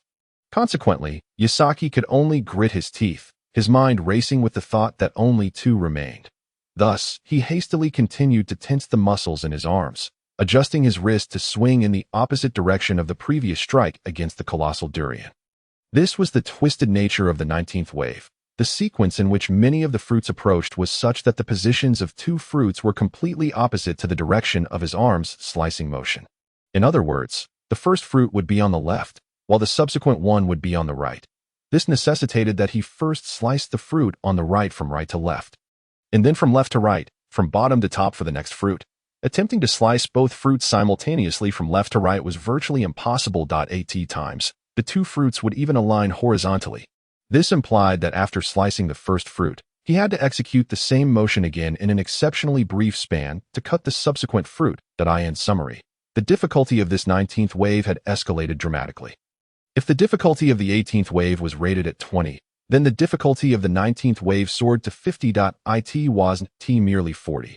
It shot straight up to 50. Witnessing this scene, the onlookers, including Might Guy, bore solemn expressions, for he comprehended the magnitude of the challenge at hand.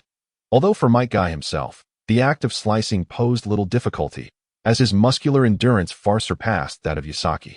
He recognized that for an average individual, the challenge was nothing short of hellish. At this moment, upon seeing Yasaki successfully cleave the massive durian, the members of the Yunin village, particularly Yuzuki, wore expressions of utter desolation.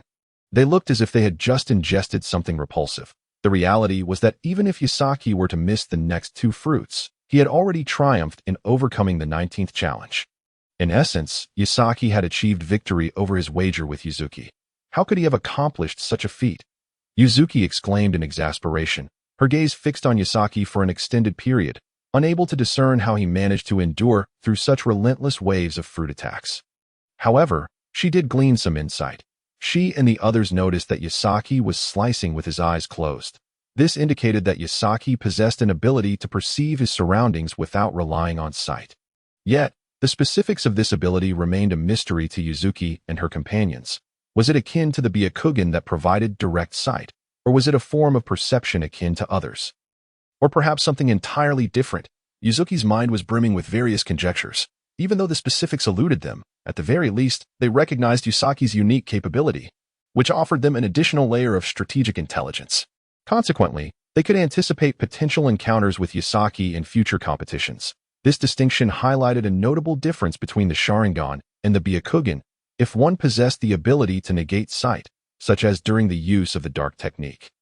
The Byakugan clearly held the advantage. After all, the Sharingan required visual contact with the target to activate its slow-motion effect. However, if the Sharingan were to employ Susanoo, its significance would diminish. After all, if an opponent manifested Susanoo, what utility would the dark technique hold?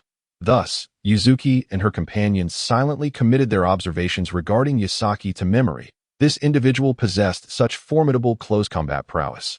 Could he possibly be the strongest genin competitor from Konoha? Darui queried with a hint of uncertainty. Perhaps, or perhaps not, for there exist myriad methods of combat. This individual may excel in close quarters, yet who knows how he fares at range. A single fire-style technique could very well incinerate him. After all, no matter how skilled his slicing technique, could he truly cleave through flames? Killer Bee scoffed dismissively, punctuating his words with emphasis. Had Asuma Sarutobi or Obito Uchiha been present to hear his remarks, they would undoubtedly nod in agreement with Killer Bee, affirming that indeed, Yasaki could slice through flames. The group from Yuin village remained oblivious to this fact. After all, as they were in Konoha, they naturally had no knowledge of Yatsuka's glorious exploits from a month prior.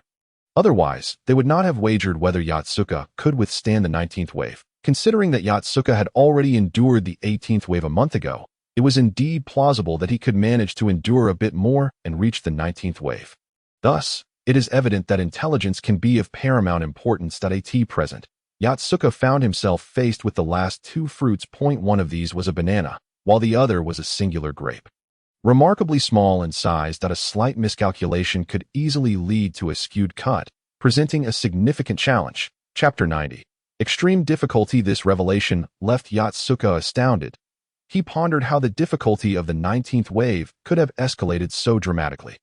Previously, enormous fruits like watermelons and durians had appeared, significantly increasing the strain on his wrists. Moreover, as the waves progressed, the fatigue induced by these large fruits intensified. Had the enormous watermelon and durian been introduced at the onset of the 19th wave, he might have felt fatigued but still managed to cope. However, these large fruits manifested during the later stages of the wave, after numerous rapid strikes had already fatigued his arms and wrists. At this juncture, attempting to slice such sizable fruits would undoubtedly exacerbate the sense of weariness. Having grown accustomed to slicing larger fruits like apples and even watermelons, Yatsuka was taken aback when a grape was shot forth. This was not a bunch of grapes, but merely a single one. Furthermore, it was of the rose variety, with relatively small berries. Such a diminutive object, at high velocity, could easily evade the naked eye, potentially going unnoticed. Its size was so minuscule that it was likely invisible even as a shadow. In contrast, other fruits like apples and bananas, even at high speeds, could at least present a blurred silhouette to the observer. However, the solitary grape was so small that it would escape detection entirely, leading some to question why only 18 projectiles were released in the 19th wave. This was not due to a mechanical malfunction or another reason, but rather because the final grape was so tiny that, at such high speeds, it had become nearly imperceptible to the human eye.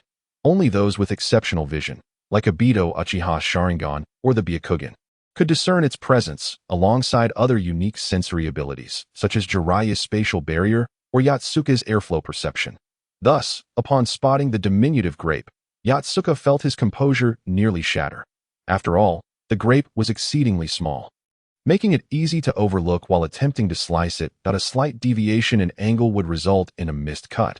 The only silver lining was that this final fruit required minimal effort. Indeed, if the grape merely contacted the blade, its inertia and the sharpness of the edge would suffice to sever it. Not only was Yatsuka astonished by the appearance of the grape, but Obito Uchiha was equally taken aback. He had never anticipated that the machine would eject a grape. While it was a fruit slicing game, he had envisioned fruits like apples or oranges, but never a grape.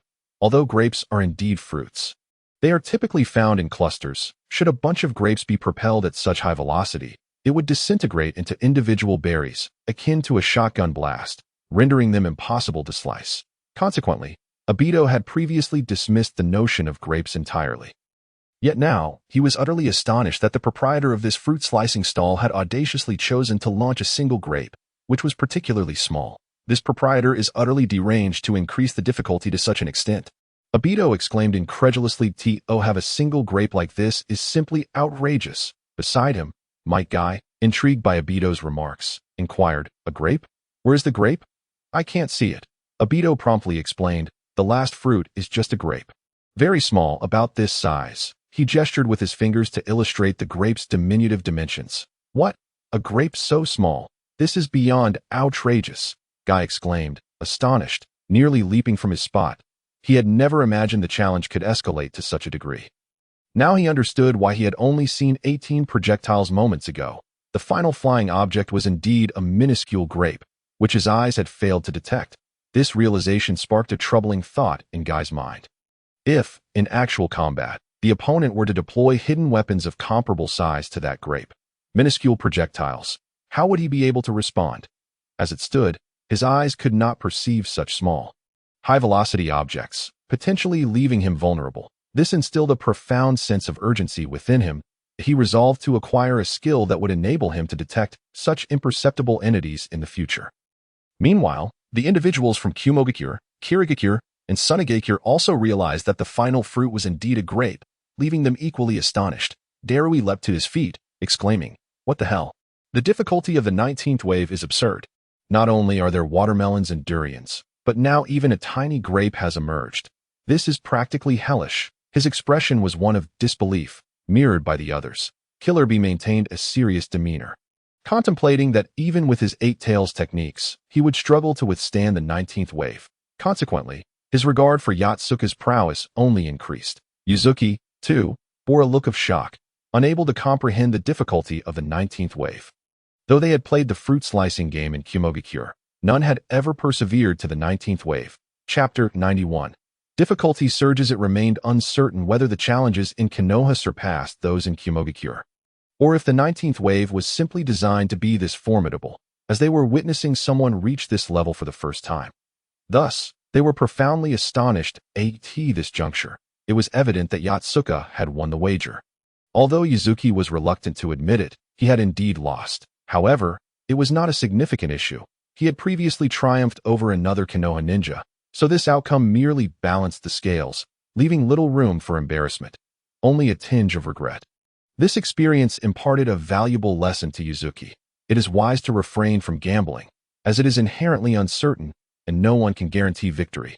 Meanwhile, Terumi May gazed at Yatsuka with a dazed expression, murmuring to herself, "So impressive, especially his swordsmanship. Even the 7 ninja swordsmen cannot boast such mastery. Don't know. I think I've fallen for him. This feeling, it's love." Although he doesn't possess the striking looks of Scorpion, his overall aura is undeniably captivating. That I must pursue him. He is undoubtedly my future husband. Zhao Ming, in a moment of infatuation, couldn't help but exhibit her admiration, while beside her, Dan Shurji looked at the Ao with disdain, pondering why this woman was so enamored. On the other hand, Tozai Bujan harbored an even deeper animosity towards Yatsuka, perceiving him as an enemy. The stronger Yatsuka grew, the greater the threat he posed to him. Naturally, this only intensified his desire to eliminate Yatsuka. That I must kill him. He is too powerful, posing a significant threat to both me and the Hidden Mist Village. Thus I am determined to end his life," Tozai Bujan declared with a sinister grin, prompting the nearby Gazuki Mangetsu, who was cleaning his ninja blade, to roll his eyes and mutter, "What a lunatic." Upon hearing Gazuki Mangetsu's remark, Tozai Bujan cast him a sharp glance, retorting, "Were it not for your affiliation with the Hidden Mist Village, I would have already slain you." Gazuki Mangetsu scoffed, continuing to polish his blade, disdainfully replying, "Kill me? You? Ha! Where does your misplaced confidence stem from? It seems not only is your sanity in question, but so is your intellect. If you possess the capability, say it again. Do not presume upon my patience." Tozai Bujan's voice turned low and menacing as his eyes narrowed, revealing his murderous intent towards Gazuki Mangetsu. Unfazed, Gazuki Mangetsu continued to taunt him. "It's not that I look down upon you, but with your meager skills, you think you can take me on? Surely, you must be dreaming." In the next instant, without further ado, Tozai Bujan drew his beheading sword from his back and swung it fiercely towards Gazuki Mangetsu's head, showing no mercy, truly intent on delivering a lethal blow. Indeed, he was a ruthless warrior, sparing no words. The 2-meter-long sword sliced through the air, creating a howling wind as it descended upon Gazuki Mangetsu, shocking everyone in the vicinity. To Gazuki Mangetsu's surprise, Tozai Bujan acted without hesitation. He immediately activated the water transformation technique, rendering his body into water. A moment later, a sound akin to a palm striking water echoed as Tozai Bujan's sword struck Gazuki Mangetsu's head, shattering it into a shower of water droplets that splattered across the ground. Yet, in the next instant, where Gazuki Mangetsu's head had been, a transformation occurred. The water on the ground began to stir, droplets seeming to come alive, flowing back up his body and coalescing around his neck. Within 3 seconds, the water reformed into the shape of a human head, ultimately transforming back into Gazuki Mangetsu's original head. Haha, Zaibujan, I've told you, with your pitiful skills, you dare challenge me. You must be suffering from dementia. Even if you trained for decades, you would still be no match for me. Ha ha ha. Gazuki Mangetsu laughed heartily, hands on his hips. This infuriated Tozai Bujan, whose face turned ashen with rage. Without a moment's thought, he swung his sword at Gazuki Mangetsu once more, who stood there, seemingly unbothered, offering no defense. Thus, Tozai Bujan's beheading sword cleaved through Gazuki Mangetsu from top to bottom, bisecting him entirely. This gruesome spectacle horrified those nearby, as the scene was exceedingly bloody and violent. However, before the spectators could recover from their shock, Gazuki Mangetsu, once again cleaved in two, transformed into a puddle of water. That puddle soon reformed into a humanoid shape, morphing back into Gazuki Mangetsu. Tozai Bujan, I've reiterated that your techniques are utterly ineffective against me. You refuse to believe it? With your feeble skills, perhaps it's best you return home to tend to your fish. Gazuki Mangetsu continued to laugh uproariously, seemingly unperturbed. Tozai Bujan, realizing that his physical assaults were futile against someone capable of liquid transformation, thrust his sword into the ground and began to form hand signs rapidly. Water release, water dragon bullet. Just as Tozai Bujan was about to unleash the water release, great waterfall technique, Zhao Ming lost her temper, delivering a punch that sent him sprawling to the ground. Observing the commotion from the Hidden Mist Village, the Sand Hidden Village group exchanged incredulous glances. Maki turned to Scorpion, saying, "Did you see that? They haven't even begun the match, and they're already at each other's throats. Truly a bunch of lunatics. I think we should keep our distance, as they are liable to turn on their own." Scorpion nodded in agreement, and the Sand Hidden Village members discreetly moved away from the chaos surrounding the Hidden Mist Village. Chapter 92, Tozai Bujan and Zhao Ming. Meanwhile, after being knocked down by Zhao Ming's punch, Tozai Bujan sprang up in fury, glaring at her. "Zhao Ming, do not assume your gender will protect you from my wrath." Zhao Ming retorted angrily. "You lunatic, you are bringing disgrace to the Hidden Mist Village. You are the one disgracing the Hidden Mist Village." Their commotion caught the attention of the Cloud Hidden Village members. Yuzuki snorted derisively, sneering, "The Hidden Mist Village ninjas are already fighting amongst themselves before the match has even begun. How amusing. No wonder they are known as the Village of Blood Mist. Their own members are nearly exterminating each other. At least we in the Cloud Hidden Village are united." Darn nodded in agreement, adding, "Indeed, the ninjas from the Hidden Mist Village seem to undergo rather dark training methods. Our path to becoming ninjas is through ordinary assessments at the Ninja Academy, while theirs requires real combat. Each individual carries a bell, and possessing 2 bells grants them the title of ninja.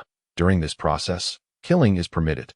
Thus, many who become ninjas have killed to acquire their bells, as the difficulty of obtaining them varies greatly between those who kill and those who do not."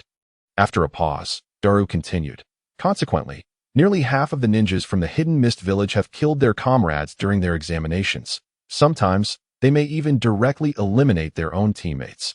This breeds a heightened wariness towards others, making internal conflict all too common. At this juncture, Yuzuki interjected, "However, once they become ninjas, things improve considerably. Many missions require unity and strength in numbers, compelling them to work together for survival. Nevertheless, they have ingrained a deep-seated mistrust. When push comes to shove, they will betray their comrades without hesitation." Meanwhile, Yatsuka had begun to swing his sword towards the penultimate banana. This banana was spinning rapidly towards Yatsuka like a boomerang, which presented certain risks. Although the likelihood of failure was generally low, there existed a possibility that as he swung his sword at the banana, it might just evade his blade due to its spinning motion. Such occurrences were rare, with only a 20% chance of happening. With determination, Yatsuka slashed downwards, his sharp blade slicing through the banana with precision, severing it cleanly in two. The split banana was propelled to either side.